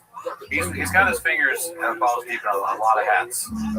Formula One said the best, dude. Max J, he would sell AI out of his mom's closet pocket. He sold AI out of his mom's closet, dude. Astronomer and Ferrari ties. It's crazy. Shout out Dave M. Let's see here. Such a miserable scumbag. Posted by Kemba33. Papa's the guy that codes too much. Got AI out the swamp. Hardest networker in the game. Got those Cecil comments. Okay. Yeah, that's a great one. I'll get it. Do you see Parasite? No. Oh, fuck this guy. Is that the newest one? The one that won an Oscar. Academy Award. A Korean movie that won an Oscar in America. Which is amazing. I know, but it was during a time, remember, where they give the Oscars to anybody not white? Yeah, but that's a great. Remember that? No, but that's remember a great time movie. I know what you're talking about. Moonlight? I didn't see it. Moonlight, yeah. It's a great movie. That Parasite, oh, you love it. It's hilarious. Damn. Papa's default is just to be racist. Yeah. Assuming he just assumes racism is the right call. He's like that meme with the button. Think about the button choices are think about what you're gonna say, be racist, and Papa's sweat. He's not even sweating, he's just smiling and pressing crazy buttons. He's like racist. Simulated Jack goes racist. And now Ibrahim, look at who you're citing. Ibrahim, sure, you're happy now that you're siding with the guy that just said that Parasite shouldn't have won an Oscar because it's Korean.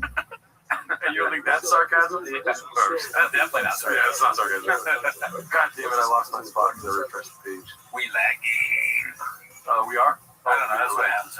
Yeah, we are definitely lagging. Whenever the whole computer shits itself, it's because we're lagging. You guys aren't computer guys. You don't understand how much memory it takes to do attendance a shop. Usually these kinds of shows are done in 6 months. Time periods, we're doing it live. So imagine 6 to 7 months of work in one video. It's kind of crazy that we're even doing it. You guys wouldn't know RAM if it fucking hit you in the behind, dude. Yeah, you guys have never been like computer guys or RAM dudes. Yeah, bros. Okay, can you guys still hear us at least? Me and Gerard are RAM bros, boss. Let's see here. Hopefully, I don't know. It is the team's fault. Definitely the team's fault. Papa's skin is darker than mine and I'm black. Okay, come on, dude. Play that shit clip. I'm a computer networker engineer. Yeah, well, I have a black belt in the stuff that you saw in Silicon Valley and HBO. Ever heard of it? Yeah, and Cootie will fuck you up, too. In Galactus, do you think, honestly, that you can make a noise come out of the broadcaster when people don't like the video enough? Broadcaster. I'm doing what I do on purpose. I know that you're not. It's Roadcaster? Yeah, ramming it. You're telling me I'm hearing it right now. Honestly, you've told me that before. I don't remember. I got graves. I gotta get tested again. Air Pumper posted this. What exactly is going on here? I can't talk. Just. I cut your teeth, dude. Broadcaster. Oh, Cooneyism, dude. Let's see here.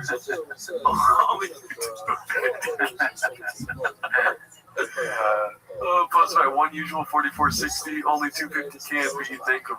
Why Why is this the best Reddit, like, subreddit of all time? It is crazy that this random ass thing is just so amazing. Corn on the couch.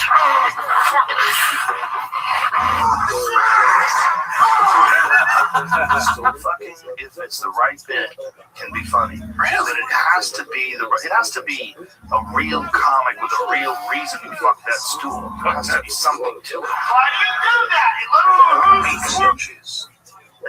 Shout out to you, Potato. Thank you, Potato. Dude, I'm sorry, I can't stop this bit. I want to watch it 4 times at least. Yeah. When he comes, his whole body just a rock. Dog. It's just crazy that none of those things were funny when we watched it on the Patreon. Not a second of any of Watch how you say we. All right. You liked it? I love this. Look at that shit. Look at that. No, you're right. It's just not. I mean, it sucks that it's just like, you know, we talk about it all the time, so it's never going to be funny to him. But I do pray to God, because it will be funny if he does hump a stool again. Yeah, no, now it would be hilarious. Yeah. I wanted to do it again, just like I want Brendan Shaw to do it. It becomes a thing where it's like, all right, you're known for that, so you got to do it. Yeah. And it's funny when you do it. If you've ever done open mics, maybe there's some people that do comedy that are watching this.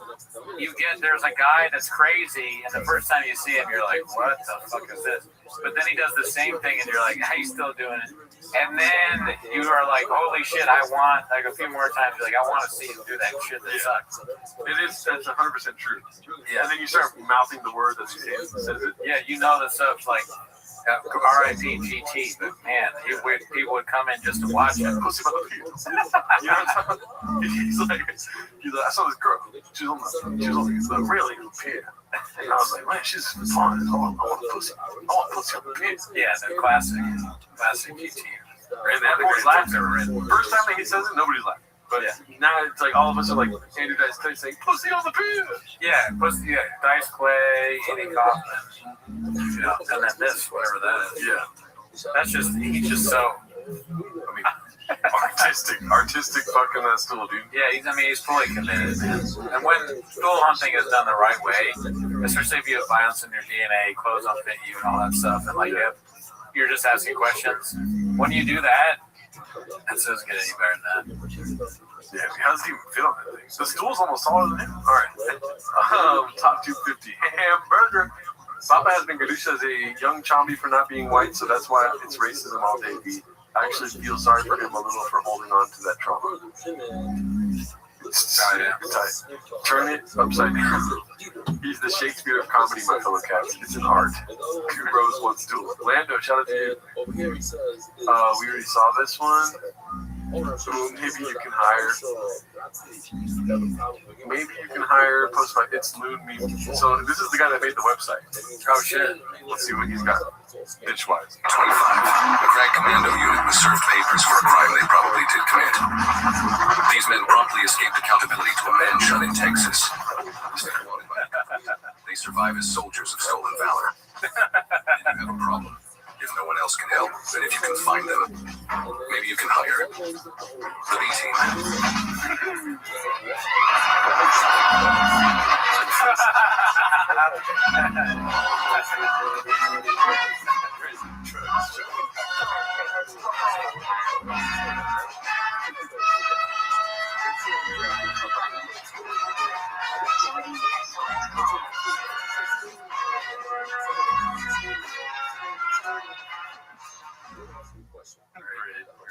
That was great. You ever watched A-Team growing up? No. Me neither.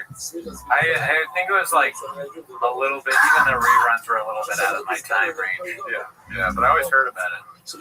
B plus. Let's see here. That's an advertisement. Chris Martin is my boy.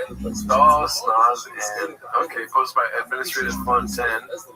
Oh yeah, just not a good look. That is the worst picture, dude. It is the worst picture of forever. Yeah, that is insane. I like that they put her as the guy though. That's just one more insult.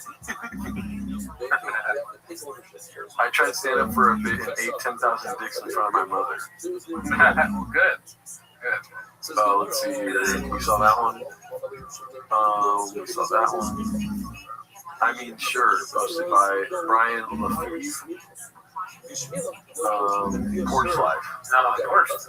I guess she's gonna go suntan on the porch. Maybe it's the first picture. It's a bunch of pictures. They went to a certain spot. Oh yeah, so you always know that. You're an Instagram I'm an guy. Instagram. I have friends of theirs.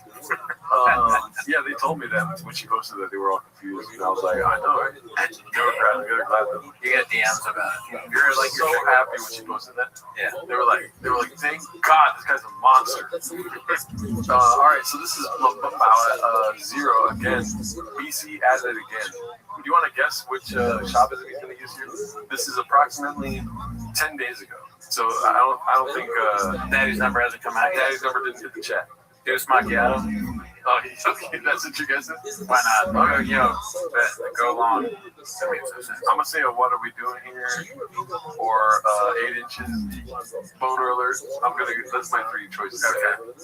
You say gimmicky submissions. Are you referencing the Mackenzie? That's also, yes, that's another guy. He didn't have the ability to methodically set it up. He could just jump in and clamp. And that's, you do see a lot of guys with the clamp. It's actually very, very effective. Clamp? You get my point. I'm just saying, the penalty for it is a point and or DQ. It's not, he's not intelligently defending himself. Building height is intelligent defense. What do you think? Do you think there's another one? Or just C-clamp? I think I'm gonna go C-clamp again. Okay. Damn, I feel like there's something in defense. Or what are we doing here? All right, let's see. Period. Yeah, something Joe Rogan has really never worked on at all, to be fair. We got Dana White reacting to the stop. Just Rogan. Shout out to BC killing it. Boo this man! He should rehire BGL to never let him know his next move. Skits and bits. Definitely he's a handler. Alrighty, let's see here. The guys discussed Tim's allegations very long by haphazard. Let's see if this is interesting. And if not, then we'll go to the next clip. I'm going to Mexico City this week and need to open a Raccoon Tweeties HQ there. Please tell people in the city about us, dude. Yeah, definitely. We'll transcribe this to Mexican for them. Let's see. Yep. So, I don't know if you guys want to read it. I posted it twice, but it's easy to read on this. Yeah. All right, this is Tim Kennedy referring to, what would you say, Callan? Referring to the... Tim's done, like, let's not get off track here. So, Tim is apologizing for elaborating things that... Yeah, one of the things he said when he did a podcast, and he was playing with his dog, whatever, and they said, hey, you want a Bronze Star with a V? And he said, yeah, and they said, what was the story? And he goes, pretty easy, I shot a bad guy, and then he shot back, and that was it, or whatever. And dude, if a dog was attacking me and somebody asked me, like, what I wanted from Chipotle, I would get my order right. You know what I mean? Yeah. Like, white rice, black beans, chicken. You know what I mean? Yes. I want to be like, whatever you want, you know? No, you're 100% right. Yeah.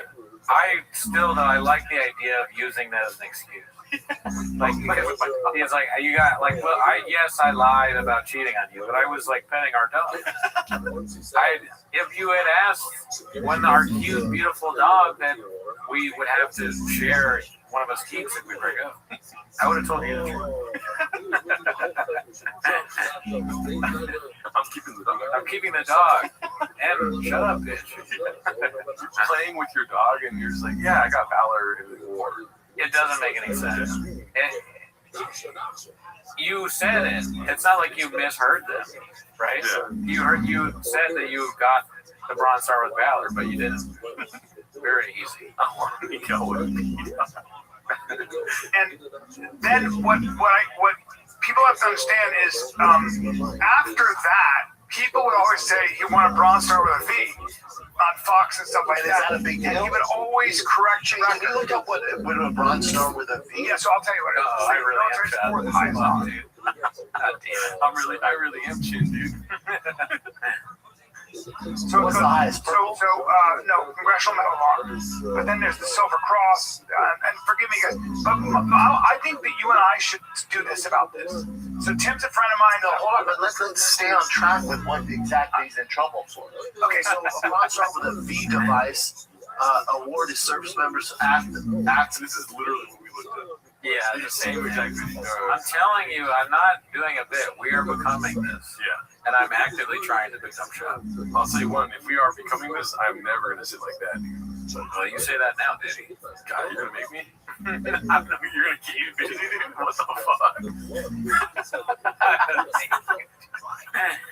Oh, man. Of heroism, especially for actions involving direct participation in combat with the enemy of the United States. So this signifies that the individual performed acts of valor. Congressional Medal of Honor.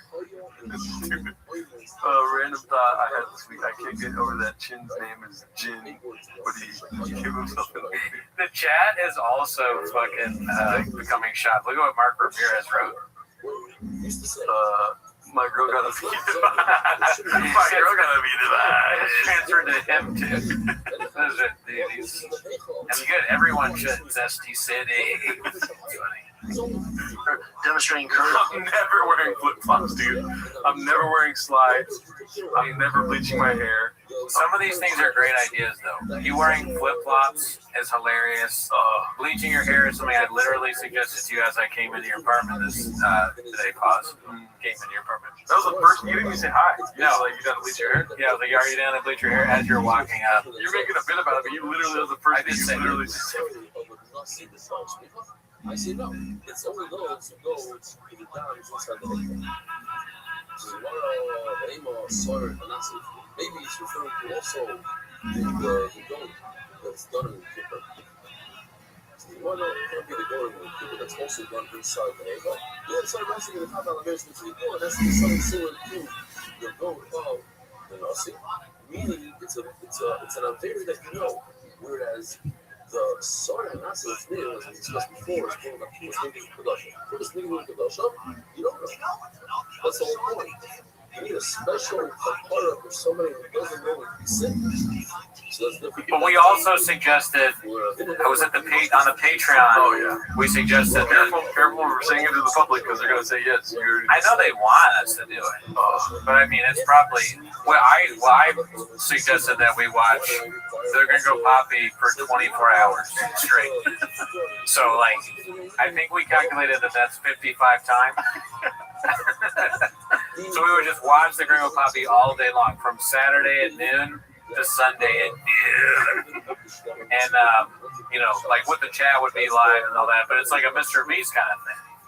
These are the things I think about. I thought those were kissy faces. I would enjoy doing it. I wish that was if that was my job, I'd be the happiest man on earth. You clock in, you watch Gringo Poppy all day long. Clock out, go home, watch Gringo Poppy again. Oh my gosh. I gotta learn the whole thing too. I'm giving up on that. Tell them the truth, dude. Donald Trump hit us up and was like, we need you to watch the Gringo Poppy for 24 hours. Oh yeah. He wants us to talk about this so you don't find out about Epstein. Yeah. And I'm okay as long as you join the Patreon.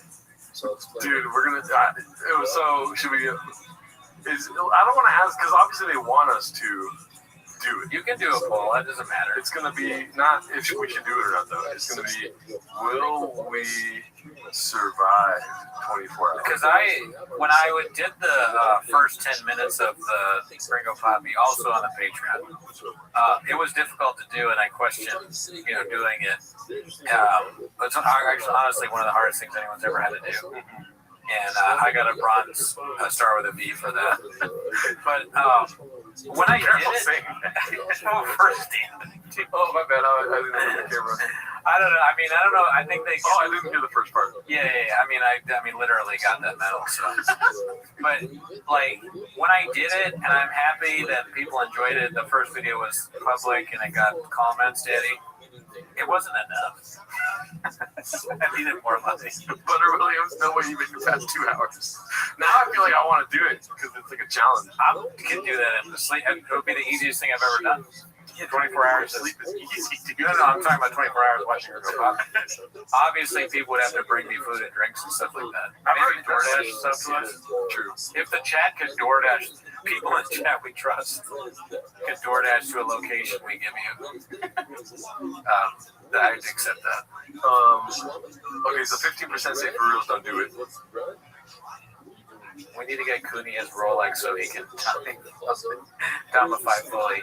Yes, yes. Dave is thinking like everyone should be thinking. All right, let's see how much more we can take of this clip here. Urgent bravery under fire. The V device is attached to the Bronze Star medal. It's a ribbon to the skin strip from a Bronze Star warrior. So let me give you the. Can I give it to you? Because I actually looked into this pretty carefully.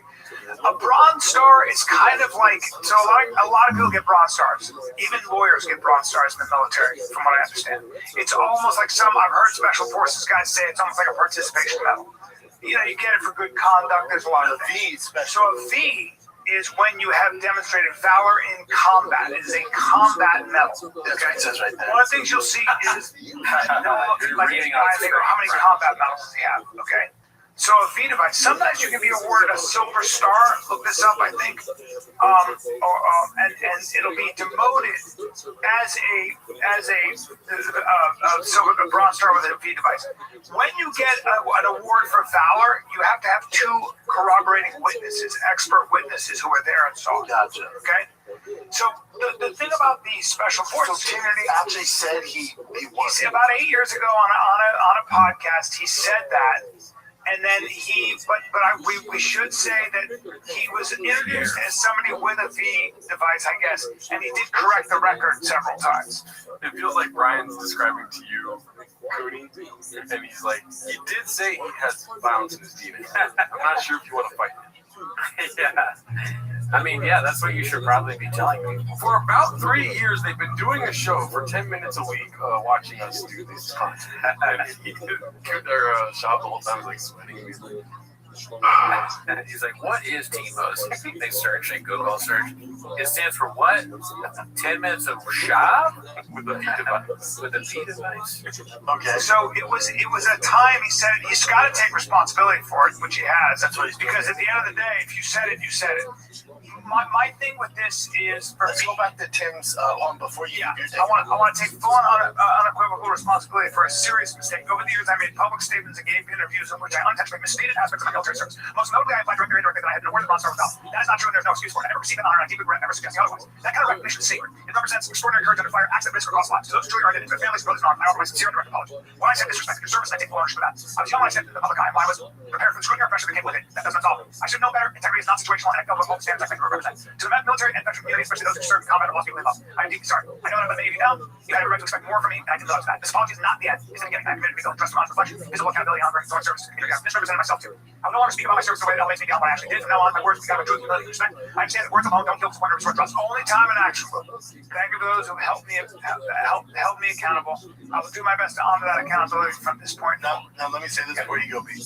So what's going to happen is the government, the military, are going to look into Tim's actual accomplishments. This is what's going to happen, especially this first up on 10. They're going to look into it, and they'll reveal some of it. Hopefully, they talk about. I don't know how they're going to work. The ultimate sign of respect and achievement in life is that one of your friends reads out your apology on a podcast. That's what I'm hoping for someday. I'll have some kind of apology that Miguel or Othman will have to read on a podcast. I do have a purple star DoorDash. I'm gonna go to the rest of the week. All right, yeah, I'll talk to the chat. What's up, guys? How are you doing? What are we doing here? I'm gonna ask you a random question I've never asked anyone before. How many chicks do you guys fuck? Put your number in the chat. How many chicks that you fuck? Put your number in the chat now. How many chicks do you fuck? LPJ27. That is a fucked up thing you wrote. Put how many chicks you fuck in the chat. Gravel G's, can you guys read my golf resignation letter? Damn, that's funny. Dude, Gerardo should have written like a resignation letter after he got fired. That was hilarious. If you don't know, Gerardo was fired from the golf course. And yet, we still got to play there because he has a friend that let us in. 66 is a clever answer for how many chicks you fuck, because that's also the number that Papa picked, and it's the number that Yasel tweeted. Oh, shit. Oh, yeah, MNXT. Miguel is peak with Cooney that he eats like 7 chicks. 7 chicks, that's good. That's a good number. Don't get off track now, Cooney. What were we talking about? I already forgot. I have grapes. Policy says 0 chicks. Cooney, do you guys like the more relaxed schedule? Yeah, dude. The schedule is better because there's more clips to watch. Also, we were recording every day. Yeah, every night. And now we record 3 days in a row, which is a lot, but it's also not very much. And it's also the biggest question is always, how do we fit in there? Gerardo's apartment, how do we fit in that thing? The songs, I'm trying to get the songs back. My idea is maybe songs that, it's not me, it's the team. Yeah, we argue with the team a lot. And it's like, you go back and forth with the team, and the team makes some good points, and then they're mad at you because you blame them for everything. We've always planned on doing the songs again. It's just, we took a break with the songs. I kind of want to do songs that aren't shot, or like they're about specific things. Same thing, but about different stuff. What's it called? It's dangerous peeing on a live stream, because then people are like, did you wash your hands, this and that. So I need you to do me a favor. Can you smell my hands? No. But I want them to know I washed them, dude. I'm a songbird. Sorghum bird. Is that Trey Young? T. Young? Your team is fire. Good to hear, man. Makes sense. Barbara.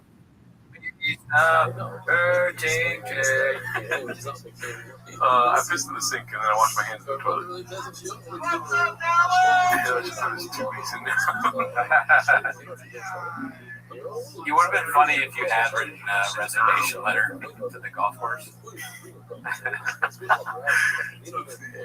24 hours ago, make it happen. Damn. That's gonna be rough. I'm Geraldo's attorney. We're gonna need a lot of money. We're gonna keep you busy. The Sorghum Bird stuff was hilarious. Hysterical. Songs about Adam Ray. Oh, that's a good idea. That's actually pretty cool. But I feel like it would have been clutch if we came in this week. What's it called? If we didn't stand. Oh, yeah. It's always tough. It's like, because that stuff is happening so fast in the Boppaverse.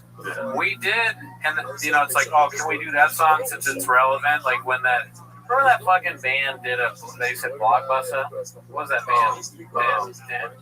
Portugal the Man? Portugal the Man. And again, I gotta get over this kind of shit, but I was angry that they didn't even say anything when we did it. It's like we did it to get you guys to say something, you don't say anything. Yes, more cowbells.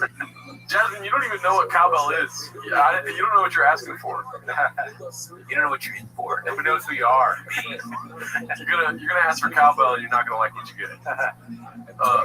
It's gonna be different than fucking what's his name? Christopher Walker. I do cowbell. And her head explodes. Just like. Let's see. That's why I don't do it. And what's going to happen is you're going to find out that he's not Superman, that he's Batman, and he's still a badass. So you're looking to take down Superman. Neither of them would lie. Yeah, that's so fun. That's such a funny analogy, as if Superman or Batman have lied about valor. If Batman was playing with his dog, he wouldn't just willy-nilly do a podcast and lie. Batman probably wouldn't play with it. You're right. It's funny. No, that's hilarious. Can you imagine, like, you're hanging out with Batman, and you're like, man, Batman is so cool. And he's like, hey, by the way, I was in Vietnam. And you're like, you're in Vietnam? How old are you? Ron, start with the beginning. I fucking shot. Superman's like, yeah, I was in the war, and I was just killing everyone. I didn't know who I was killing. You're like, That doesn't sound like Superman. Cowbell was the star of the show. Yeah. I'm gonna play this. Cowbell took out Elizabeth Marsden. Where is she? Because she's pissing herself laughing somewhere. It's hard for me to like. I know I like doing cowbell, but it's hard for me to believe that cowbell is really liked because it's so redacted. Yeah, it's pretty redacted. So I'm like, I just don't know if you guys actually want cowbell. And I do. I don't know if they do. I want to know if cowbell would be good on stage still. I still want to kind of try cowbell. But there's only one way to find out. A lot of stuff in our that we talk about doing, or at least I talk about doing. Have I done it yet? Not yet. Bagman. Someone that's got to keep the ideas. Where's Janae? Janae's got to write down these ideas. I got to get her instinct. Back up. I'm gonna keep the chat open and watch the video at the same time. You're gonna find out you're actually finding Batman, which is still pretty fucking good. That's what's gonna. Whoa! Didn't expect that to happen here. No. What? Here we go. I think that what would be good for us and prudent for you and I as civilians is to not comment on get involved in this military stuff. I'll die on a hill for Tim Kennedy. Yeah, me too. I love the. Now, when it comes to the nooks and crannies of military, I have to just find out what a fucking the V is. I don't know that legal. I sure as fuck never experienced any of it. I don't have a background. That's how I feel. It's like I talked about Tim. We watch a man with graves and a Mexican show us clips of Papa. Of course, we look out. That's a good point, I guess. Yeah, you guys are trying to take down Superman. Yeah, and what's gonna unfold is you're like, holy shit, he's not Superman. He's fucking Batman, which is still pretty fucking impressive. Yes. I would say this about Tim is I know Tim as a civilian, and I've known Tim a long time as you have, and I've spent a lot of time with Tim. I know Tim as a civilian, not a war fighter. I know Tim as a professional athlete. Yes, for a very long time. Yes. So I've seen him in both aspects. And I think you would agree. This is me going hard in the paint for Tim because he's my friend, and this is who I am. I've never seen that guy do any. I'm telling you, when cameras aren't on him and nobody's looking, I have personally seen with my own eyes and with my own ears, heard him go so far out of his way for people, and you'll never hear about it, especially people who are at risk of doing that you want to vouch for your character. Like Brian Callen telling people how great you are. It's I'd rather have some random guy in the street talk about me. Self-harm or worse. Tim has.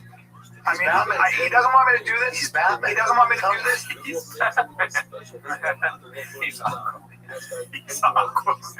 This is like exactly the Louis C.K. bit. It's never the friends you want to stick up for you. It's always whatever version of Brian Callen is in your life. It's like he's actually great. Yeah. Fuck that guy. That's how I know Skywell Blaze is a fake fan right there, dude. Why doesn't anyone go soft in the paint? Cooney broke both his wrists playing basketball. He goes soft as I got scars. Dang. I can't see the scars. Maybe you can. So I got surgical scars on my wrists. You can't go softer than that in the paint. Can you though? I broke both my wrists, dude. I'm not even a numbers guy, but all of them at once. Won't comment after commenting for 15 minutes. I've never written or read a comment. You went right back to reading them. You want me to do this? He doesn't want me to do this.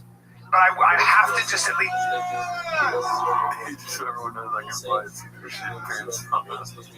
Hey, just so everyone knows, I can fly and see through shit. Parents are also from Reptile background. Shout out to you, Posse. Please speak on this. I'm not going to say the other stuff. I'm just going to speak on this. Whatever he said, he's going to be held accountable to. There are a lot of these guys, these Delta guys, this guy Tucker, Brent Tucker, he was an A Squadron guy. I'm not fucking getting involved in that. These motherfuckers have risked their lives. They went through that for their own ecosystem. I am stepping out of that. I'm not gonna defend Tim on that. I'm not gonna do any of that. All I'm gonna try to say is this: from what the things that I have seen with his generosity and what he's done for people who were really at risk of taking their own life, I've not only lent my very lame hand at that, whether it was emceeing, thing on veteran suicide. Well, I'll do whatever I can. I'm not in a position to talk about this, it's a sacred subject, but I have seen that man go out of his way, including get in his truck and drive places for a very long time to take care of somebody. And nobody knows about it. Nobody just did with the floods. Listen. At the end of the day, we're all complicated as human beings. SEAL Team 66. Last time I saw Colin this scary was on Jerk Me. Callan would give this speech. You know what's sad about Callan is if he was on the fucking OnlyFans show. Remember that OnlyFans show he was on? Jerkmate, yeah, like that show. He would literally say the same shit on Jerkmate. He would fucking, if they asked about Tim Kennedy now on Jerkmate, he'd be like, "Let me tell you about Tim, okay? And veteran suicide, okay?" It's like, bro, you're on Jerkmate. Anyway, so I was coming the other day. He's sitting next to some woman with like gigantic tits and some guy that's Aphrodacted. Tell me about the time we was playing shop with your friends. That should be our band name, dude. Aphrodacted. Yeah. And I've known Tim as a civilian, and what I've seen, I love him. If you think you're taking down a bad I love man, the guy. and I hope, and they're going to do the investigation. I hope they reveal what they find. Again, you're going to find out. We don't know. I would be careful about it. They're going for Superman, and you're going to find out he's Batman. That was I just think Tim's, but Batman's better than Superman. Yeah, I like Batman. Batman's one of us. It's true, he's a human being. Yeah, he's a fucking homeless cat. Never heard of him. Batman's posting like anti-shot memes.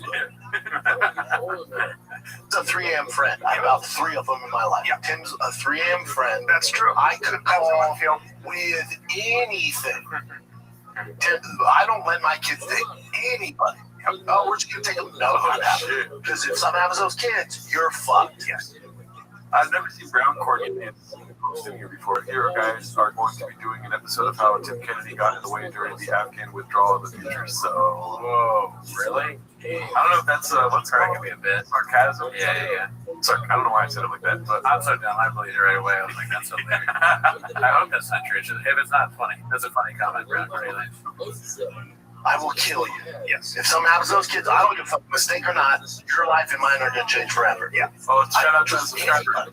Yeah. Tim would say, I want to take Tiger when you ice cream, go this. Not even like that. Yeah, go.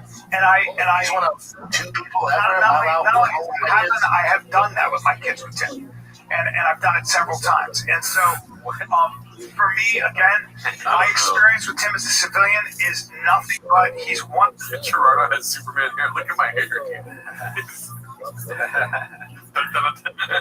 can fly in there, dude. Is that the name? Or that's the song, right? Or that's Star Wars. That's Star Wars. Yeah, I think that's Star Wars. What's the song? The Superman song. I don't remember. That's another Star Wars. That's not a Star Wars song. That's the movie song, dude. It's your, I don't know if it's in this. You're about to see a body in his face.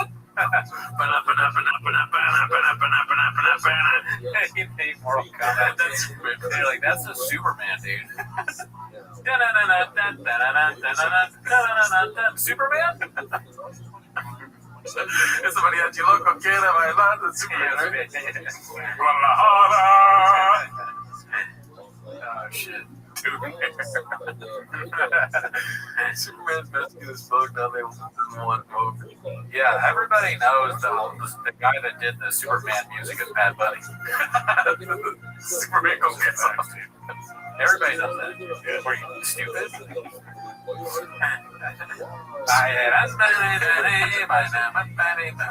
Bailamos.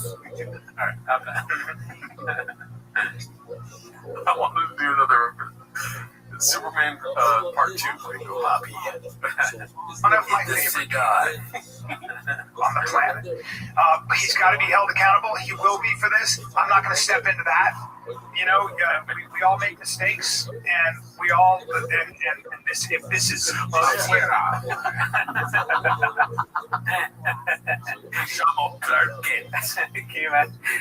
Argentine, I don't know how I got the Argentine president or whatever, but he's like going through all the different shop shows, like He has on the board, Truck Diaries, afuera. Toontown, afuera. Pencil goes, afuera, afuera. Superman's just like, la ligadera no funciona. Flies away.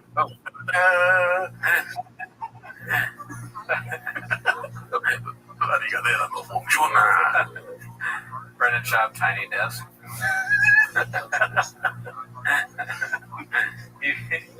you do a tiny desk, like Gerardo does a tiny desk, and like he's like, why is everything regular size?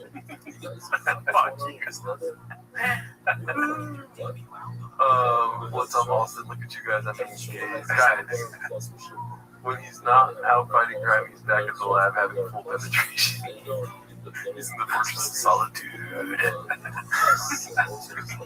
La Fortaleza de Solituda. I don't know how to say it. Superman's famous line, botella de agua. His mistakes correct. This is his thing to deal with. I'll let the veteran community and the special workers, which I have enough. You're not going to get away with anything. Like, they're going to do it. They're going to do it. And then you move on. I'm telling you, this isn't the guy to aim for, create videos and throw hate at. Yes, it is. Listen, the internet's wrong on so much all the time. They go after good people. I'm telling you on this one, folks, there couldn't be a worse guy to try to tear down. Yes, I think there is. He's giving folks so much shit all the time. They go after good people. Dude, we've seen this coming, dude. No pun intended. But that's Christian Baba right there. Oh, yeah. That is Christian Baba. That is a good, yeah. He could pull that off. I see it. I'm not gay no more. I'm not me no more. You have a good eye for talent, you know, like in avenues, like in movies. You know, you kind of see things that, correct me if I'm wrong, 5D. 5D chess, yes. You're always like kind of like looking for the next bag. You know, whereas I kind of just like focus on one bag and then I lose it. You know, you got an eye for that shit, dog. Or as I like to say, looking for the next bag coat. Right, exactly. And like you got the scoop out. I leave the scoop at home. Yeah, I leave it on the skates. Facts. Yeah. What else can that be? No more early. Okay, I will answer truthfully. It does look like he's trapped with something. He's mime. He's a mime. Okay, he's mime. Bob as a mime. That'd be good. He puts on the wrong makeup. He puts on blackface. He's like, I'm a mime, but he meant to mime and he has a blackface. Horrible tragedy today is that Brennan Schaub thought that he was going to be a mime but put on blackface. You know how mimes are like, that's what gets him. He's Teflon Bran until he does the blackface. He's just like, he does this, but and somehow the rope is real and he actually puts another trap. I thought you used a real rope when you did mine. he could never mind, but he cannot stop talking. That's true. He'd always like fuck it up. They're like, his clown coach would be angry. Yeah. This is him sarcastically acting like you can beat him up. He's like, oh, like you say you have bounce in your DNA, you punch him once, he's like, this is, he fucks you up. He kills you. Yeah. This is the face he made when the Starbucks guy was the security guard. Was like, do you mind if you wear a mask? We have masks if you want. I bet I won't have to wear a mask. I'll fight you outside. What'd you say? I bet I won't have to do that. Like a child. And he's like a kid in a fucking remedial class, like one of those kids where it's like, can you sit in your seat? And they're like, no, I bet I don't have to. It's like, all I want you to do is the chair that at school, so you have to sit there. I don't think I do. You're not my dad. Sit in the chair. What do I sit on the table? All right, well, you're expelled. Get out of here. I don't gotta do that. I don't have enough time to waste my time with you. There's tons of other kids in class. Let's see what they say.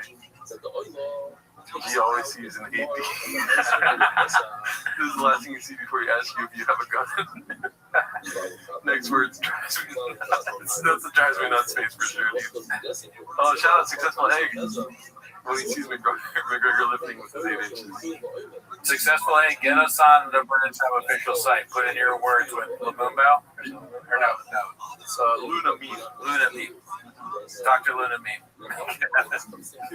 Big Abbott Jackson. That's the face of a guy who leaves with his Diet Coke on skates. Yeah, dude. Get us in. Let's see. Let's see the rest. That face. Why would you make that on a podcast? And then, granted, at the end of every podcast, I go, oh. Yeah, I'm sure we made it. Yeah. I'm telling you on this one, folks. There couldn't be a... He goes back to it. He like makes eye contact and goes back. As if he's ever made a good point. That's his own face. He's like the worst guy to try. That's the ad that he has for his OnlyFans. Is his face like? Oh, I'll stop. And tear it down. He's gonna be held responsible for this. He goes back to it. He's not done. I'm telling you, you wish you had a friend like Tim Kennedy. Please trust me, he's not the guy to go for.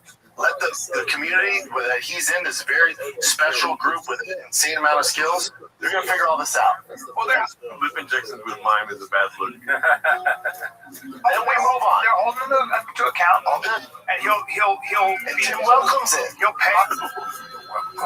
He said welcomes correctly, but it sounds so wrong. Yeah, well, that's weird. That sounded like a seal learning how to speak English. Yeah, like an animal, like speaking. Yeah, English for the first time. Yeah. He'll pay the price. Tim's like, I hope they look into it. I would say that Tim is admitted to making mistakes. It sounds like his tongue and his lips are in a fight and he's talking through it. Yeah. It's so funny to say that Tim Kennedy wants this to happen. No, he doesn't. He had 8 years to make it not happen. But no, he chose violence.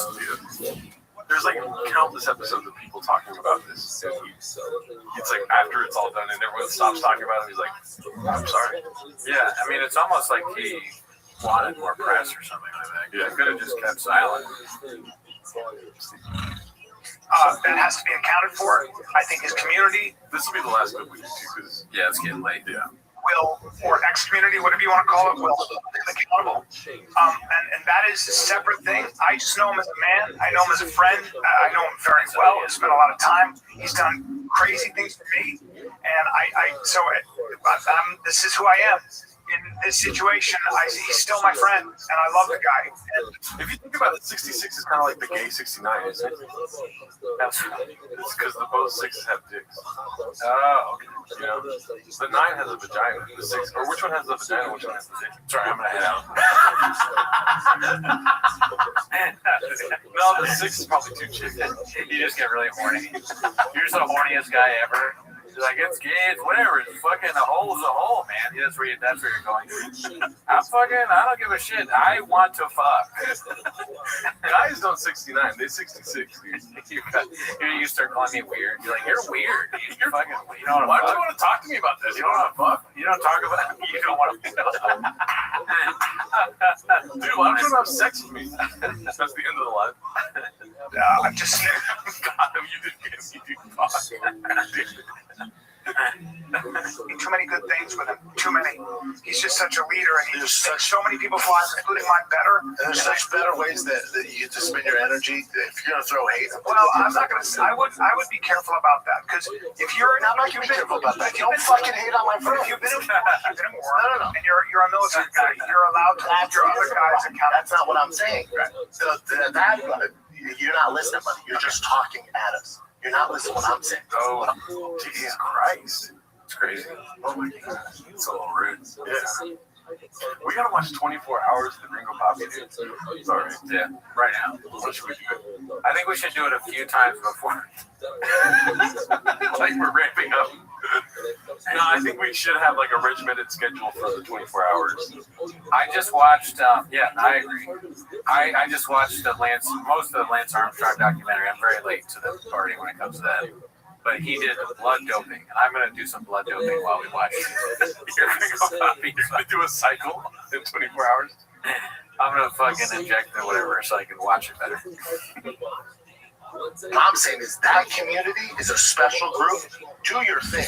Yeah. They have all the right to. Right. The casuals like us and the internet, shut the fuck up. Well, I mean, obviously. Stop going for the wrong guy. Yeah. That's what I'm. Well, that's a given. That's like. It's not, though. Go to his comments. No, I know. I'm not going to his comments. That's what I'm saying. Yeah. No, if you even the guys that are in that field hating on Tim, they're like bringing all this to life. I'm not getting involved. Wow, that's a good idea, dude. What? We should have Sure Shot. We should have Rain. We should have Magic Mind. That might get us through. Addies, but not really Addies. Just take Tylenol. Oh, yeah.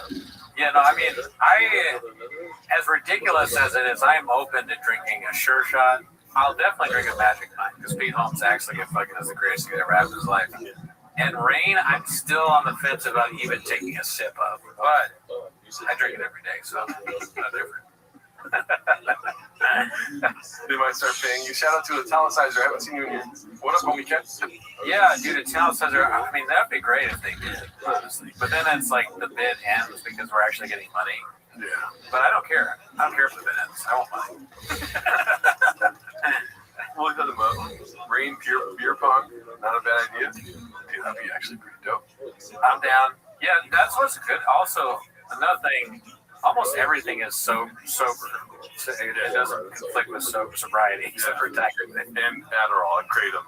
Kratom, yeah. But neither of us have any interest in Kratom. No. Well, then I want nothing to do. Those are 1%ers. But let the 1%ers go after the other 1%ers. There you go. The 1% That's what I'm trying to say. I'm staying the fuck out of that. We're not 1%. I'm not a military guy. We're not I don't want to get involved with that. There's 1%ers and athletes. It's like Ricky's just going for the jugular the whole chat, dude. There's 1%ers. Yeah. These guys. Yeah. I'm not speaking on that. I'm speaking on Tim, the civilian that I know. Love him. So. You let the 1%ers fight it out.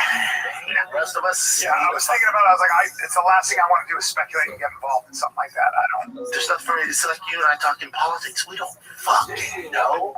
Oh, are you just going to regurgitate the same shit I saw? There's actual experts who are in there doing it. Yeah. Listen to them. Yeah. What else you got, Chin? That's a special ecosystem. Look at that me. Damn.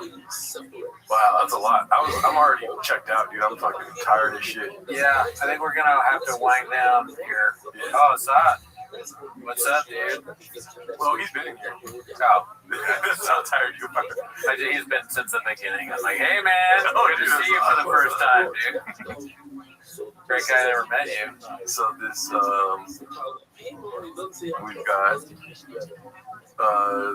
the poll results is that we will survive. Yeah, we'll survive, dude. 25% say for reals, though, don't do it. If Mr. Beast can do something like that, then I can do it. All right, true. Why don't we hate Mr. Beast? My new character is I hate everyone that has more money than I do. Characters. Well, yeah, shout out to you guys. Thanks for all the donations. That's awesome of you guys. 133 likes. We could use more. No way you survived when you quit the show after 4 hours. That is a lot of time. I've never streamed for that long before.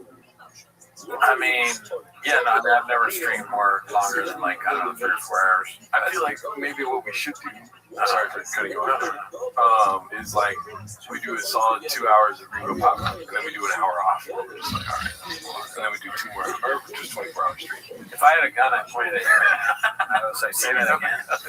Say that again. Say less. Crazy will kick in after 3 hours. Sleep you over. Are we allowed to sleep while walking? Obviously. I mean, I guess we could, like, one of us could take a nap, I guess. Okay.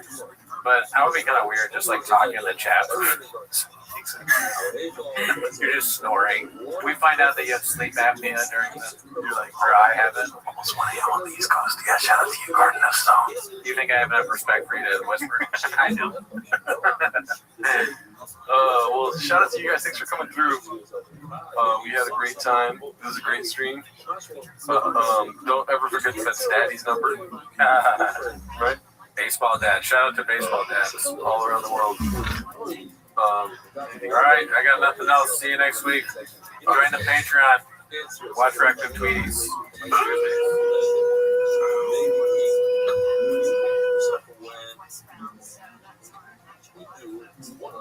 Schlommer, that's an Ina, we always Schlommer with the cover for the both of the cover. I am the way they are guys. But what it is now, the Schlommer, it's two oilers from the cover of the cover. They offer different reasons. You know, she's on the left, but then they're on the double. Hey, she's on the left, for the price at the end of the day, it's oilers are the easy to work, right? You know what I'm coming show.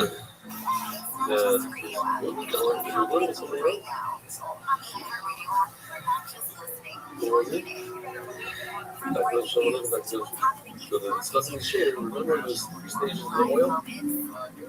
Three types of hours, three stages of the oil. And it said this is, what do you call me? One of the three or three oil is the same as two. The other people that watched it, you got it? You don't know it? So, what's a cookie? You know what it's in? Hold on. Yeah, the what?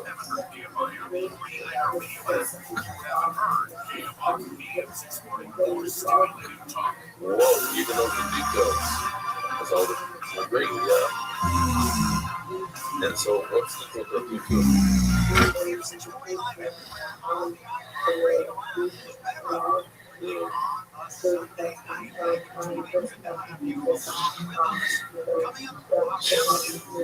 It's better than me, so this is the problem. Yeah. Okay, no, the problem. That's it. And what else? And a 1-3. A 1-3 and a 3-1 is equal to 3-2. Okay, good. That's different. So we go right there. Oh, I don't know. No.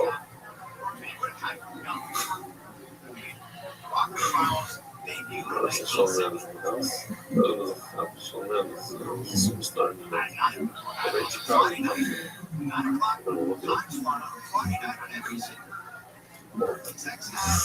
Yeah, something about it. So, even if Shlomo Achas, two Shlomo and two oilers are one. Come on, Shlomo. The father of Shlomo, one says, "Oh, Shlomo." Shlomo is talking about. I mean, how many names for the man stay oilers? Okay, that's when you bring two oilers. One is the other one is the lowest of the burden. You know, Shlomo coming in and coming down. Shlomo is the man stay oilers. Good at it. Stay oilers. You know, I said this one. Oh, it's one side. One. They're all one. These are being sold about. What is it? Did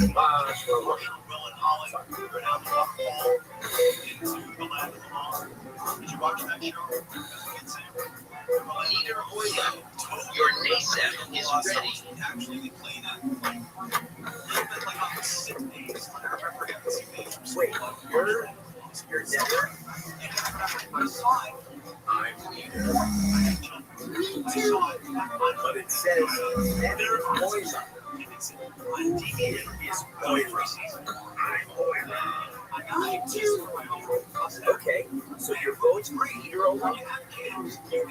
So this is your fortune. Excuse me? No.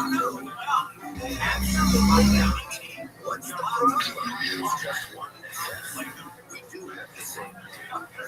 So I must assess his own myself. No problem. Like the opening title sequence. But next time, write your full name so there won't be confusion. What are your names? Shlomo Zalman and Natalia Tzvi. Me too. Now, Rich says, I read like Allah. One is enough. Why?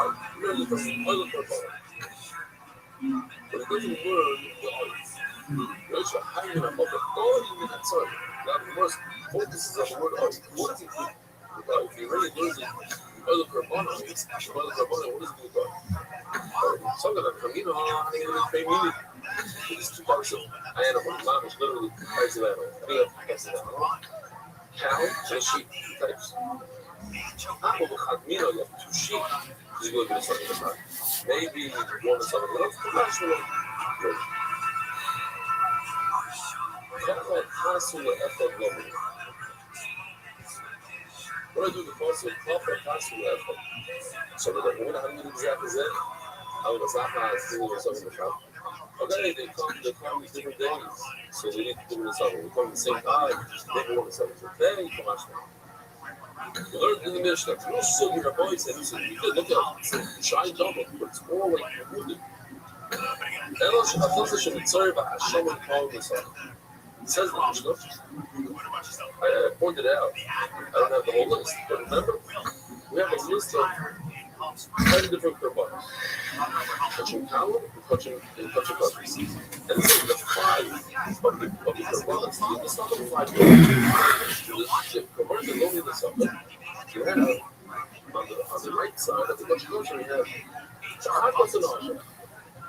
But the Chakas and the Asham also have a situation where they don't need the suffering. Right? That's not so good.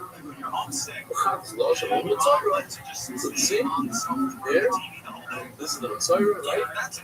Each, three korbanos, and he also has 3 of them. Not immediately, how do you know that a Mitzvah has a ring? The Torah says like Mitzvah, Shloisho, Restream, Soyos. 3 Soyos of flour. The new Chambon is not the question of somebody has this question of series today. What's the difference between a milcha? It's very important. I don't know if you know this because I don't know if you learned it. What's the difference between maybe having the milk? What's the difference between a milcha that you just brew by itself or a milcha that comes in the carbon? It's the same flour, the same oil. The one thing it's oil together with a carbon. You know the difference? And what? No. By the way, the sucker is also the flour and oil is called something also. Sometimes it's called wine. Sometimes it's called wine, sometimes it's not. It's a little confusing. The Mishnah says the sucker, it actually means even the flour and the oil. Okay, it's a very simple thing. No, I'm saying they're identical. What they look like. Their reels are identical. There's one major difference. When you bring a milk on its own, so you put the meat on the bread, the breast goes to the ground. Whereas the one that comes together, you realize, the one that comes together with the carbon, it all goes right together. So that's why they gotta just want to get out of it. The water says, it's the type that comes together with the carbon, so it all goes on together. However, it's very different from the carbon itself. And the difference is however, the carbon is I'm already talking about. The difference from the carbon, by that I mean that really soften a lot. So here the word is something means wine. I don't know if it's wine, but I don't know. It needs wine. So that's the reason it does have oil on the dough. And then where it says, but the word oil is always the same. 7 ounces of content. Oil is not so much. Get to we have in this puzzle. Read the teachers these 3 books. That's the moral thing. The value is about 2 of them. The fact is, Lashon wanted to learn those 2 from Yitzhak. So this, to understand this, is very simple, but we learned this in upper country learning, especially.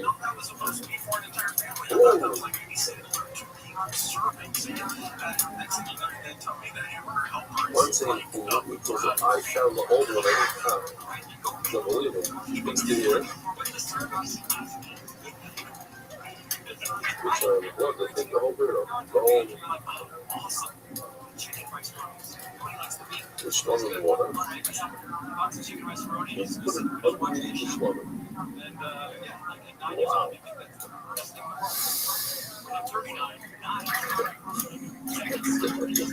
That's the standard for the water. Okay. Let's get followed.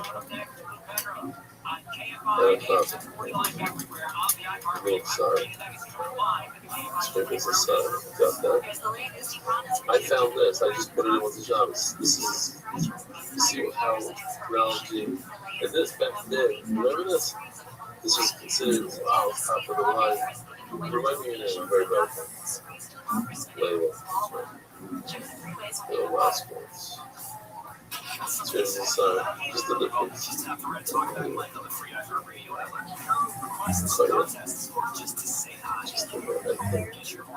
not all that fire, but started off everything by Nazir. It's just okay. So why am I showing you this? Because you're supposed to put the ear underneath the shlom. Now, since the Gemara, now we understand what it means. Chatas v'asheminai. What if you put the ear under the door? By the chatas or by the asham, they don't go together at different times. Like one is when he finishes his nazirus, the other is stuff in the middle. But the point is, what if you put it under the wrong? What is that? So the word Zebach teaches us chatas and asham. So that's also why I need 3 different words. Yeah? Learn. Oilo, Zebach, and the other. 3 words. 1. I could learn from the word Zebach, the chatas and asham. 2. That's only when they're equal. The asham, the chatas, the chatas come to do something different. Then, sorry. The asham comes to allow them to go and drink wine and stuff. The chatas come to give them forgiveness on the tzarah.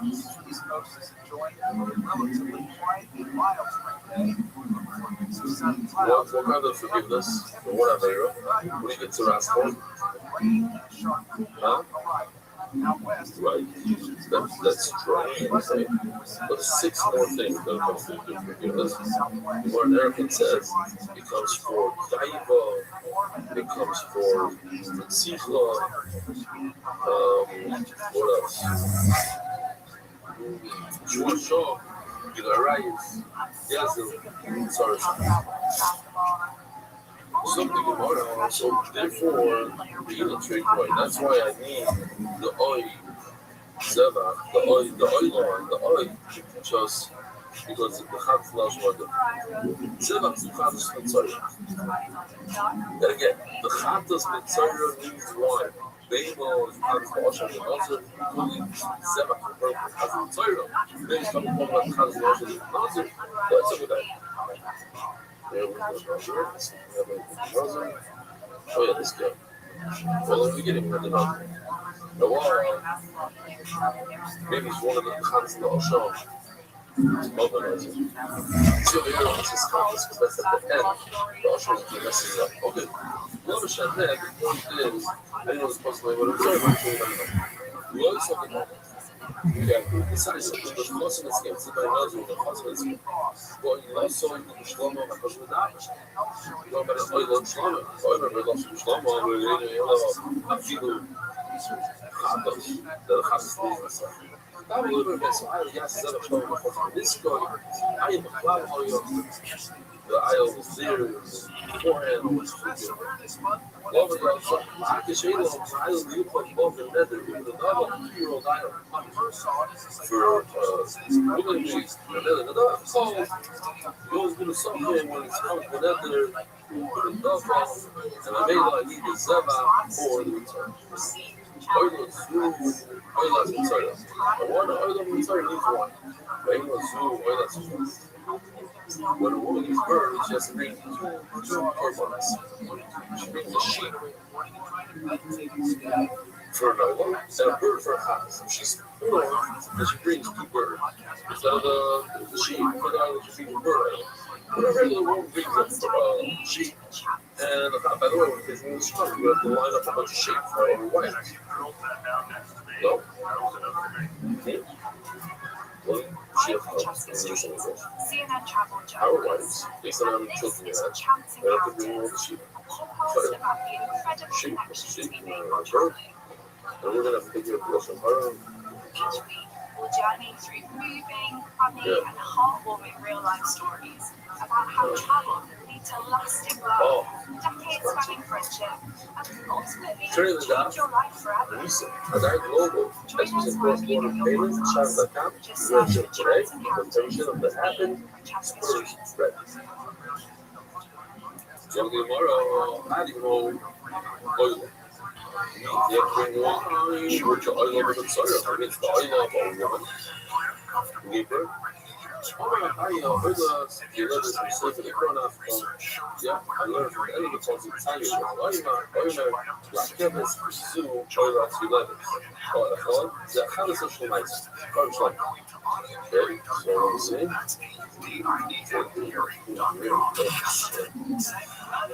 know. You just have the right talk back like on the free iHeart Radio app. Contests, Let's do this. So first, let's put your newborn yes, it did. The third one and the mental behavior.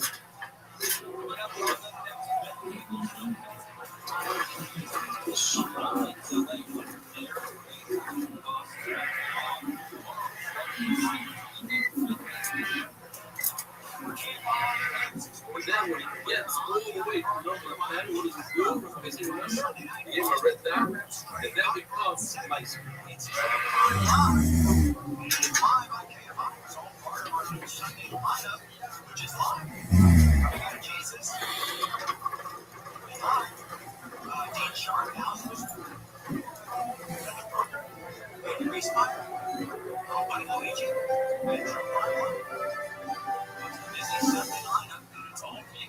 Okay.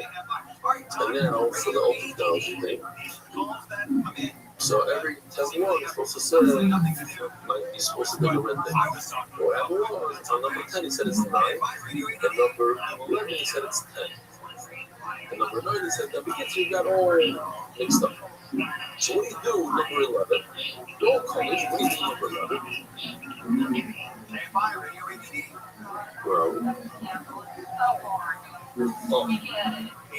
Well, זה אחד הזה של מייסר שקוראים שלומם. Ring 11 has a שלומם. It's colors, but not, it's not a meiser, it's slumber. And it requires you something. What are you possible? So the thing of urge you have to eliminate is a mistake. And the mistake is more proper. You have to bring the something with it when the meiser does not require the something. Right?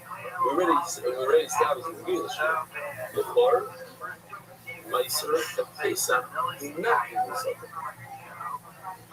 And now you tell me number 11 means the something, which is more proper than what came to replace. Well, I'll tell you what's happening. You ask me why, what's poking now. Okay, sorry, there's so much other stuff. But the Pasuk has 3 words. Oila, Oy, and Zeba. What thing has 3 korbanos that need 3 words? I mean, I can think of is in its own role. Well, it's those social reporting.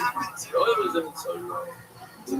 Why, what is going to Io? Everybody's having a pinchos. Orange is the rabbis, English and Aaron. The red, Aaron, and Queen, Rose, and Gibber. Every good, like all these and Gibber. As the tomorrow, English and Aaron, you have to bring the sucker. Every doctor doesn't want to be there. What could one of the so that I'm going to see. How the young people perhaps when it comes to the individual, he doesn't have to bring the suffering. So the first thing that I had a problem with, Rabbi said, in addition to his world, is just yesterday we learned that a yachid does have to bring the suffering on yachid. I'll remind you that we were talking yesterday about what does he have to bring on yachid. The Shalmei Chagigo, and Shalmei Simcha, and Oilas Riyah. And the Gemara already established those need to bring this up. Why did the Gemara say over here? How the Yachid like the Gemara started, the Bishop brings on Yachid don't need. Of course they do. So they say the Pshat is beautiful. Since so many Yidden come to this Amidish that day to bring the Emes Riyah and the Shami Chagiyah, the Shami Sefer, so it's considered a carbon tzibur. Here, it's still Shami. The tzibur comes. Imagine why this is. Why is it anything than the oil of a woman of these world? Why would I say she has to, but he doesn't have to? So that I mean, I use a double shape for women's mouth. They, woman is every day of the year. There's no specific about. I don't really but the Kayvada will bring this covering different blood. Something. But that's what I'm saying is special. This part of it is, I would think it's different. No. The Rabbi says how what's the Palagos? The Palagos is a shape that was supposed that if it's in the first 12 months of its life, it's called a text. So it's 12 months on, it's called the higher. It's month 13. I think it's its own thing. We're going to discuss. Is it a reaction or even? I don't understand. And so everybody adapted by saying, okay, well, we're not going to have the preferred kids anymore. We'll just be responsible for the bags. This is I'm going to show this in a second. It's not. So we have it's in its own category. Meaning, check this out. If a person makes a net there, I'm going to read a canvas for an aisle. You would be able to bring a house. It's its own little category. A 1 month category. It's not. A 3 month. You did bring a house as a part of it. Maybe on this aisle, then all you don't know is if you have to pretend that it's an aisle. Here, I'll show you. Just to remind the aisle. The aisle all the way to the left brings 2 servants. So it looks like 4 little shells. Versus a canvas on the right only brings 1 and 3. He has double amount of flour and 1 extra look for a diet. So what you do is you bring the most, you bring all the flour and oil of the larger amount. And you make it condition, you make it nice that it's not a ram, we'll see in a second. But you have to need another partner. Maybe this guy, man, it doesn't work for you. You need another partner. I'm bringing water up here. So you need the possible it's just that the populace, even though it's sort of the category, thing is something. Anyway, although the already argues on the river of the nicely, he brings this, he brings it so it's outside. Or if you're good and stuck in there, it makes it like that's part of the problem. Or if you're good and stuck in it's a category by itself. And it's a company that tells me that in a certain point, you bring this to the card. According to Pago, I don't know what it is. It's either a premise or I. It's not a category by itself. So what do you do? I see, you bring your this and you make a condition. This way you can do is only a sum. So what's the condition you say? If it's a higher, so I'm giving it 2 sorrow, a flower for that. If it's an only 1, so I'm giving it 1. And the extra will just go like it will go on the day. But it's your suffering. It's a dollar. It's parents that if there's a suffering animal, that's not how it works. What's that in the Bahamas? Not in the Bahamas, right? I'm I don't know. Next, the was a short effort of Iowa instead of pushing. The short effort of the our books, the voice. Let's see how this was.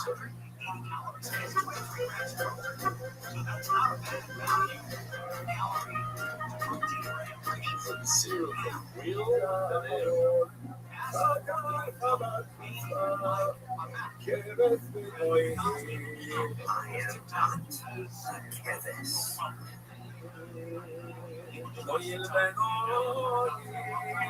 I am not oil.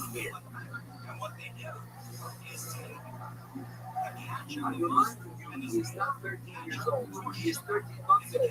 He finished his first year and started his second year. Got it.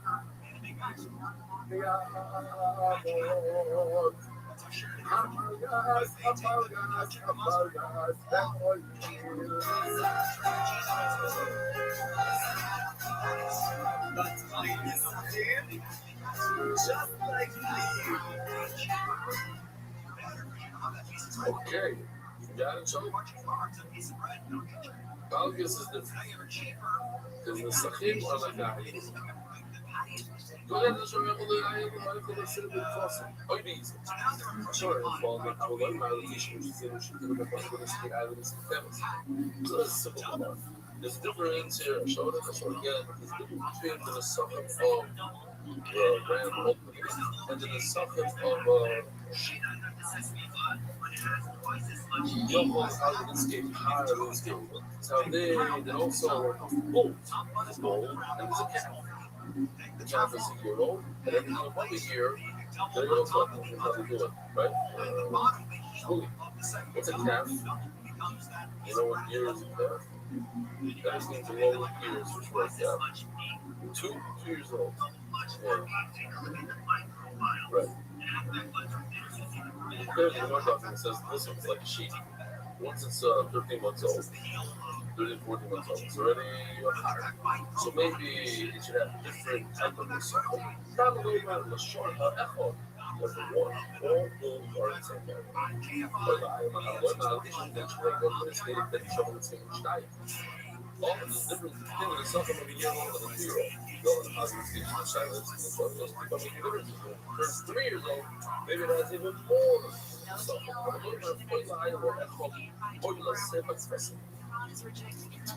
מה אתה מזוהה בנו? בשביל רוצה לשקול את הכל בניסקי צ'אבס וניסקי לא לא נתן לי ניסקי כיף שלא ניסקי רפא tomorrow also by the female showing it up maybe it's me a 1-year-old and a 2-year-old I'm going to oil and silver cross it's only by the most or it'd be easy that's not going on oh you know that girl we have an 8 so I think so if I realize the question if the cat is really bad, then it hates the goat. So that's if the dog is good. Cat is bad, they the goat. Goat is good, cat is bad. So the one that pushes the cat is good. And the dog is bad. First is that not good? What? Right. But the husband comes out not good. The punishment doesn't want that. So they say, I've never said it, this is just for the sequel. Cats, it says, yeah, but that's something else. Feel, I think feels channel, and they're looking for all classified as cats. So they say, well, Jesus, go, has a beard, and the cat has a mustache. So they're fighting whatever with the dog, he's shaving, what's the thing you have to fix it? Yeah, but I can say the markets today, don't even know else. But the easiest, I'm not going to mention to the children because we're going to skate fellas in this game. You're going to be sorry. Maybe we actually make it different between a goat and a 2-year-old and a 1-year-old. I'm not going to be easy. All the same. Or a papa. All they call raw ball. There's a papa, this is how raw tested us. So they asked the question over here, what is the public one? You only ask for possible groups, unless, they had the whole share about zero. Like Benny always puts fun, he says, not the share, only what are you? ViralRabbi. In Hebrew is ViralRabbi. It's like the famous Rosh Hashiva that flag down a car. Yeah, for us, the car. There's a love start on it.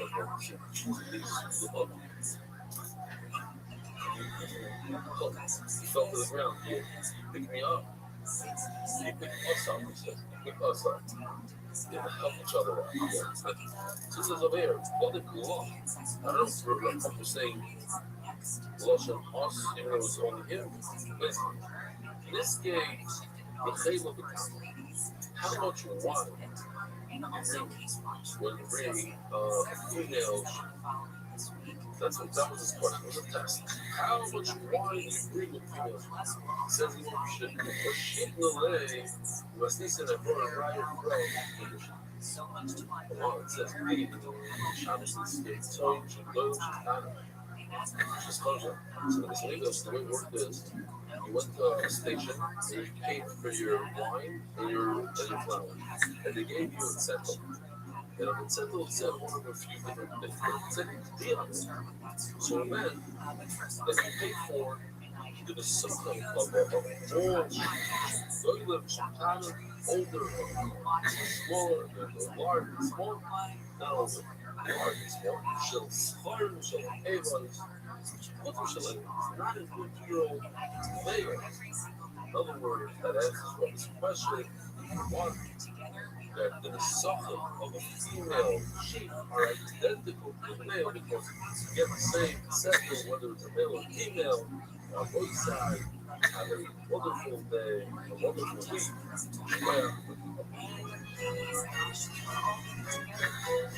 Merry Christmas, spreading love throughout the world. Sponsor a share today.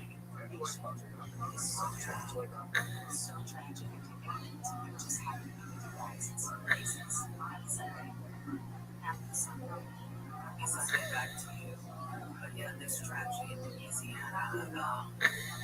If you're just getting caught up on the case, just today, mass shooting counts. It's been described as the higher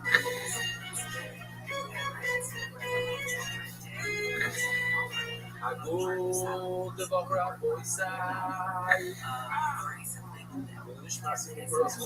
You don't understand. Even one person, 2 people is better than us. Sitting in the chair just a minute ago. That's different. I was sitting here in Ecuador, and the famous Nugget, I don't know if you realize his last name, tell me. Yeah? Yeah? To start, this is a reminder for spirits of Omer. I'll tell you the truth, it's either 8 days in the Omer or 10. It's not 9, but we're going in order. This craft is supposed to be for tomorrow, which is at Shkia. So just say spirits of Omer, what we're supposed to say, and everything will be good. Spirits of Omer would responsible for spirits of Omer. We want to before that was business for Ishas Buddha and Sivlaya Esti Ishlaima. We have a very special message from a very special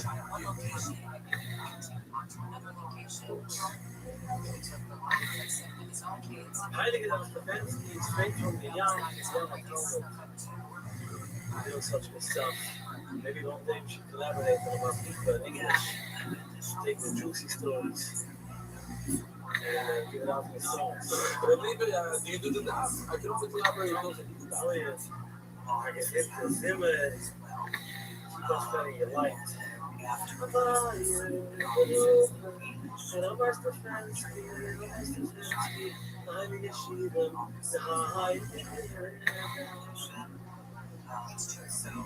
Look at that. It's a picture, perfect picture. Wow. Beautiful smile all the time. I spoke to him once about bringing it down. Yeah, I'll do it. Laser Hashem. We'll jump on the bandwagon. We'll see the real life. Thank you, Novi Spiegelman, for arranging. Pesach is over. Here's a chance. No crowd. Leave a bring up you up. We just wanted to eat some. So, what's his Shabbos?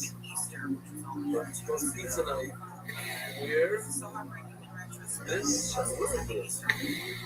Where? Doesn't say the place. Where are we? Yeah, Stevenson Road. I get it. So what city is that?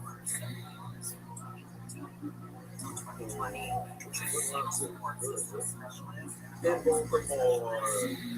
Baltimore. Baltimore. What else do we have here for today? We they'll jump in right away to shorter down, make it really short to serve shots there. The official edition, everyone shots, except for the right with the Shadows, Paragonomics, with gratitude, Chef Rothschild. I'm set the sponsor by David Salmon, dedicated to everything about the work of the school, bullet, time, speed, push, really set the sponsor, Jerry Gallus, just the Paul Jeff Gallus, and I'm so thankful to you guys who helped me down with this. We just want a lot of good and true house and much stealing. Ramos, o Gustavo, o mais felizó, Ramos, o Gustavo, o later process, the strong mouth, the first good mouth is over desert, so having the qualified steigen. So they go down with family items, came under the LG, maybe the white money on just my penny, all those things okay, one. Both shots far right side, the Gustavo is a public sponsor, Gustavo, where you go to bed, everywhere else. Gustavo has no weekdays, no daily. Everybody's on a different schedule, and it's strong guys, they're here. Fortunately, all the time you come back to the rock wall, it's never one evidence. And Esther, which is a yellow, the hills there, then yellow Esther. Both sides, the holy practitioner, on the power, brand new sugar, involved with easy stuff today.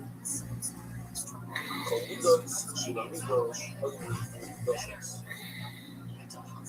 A white background with flower on it.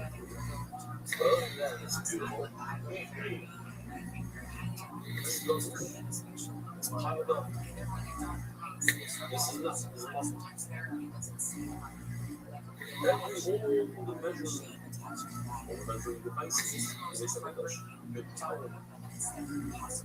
As a sign. Why is it called English? English titles. People work on the English. What's called English?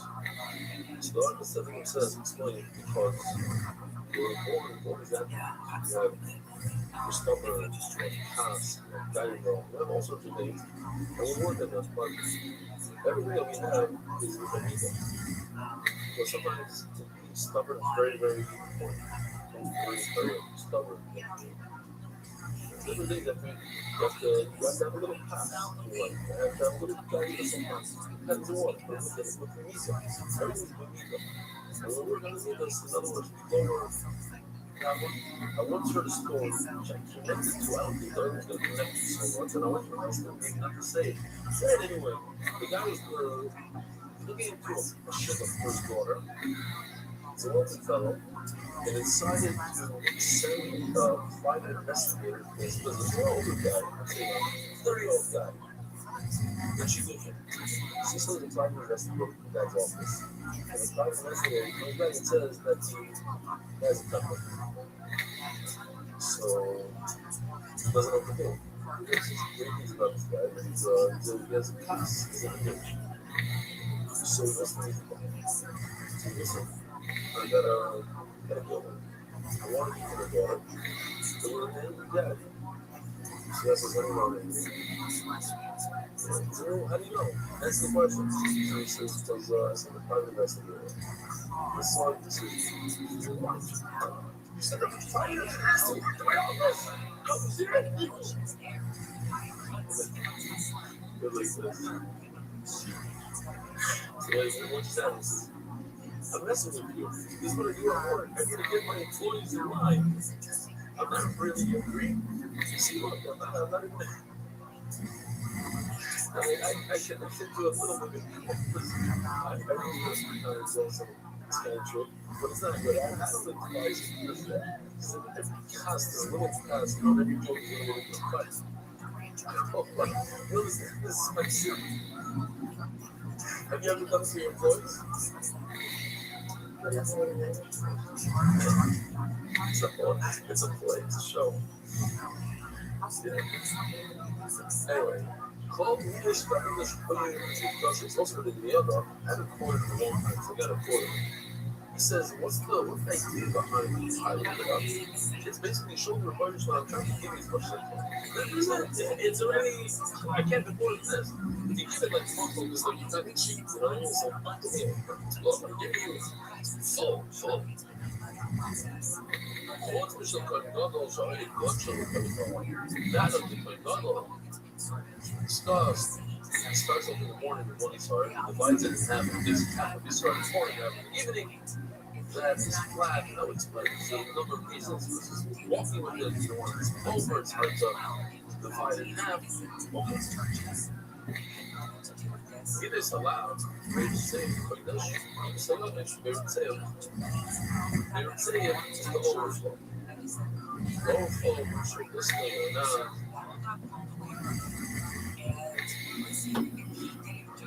Is that fools less really fishy substance?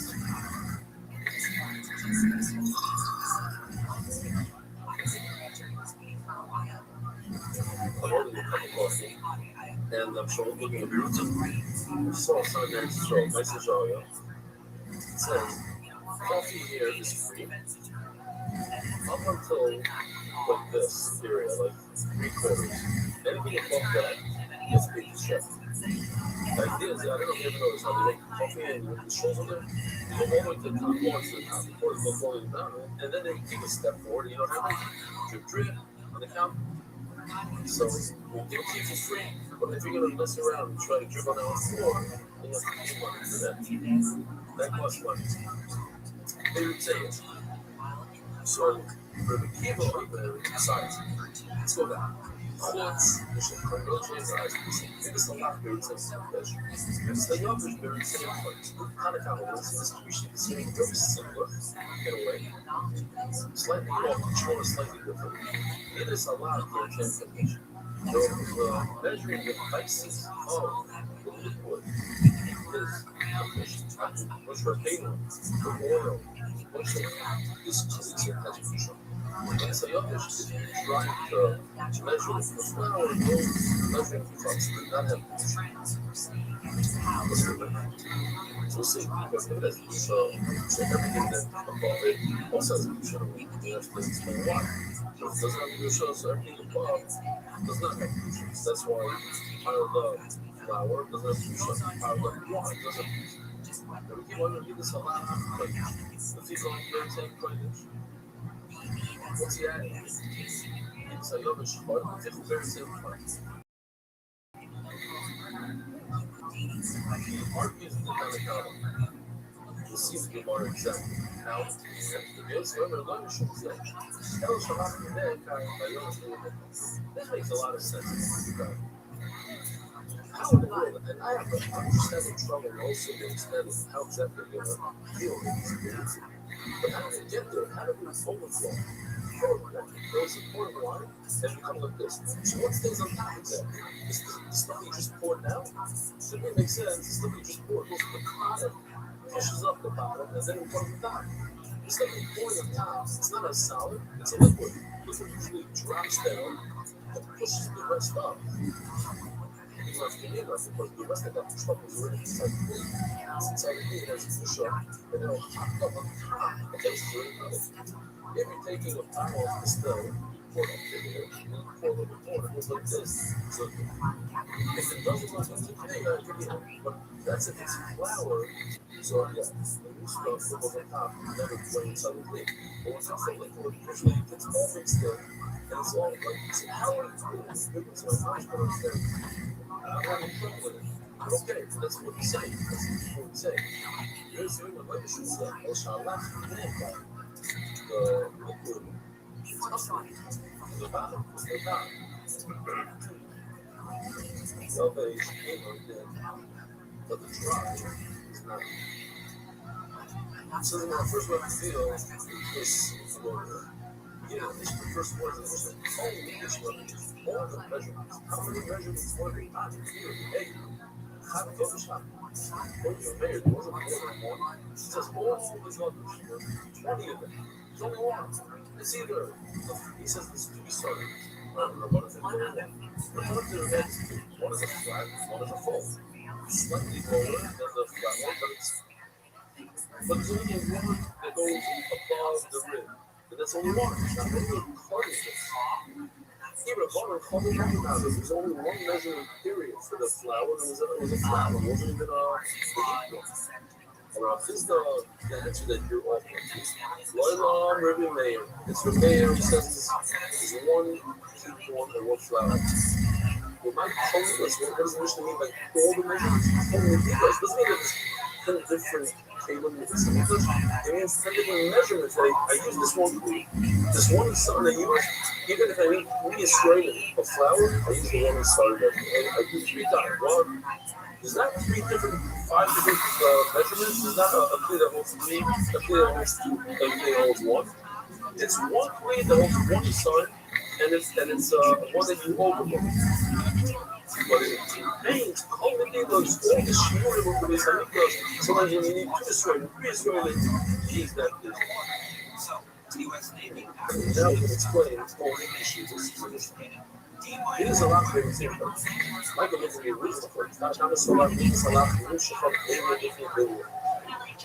What's your opinion in Yusha, the queen, on the inside and on the outside? Put oil. Remember how you put the oil? You need heat. You do a C, a U, a H, a X, right? A lot of shoes. How much shoes? Like 7, I don't remember. It's 9 or 7. What are the other ones?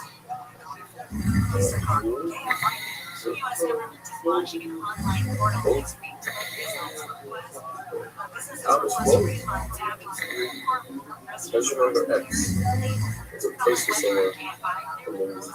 Okay, this is okay.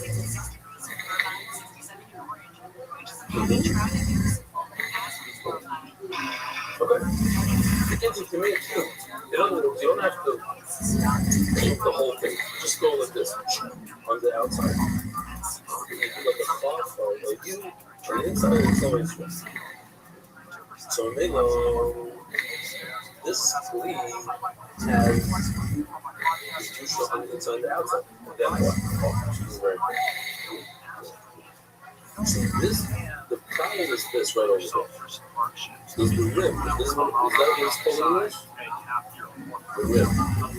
Is this like usual? If it does, so when the wine piles up and touches this, it gets usual.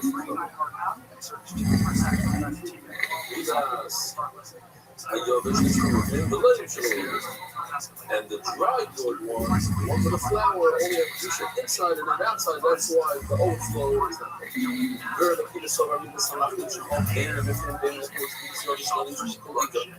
the argument says that dry good one doesn't have any juice whatsoever. Let me ask this question. If this cup has 0 juice on it, stored up with flour, how is the flour going to take up? The answer is, she actually says, she's my mouth. You're right, it doesn't use any juice on my mouth. I say it's we always saw about 30 days, giving the much over 10 minutes or words, over drying, even the liquid that does not have juice on the outside. I'm wrong, or like when you got the water boss, that's strange. The reason why the roots of the liquid becomes colored. Why is the overflow colored? Because it comes from the inside already. Juice on inside the cup, and then it comes down, so it remains colored. And dry glue is like flour, it stays on the top. As you pour it, that's where it stays. It doesn't go down and up. That's the one that can make happen. So what if this wine is on the top? It's down above. Down on the circle. But where's the dance of the owner? The guy has kavana to push it, whatever's in the cup, not what's above the cup. So what if it started in the bottom of the top? But the fact is, he only said it because whatever's remains in the cup. Over at the university system, figure out. Yeah, it's interesting. We had a bunch of one-time names. This is one more time in shots. This is the name of Rob. So it's embarrassing. Sure, it's actually the dance. I don't use the dance of the owner. I don't use the shava. It becomes product just by eating the shorter receiving of the bottom now from the top. So the bottom ones, then it's up these. Ready all my brother remember the shorts being attached to one of the dance. Perhaps it's in the shots is the shorts doesn't have any crucial when you have the right mindset. And therefore, the fact is the top wine should not be I'm just concerned that people will say, look, here, you have wine in it, and you just made it not public.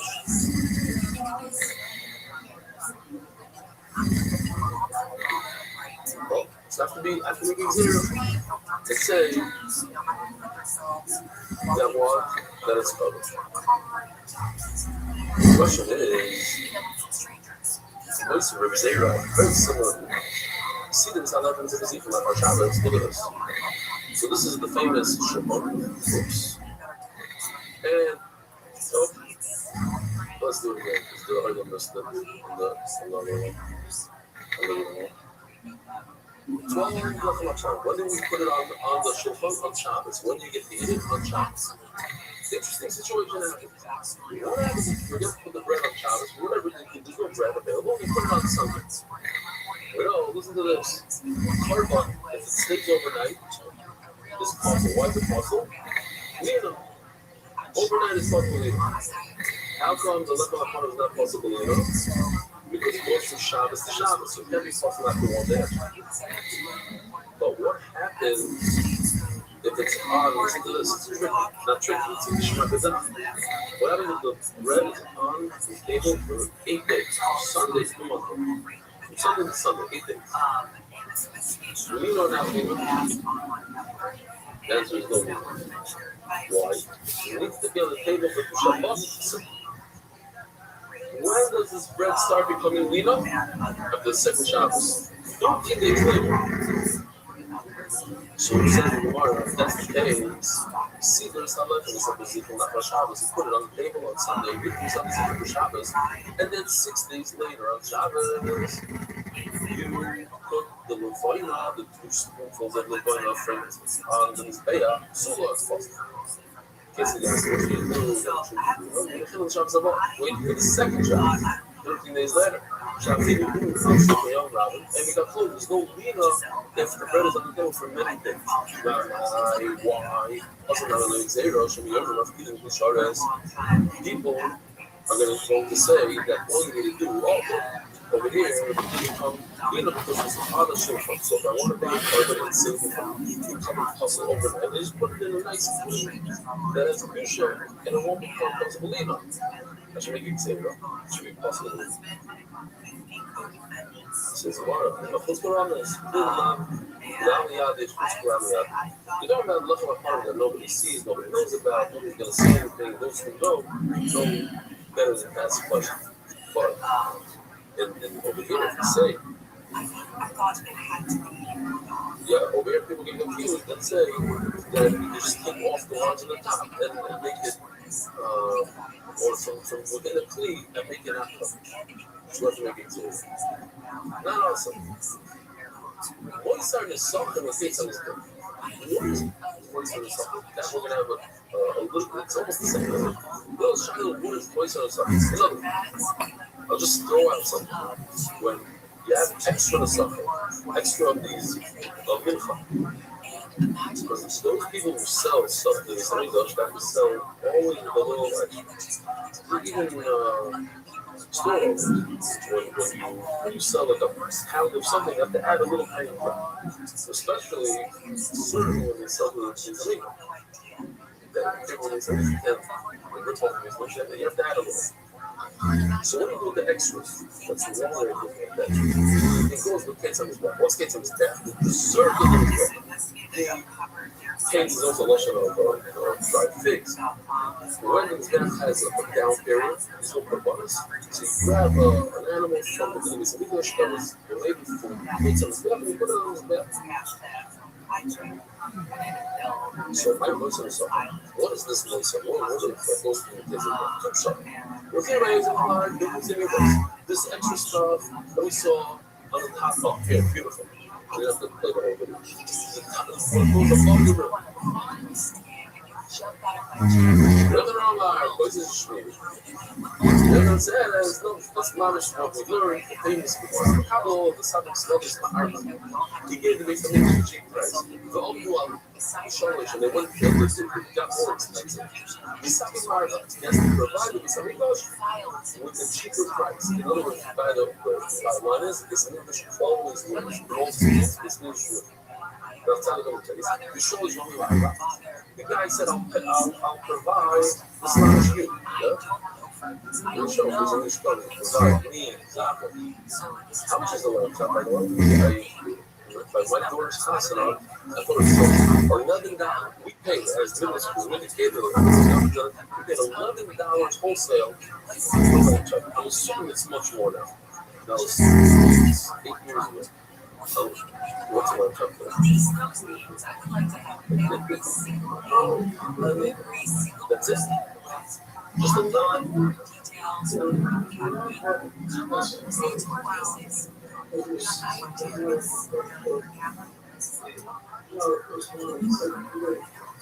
Very hot.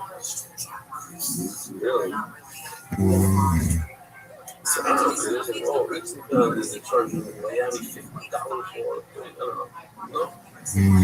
Los Angeles. I mean, they'll tell the lamb chop day. One lamb chop day. I also like to get and then the dino rib. That's also expensive case.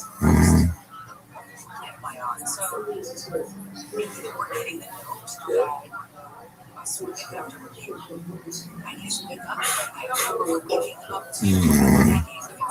Wow. That's not going to be a short for me. You get double time for buying Romanian noodles. Well, not a good shot.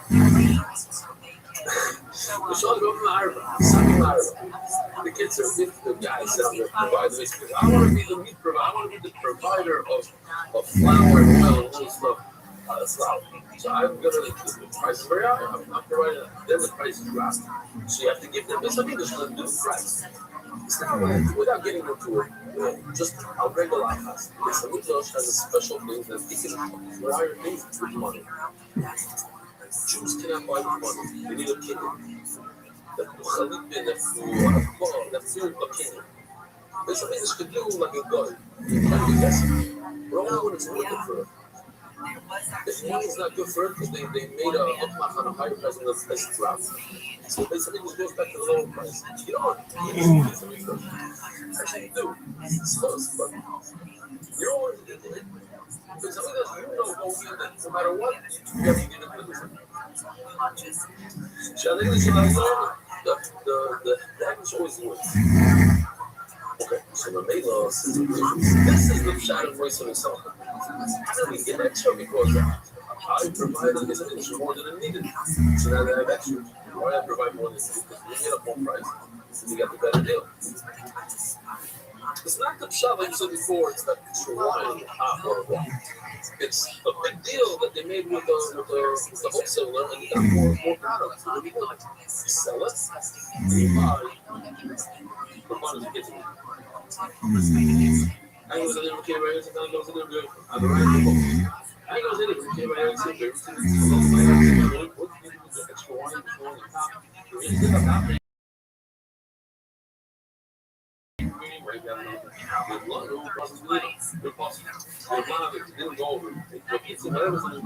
we don't have another carbon, and it didn't stay over here.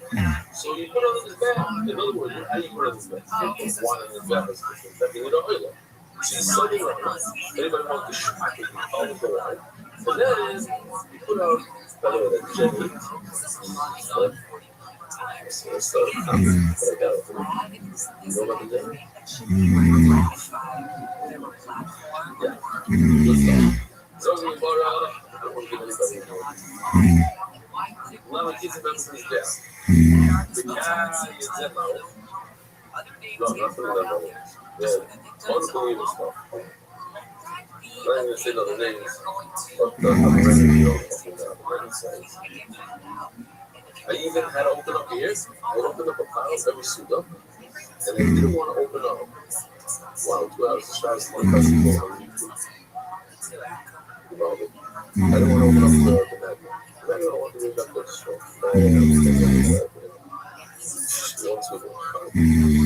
All this stuff. Okay, man, this stuff. Young morning. Oh. Answers. Hold on, we're just supposed to line here. Oh, no, say sponsors.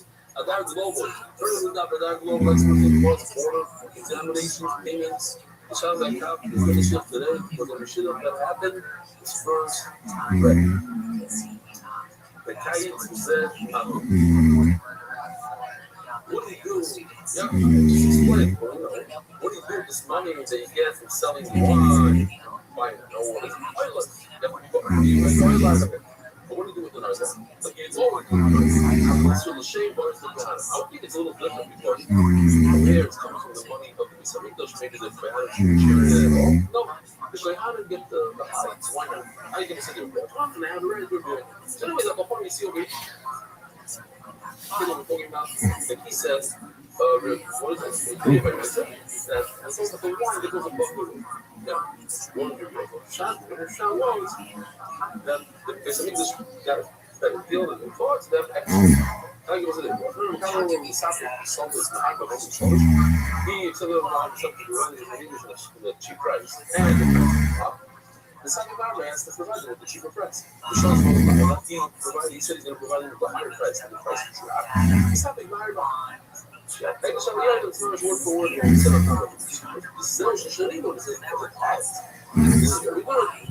something that isn't that. This is the shadow president, not the one that goes above it, but the extra part of it that these English gets, and that goes sell it, and that goes buy the oil, the downtime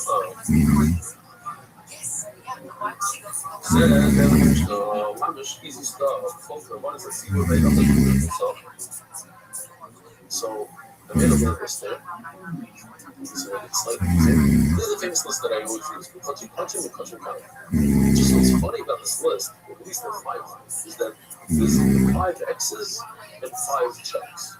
In other words, the X means these components do not have the stuff in the helmet. You don't bring any flour, oil, nothing, just as is. And the ones that have a nice check, yeah, they do. The Russian mission to me is a little interesting. All the components need the stuff. Besides 5 of them, it's 10. And besides half of them, so it's funny muscle. But maybe the child will see a second. We'll go through that part, nicer, that's not. So this is on the left side, the car, Mysore, and that's on the top. This one is similar to one of these guys and one of the top. Elas, agora deixa eu retornar lá, chama, ó, the fathers from the right. Oh, 5. Elas, agora deixa eu retornar, show me through the because even from the on the right that are no go. So there is a hadith that yes, and there's a mushroom that yes. There's a hadith of the Mitzvah, the mushroom that can be like we know here.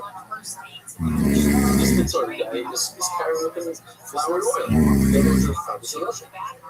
We've discussed this in last week. Now we're talking about covering your not this. How come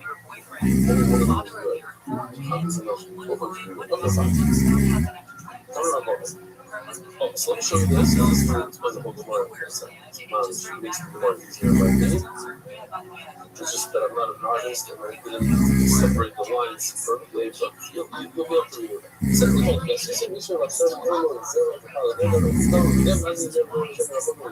So, red is a negative, green is a positive.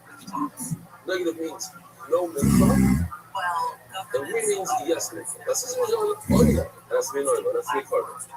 Meaning, if you agree with mitzvah, that means somebody's being a mitzvah as a standalone, just a mitzvah. The mitzvah doesn't require this. They're not being a mitzvah with the mitzvah. But all you from the word on, you bring it. First, you have to bring this up. You have to bring a mitzvah. Zevach. Shlomi, you have to bring with it.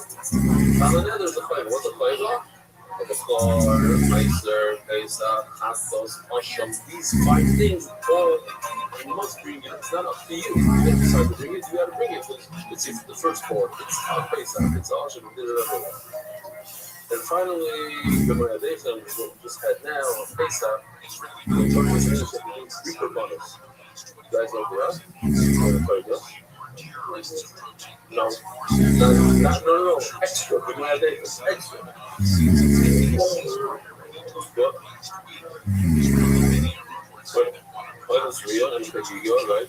One more that is stupid.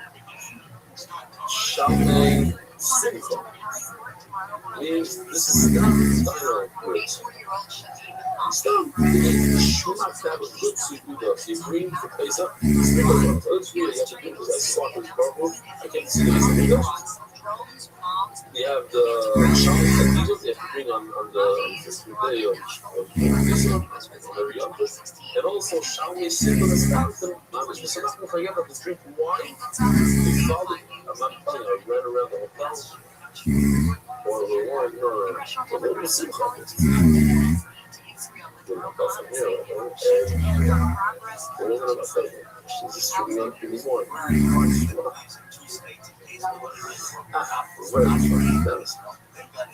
so let's see. Maybe everything that goes up is bad. Requires a mincha. I feel a mincha. Meaning a mincha should require a mincha. If you bring a mincha by itself to Hashem, say to Hashem, I want to bring you a flower, so maybe I should bring flower oil with it. Now, when oil only needs a carbon, not a mincha. Shlomo Yunai, how do I know Shlomo? Problema is that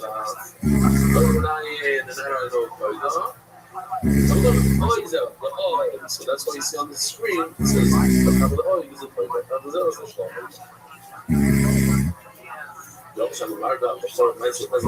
maybe I should say those 5 things before my present should leave this. But I'm going around the falling nether because I gave it a glove, I gave it nether. I don't want to remind the oil. It's none of my business really. But if you make it a glove, I wouldn't live. It's a good thing to pay that. It's very small. That was very small. My idea that they bought this, which is it's incredible. $80,000 idea. They collected $150,000 into the few months. No? Collected into the account. No? I think it's pretty. Just, and I said something about it, and then he was sending money because they promised money to his son, who, if he finishes the bedroom, they hold his son out for $20,000. He was shipping him out. He was doing that, I think he tried to put it for himself. But anyway, people just recently said, oh, you forgot. You sent the money. You don't forget. You're making a double on it. So just remind it.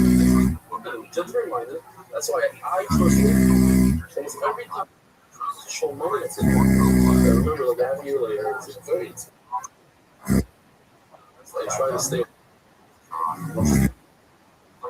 not promise I forget from 10 seconds to the next.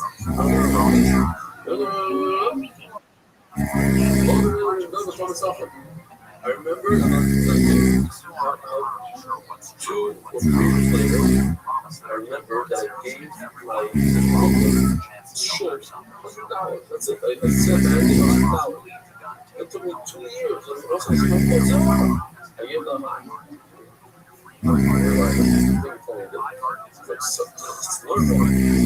come back and then go to again because they promised us $1. You also didn't remember before we were doing it up. But it was selfish. But it doesn't go, but it never said to you. Okay. Something like that. Say, though, what is supposed to be maybe things that come because you have to. Enough for the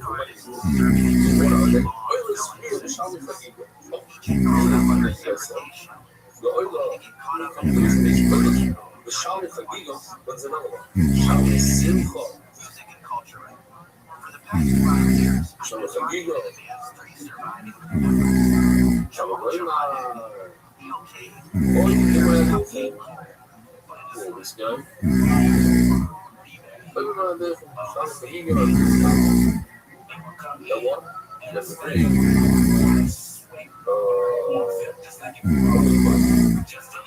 But we were there and told us something.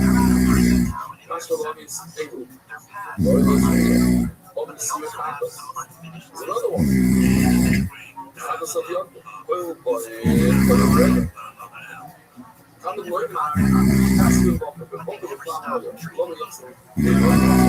was together already, staying with everything else. Why is it trying to specify the book? What is the issue? How do we have to from book of one book? Because you want it. I'm called law, the nether, but anything else. Like heal. The complex something, it's last is real incredible saying a book or that's the last part of what I have over here. This one. The fish in them are oil. And then he goes up the much. Any oil. So it's the oil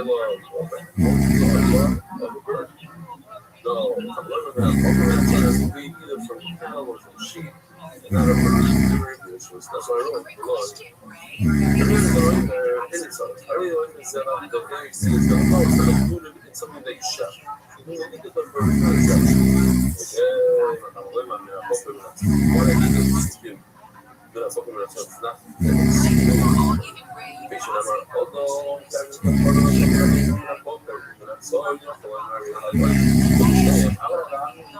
The bird just says, as long as one cow, that's the word sheep. That's what it says in the fossil. Sorry, by us, but it's something lots of maybe lots of schneids. So they ask, how many two? It's speaking about Zora. If it could be one, it would be two. In order to bring one extra, the channel is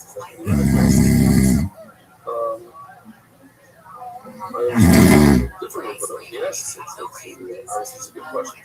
I just have one of the drop. The question says, why would I even have a, why for the person would I have a that would be green? The person makes another sheep and cattle. Look, the famous apostle. He gives you a cattle and so Does anybody have a cattle that is actually first spoke the father and mother, Lord be able, Lord be the God. She says, no, can't be. Why? Because some of us are good sample, shows the Lord, maybe, maybe that means both together. So since my father and mother didn't see it, one or the other. So when the Genesis doesn't say the word Yahweh, so why would I have them? I have to bring both the food and the fish. It's either or. Love the Quran, I'm actually doing my work, Yahweh. But this is so that we see how in that song. So this, all of them is possible, so that who in that song? The actual vowels. It's the vowel. Very important to remember that. What's the problem? You might not see the after though. It says everyone needs to know. Yeah, I need to show you the very big video.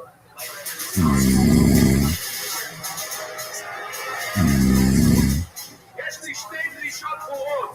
פתחו את פצעי הורוס ותשלחו לי מתכון לקנות אותי. Did you hear it? Send down back to the people Bishabah. Ron sent me the recipe for Persian kebab that I love so much. That's why I decided on a ceasefire from now on. But you said you wanted the Strait of Hormuz to be opened as well. Why did you give up on that demand?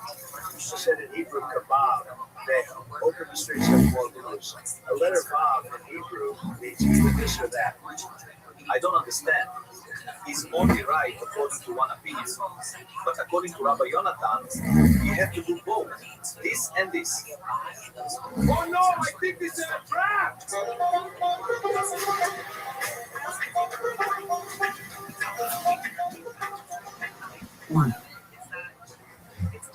Slow down forever because something's a trap. Imagine it gets all the generals together and ceasefire is over. Okay.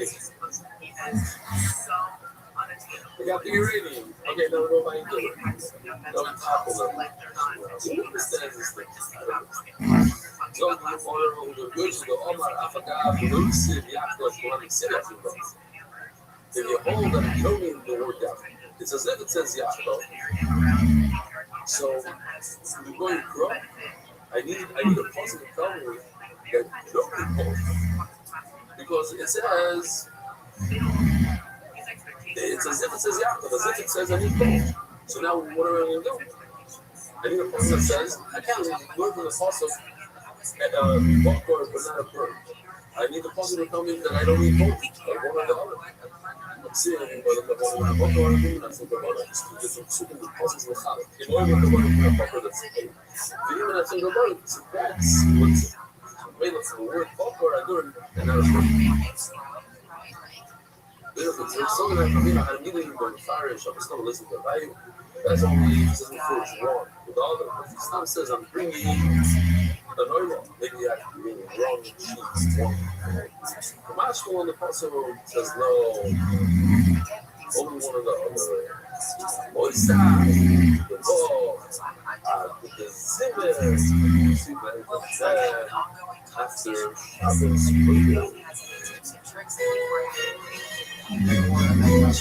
Word is good, spreading word throughout the world. Sponsor a share today.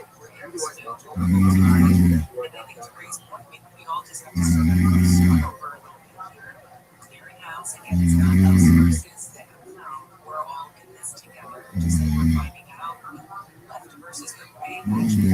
We're all in this together. We have to kind of reassess what the best fit for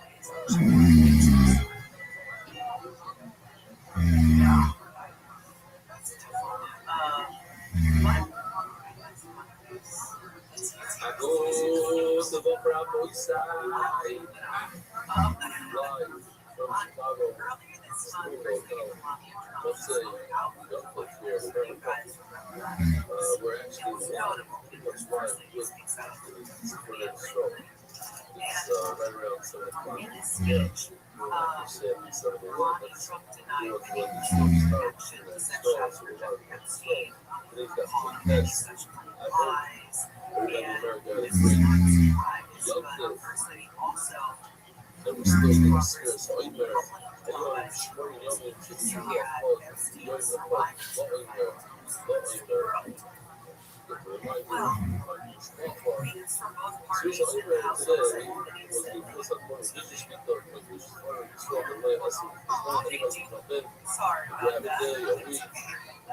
So these are still, I did not see this one for any of them.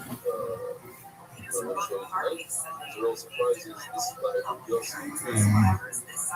Some of the best songs for Prince for songs. Beautiful. Let's see what else is saying.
Nancy Marcus.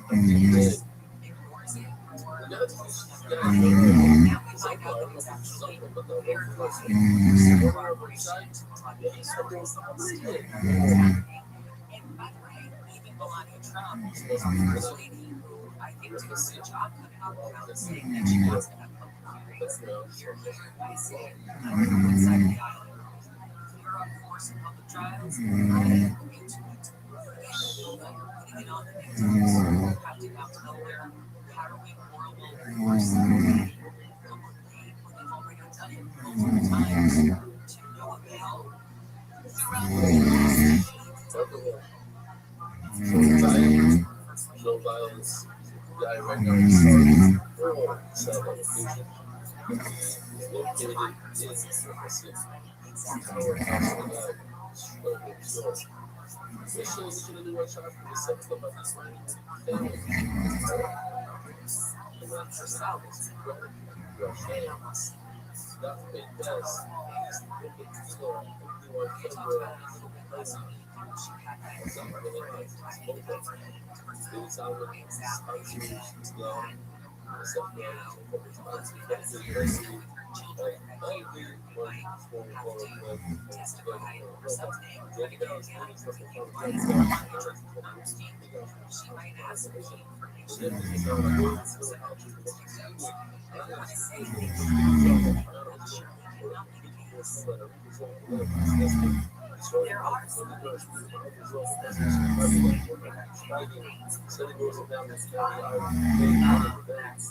Positives make it that I believe what they include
only that, there's other two other things. Taxi and Shannon look like.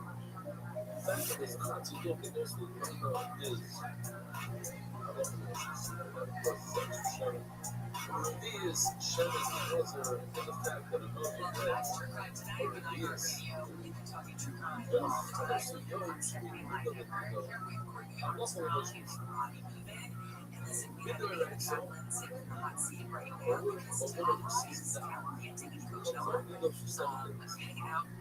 After the 7 days, doesn't matter if she sees this, it's 5 days. 7 days, it's 11 days after that. Tells us that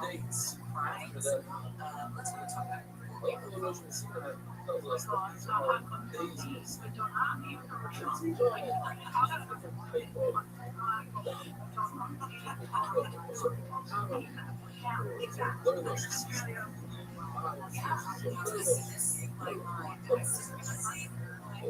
see on the chart, 4, 5, 6. So let's say, just an example, it's 4, 5, 6.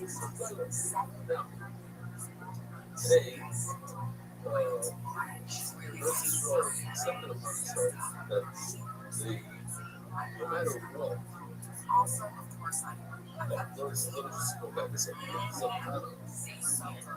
she marries him, they go, so she just has to walk through there. She's not going to just 7 days. So today, there's no such thing as either day, either no one. Or it's very difficult to figure out what's it. Is it everything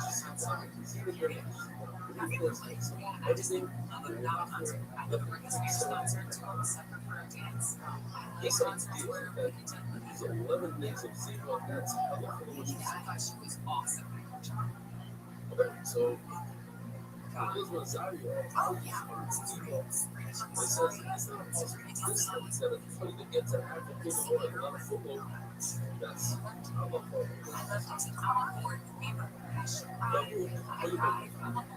So it says in Mishnah, basically, this is that even when the colonizers, whether or not a little that's sorry of flowers that one is sorry, 60, we would add 60 or one with the water for us.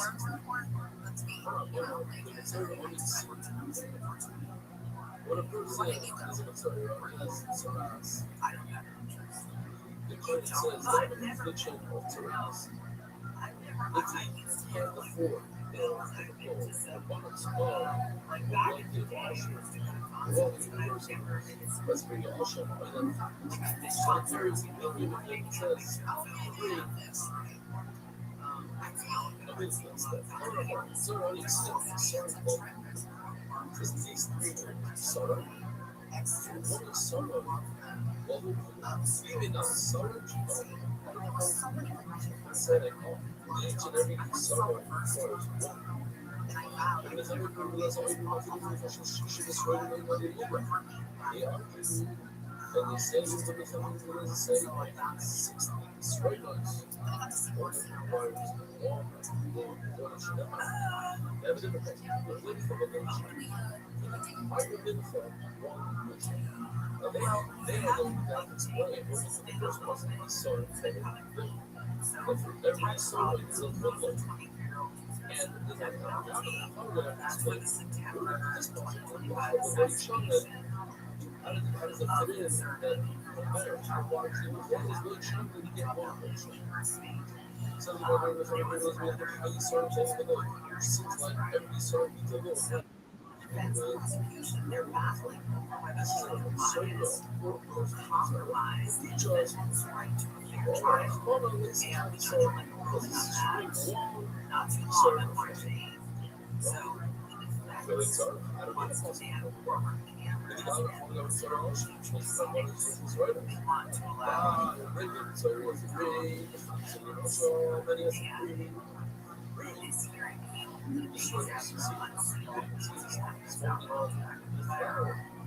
So since that's flour, how much? Also, the kind of flour. So that was 4 concern, 1 carbon, 4 sorry, and 3 components of the regular concern of the measurements of flour, 3 strings of flour. 1 carbon, 1 measure. You get out of the week. So something that you know, that's what's my legs.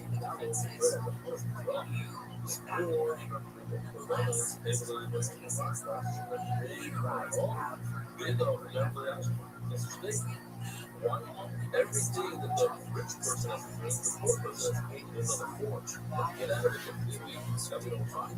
Well, I didn't fully show it, but now I swear. Well, I've had a bunch of the dudes with yes, it's possible to do it for the show that for the entire income, even 6 piece rider, fully with the wrong one. I don't know if it's not. Any person outside, you know, the level of a car, was let's give a minimum of something that requires so that is the next thing that comes up. If you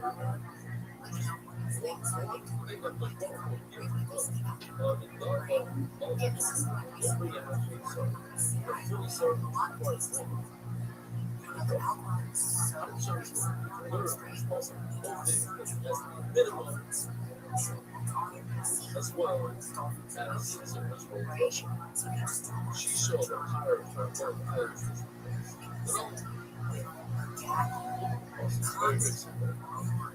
what it says over the is scam.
Again, this place I look again, this well, você chama pra isso.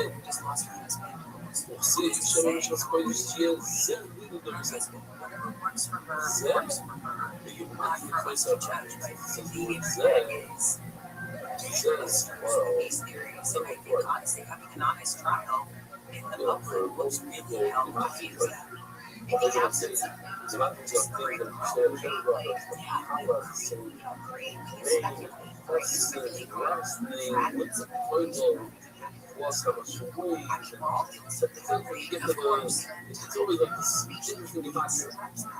over here you have a mantra. It's a light. It's a lot. Over here you can say like the Olympics will say that even all the blood mantra acts for Ella can give it or not. It's one of these things that they say something you get from ChatGPT. You get from your Rabbi. Okay, great. But it's weird, but you didn't have it. You're not welcome from the mantra. That would be good. So, social what's a little bit earlier? That's a little it's 3.5 million for the menorah every day. That means each cook gets half a loaf per and per life.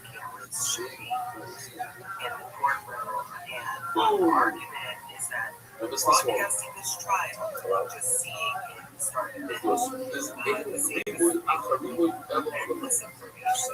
So,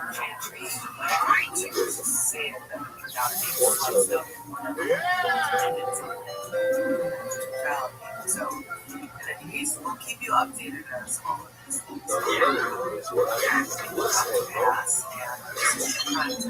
If you're just joining us, I'm Courtney. I'm so happy to be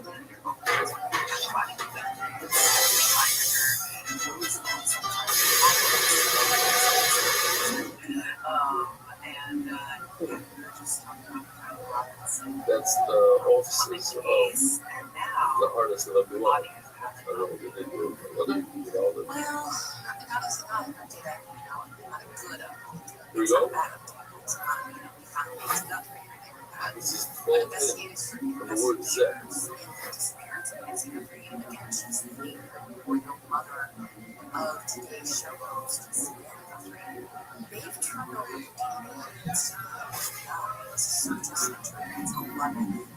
the county sheriff's department clarified that they don't think the FBI will talk and provide that for us since it back on February 1st, which you are missing.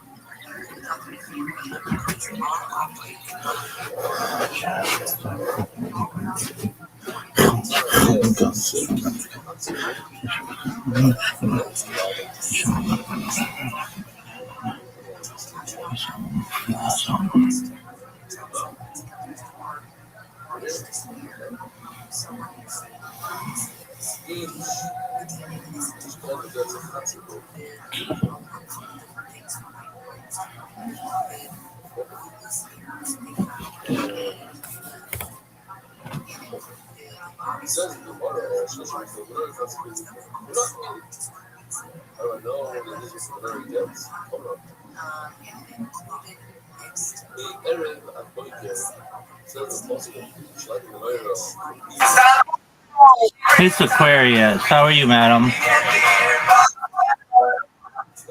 Are you? Yes, ma'am. Are you ready?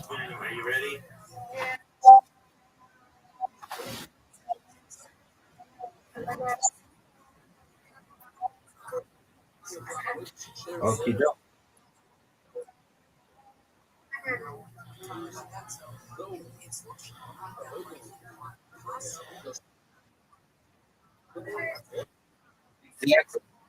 You're getting done twice this week, right?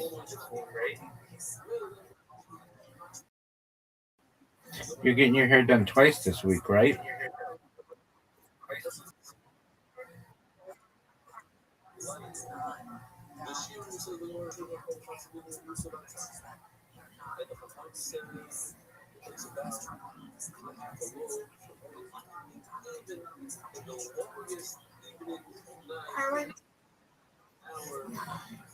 It was good, seemingly. Everything started off fine, but then I took a nap and fell asleep, and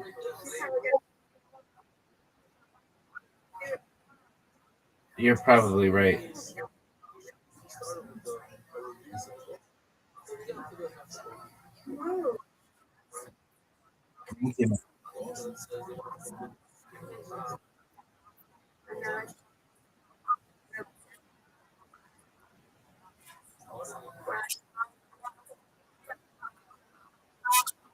That's right.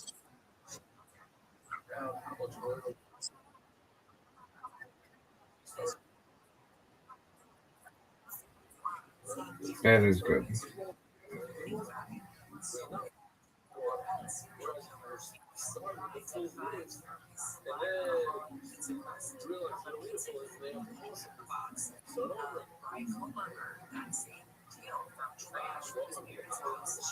Ooh.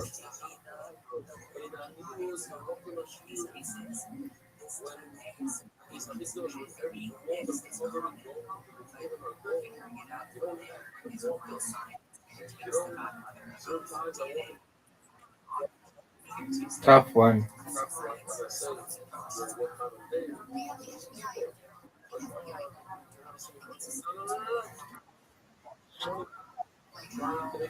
That was close. There we go. Boy, I can't get over. You got 119 yesterday. That was amazing.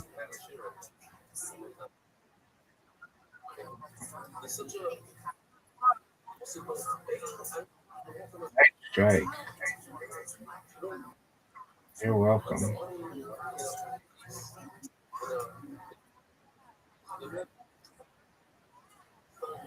That's right.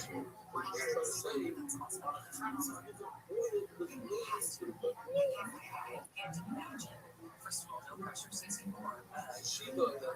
She can't do it. And I'm just curious. Wow, so important. Initial suggestion. We're going to actually continue this conversation as soon as we come back, so stick with us. We'll talk a little bit more about integrating it together. Keep it right here to your tonight. Nice spare. You're welcome.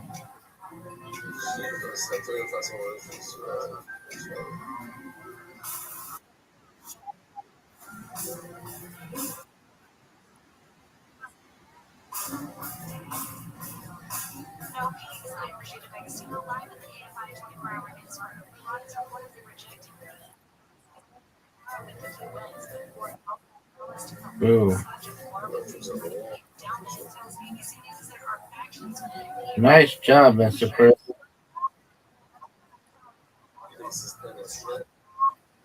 Reload.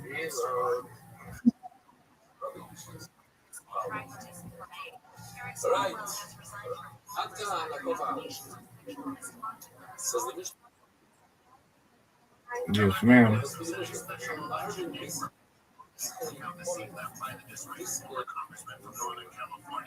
Nice spare.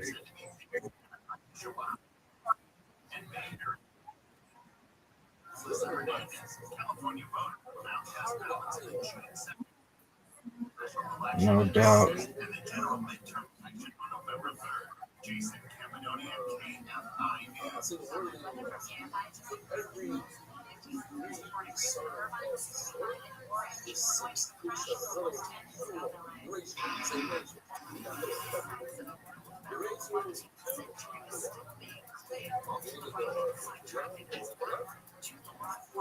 Nice spare. You're welcome.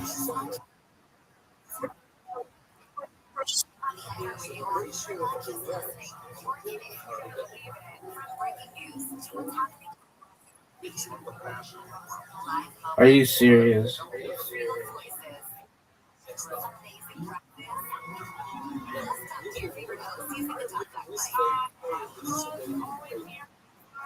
It's where culture comes alive. Download the ViralRabbi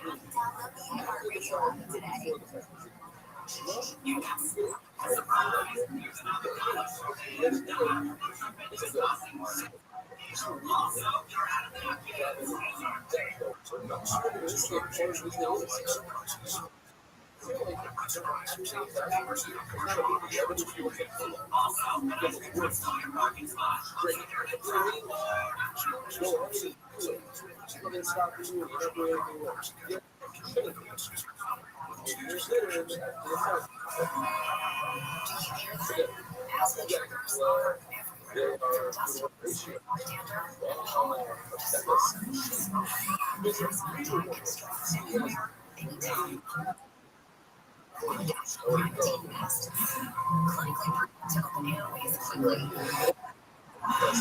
I'm trying.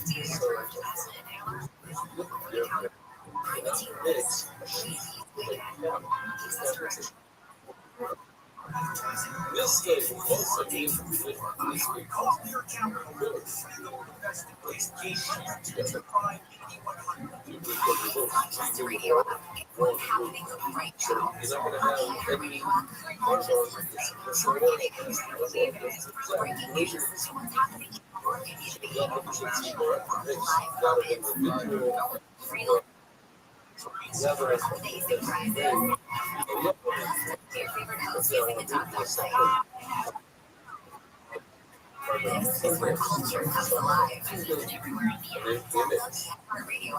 Download the ViralRabbi app today. Good run. went undefeated in bowling, undefeated in friendship. Yeah, he's right. All right, Mr. Corey, sweet. Best wishes with you.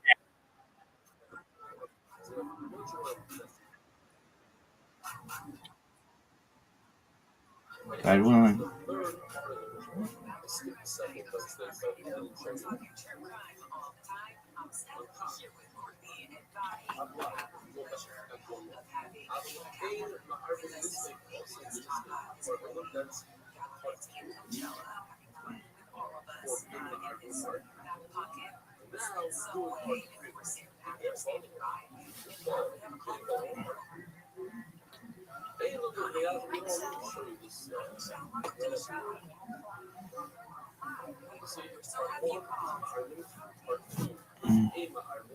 The part 3 that I'm reading now is called Part 2 is the line right above. A library not permitted to mix the something of a sheep and something of a bull. Let's see the line. A library. They blah blah blah. They don't say that's what those things. That's part 2. Absolutely horrifying. There you go. This was that. Just like this. They blah blah. They don't say that's what those things. Let's say mix the oil and the 3 good oil. If I mix, if I the right oil by itself, 3 good oil on its own, all that's twisted up. So we got everything, and I mixed the bowl, it's 3 sort of sawdust with 6 good shots of the oil. After that, we got together the worst let's touch it. You might have what if they got mixed, the sheep and the cow got mixed beforehand, just in the raw form of oil by itself, the flour by itself. Next time I'll or whatever we do in this stuff. I can't stop on the sheep that comes to the oil, the oils are really this oil, don't forget this is oil.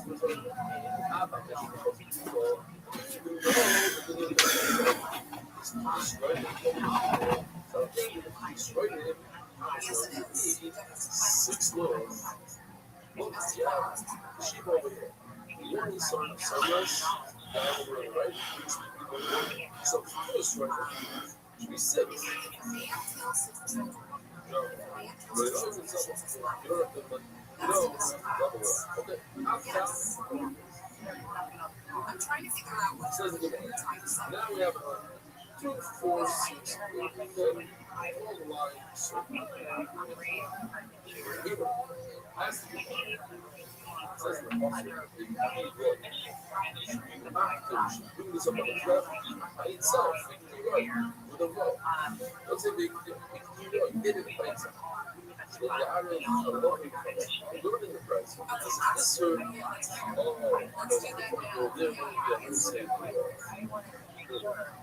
Burning that background is our global expert across more image percent of the country. Today, every should look at them first.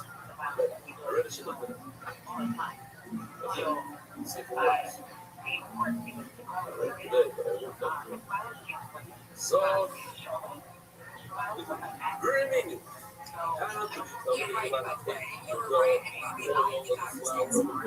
And mix it with the oil and flour of a rest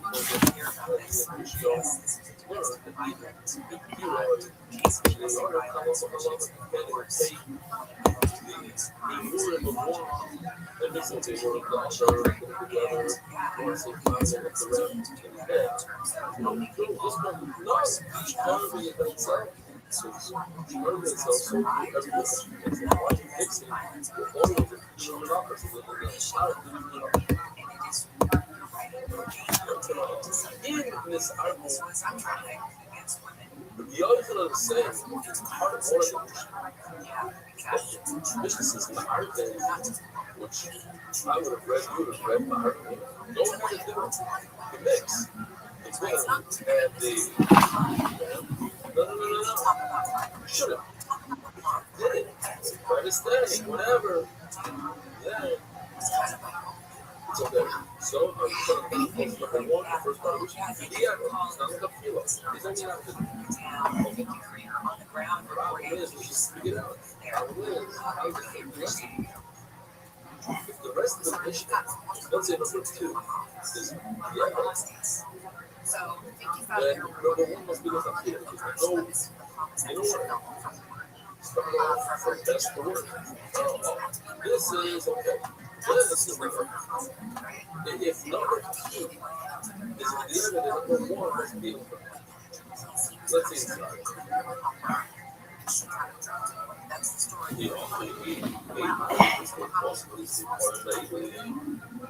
That's number two. The same part of the says you should have mixed the sheep with not mixed sheep with bulls and red. Right? The guy on the right side.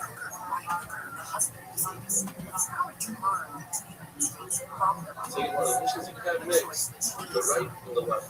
The sheep on the right, there's different ratio of oil than the ram on the left and the bull on the left. So, there's a gotcha.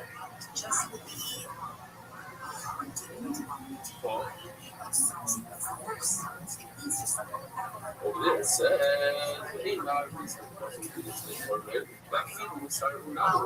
yeah, man, nah. Okay. It's not my favorite time of the week when you get the earbud to try to speak. When he surprises to me, you better act scared. Watch 10 minutes of show. Welcome back to 10 Minutes of Shop. Thanks for tuning in. As always, join the Patreon, join the Reddit, join the Discord. On our Patreon, you get early access of this show, but that is not why you're here. No, it's not. You're here to watch 10 Minutes of Shop. So start the timer, play the chip win. You just showed your whole phone. Oh, yeah, come on. God damn it. Yeah, start the timer for real. We know you're just phoning it in this week, dude. There you go. You just started. That's how you guys saw you. You saw the timer start. Yeah. Alrighty, let's see what we got on Chang's this week, dude. How's your Chang's week going, dude? You know, I haven't really been checking with Chang's a lot this week. So you're depressed? Yeah, it's, I've been hyper-focused on my side business. Calci, yes, and truck stuff. Truck business. I like your hat. Thank you. Yeah, I just got this from, our favorite business. Oh, did you do that thing you said you were going to do? Dude, I tried. Oh. Yeah. What happened? Well, you want to tell the audience what? Sure. So we've been trying to... If you guys remember, there's the Drive Fast All Gas website, and they have the pictures of all these people that have bought the merch, and they write really fun, cool stuff about the merch that they bought. And I wanted to do that because I bought merch. We bought merch. Yeah. We had this hat. There's another Drive Fast All Gas hat that we own as a team. We own it as a team. And I looked, and I looked through my emails, and I have these like old emails where it's like review our product. Yeah. You click on it, and that link is dead because we bought it so long ago. So I think we need to buy a new thing, and then they'll let us do it. But buying another thing of merch from him. I want more golden hour jackets. Do you have those?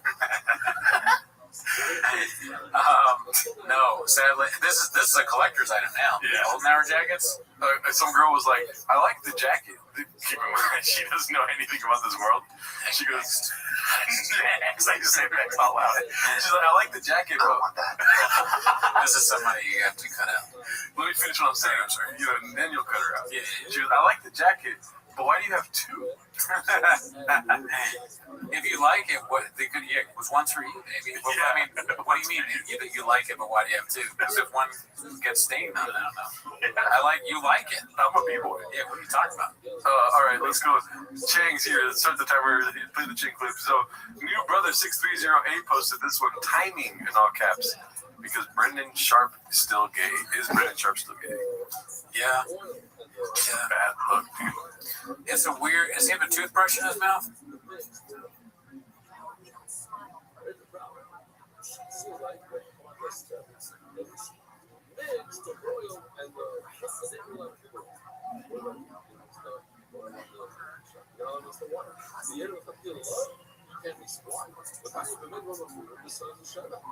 And then the sheep and the cow, the sheep and the bull, those two things, right? Water, right? Water, everything. Water, makes things oil and the flour. Hey, the wine of the sheep and the wine of a bull. I guess the one thing I want to talk about this way. It's not my favorite time of the week when you get near my blood, try to speak. Release the problems today. Better watch 10 minutes of show. Welcome back to Mr. Shop. Thanks for tuning in, as always. Watch us. You're here to watch the clips. So why don't we just go ahead and hit the timer, play the chin clip. Nice. Let's see. I'm on. Sorry, I was doing some perusing. Reddit's down a little bit today. So I was on Instagram. I was on. I think what's your name? Zanella, something like this. Joanna Zanella. Oh, Joanna. Yeah. So I was on Slojo's page, and I just saw this picture right now. What do you think about that? Well, one thing that you want to do when you're coaching a team is have people take a picture of you posing, coaching the team. Otherwise, how will anyone even know? Right. No one will even know who you are. Right. And so, I have various pictures of me coaching kids' teams. I make sure to get the kids' faces in the picture. I forgot, you don't know, but a lot of our viewers are blind. So can you tell them what's happening? So Brandon Schaub is in a T-shirt on the back that says "Coach," and he has a huddle going on with the kids. I think they're playing flag football. He's looking back at the camera, but from the side. A display of power. Yeah. These kids will do anything I tell them. He looks ripped. Look at that kid's face. The kid's like, I don't know if that's right. This kid is almost as fuck, dude.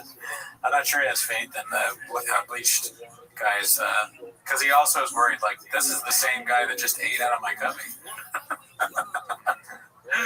He's like, he just told us to let the other team score. How are we going to win if we do that? Very funny. What's the last one? Oh, yeah. Okay, coach. Oh, wow. She's getting a little randy. Look at that. She got the okay, coach with the drooly emoji, dude. She's in them. That's nice. Ooh. If you stay ready, you don't have to get ready, dude. Yeah. Couples that drool together stay together, dude. And look, he's drooling. He's in shape, dude. He's ready, dude. Wow. The peptides are working for him for sure. Yeah, I mean, it's kind of surprising that a little league team would have jacked guys. There's 3 jacked dudes coaching this team. Yeah, it might be good. Yeah, dude, thank him. All right, let's go to the Reddit. We got a post from Dana White's mom. It's no one knows who you are, Slojo. It's just her ass, dude. It's always her ass. Yeah. I'm not gonna lie, that's why I went to her Instagram to be like, did she post another ass pic today? Maybe it's a badass day. Badass day. I had a badass day today, dude. Weather report. Is it an ass day? When Brendan Chop can't hang by the pool all day with you, but everyone knows you're his wifey, so they don't even dare. Wow. Well, got a lot of homeless cats staring right now. Yeah, I mean, it's interesting. So this is a private pool, public pool that she, or a member of it. If she wasn't married to Shop, she'd be getting hit on. Excellent question. Wonder if other moms are getting hit on at this pool. Probably gotta. I don't know what you do about that problem. Yeah. If I was Brendan Schaub's wife, I would definitely wear more clothes. There could be an argument for that. I would be genuinely scared for people around me to get choked out by this guy. Yeah, he's rip their fucking necks off. He's a violent dude. What if it's a misinterpreted? It's just the waiter asking if you want another Diet Coke, and then Brendan kills him. There you go. This kind of stuff, dude. I love Diet Coke. I don't want the waiter to die because he's bringing me more. Yeah. I like women too. They love Diet Coke. Yeah, I'm a Coke Zero guy now. BGL's Little Feet posted this. Reheat. The time Brendan got himself blacklisted by Hollywood Elite and probably ruined Rink's standing in the group. I think we saw this last week, right? I don't think so. Check this out. The best commercial for Hims ever for Brendan Schaub. Gadoosh. Sylvester Stallone. Wow. Damn, he clapped back. Yeah. That makes sense. He hates that he got 3,000 likes. He's like, oh, really? I'll show you, torturing by daddy. It's interesting. I mean, this is just getting a response at all, and that he's kind of I mean, Schaub's not done, dude. Mm-hmm. Sylvester Stallone is replying to him. Sugar Ray Leonard, Al Pacino, Guy Fieri. Is Brian Callen in the back? Yeah, Brian Callen's right there. And D'Elia. Chris D'Elia. Is that Schwarzenegger? Yeah. Oh my God. Yeah, no, this is a real thing that happened. When did this happen? They were watching a fight with all these people right before the allegations, right before COVID, before all that stuff. Damn, dude, they were fucking special times. Yeah. How far the mighty have fallen, dude. Yeah. That's hilarious. Well, you found out the mighty were never really mighty. They were just big and mean. That's true. And didn't know. It doesn't look good for the Stallone and Leonard and the Pacino. Yeah. I bet you Sugar Ray, or that's his name, right? Sugar Ray Leonard? Yeah. He got out unscathed. Yeah, I guess people don't really remember. He's like, I'm at a lot of parties. He's at all the parties. Pacino's like, he had a small brain. His brain was fucked up. Maybe I'll buy him a pack of gum. Show him shoot it. Show him how to, Jesus. Show him how to chew it. Just when we get out, he says, what else you got, Jim? Gunslinger 4 posted this one. Another seductive pick for the Texas baseball dads. It is a weird way of attacking the city that you're moving to, you know? She's just like, oh, by the way, I have a fucking wife, and then she's just always in a bikini, you know? Yeah, it's just what she feels comfortable in. Yeah, that's a strangely angled photo, unfortunately. Yeah. Well, you know, she did direct it, I'm assuming. This is Glory Days, They'll Pass You By, B. Posted by Caterpillar Hot 7539. Fox Sports, The Fighter and the Kid is the #1 podcast on iTunes. Peak the date, though. That's 2016. Mm-hmm. I still will never, every time someone brings that up or something like that, it surprises me. Yeah. I can't believe that it was that popular. I think it speaks more to the state of podcasting in 2016 than how good their show was. There was only 6 podcasts.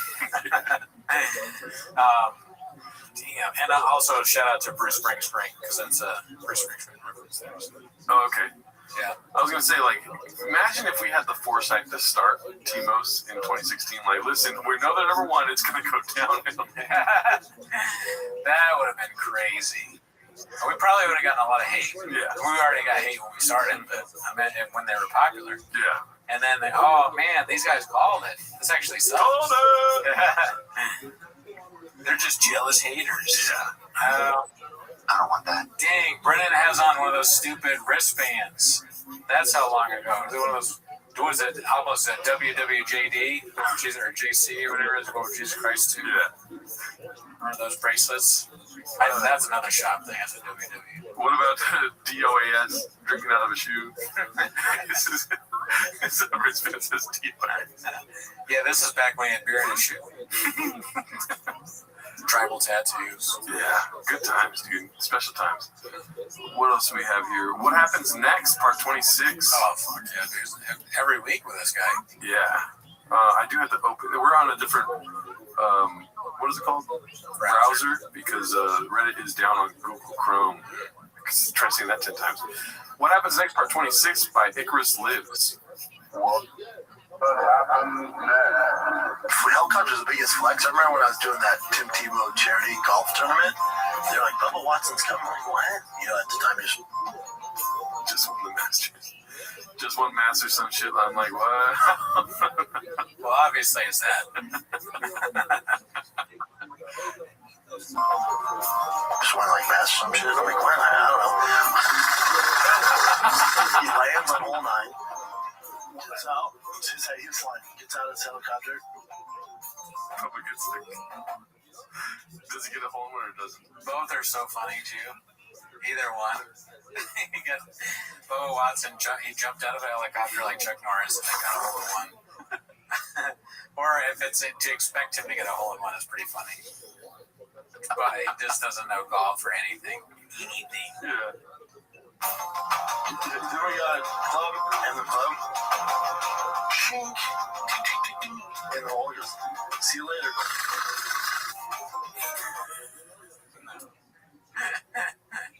Bubba Watson rules though. That'd be great. He just got out of a helicopter to make a hole in one. Yeah. He's that good. How does that start? Maybe that would be funny if that was the first time. He's like, gotta do this more.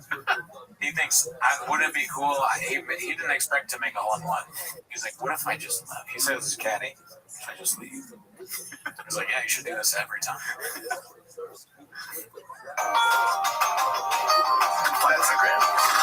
Gangster. He paid $500K for doing a hole in one? Or it just cost $500,000.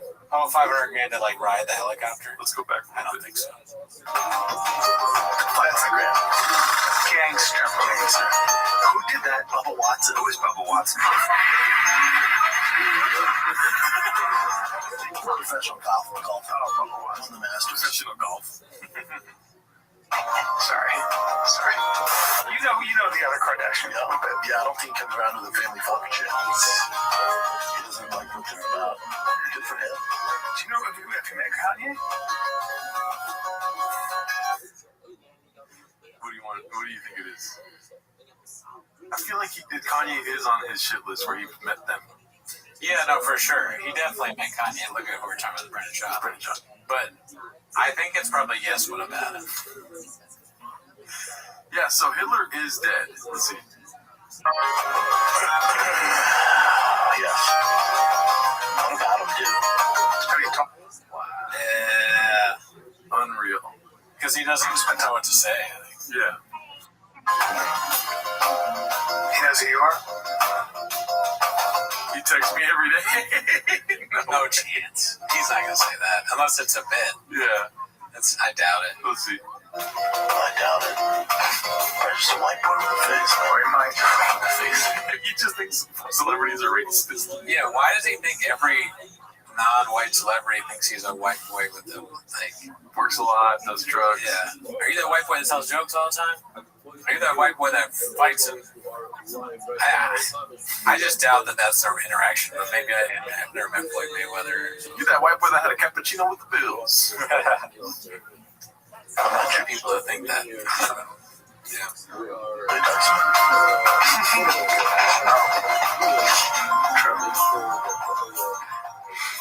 What else you got, Jay? Wiggles and Joe. The best podcast of all time. What else you got, Chin, on every episode? Do you know Kanye West? I doubt it. What else you got, Hey, here's what's cool.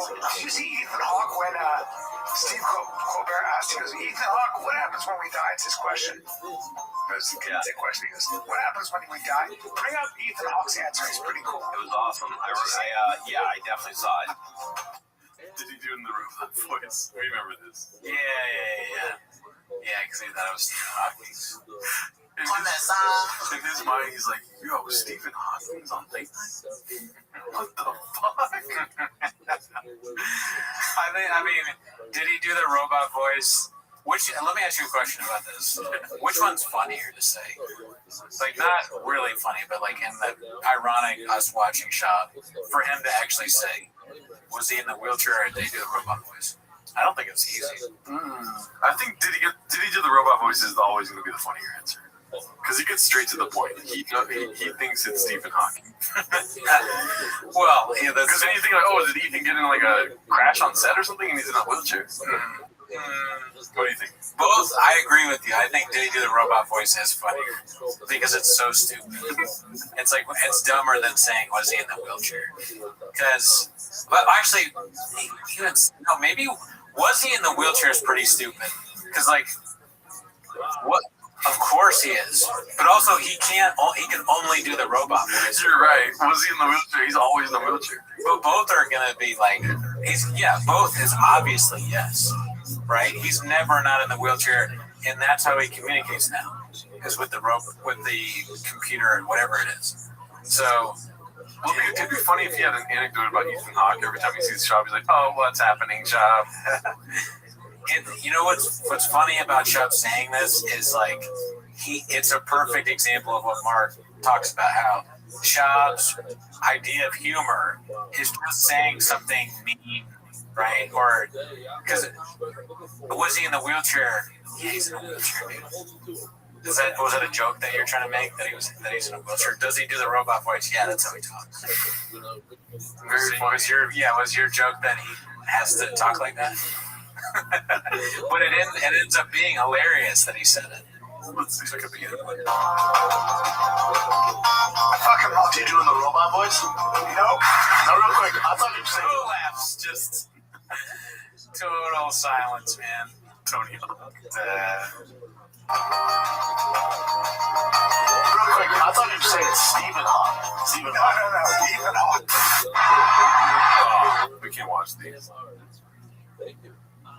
It's just the deleted stuff. Yeah, that's right, man. The WWF is like heavy on our tail with the fucking copyrights, dude. I know, they're trying to get us shut down. They're trying to shadow ban us because we speak truth to power. Yeah, they're trying to get us to hold the microphone and step on their stage. It's like, That's social media. This isn't real. let's see what we have here. House Socials from Big Battle 9416. Pale right before a spray tan. Stay tuned. Oh, okay. That's the narrative? Let me ask you the most important question of this podcast. Are you changing the channel or are you staying tuned? I'm changing the channel. Same. Thumbs up. Dicey by Banana Soprano. This is pretty funny. Let me open this in another page here. Let's see Joe Rogan's name. Joe Rogan and Arsenio Hall discuss being politically homeless. Arsenio. That's why I say when you okay, I don't want to play. That's why I say when you deal with Democrat Republican, you have to attach a year because it's evolved and changed many times. Rogan. People are being manipulated by these two teams, and you have to pick a team. Arsenio. I hate that. Rogan. I'm politically homeless. Neither one of them make any sense to me. We need like a logical centrist government. Yeah, see, the problem is that if you're politically homeless, that means you're not far away from being homeless. And you know what that means? You start making Photoshop. So it's good news for us. Yeah, so I think Rogan's going to start doing that. You want to read this Rogan tweet? The great and powerful Elon Musk. If it wasn't for him, we'd be fucked. He makes what I think is the most compelling case for Trump you'll hear. And I agree with him every step of the way. For the record, yes, that's an endorsement of Trump. Enjoy the podcast. Not very homeless there. Seems to be pretty close to one party. That was only over a year ago. At the time, some would say the nicest house in the block. You know? But I'm not a numbers guy. You change. But calling him out, that's a little spicy. Ooh. Goddamn rattlesnake. Let's see, Dallas. All right. This is from Skankfest, I think last year, 2 years ago. Interesting. Papa's opinion of Austin has changed in less than 2 years. Posted a busy middle 8108. Very funny how he says the word interesting. So let's see this. What else we got? What do you say? Austin? Austin didn't shit. It sounds like nobody said football. Or Austin. Somebody definitely said football. You want to hear? Yeah. Let's do it one more time. What do you say? Austin? Austin did. Somebody screamed football. Yeah, that is what it sounds like, yeah. Let's hear the first brain. There's more than one interesting here. Yeah, it's very funny how he says it the same way every time. Austin's interesting. Austin, listen, it's booming, and Joey Rogan definitely made that place boom, but it's still Austin, right? You're still in fucking Texas. It's hot as shit. I like how people leave from LA, like, I just get it's too much here. Then they go to Austin, it's like, there's the same homeless problem. There's more liberals here than anywhere. You can't get a cup of coffee without someone with a fucking purple bullet and the pronouns on their fucking name, you know? It's not what we're thinking, yeah. At the end of the day, it's still Austin. He's not meant to do stand-up, dude. No, but I like watching it. It's like, look at, when they start clapping, look where his feet are. This is like watching film for football people. Look where he's going to mark around. Yeah. As you can see, his feet are here when he starts getting the laughs. And then they start laughing. Look where his feet end up. He moves back. He's like scared of the laughs. He hates the laughs. He steps backwards. Didn't laugh. And let's keep it. What else you got, Jim? Let's make this more boring. I could see him also wearing shoes that are too big. Sure, like there are a few sizes too big, so that may not help. But not because he wants to make his shoes bigger, just because he's so stupid that he doesn't even know his shoe size. If I'm a clown, I have to have my shoes. Yeah, that too. At the end of the day, it's still Austin. What else you got? Vasectomy. Interesting. So, like I said, he says it 3 times. Because he says it twice at the end. He's trying to buy time. right? He's saying a word. It could be any word, but because he wants to think of what to say. But the problem is that he picks a word he doesn't know how to say. Yeah. So it makes it I feel like he was starting to say it right, and he was like, no, let me go back to saying it wrong. Because he doesn't know how to say the word, he's wasting the time it takes to think of what to say. So the interesting is supposed to buy you time, but he has to put the power of what he's thinking about into saying the word correctly. So it takes away that time. So when he's done saying interesting, he still doesn't know what he wants to say. Dicey. Well, speaking of big feet, he's saying inch resting. So, like, maybe his dick is resting. Facts. Interesting, like he's saying this is a boring topic. 5D chess, dude, Papa. Oh, he's Gadushi now. Yeah. Vasectomy, interesting. Interesting. I can't even say it wrong the way he says it. Interesting.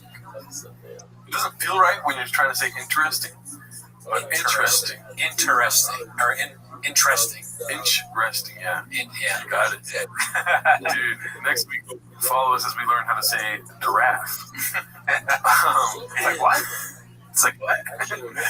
Weird thing to lie about, Bubba. Panther and Kanye's kids were best buds in Calabasas. Me no believe EB. Oh my god. Posted by Responsible Weight 305. It's like, what? Why is the captions on? My kiddo played on the same team as his, as Kanye's and Kim's kid, Saint. Okay. Saint was Tiger's best friend in California. So you know them pretty well. Yeah. So we drop them off there. They drop Saint off all the time. Pico de Gallo. I don't believe that. It explains both of them going Baja mode all the time. I could see our house out. I mean, they're just in a vacuum of insanity. Oh, yeah, everywhere they go. I could see Kanye, because you know how he was mad at Kim of all these things? One of them is that, and she's dropping my son off at Brendan Schaub's house all the time with that stupid bullshit. Where's my son? Where's my daughter? Where's my son? At whose house? Brendan Schaub's house. Terrible thing to lie about, too. Like, your wife's in a bikini all the time. What is Kanye's favorite thing? Latinas in bikinis with big butts. You know? There's definitely some similarity between the Kardashians and JoJo. The shops. Yeah, and the shops, yeah. Keeping up with the shops. Shopdashians. This one is Reheat from 990VR. Hater 990VR. Reheat, Rogan finds it hilarious that Callan came inside of a woman without her consent. This is a rough clip, dude, from back in the day. That guy's smart. I love him so much that I broke up with this girl, and Brian, she was calling me because she was horny, and I was like, look, I have a new girlfriend, but my friend will fuck you, and he's just like me. And so I sick Brian on my ex-girlfriend, and he fucked her. That's the weirdest thing ever. Just that part is strange. Can you imagine saying, like, to a person you're in a relationship, but I have a friend that loves me? Well, Tuning the Sandbaggers, I kind of did that to Miguel. You're just like I'm just like Rogan, dude. I'm 4'3", huge dick. Girls love having sex with me. Got a big podcast, you know. The similarities go on and on. Ice baths. Yep. I live in Austin. This fact, you just moved there. Conversations I ever have with an ex-girlfriend. She calls me up. She goes, your friend came inside me. And I went, what? She goes, yeah, your fucking friend came inside me. And I was like, well, did you tell him you were on the pill? She goes, no, I'm not on the pill. And I was like, well, I don't know what to tell you. You know, that's Brian. You guys should have worked that out. Like, to have an ex-girlfriend call you up mad. Your friend ejaculated inside of her. It was one of the most. I hung up the phone. I literally fell to the ground laughing. I was lying on my back on the floor of my house going, like, it's just so ridiculous. That's Brian Callen. Brian Callen everywhere. That's significant. Like, he's happy in this joke. Brian Callen. He doesn't know what to say. Brian Callen did that. Like, deep down, he's like, I'm not okay with this, but he's like, I love Joe Rogan. That's that scientist guy And I think it's funny to bring a scientist on your show and tell a story about how your friend came and your ex-girlfriend. Yeah, this is the scientist Harvey Weinstein, right? Yeah. Isn't that his name?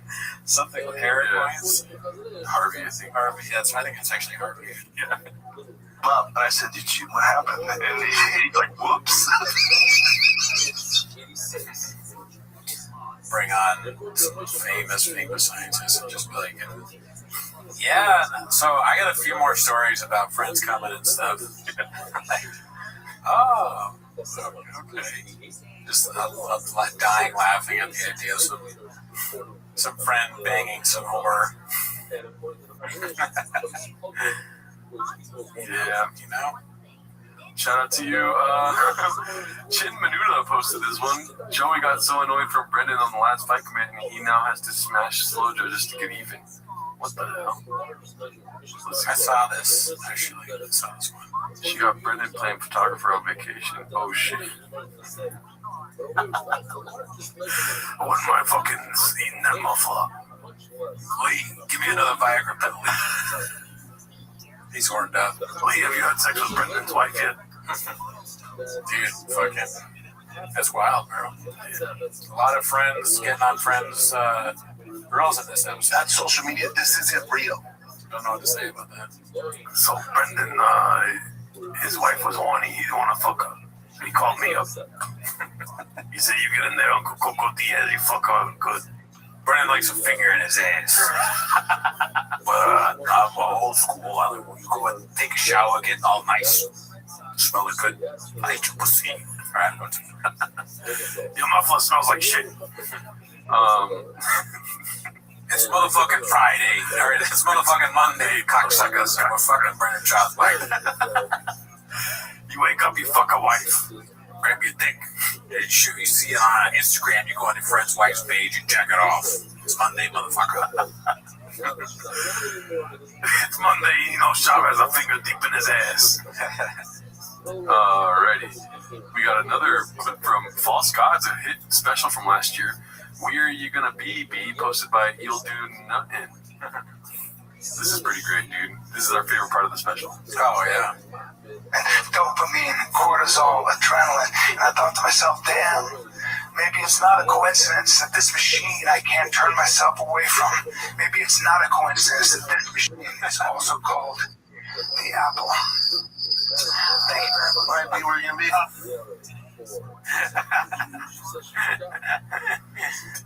It's like so bad. It's the worst thing ever. It's like the worst thing anyone's ever said. Yeah. Brendan Walsh told me on his stream. Yeah. They were watching that special, and they're talking about it. It was him and Cornell Reed, and they're talking about how much they hated it. This is the worst. Like they can't stop. They can't laugh at anything. And I was saying, yeah, it's almost. I think Swab said he's the least funny person I've ever seen. And I go, it's almost at a point where he's medically unfunny. Like a doctor has told him it's impossible for him to make someone else laugh. He shouldn't try. But he's so bad. And then, dude. What? Why they call us an apple? He puts it back in his fucking. And now you have to think it, dude. You know, at the end of the day, it's like, why they call this sin? Shut the fuck up. Have a great night, Austin. Yeah. You should never be allowed to do stand-up again. Yeah. After that, when you did. It's horrible. Yeah. It is, like, insanely bad. It makes you think, like, how can we do this show with such bad stuff going on? Yeah, because that is a good point. I agree with you. You were talking about, I don't know if your friend from Iran. I don't remember what he said. Well, not that. I'm saying, like, they suck so bad. How does this show exist? I guess people like cringe. Mm-hmm. But yes, my friend was he's an Iranian stand-up comedian, very funny guy, and he's like, yeah, it's he's like, yeah, my family is whatever he said. I don't like paraphrasing this kind of stuff. He's like, but sometimes I put on your show, and I'm like, Brendan Chop is so stupid.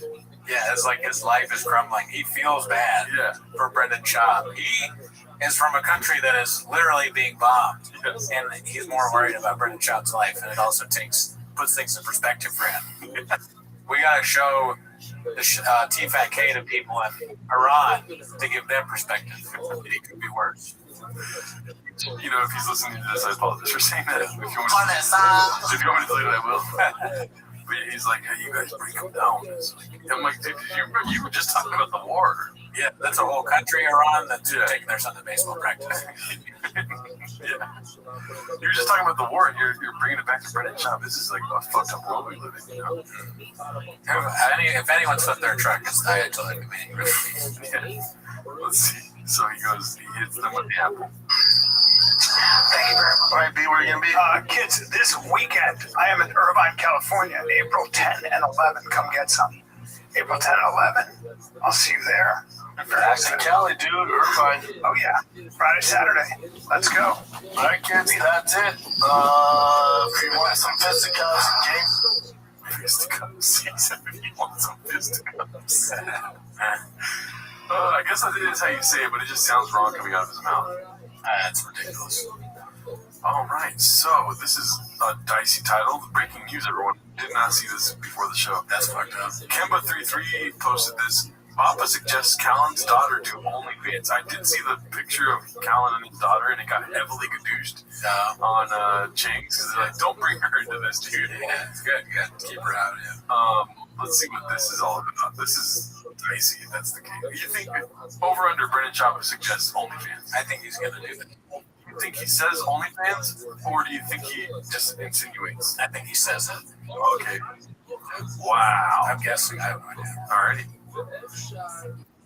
Great baseball. My daughter turns 18. Flying to LA. Holy shit. How about that? 18? Can start an OnlyFans. Bro. No fucking way. That's the narrative? Oh my god. That makes sense. Fancy yourself a fisticuffs. Wow. Why would you say that? So fast. Yeah, I mean, well, that's the thing. It goes right back to it. The simplest, dumbest, most offensive thing and degrading thing you could say. You hear someone say Steve. You don't even hear them say Stephen Hawking. So you hear a word that sounds like Stephen Hawking. So you go, "Was he in a wheelchair?" You hear an 18-year-old. You go, "Oh, that OnlyFans." You know, it's just that's his comedy. We should go back to making like those Back to the Future movies and make him the bully. Yeah, he's good. He'd write his own lines. Yeah. I'm turning 28. You go bald yet? That's meant for me, I guess. But I went bald way before that. Hey, how's it going? Haven't heard from you in a long time, Brennan. So I'll be so fan. Oh my god. Okay. My wife actually passed away. You a new wife? Fuck, I didn't. What? I couldn't think of a good one. I had something in my head about like my wife, and then I couldn't think of like I had something about funerals, but I completely forgot it. Ended up saying it. See, that's what they don't do. When Sean says something that makes no sense, he doesn't explain it. He just keeps going. He goes, "Flaming Young. Did you get a Flaming Young?" And it's never like, "Oh my god, I can't believe I said Flaming Young. I meant Flaming Young." He never does that. Unless Chin edits out that part of the podcast. Which we know he doesn't. Yeah. How about that? 18? Can start an OnlyFans. No. What? No. Like all my friends have to say something. Yeah. My friends are like, 18-year-old daughter. Yeah. 18. 18. Right. What the? It's word. I was giving them the benefit of the doubt when I posed the hypothetical of what's going to happen. Yeah. It's terrible. No, it's very bad. Dude, if I ever have an 18-year-old daughter, I'm not bringing her up on the podcast. I'm not doing that because I'm like, Brendan's going to say something about her, like, fucking her. I'm like, no, dude, I'm not going to do that. I'm not going to create the opportunity for it. Well, I would never. Neither would any of my friends, or me to my friends. Right. That's crazy. If your friends are doing that, you suck. Yeah. That is so strange. Did you say 18? She is a full-grown woman. She never will be in my eyes. You know, it's like, yeah. Brendan's like the voice of reason at the end of the clip. She's a full-grown woman. Like, why are you saying that? Yeah. Hey, Chin, cut this part out. Cut this part out, Chin, please. Chin's like, no, I would fuck your daughter. It just gets worse and worse. Chin, would you fuck my daughter? They're just a bunch of bad people. These guys. Yeah. That's who they're friends with. All right, well, hopefully it gets better from there. This is a dark episode, dude. I didn't see that turn coming. Snorkel is going to see so much use before the inevitable crash posted by his NILS movies. New Snorkel who dis. I don't even understand what's going on here. I don't get it. Maybe it's because there's a lot of dust, and so they got to get clean air into the cabin. You know, they off-road so hard. I gotta scroll. I should open a different page. Yeah, so what do you, any takes on that one? The new Snorkel who dis? I'm not a truck guy, so I don't know what that even means. You know, and also, like, he probably didn't mean to capitalize the snorkel. He's like, he Googled it, copied it from ChatGPT or whatever, and just copy and pasted the capital S. He's like, I'm not going to fuck this up. I know it's a snorkel. This is how you definitely smell it. Yeah. Smell it. I guess I understand now. Because I'm sorry, I spaced out for a second. But he posted this, and he says it's a thing on his truck. Yeah. And so he wanted to post about it. And then he, you know, it's again, this is very British. He just used a catchy phrase that you've heard from years ago. Mm-hmm. New snorkel, so just it makes perfect sense. Yeah. New snorkel who does. I'm surprised it's not like stop it. That feeling when you get a new snorkel. Could have worked there. TFW. Yeah. Today I learned I had a new snorkel. Something like that. Today I learned cubbies aren't for adults. Yeah. All right. This is a post from Not Yet. Beast of a work ethic and chin claps back. 3.5 minutes. Let's see. Really love and miss the Food Truck Diaries. I get this all the time. I know it's tough for you to do now, especially when it's just you running the show and dealing with guests. What are you going to do? Babysitter trying to get fighters to Zoom in the shop show for short interviews. Main event prelim guys, I can't imagine it'd be too hard to figure out. Plus, most fighters respect you and would be happy to come on, I imagine. It'd be great to hear you ask questions you have directly to the fighters. Just a thought, love you, dog. Just became a girl dad 3 weeks ago. Wow. Thanks for all the inspiration and motivation. Shout out to you, man. Good luck with that baby girl. Enjoy every minute of it. It goes fast. Everyone says that, but it's so true. I get this giant 10-year-old on my hands now. As far as... What? He's a giant 10-year-old on his hands. That's not a girl. No, I think he's talking about one of the other kids, maybe. Also, you didn't become a girl dad 3 weeks ago. You became a baby dad. You know what I mean? Yeah. Girl dad is when they get a little older, I think, right? Oh, I don't know. Yeah, I don't have kids. I think it's funny that so many people appear to be offering advice right now. Like every show that we do is a new person writing like, all right, here's what you got to do to save the show. Is it that bad? All these comments about different things they should do. It's just funny. They want the glory days back, dude. Have you ever thought about getting Bobby Lee back on? Well, Bobby Lee's not Grisman. Bobby Lee is one of my closest friends. Me and Bobby talk about it. No one's been more supportive when I started than Bobby Lee did. I think it would be funny if they did that. Bobby Lee coming back on is almost like him doing stand-up again. It's just like another thing that won't happen because of all that went down. But I think they should. Yeah. Both things. Food Truck Diaries, unless, you know, like, my passion's trucks, right? So, we came up with this concept to do this. Oh my god. Then what happened to Drive Fast All Gas? Yeah, since when, dude? It's been about 2 years tops of you talking about trucks. Your passion is, man. We just watched a clip of you not even 2 years ago when you were still doing stand-up about Austin. Your passion isn't trucks. I thought your passion was fish. I thought you wanted to be a stand-up comic since you were a kid. Yeah, you wanted to be on SNL. You want to be like the first truck guy at SNL. Oh, they're like, I was doing on YouTube. I'm like, I'm not doing that, man. There's too much time commitment. Just do a YouTube show. And then a TV network bought it. Okay, well, there's money in it. That makes time. I can take time away from podcasting and what I'm doing because that's actually going to bring money that can help my family out. Let's do that. It's TV. Let's do it. Unless like Tubi or Netflix or Amazon or name any of these big TV networks, I'm like, hey, we want Food Truck Diaries. I don't see me doing it. Please, Amazon. One of the benefits. Oh my god, anyone, dude. Dude, Netflix, that would be so epic. You have at least 100,000 more subscriptions. I would love to be an executive at Netflix pitching that to like the person that decides. Yeah. I think you would need really good job security. Oh, yeah. I wouldn't risk my job. Yeah, you'd have to get some blackmail on the CEO or something and then pitch it. Yeah, I guess you're right. It's a bad idea. Yeah. But it would be very funny to pitch that. It would be excellent for the show. Because I think you'd say, listen, you guys have probably never heard of this guy. Yeah. Okay. I barely know who he is, but his name is Brendan Schaub. You've heard of Joe Rogan. Everyone's like, yes, of course. Well, this is Joe Rogan's best friend. And now their lips are in water. They're licking their lips. Joe Rogan's best friend. Yeah. There you go. So his name is Brendan Schaub. He used to do stand-up.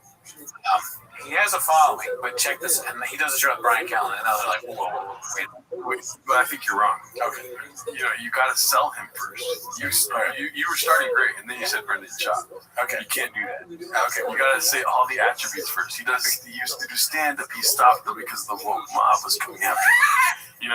Right. All the Joe Rogan thing. You got to make them picture Joe Rogan, and then at the end, you'd be like, now industry talk. His name is Brendan Schaub. I know. Listen, you hear all the other things I said before. They're leaving. You have to stop. Lock the doors. My pitch isn't finished yet. Code red. Lock the door. Chain the door. Yeah, you're right. Industry talk. He was shadow banned. Like a lot of the woke mob, which we fought against. Because times were different. There's no more DEI, right? So then you got him hooked. But my thing is, I was going to sell him at the end. Oh. Because it doesn't really matter. Brendan Schaub, Brian Callen, who cares? The names don't matter. Joe Rogan. The only name that matters is Rogan. I've already said that. But you said Schaub way too fast. Maybe. But here's where I sell them. Yes. We all know this, right? Well, that's true. We're named life, right? I go, however, have you seen the Reddit that's dedicated to making fun of the show? You see how many? 200,000 people are on it. That's a lot of. I'm not a numbers guy. Never been. However, I read the comments from time to time. It could be a big thing for us. Yeah. Where do you sign the dotted line? Right here. Here's a pen. Sell me it. Sell me it. Do you need a pen? Boom. Brendan Schaub. Sell me it. Does he work with Brian Callen? Yes. Does he work with Tim Kennedy? Yes. Yeah. Will they be involved? Probably. But we just give them free reins. We get these other guys, T-Mos. They make a show 10 minutes long. That's when they really leave. Executives will jump out of the window. Brendan Cooney, different. That's when they're like looking for a parachute if they're on the top floor to get out of there. Co-host. We can't even spell that name. Get serious. I don't want that. Let's see. Doing a TV show is I'm just a talent, right? I'm a talent creator, but I don't have talent creator. Yes. Jelly roll. Yvonne. Eddie, you're a little older now. Location shoots, figure out the cars. Like I have a team that does that. Now, this is plug and play. This is my passion. I'm the talent creator. Isn't that nuts? Yeah, that's crazy for him to think that. He doesn't even have talent. No. And he's apparently the talent creator. He's Mr. The Oz. He's the Wizard of Oz. I'm glad Chin doesn't edit these episodes, because if he was like the fact checker, he'd be like, we have 5 minutes of him just saying what else you got. I almost called him Mr. Oz. And that's what I like to do. It's pretty upfront. There's not a lot of bells and whistles. On the production side, we're probably on the lower side of that. We don't have a lot of bells and whistles. So this is easy. We start doing Food Truck Diaries and booking people. And then also, when it comes to having fighters and guests on the show, I just don't like guest-driven show, really. I know a lot of people have to do it. I'm good where I'm at. Again, if I guess we hired a booker, that'd be easy. Also, Zoom sucks. So, and I'm not in LA anymore where there's a ton of fighters. There's a few in Austin, but not a ton. It's just not what I do. Nor do I want to do it. But I hear you, dude. I hear you. I've done it before, too, though. Of course we've done it before. I've been podcasting fucking 15 years. What are you talking about? Of course we've done it before. That's what he's saying. No, it's before. With Food Truck Diaries, we've had FaceTime. How do you consider trying to get fighters to FaceTime or Zoom? So we've done that before. Yeah, what I'm saying. You didn't say, do it again. Yeah, we've done it a bunch. We've had Luke Thomas on, Sugar, we've had a bunch of guys, but And then also those guys, like, they're making their rounds too, so it's not like breaking news. I don't even know what's going on. Yeah, it's just like, dude, you cannot tell Brendan Chop how to do Brendan Chop. At the end of the day, you're gonna tell a fish how to swim? You know what I mean? Granted, he's a fucking, I don't know, what's something that doesn't swim? A fox. He's a fox, and you're trying to teach a fox how to swim, but he thinks he's a fish. Yeah. He's like, you're gonna teach a fish how to swim? It's like, Brendan, you're a fox. I'm a fish, you know? He's like, Brendan, you swim like a fox. You might be a fox, dude. I think it's funny to say that you swim like an animal that can't swim. Off the top of my head, I can't. Do you understand what I'm saying? What? I'm saying that he is a fox. Yeah, and so he can't swim. But he thinks he's a fish. Yeah. And he's saying, like, you cannot fix what he's doing, dude. There's no way. He thinks he's doing everything right.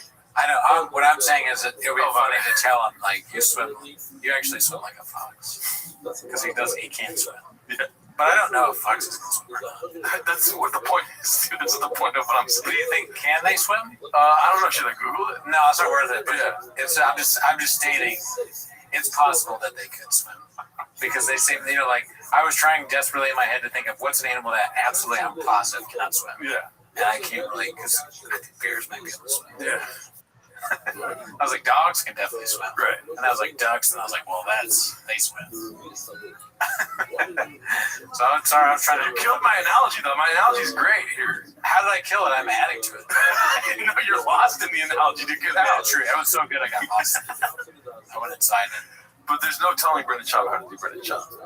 Yes, he's not doing anything correctly. Everything's going downhill rapidly. He's a fox against me.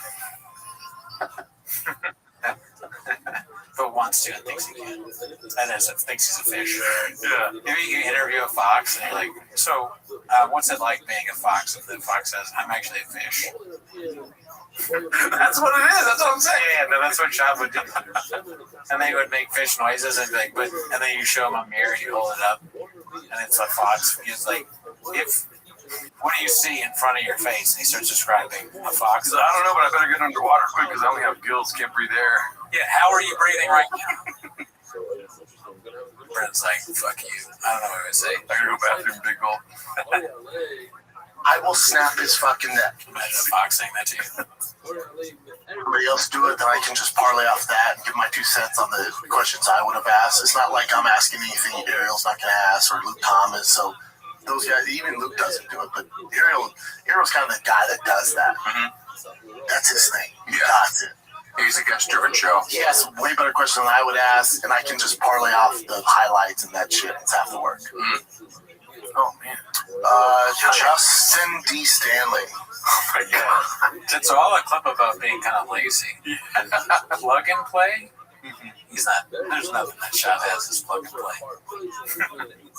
And also, even if the show was plug and play, somebody else would be plugging and playing. Yeah, it would be taking place at a massage parlor. Yes, buttholes plug and play. Oh man, damn, dude, Brendan Chop, dude, just gets worse and worse, huh? Let's see. Kia Girl at Heart, posted by Gunslinger 4. I mean, do we need a Gadusha this hard? Yeah, I don't get it. Yeah. I gotta scroll down again. Safari's just killed her, huh? Just a bunch of ass. Support subreddit. Yeah. This is Clayman89. Anyone else in SoCal hate themselves enough to go watch this show for free? Good dude. Yeah, we didn't go. No, we were watching I am white as shit, Dallas. Yeah. Meet social media flusser. Jojo Shop / ask me about my peptide stack. All natty. So today's shout out goes to Joanna. Joanna has an awesome almost a year in Texas. Mom with 3 kiddos that keep her active and in shape, and also those coffee dates, going shopping, the dopamine. I know he probably said this before, and I don't mean to get their shirt here, but the two of them are so stupid that anything that they do, I don't care what they look like. They could look like the greatest human beings on earth. I don't want to do it because I'm worried it's going to kill me or do something bad because they're both dummies. Yeah. So if I wanted to be in really good shape, I would just go to the gym and work out and eat healthy. Exactly. I'm not going to take a peptide because they said it. Yeah. Yeah, dude, I drew the line when I started getting my kid high. Yeah.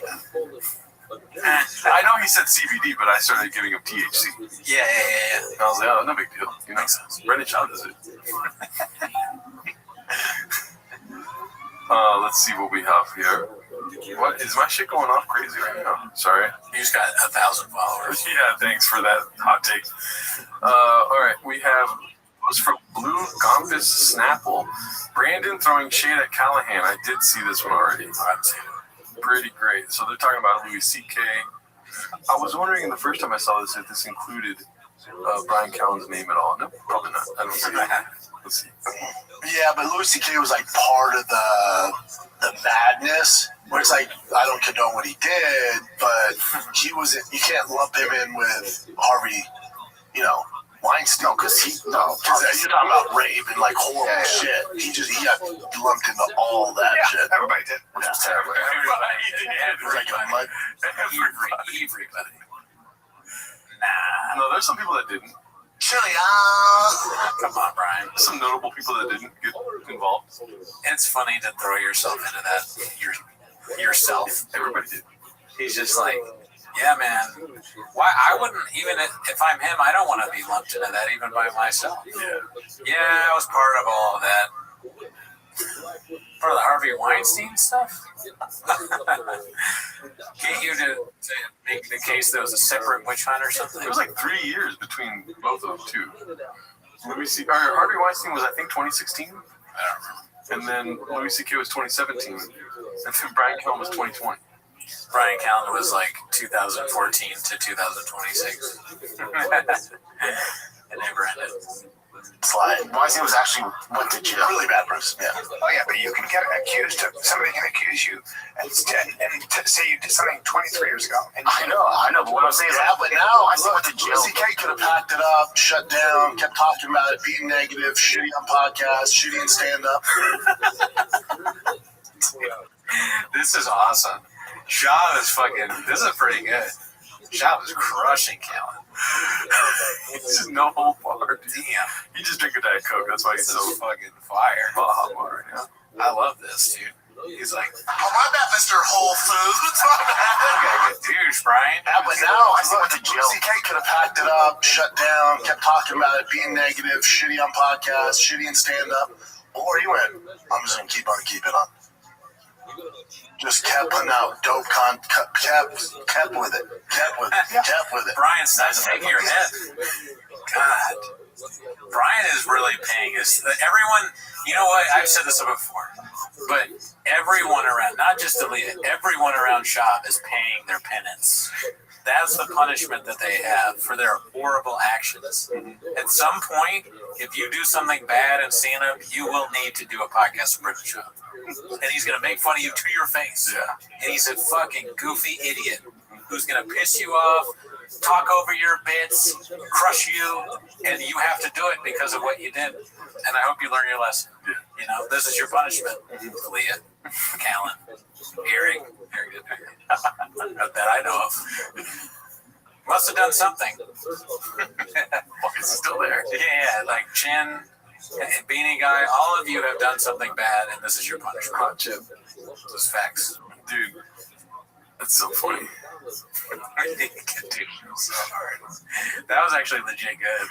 That was Shop was cooking on that one. Kept with it.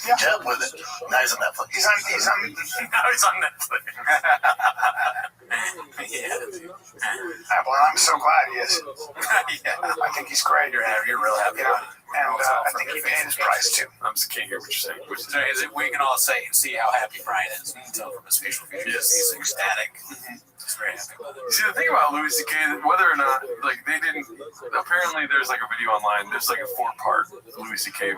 fucking documentary thing that some guy made in his mom's basement. And he's arguing that they didn't give consent to have his dick shown to them, whatever. But you knew that he did that. You know what I mean? When it came to Brian Callen, nobody really knew that he was about to rape them, you know? I really came out of left field from Brian Callen.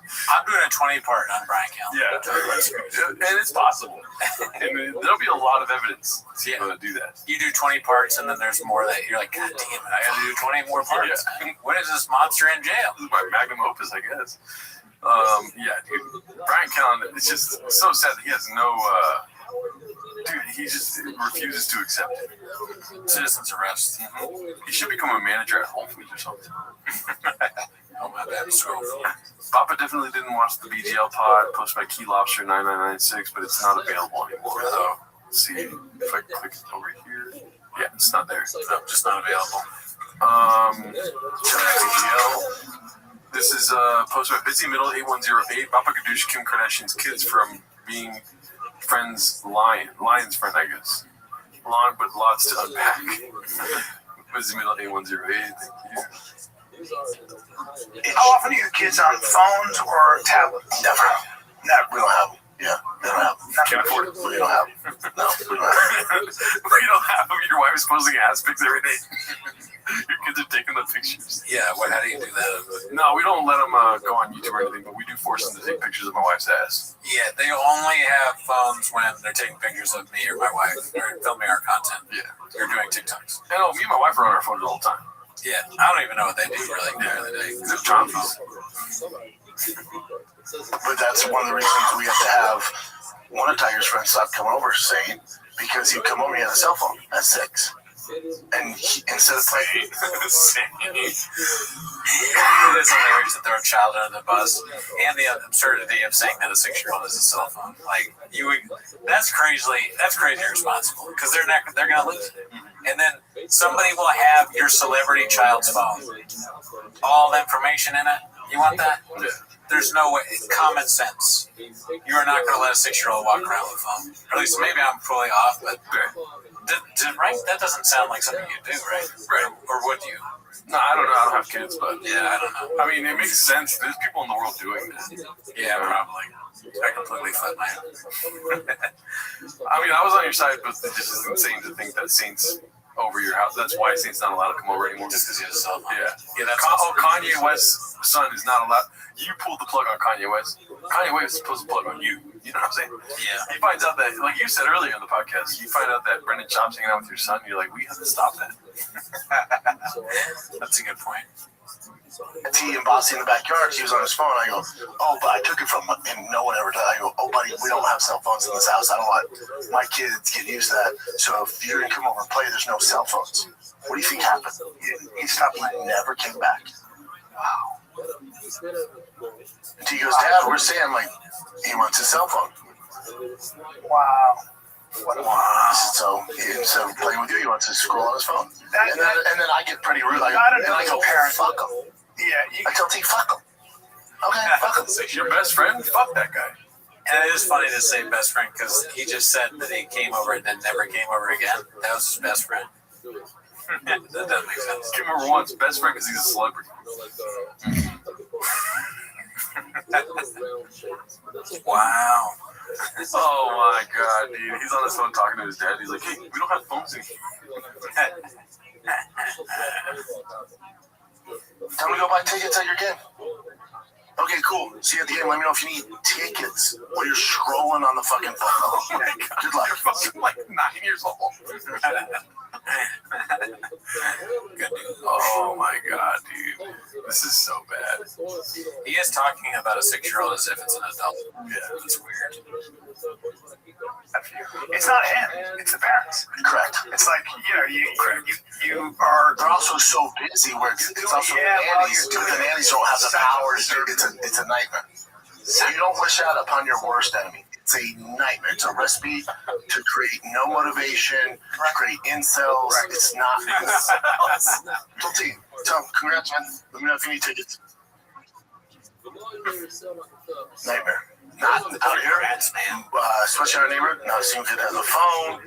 Everyone's sports specific, oriented. It's just all about family. It's just different. He's been there for months. I like the idea of his kids talking like adults to other kids. When he sees Kanye's kid again, he goes, "Congrats, man." Take the game. Buy tickets or whatever. If you need help with getting tickets to the game, let me know. That's facts. Yeah. You're gay. You have a phone. Yeah. You talk to your dad. Yeah, phones are gay. Phones are gay. You're gay. So you have a phone, I guess you're a cuck then. It's a 6-year-old son. But dad says you're a cuck, your parents are gay. Because they let you have a phone. That's good. If you ever want to stop like being a cuck, hit me up. Don't text me, text my dad. God, I have a phone. Tell your dad to text my dad. I don't have a phone, so I can't see it. My dad will beat your dad up. Yeah. My dad will beat your dad up, and when I'm 18, I'll have a phone. I'll have OnlyFans. Yeah, right? It's like they like have these kids in a prison, and then if they're the kid's a woman, when they turn 18, all the friends are gonna be like, "Oh, I want to fuck your daughter now." Yeah. What the fuck, dude? I can't wait till I'm 18. My dad's friends will want to fuck me. And, my parents are cool. Yours aren't because they give you a phone. But if you're on Instagram, my mom posts pictures of herself with her butt out all the time. So if you ever want to stop being a cuck and turn 18, then you can see pictures of my mom. And I'm gonna fuck my dad's friends because my OnlyFans is blowing up. I'm 18 now, and my parents prepared me for this. And all that matters is that I'm really good at baseball. Yeah, I have OnlyFans. Yeah. Engagement, likes, shares. That's cool for you. That's cool if that's what you want to do. This is more than a game to me. If you want to take it to the game, yeah. Just text me, man. Just blow up my dad's phone. All my friends would blow up my dad's phone. Good to see Chin has a backup plan B. It's a church called Chin's Baptist Church, hosted by Bipedal Autonomous. Chin's Baptist Church. I wonder if that's in Texas. Probably a lot of good music. Yeah. Tall and in shape comedian podcaster. Who could it be? All the lip, Botox, and wearing dress in Slow Joe's reel is kind of making sense. Oh yeah, so this is from a long while ago. Slept with a famous podcaster who is, quote, straight. Remember this? Vaguely. So around a year ago, before COVID was taken off, I slept with a famous podcaster who's supposedly straight. At the time, I didn't even know who he was.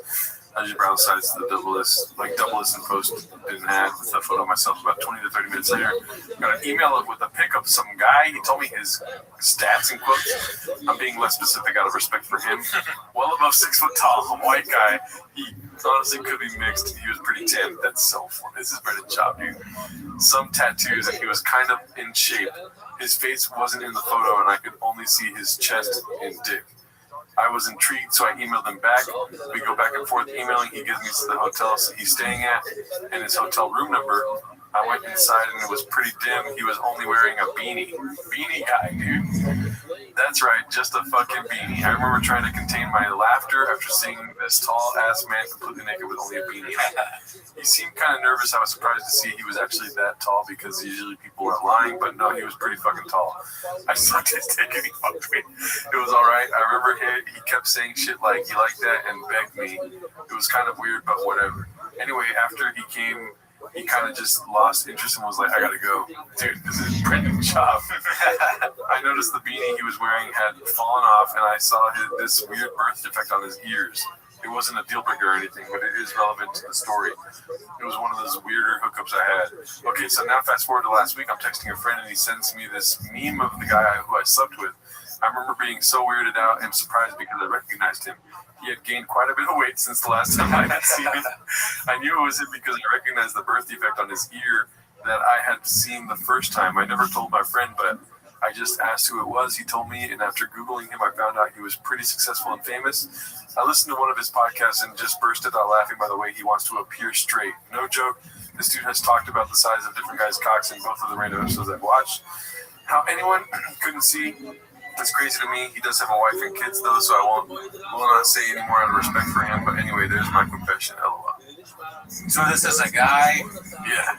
Oh, man. Yeah, I Man 24. I completely forgot about that, so I don't remember this, but yeah, that's a hilarious post. You know, you never know if it's real or not, right? The cats are crazy. Yeah. But, it's hilarious. That would be very funny if true. So 1 month ago. Yeah, I wish we can get a date on this. Brandon Chop. Somebody just put Brandon Chop. Broken, Michigan.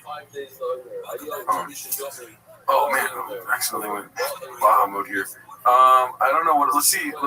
Oh, there was some stuff from him hosting the beer knuckle. Oh yeah, the beer. Yeah. Like what? Oh man, our show. The scroller thing is bugging the shit out of me. He definitely said beer knuckle. I saw that one scrolling through the Reddit. Yeah. Let's end on that. I really like. This is Fish, right? So I was like, what the f*** you doing? What the It might be there, but I'm like, alright, here's one. He's got it. Papa named Game Bread. Let's see what this is. Who posted this? Dandy Kaufman, too. Of course. it might be there, but I'm not going to waste my energy early in this first round. Good short elbow to each insurance. In fact, this is it. And it's over. Quick tap. Minute 30 left in round number 1. Anthony Smith. He launches his ticket. Very easy. Made that look easy. Not a mark on his face. Hands look good. That's your dark horse, Henry. Wow. What was it? He got it. I mean, just kind of a clip there. Yeah, I'm weird about it, but I know. Okay, so where is this? Tyler, is this something the Tar 867? Who gets a question from a blind guy? That's a good title. Minimum Sky 2305. These cats are definitely getting. There's no way. There's like holding sand in your hand. It's gonna fall out. There's gonna be cats that come through. Tyler Alonzo the Tar 8617. Question for the so funny if we see like manly man. But easy. Left to go. Oh, I see. Yeah, of course. I'm 32 years old now. I'm blind. Okay. Any tips? I'm a heavier guy and wondering if you have met any blind grapplers or have any ideas on what I should focus on. I'm not blind, my brother. He's blind. Never been blind? Because you can't see, because you're blind, you don't want to get reversed or you don't want to give up something because I'm assuming it's tougher for you to see certain submissions, especially when you're on bottom or when there's a transition, you can't see it coming, where usually your vision can play a certain role and help you identify certain dangers when it comes to your neck or Americanas or stuff like that or ankle locks. So control his ass, and you're bigger too. Control his ass, and then start feeling it out. Nope, we're all come on him. Especially, he's a bigger dude, so we don't want to do that. Okay. We don't want to do that.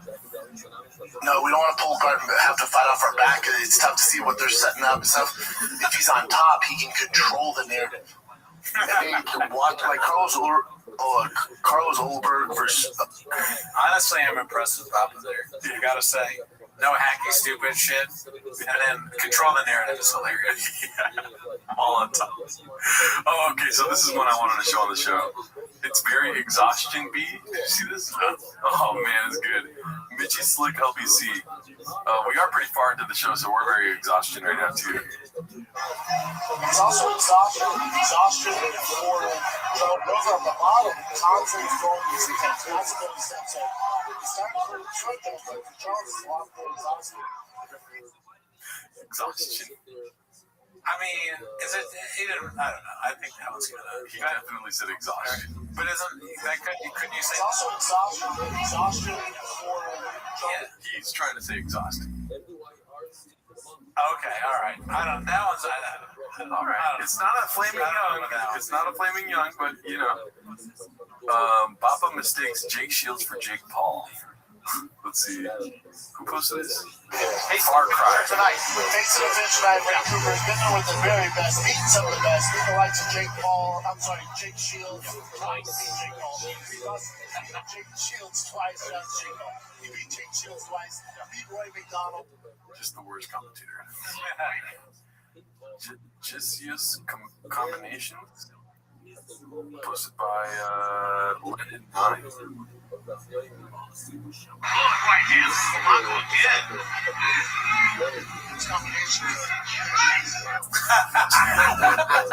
That was crazy. That's what we're waiting for, dude. Wiggles and Joe. Those combinations were vicious. Oh, we got the beer knuckle one here. Dapper Beer Knuckle posted by CDP screens on Reddit. They're bare knuckle for a reason. I think that's it for this week, dude. Shout out to all of you guys. Join the Patreon for early access of this show and Sandbaggers, a podcast that I started. Yes. And I think Cowbell's trying to do a podcast on the Patreon, so check that out too. Yep. All right, see you next week. See you next week. There's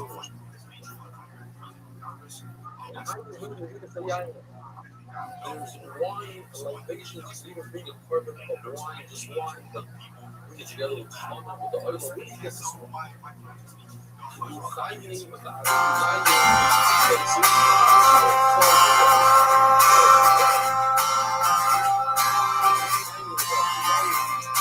That's daddy number 66. When I play baseball with my kids, oh yes it is. My dick's 80 years. Well, that's what makes a kid. She's right on stage. A real asshole. Putting beans, cheese on my plate every day. And it's not out. Really, I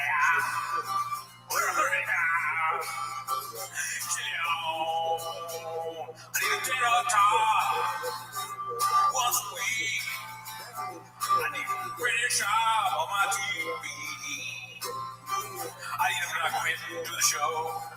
I need Brian to stop being so weird. I need Jim.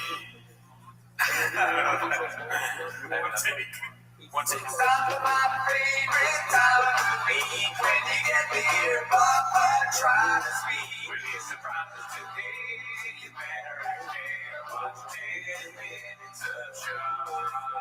Welcome back to 10 Minutes of Shop. As always, join the Patreon, join the Reddit, join the Discord. On the Patreon, you get early access to this show. But that's not why you're here. You are here to watch 10 Minutes of Shop. Start the timer. Let it check clip. Alrighty. Welcome back, Cooney. How you been, dude? I've been pretty good. You know, I mean, I watched the Oscars, called it, saw it. That was pretty good. I thought it was Netflix. You say it's your Super Bowl, right? It is my Super Bowl. Yeah. You know, I'm balls deep in the Oscars, Danny. Yes, sir. Bubba. You always say that. Always, man. I like movies, dude. Ever since I was a kid. Yeah. Yeah. Yeah, same here, dude. Well, I was more nervous to show how we do because last week it was a dark week. We thought we were going to be gone forever. We cried after we recorded. Yeah, but you made me feel better. You told me that you watched the entire show.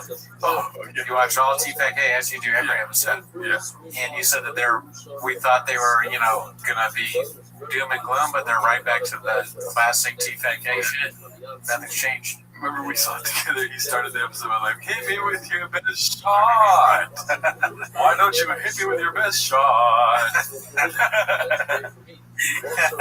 It's like if these two idiots can make it, can be okay with what they've done to themselves in a barn And other people. yeah, then hey, two crazy kids from Seattle can keep doing a show about them for 10 minutes a week. Yeah, I still drive my kids to baseball and I still watch 10 Minutes of Shop, dude. Call me an American. I guess that's what I am. Thanks. We got the first opportunity. This is the first post from Big Battle 9416. If you wanted to hurt me, you got me, brother. Why is Ronda Rousey so angry and bitter? Ronda Rousey goes off on UFC fighters. Fighter Pay says Valentina Shevchenko has to sell her tits on OnlyFans. The UFC is one of the worst places to go, and then this guy comments, if you blew Brendan Chop, you would be too. Nice. Wait, what is his response? It's like she saw this reply. She went deep into her mind, like, what was I doing? What are we doing here? What is this reply to? Why? Oh, you'd be angry if you. Okay, I see. I mean, here's the question, though, dude. Do you think she actually blew Brendan Chop or not? I have no idea, but look, it's in the past, dude. You didn't know if Oh, sorry. Do you think she blew Brendan Chop with or without ditches in his asshole? Oh, like she fingered his butt? Well, I'm sure if it depends on her, I'm sure he asked for it. It's just whether she would do it or not. Chewed on my bumhole. Yeah. How he tried to make it like not what it is. Instead of like kind of like fingers in my butt if you're into that kind of stuff. He'd probably be like, yo, like, or yo. I'm going into that Hater Schultz. Oh, you. Oh, yeah. Do it, puppy. Yeah. I love you. I want to be with you forever. Aren't you poor? Like, you see how, like, you see people have really good grip and, like, if we're fucking, maybe you could, like, rip, like, she's like, we're, like, your dick. And he's like, no. Like, you ever see, she's like, do you want me to put my fingers in your butt? He's like, yeah. Use that J.Y. Kelly, dude. Yeah. I was trying to get it right. That's sorry. While you were talking, I knew you were going to take forever. I was like, how do I fuck this up? How do I fuck this up? Yeah. It's a good question. I don't think she blew. I just wouldn't be like, oh yeah, Rhonda blew Brendan. Something tells me Brendan don't like that. If he's not, if you don't. I thought you were gonna say. I thought you were gonna be like, something tells me Brendan blew her. That too. But yeah, I don't know, man. It is a weird thing to envision. UFC fighters blowing each other. I don't. It does seem like something that doesn't happen. A lot of them wish they were gay so that they can see it. Yeah. I meant to only Brendan job, not all UFC. Like, you're gonna get beaten up. Yeah. Well, it depends whether they play video games with each other or not. Or they work out. Yeah. But think about, UFC guys and chicks. It's like Ronda Rousey doesn't seem like she blew anybody. She seems like she would fucking kill you and then fuck you. Holly Holm blew her. I'll tell you that. No, I mean, I'm trying to get. Guerrero's got smoke for every UFC fighter. Everyone gets these jokes. This is posted by Economy Anything 7351.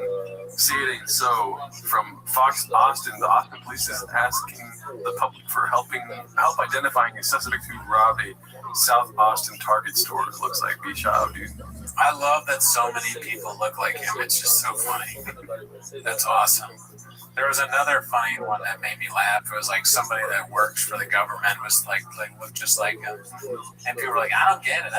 It's like, because it looks like Shop. That's what the joke is, dude. That's social media. This isn't real. It's always fucking funny. Yeah. Do you think this was Shop or not? No. What would he steal from Target? Stuff to put in his cup. Cubby stuff. Dude, it's only Cubby stuff. You don't have to pay for that. Cubbies are free. This is the free stuff at Target, right? What do you mean? Let's see what we got.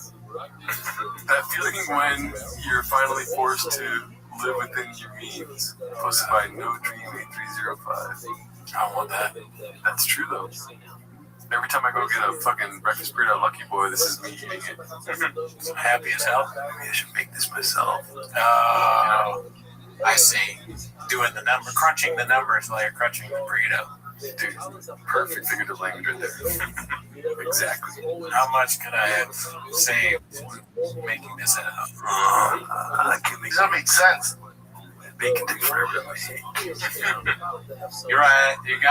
You understand Brennan Shop's faces better than I do. You always have. I don't think that's a flex. That's a bad thing. Oh shit! What happens next? Part 22 from Icarus Lives. About time. I know, we've been waiting for the next one. Let's see what this one's about. You're awfully quiet. Did you go to college? I did. University of Minnesota. I didn't finish, so I dropped out to play poker because I'm an idiot. But I got a 31 on my ACT. Really? But I was just smoking a bunch of weed and not going to class, and I dropped out. Grill's hot chip on ACT score. Anyone want a hot chip? I think it's A. Okay, yeah, hey, if it's a setup, but it's kind of funny to say anyone want a hot chip after someone says that. So what you're saying is that he didn't say it because it's not funny. No, not on purpose. Just to completely ignore what's being said. Yeah. Let's see. I don't know if I'd brag like I'm not bragging on ACT. That's really good. 31 is good. 31's really good. Any 30 or higher is really good. Brendan doesn't know what's good. I fucking forgot. Yeah, that's of course, because he doesn't know what the good score is yet. 30. You got a 32. Yeah, there's just no way. Yeah, again. I got a 58. I'm sorry, I got a 66, dude. Yeah, just daddy. I am white as shit. Yeah. I got 32. I just wanted my life right at 32. ACT. I'm impressed, but I consider that really good.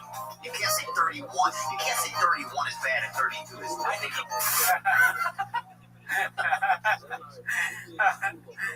Theo use logic on it. Dude, I got molested by a dude. I got molested. My visual. No, I'm telling you, I was the visual at University of Colorado. He was like, It can't be. He was a jiu-jitsu coach. I don't know. This is so sad. Why would you say this? I mean, this is the old narrative where they were saying he was stealing from Bobby Lee. Yeah, remember? Bobby Lee is one of my closest friends. I think he was stealing from Patty Lee. That face looks very confused. What did I just say? He is all right. He's like, I couldn't have possibly just said I was molested by someone who's mentally challenged. But I did. Let's fucking roll with it. Yeah, fuck it. Doesn't matter. That counts. Somebody behind the camera like this. Keep going. This is cool. I know you worked in the athletic building. You have a twin sister who got Down syndrome when he was younger. You have a twin brother who got Down syndrome when he was older. Wow, that's a tough one. I got B. I think I'm gonna go B too. It's like Kashab. I mean, he does make fun of women. Yeah, but I think he's gonna. He probably thinks two brothers that are mentally handicapped is somehow funnier than the sister. Yeah, a twin brother who also had Down syndrome. He was older, and they were gonna let them go, and they're going somewhere else or something. Sometimes you rub my ass. I told you stop touching me. Oh fuck! His brain doesn't work. Yeah. But I was like, oh yeah, he's so nice. He really just rubbed my ass. Oh, so cringe, dude. Yeah, when you're lying and saying crazy shit, there's no way to make it make sense when you're a child. Yeah. They can't sell it. Things were starting to go downhill. He told Mexican before he left the house, he's like, I'm naming it today. He goes there, he's like, I gotta tell you about getting you.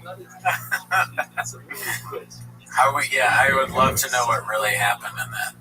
And it's like if this is a real story and he's a nice guy, he wasn't molesting. He wouldn't say he's molesting you. Yeah. I don't know. Yeah, it's very strange. Believe all women. What else you got, Jim? Okay, have you seen this? Can you guys answer this equation? Absolutely not a fucking chance. Yeah, the B8. 1 on 4 times 2 is 8. Oh my god. No, 2 plus 2 is 4 times 2 is 8. 4 times 2 is 8. Are we missing some here? Yeah. Wait, 2 plus 2. 2 plus 2 is 4 times 2. 2 plus 2 is it 4 times 2? 42. 42. No, that'd be 4 times 4, 16. 16. You're calculating right now on your phone and see what happens. This is 16. Wait, you said 16?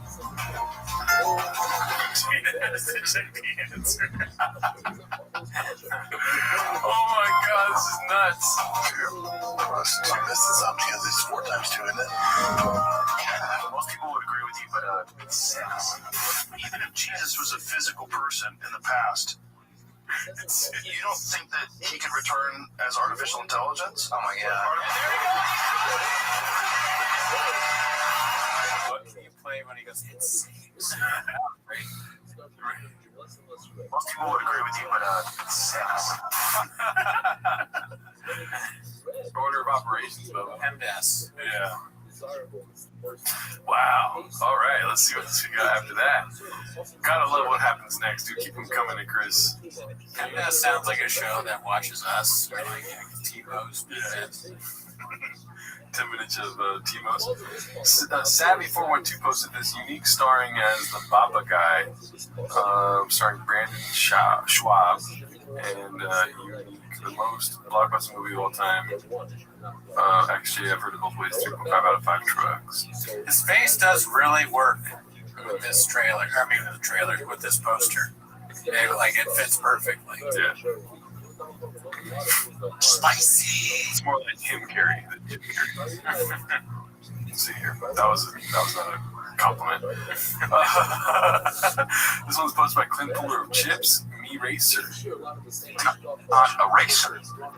You like Me Racer? Now? Me Racer. Wow, dude, I sent you this right when I saw it.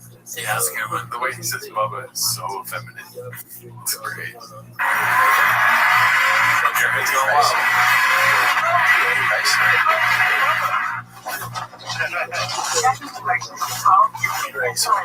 Provided by the manufacturer. To cancel, press the SOS or cancel button. I think you're right. It is effeminate, but the funniest part is he's not even driving. Yeah. You like racing that much, and that scares you, and you're not even the one doing the wheel. Oh, Bubba!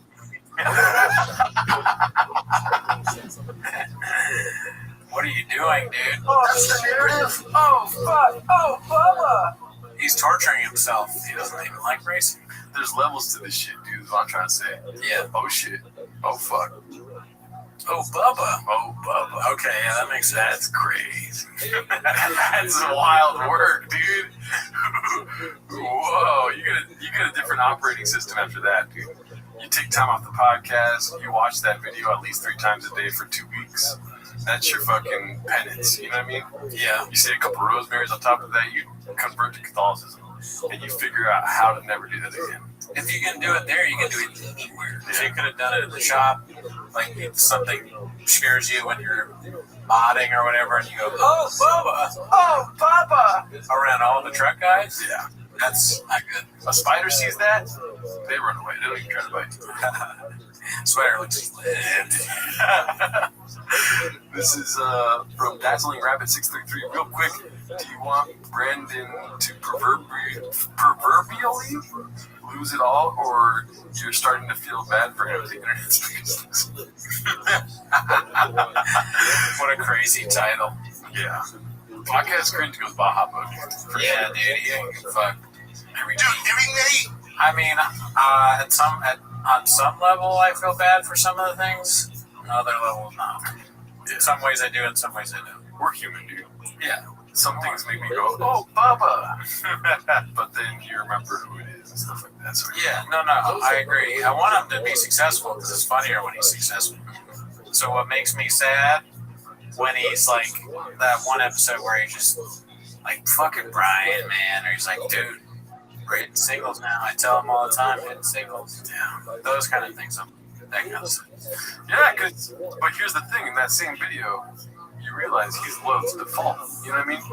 He's loyal to the fucking Reddit server, or whatever they call it. Reddit subreddit. Got it. Yeah. Nailed it. Nailed it. Yeah, he's always giving us more shit. Always. He can't stop. Yeah. We got another. I did not want to see this on the show. Just fart. I wish, but I know what this is. I saw it the first thing when I opened Instagram this morning. This shows up on my Instagram. They can isolate that of me going, "You're gonna fart." Like I'm 65 years old watching different shows, asking if the wife is gonna fart. The only thing that ever made you laugh. Oh, she gonna fart. She is in a farting pose here. The shop's skits and bits are back from Khabib time. I mean, you haven't seen this yet? No. Alright, let's see if you can call it. Practice for when my man gets home. I'm just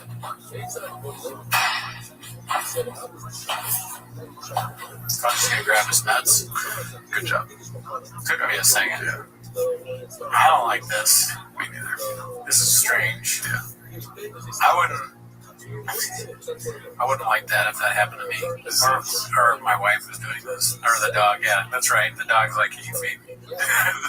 I haven't been walked in 7 days. The dog's like, why you stop your butt like that? The dog's like, I pee on the floor. No one walks me. Yeah. You know when you shit in the back of the house, you guys don't take me outside. The kids are the only people that feed me. And then there's another great post on here where this is. Remember the guy walking into the studio? They put his face on that guy. It's so good. Let's see. It is funny for the dog to be all of us. Just the faces, dude. She looks like a slap. Oh yeah, you wake up and see that at the edge of your bed. Oh, Bubba! You know? Yeah, we cannot do the music here. Yeah, so that's. Man. There's a whole nother world out there if this is, people want this. It's just, she's not meant for it, dude. I'm sorry. I don't mean to be like this, but she's not meant for this, dude. You know what I mean? I know what you're doing. Yeah. Good people that do this shit, like, what's the one? And then, you know, they get you. This did not get me when I first saw it. No. I'm like, oh, she likes grabbing balls. I didn't think that she was, like, preparing for anything. I'm like, oh, her husband's recording his podcast. It's probably going to come out in 6 months, you know? So he's out there every day working. She got to grab something. She's not cheating. But then she pulls this, and it's not even a real ball grab. I'll stop you. No, you're right. It's kind of like anime. It becomes anime. He's going, whoa! He's jumping out like a cartoon. Yeah. It's just, they're not good at doing things good. Why do the relationship couple stuff if you're not going to fucking do it good? They're not good at doing things good. And then, so, do they think somebody's going to watch this on their phone and go, oh, fuck yeah, dude.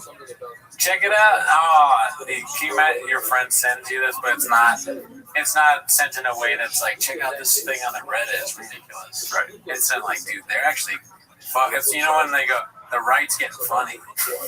The left's getting. The shops are getting creative. They're getting good.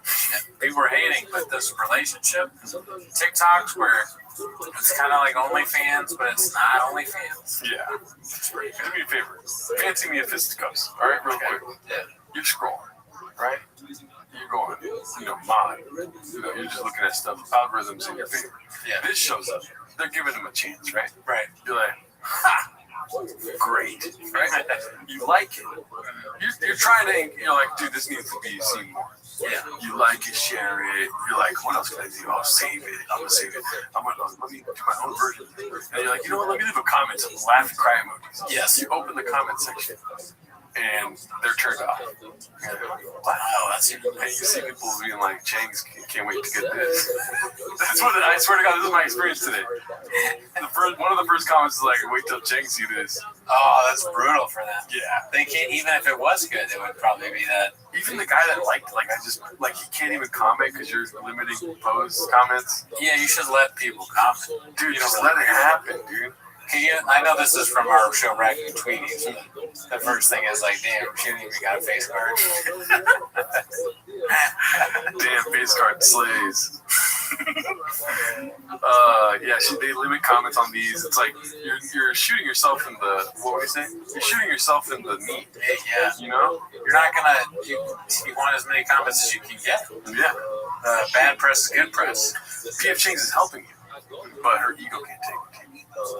It's funny that her ego can't take it because the beginning of the clip is her like in really tight clothes smacking her butt. Right. I mean, you're gonna get comments on that. Yeah. And can we get a fart bit real quick? Whoever's making those, whatever fucking weird bot factory those fart bits are coming from. Bots. Flamin' Young, posted by Beetlejuice CX. I haven't seen this yet. So we were promised one thing. We were promised a flaming young, and we.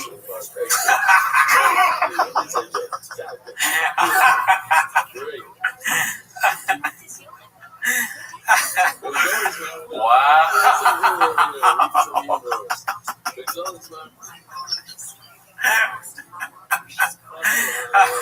There's nobody like him, dude. How would you like your flaming young? How would you like your flaming young cooked? Medium rare. Promise the flaming young. Sir, okay, so we have ma'am, you were the Chilean sea bass, and sir, here is your flaming young.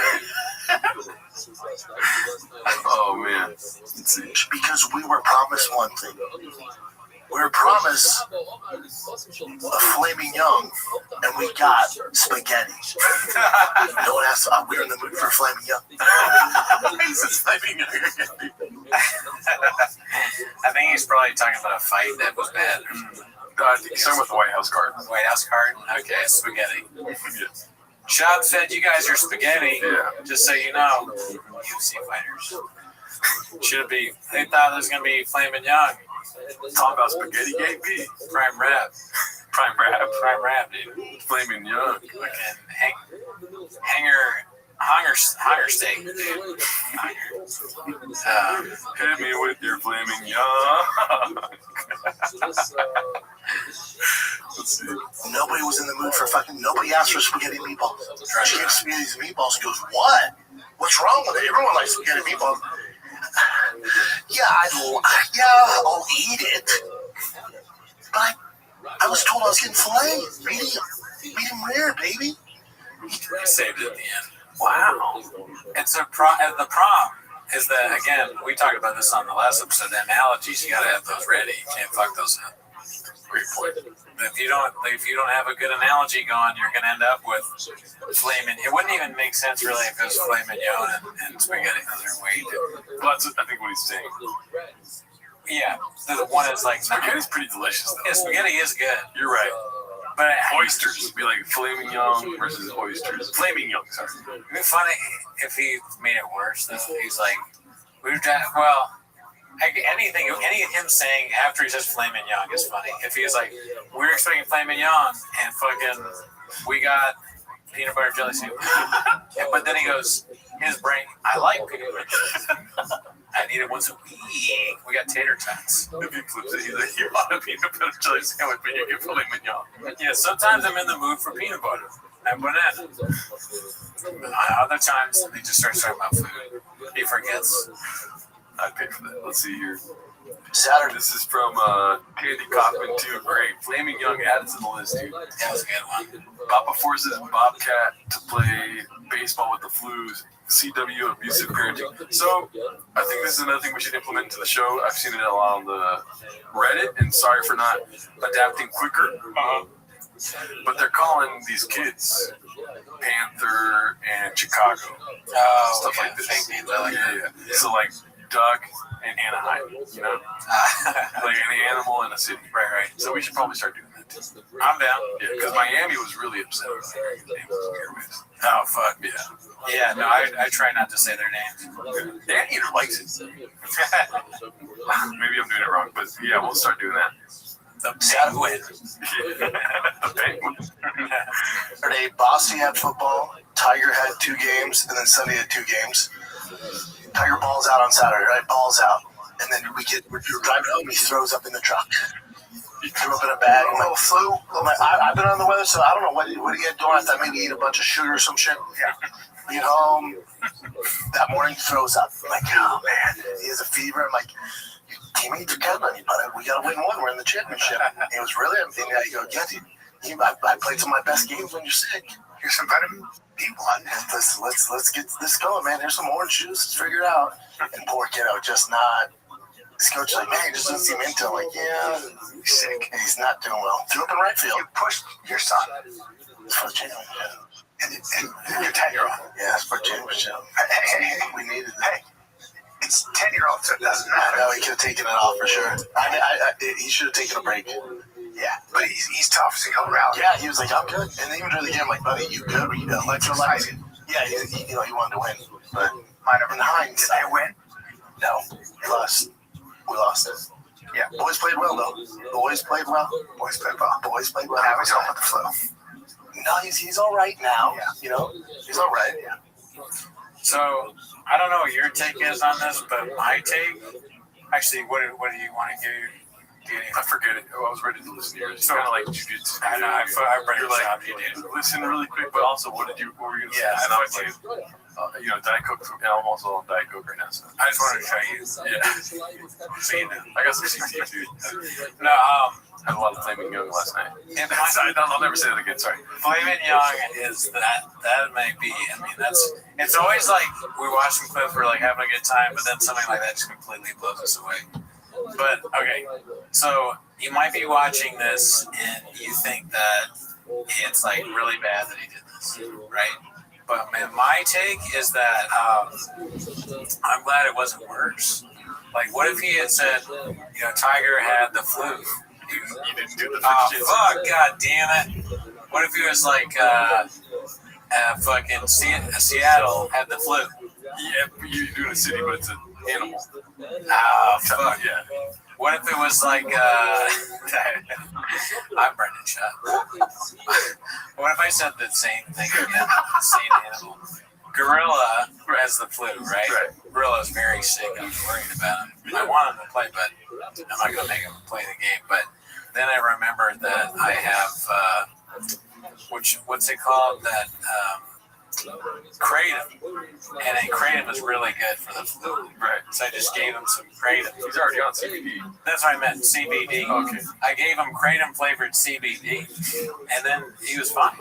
So what I was thinking is, if your kids ever get sick with the flu, don't take them to the doctor. It's like especially just give them some fucking kratom flavored CBD, and then you'd be good. That would be a lot worse if he had said that. And then also at the end of the day, like, it's not a game to so many guys. It's like a game to you, but that's all good for you. Okay? But it's different when you got the genetics where that horse does. And horse is going to be big someday. Right. Just like a pop-up. That's the thing, too. If I keep letting you talk, you're going to take more of my bits, but...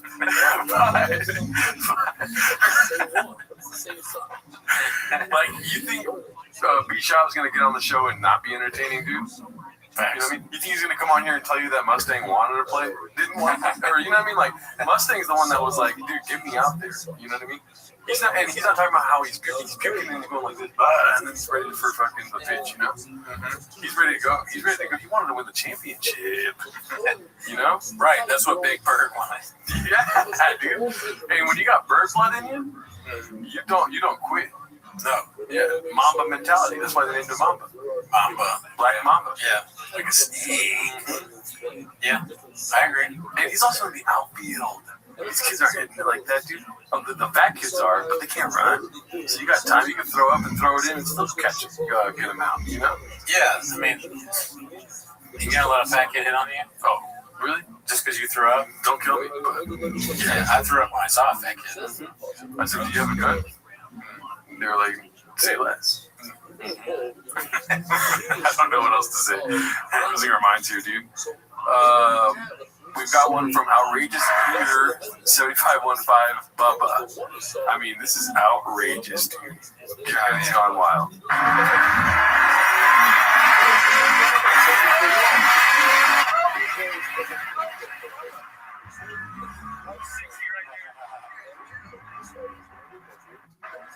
does kind of sound like you saying "mama," like "mama, save me." Mama. Yeah. It's not kind of the right look. You're right, dude. It's kind of like Hamnet when the kid dies and he's in the stage by himself and he's going, "Mama, mama." Yeah. No, he's not in control there. He's not very alpha. Baba. If another man makes you do this, dude, you gotta stop podcasting.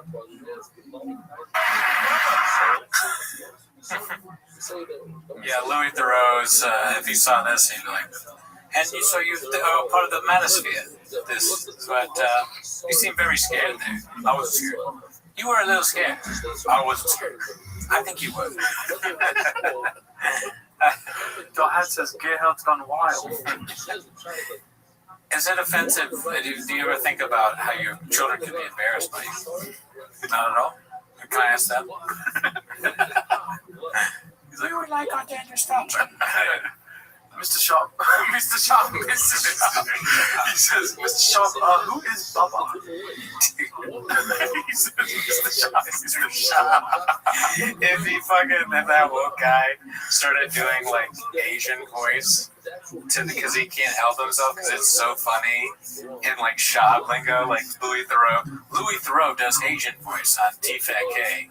He can't help. It's just too funny not to. That would be fucking hilarious. Mr. Shaw. Louis Theroux's homeless. Everyone's homeless. This is the face you make when you realize Jamal's Asian. That's good too. That's so funny. I'm getting a bad haircut, y'all. That's what he said. His haircut was so bad for the special that he said that after Jamal cut his hair. Jamal's Asian. Just like, take anybody and you put them in front of Shab and they do like the wokest person ever, Jameel Hill. She's like, Mr. Shab? She's I can't believe I did that. No, it's not about being woke or not. He's funny and not funny, and Mr. Shab is the funniest thing anyone's ever done. Mr. Shab. I can't even do it like British. Mr. Shab. You know what's also funny about that? No one would ever refer to him as Mr. because he doesn't, and it's not, he just doesn't have the, he's not that. He's not a Mr. He's a Brendan. Or hey, you. He's not a Mr. He's not a Sir. Sir Shab. Sir Shab.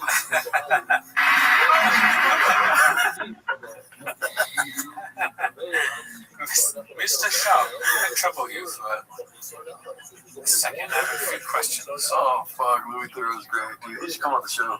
I wish. Yeah, that'd be great. We're all waiting. We all know what's going to happen. The fucking documentary on Shab, you know? Yeah, he's got that. Dude, and Louis Theroux needs to scoop with the bag, you know? If he wants to interview us as like a satellite of the manosphere.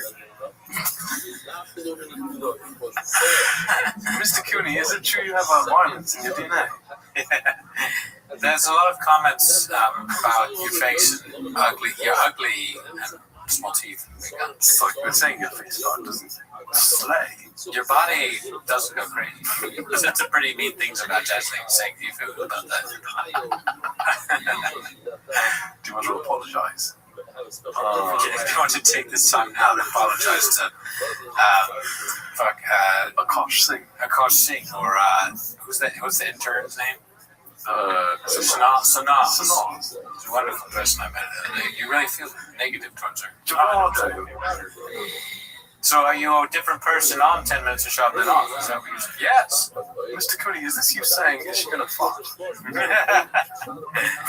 I've noticed your co-host, Geraldo, gets uncomfortable when I ask him about Brendan Shab. Does he want to do this? Are you forcing it? No, he's fine. You won't let him talk to me anymore. He says he can't talk to me because you told him I can't talk to him. I don't know what you're talking about. Need a Fauci.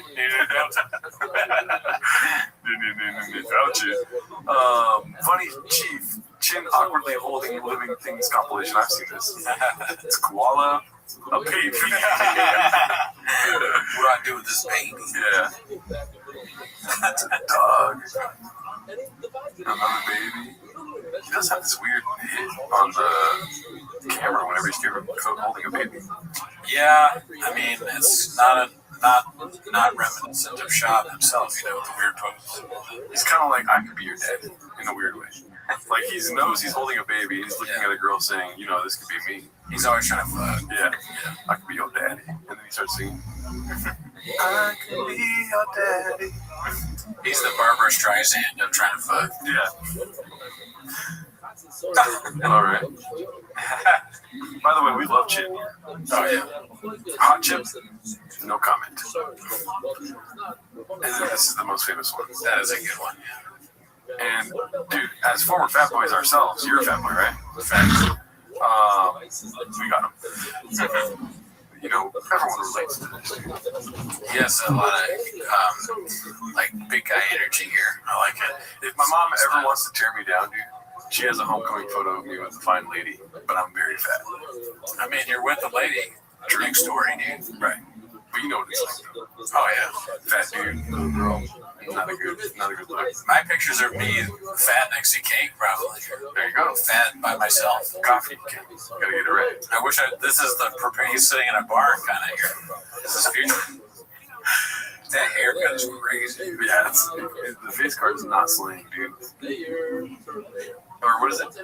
Accepting or declining? The face card's declining. The hair card is declining. Yeah. Oh man, I balled in that one. PJXP posted this.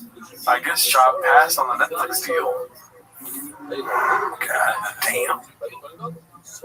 Well, luckily Shop's not there because he's a fucking Netflix werewolf, dude.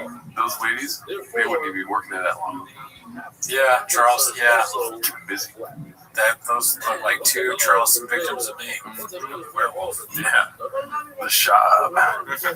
Watching Warrior 2011 and realizing this was probably the peak of Kyle's career, both in profile and the fact that he was quite literally playing Joe Rogan. Whoa.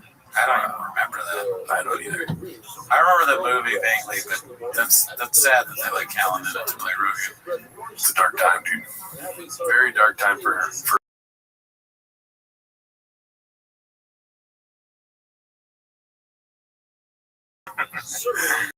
Oh, here we go. El Tigre stripped of outlier status by Dominicans, ordered to shape up within 6 years by Dandy Kaufman. I guess the animal bit's not that big. Call him Tigre instead of fucking dolphin. Let's see here. His football team won the championship. He's like, oh, he got a little arrogant, right? We're in the car. He's like, yeah, Dad, get MVP. I go, yeah. I said, what did you? And he goes, you don't seem that excited. I go, that's whatever. I expect you guys to win. I said, what did you realize today? He goes, what do you mean? I go, did you see a single black kid on that field? He goes, no. What the hell? Dude, I love how he frames it like he's about to drop some deep knowledge. You know how people, they go, what are you grateful for? Or you're like, well, what did you learn from last week that you do differently this week? But then it's like, there are a lot of fucking Asians there. Whatever the fuck, like, I thought he was going to say, like, your teammates are really important, or some bullshit sports thing. Yeah. The last thing I thought he was going to say, like, there weren't any black people there. Yeah. Like, it's a lesson to learn.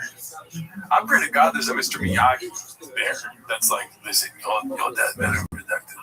Do not listen to what he tell you at the game. Yeah, they can help him actually have like good one. Like, he's like more invested than Shab is, hopefully, but he's like trying to keep it, like, he will say things. They will not make sense. Ignore him. I will teach you the ways of baseball. Lithium batteries. But I mean, also mods trucks. Yeah, I mod all the time. Wash on, wash off. He's washing a truck. Takes 16 months to make YouTube show. Your dad will sell this tomorrow. I mean, what's he gonna say? Hopefully, it's not something racist, but it could be that he's like, there should be more black people here. I guess. Yeah, that was weird. Let's see. Bias today. He goes, what do you mean? I go, did you see a single black kid on that field? And then it touching his lips like, wait. Yeah, it's a very smart point. He's a philosopher, dude. Philosopher, you're black, what's that? Dude, Bobby. He goes, no. I go, when you watch the NFL or you watch college, how many black kids are on the field? He goes, mainly all of them. I go, exactly, dude. This isn't real, dude. This isn't real. So when we go to Florida, the first team we play is all black. Oh, when we go to Florida, there's gotta be black dudes. That's more of a realistic look. You know what I'm saying? It's no, like, I got sports. Yeah. That's sports, dude. Like, if you're just balling on these fucking white kids from Calabasas, I don't give a fuck. Yeah. He doesn't care about us in sports. Yeah. These kids are white and fat. Yeah, but I'm learning the fundamentals, right, Dad? No, you're not learning shit out here. Why are we doing this? Until you've defeated a black boy, until you've overcome a black child in combat, you're nothing. Until you've seen the tears of a black kids. Rabbit's like on stage accepting an MVP award for being in the MLB, and they're like, give a speech, he's like, thank my dad for telling me there was no black kids out there. Yeah, just like all the stuff that his dad told us that helped along the way. They're like, let's wrap it up. They start playing the music. My dad told me the most important thing in life was to be black people. Hey man, that's fucked up. Why would you say that? Oh, I don't mean it like that. I mean, you guys are good at sports. Oh, okay. I guess that's all right. Who's your dad? Thank you. He says his dad's name wrong. Everybody says Brennan Chapman. Like, oh, hell yeah. That makes sense. It's just levels. I mean, these kids been playing since he did already. He struggled. The whole team did. Like, it's literally the top 45 teams in the nation. So there's some Dominican kid. We'll pretend he's 10. They say he's 10. Right. And they. Oh, okay. We will pretend he's 10. But I heard Hooper or something.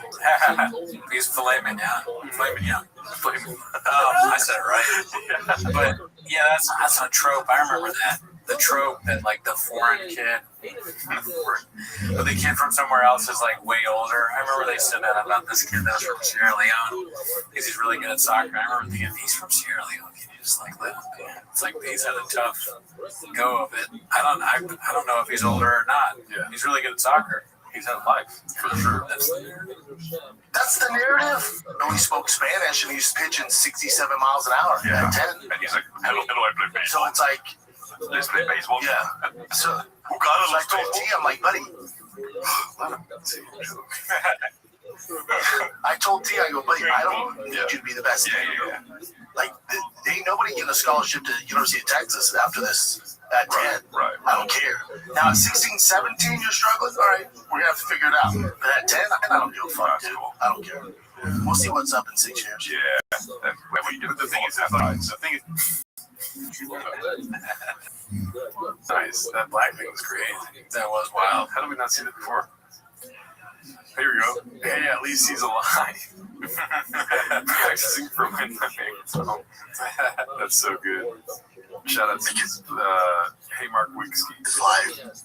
No time off. I saw this one. Yeah, things are up. Like, dude, last week I was really panicking. I had a couple of panic attacks. You know, I had a brown bag just going like that, you know? Yeah. And then the next day you see them dropping an episode, and it's like, dude, oh, I thought I could tell what was going to happen next, dude. Not a chance, dude. Only Icarus loses what happens next, you know what I mean? That's facts. So it's like you open up, I thought the Captain Crunch was going to be bad, just as good as Captain Crunch in years. Speaking of which, I got some ice cream. God, hell yeah, dude. It's awesome. Yeah, so this is from Unique's channel. It is live and not leave town. Jay Liver, how big is Big Brown's Big Brown? That's a lot of Big Browns. It's good. You know, I'm not going to win any awards, but it's fucking, I'm a big dude. You know, I'm not Shaq, where it's tiny. I'm good, baby. I'm good. No complaints. Adam, hey, B and Jen, what? Wait a minute. Did he just say Shaq has a small dick? I'm not Shaq where it's tiny. I didn't hear that rumor, but that's a rumor Shav is saying is around. Shaq's got a huge dick. I would assume. Yeah. Yeah, dude. Why do you say that with such authority? You've heard stories or something? I don't think you're redacted enough to understand what I'm saying. I think Shav is trying to be like, Shaq's dick is small compared to mine. Oh, wow. You know? I'm not like Shaq. Oh, it's like a joke. Maybe. Wow. That he didn't deliver it like it. I think you might be right. Or I'm too smart. It's not like small like Shaq. Yeah. He's going for the joke there. Wow. Interesting. He might be funny. Yeah, that's not honestly not the worst. Not small like Shaq. It doesn't make any sense. It's call a spade a spade. It always is. It's better than Chop usually puts out. Yeah.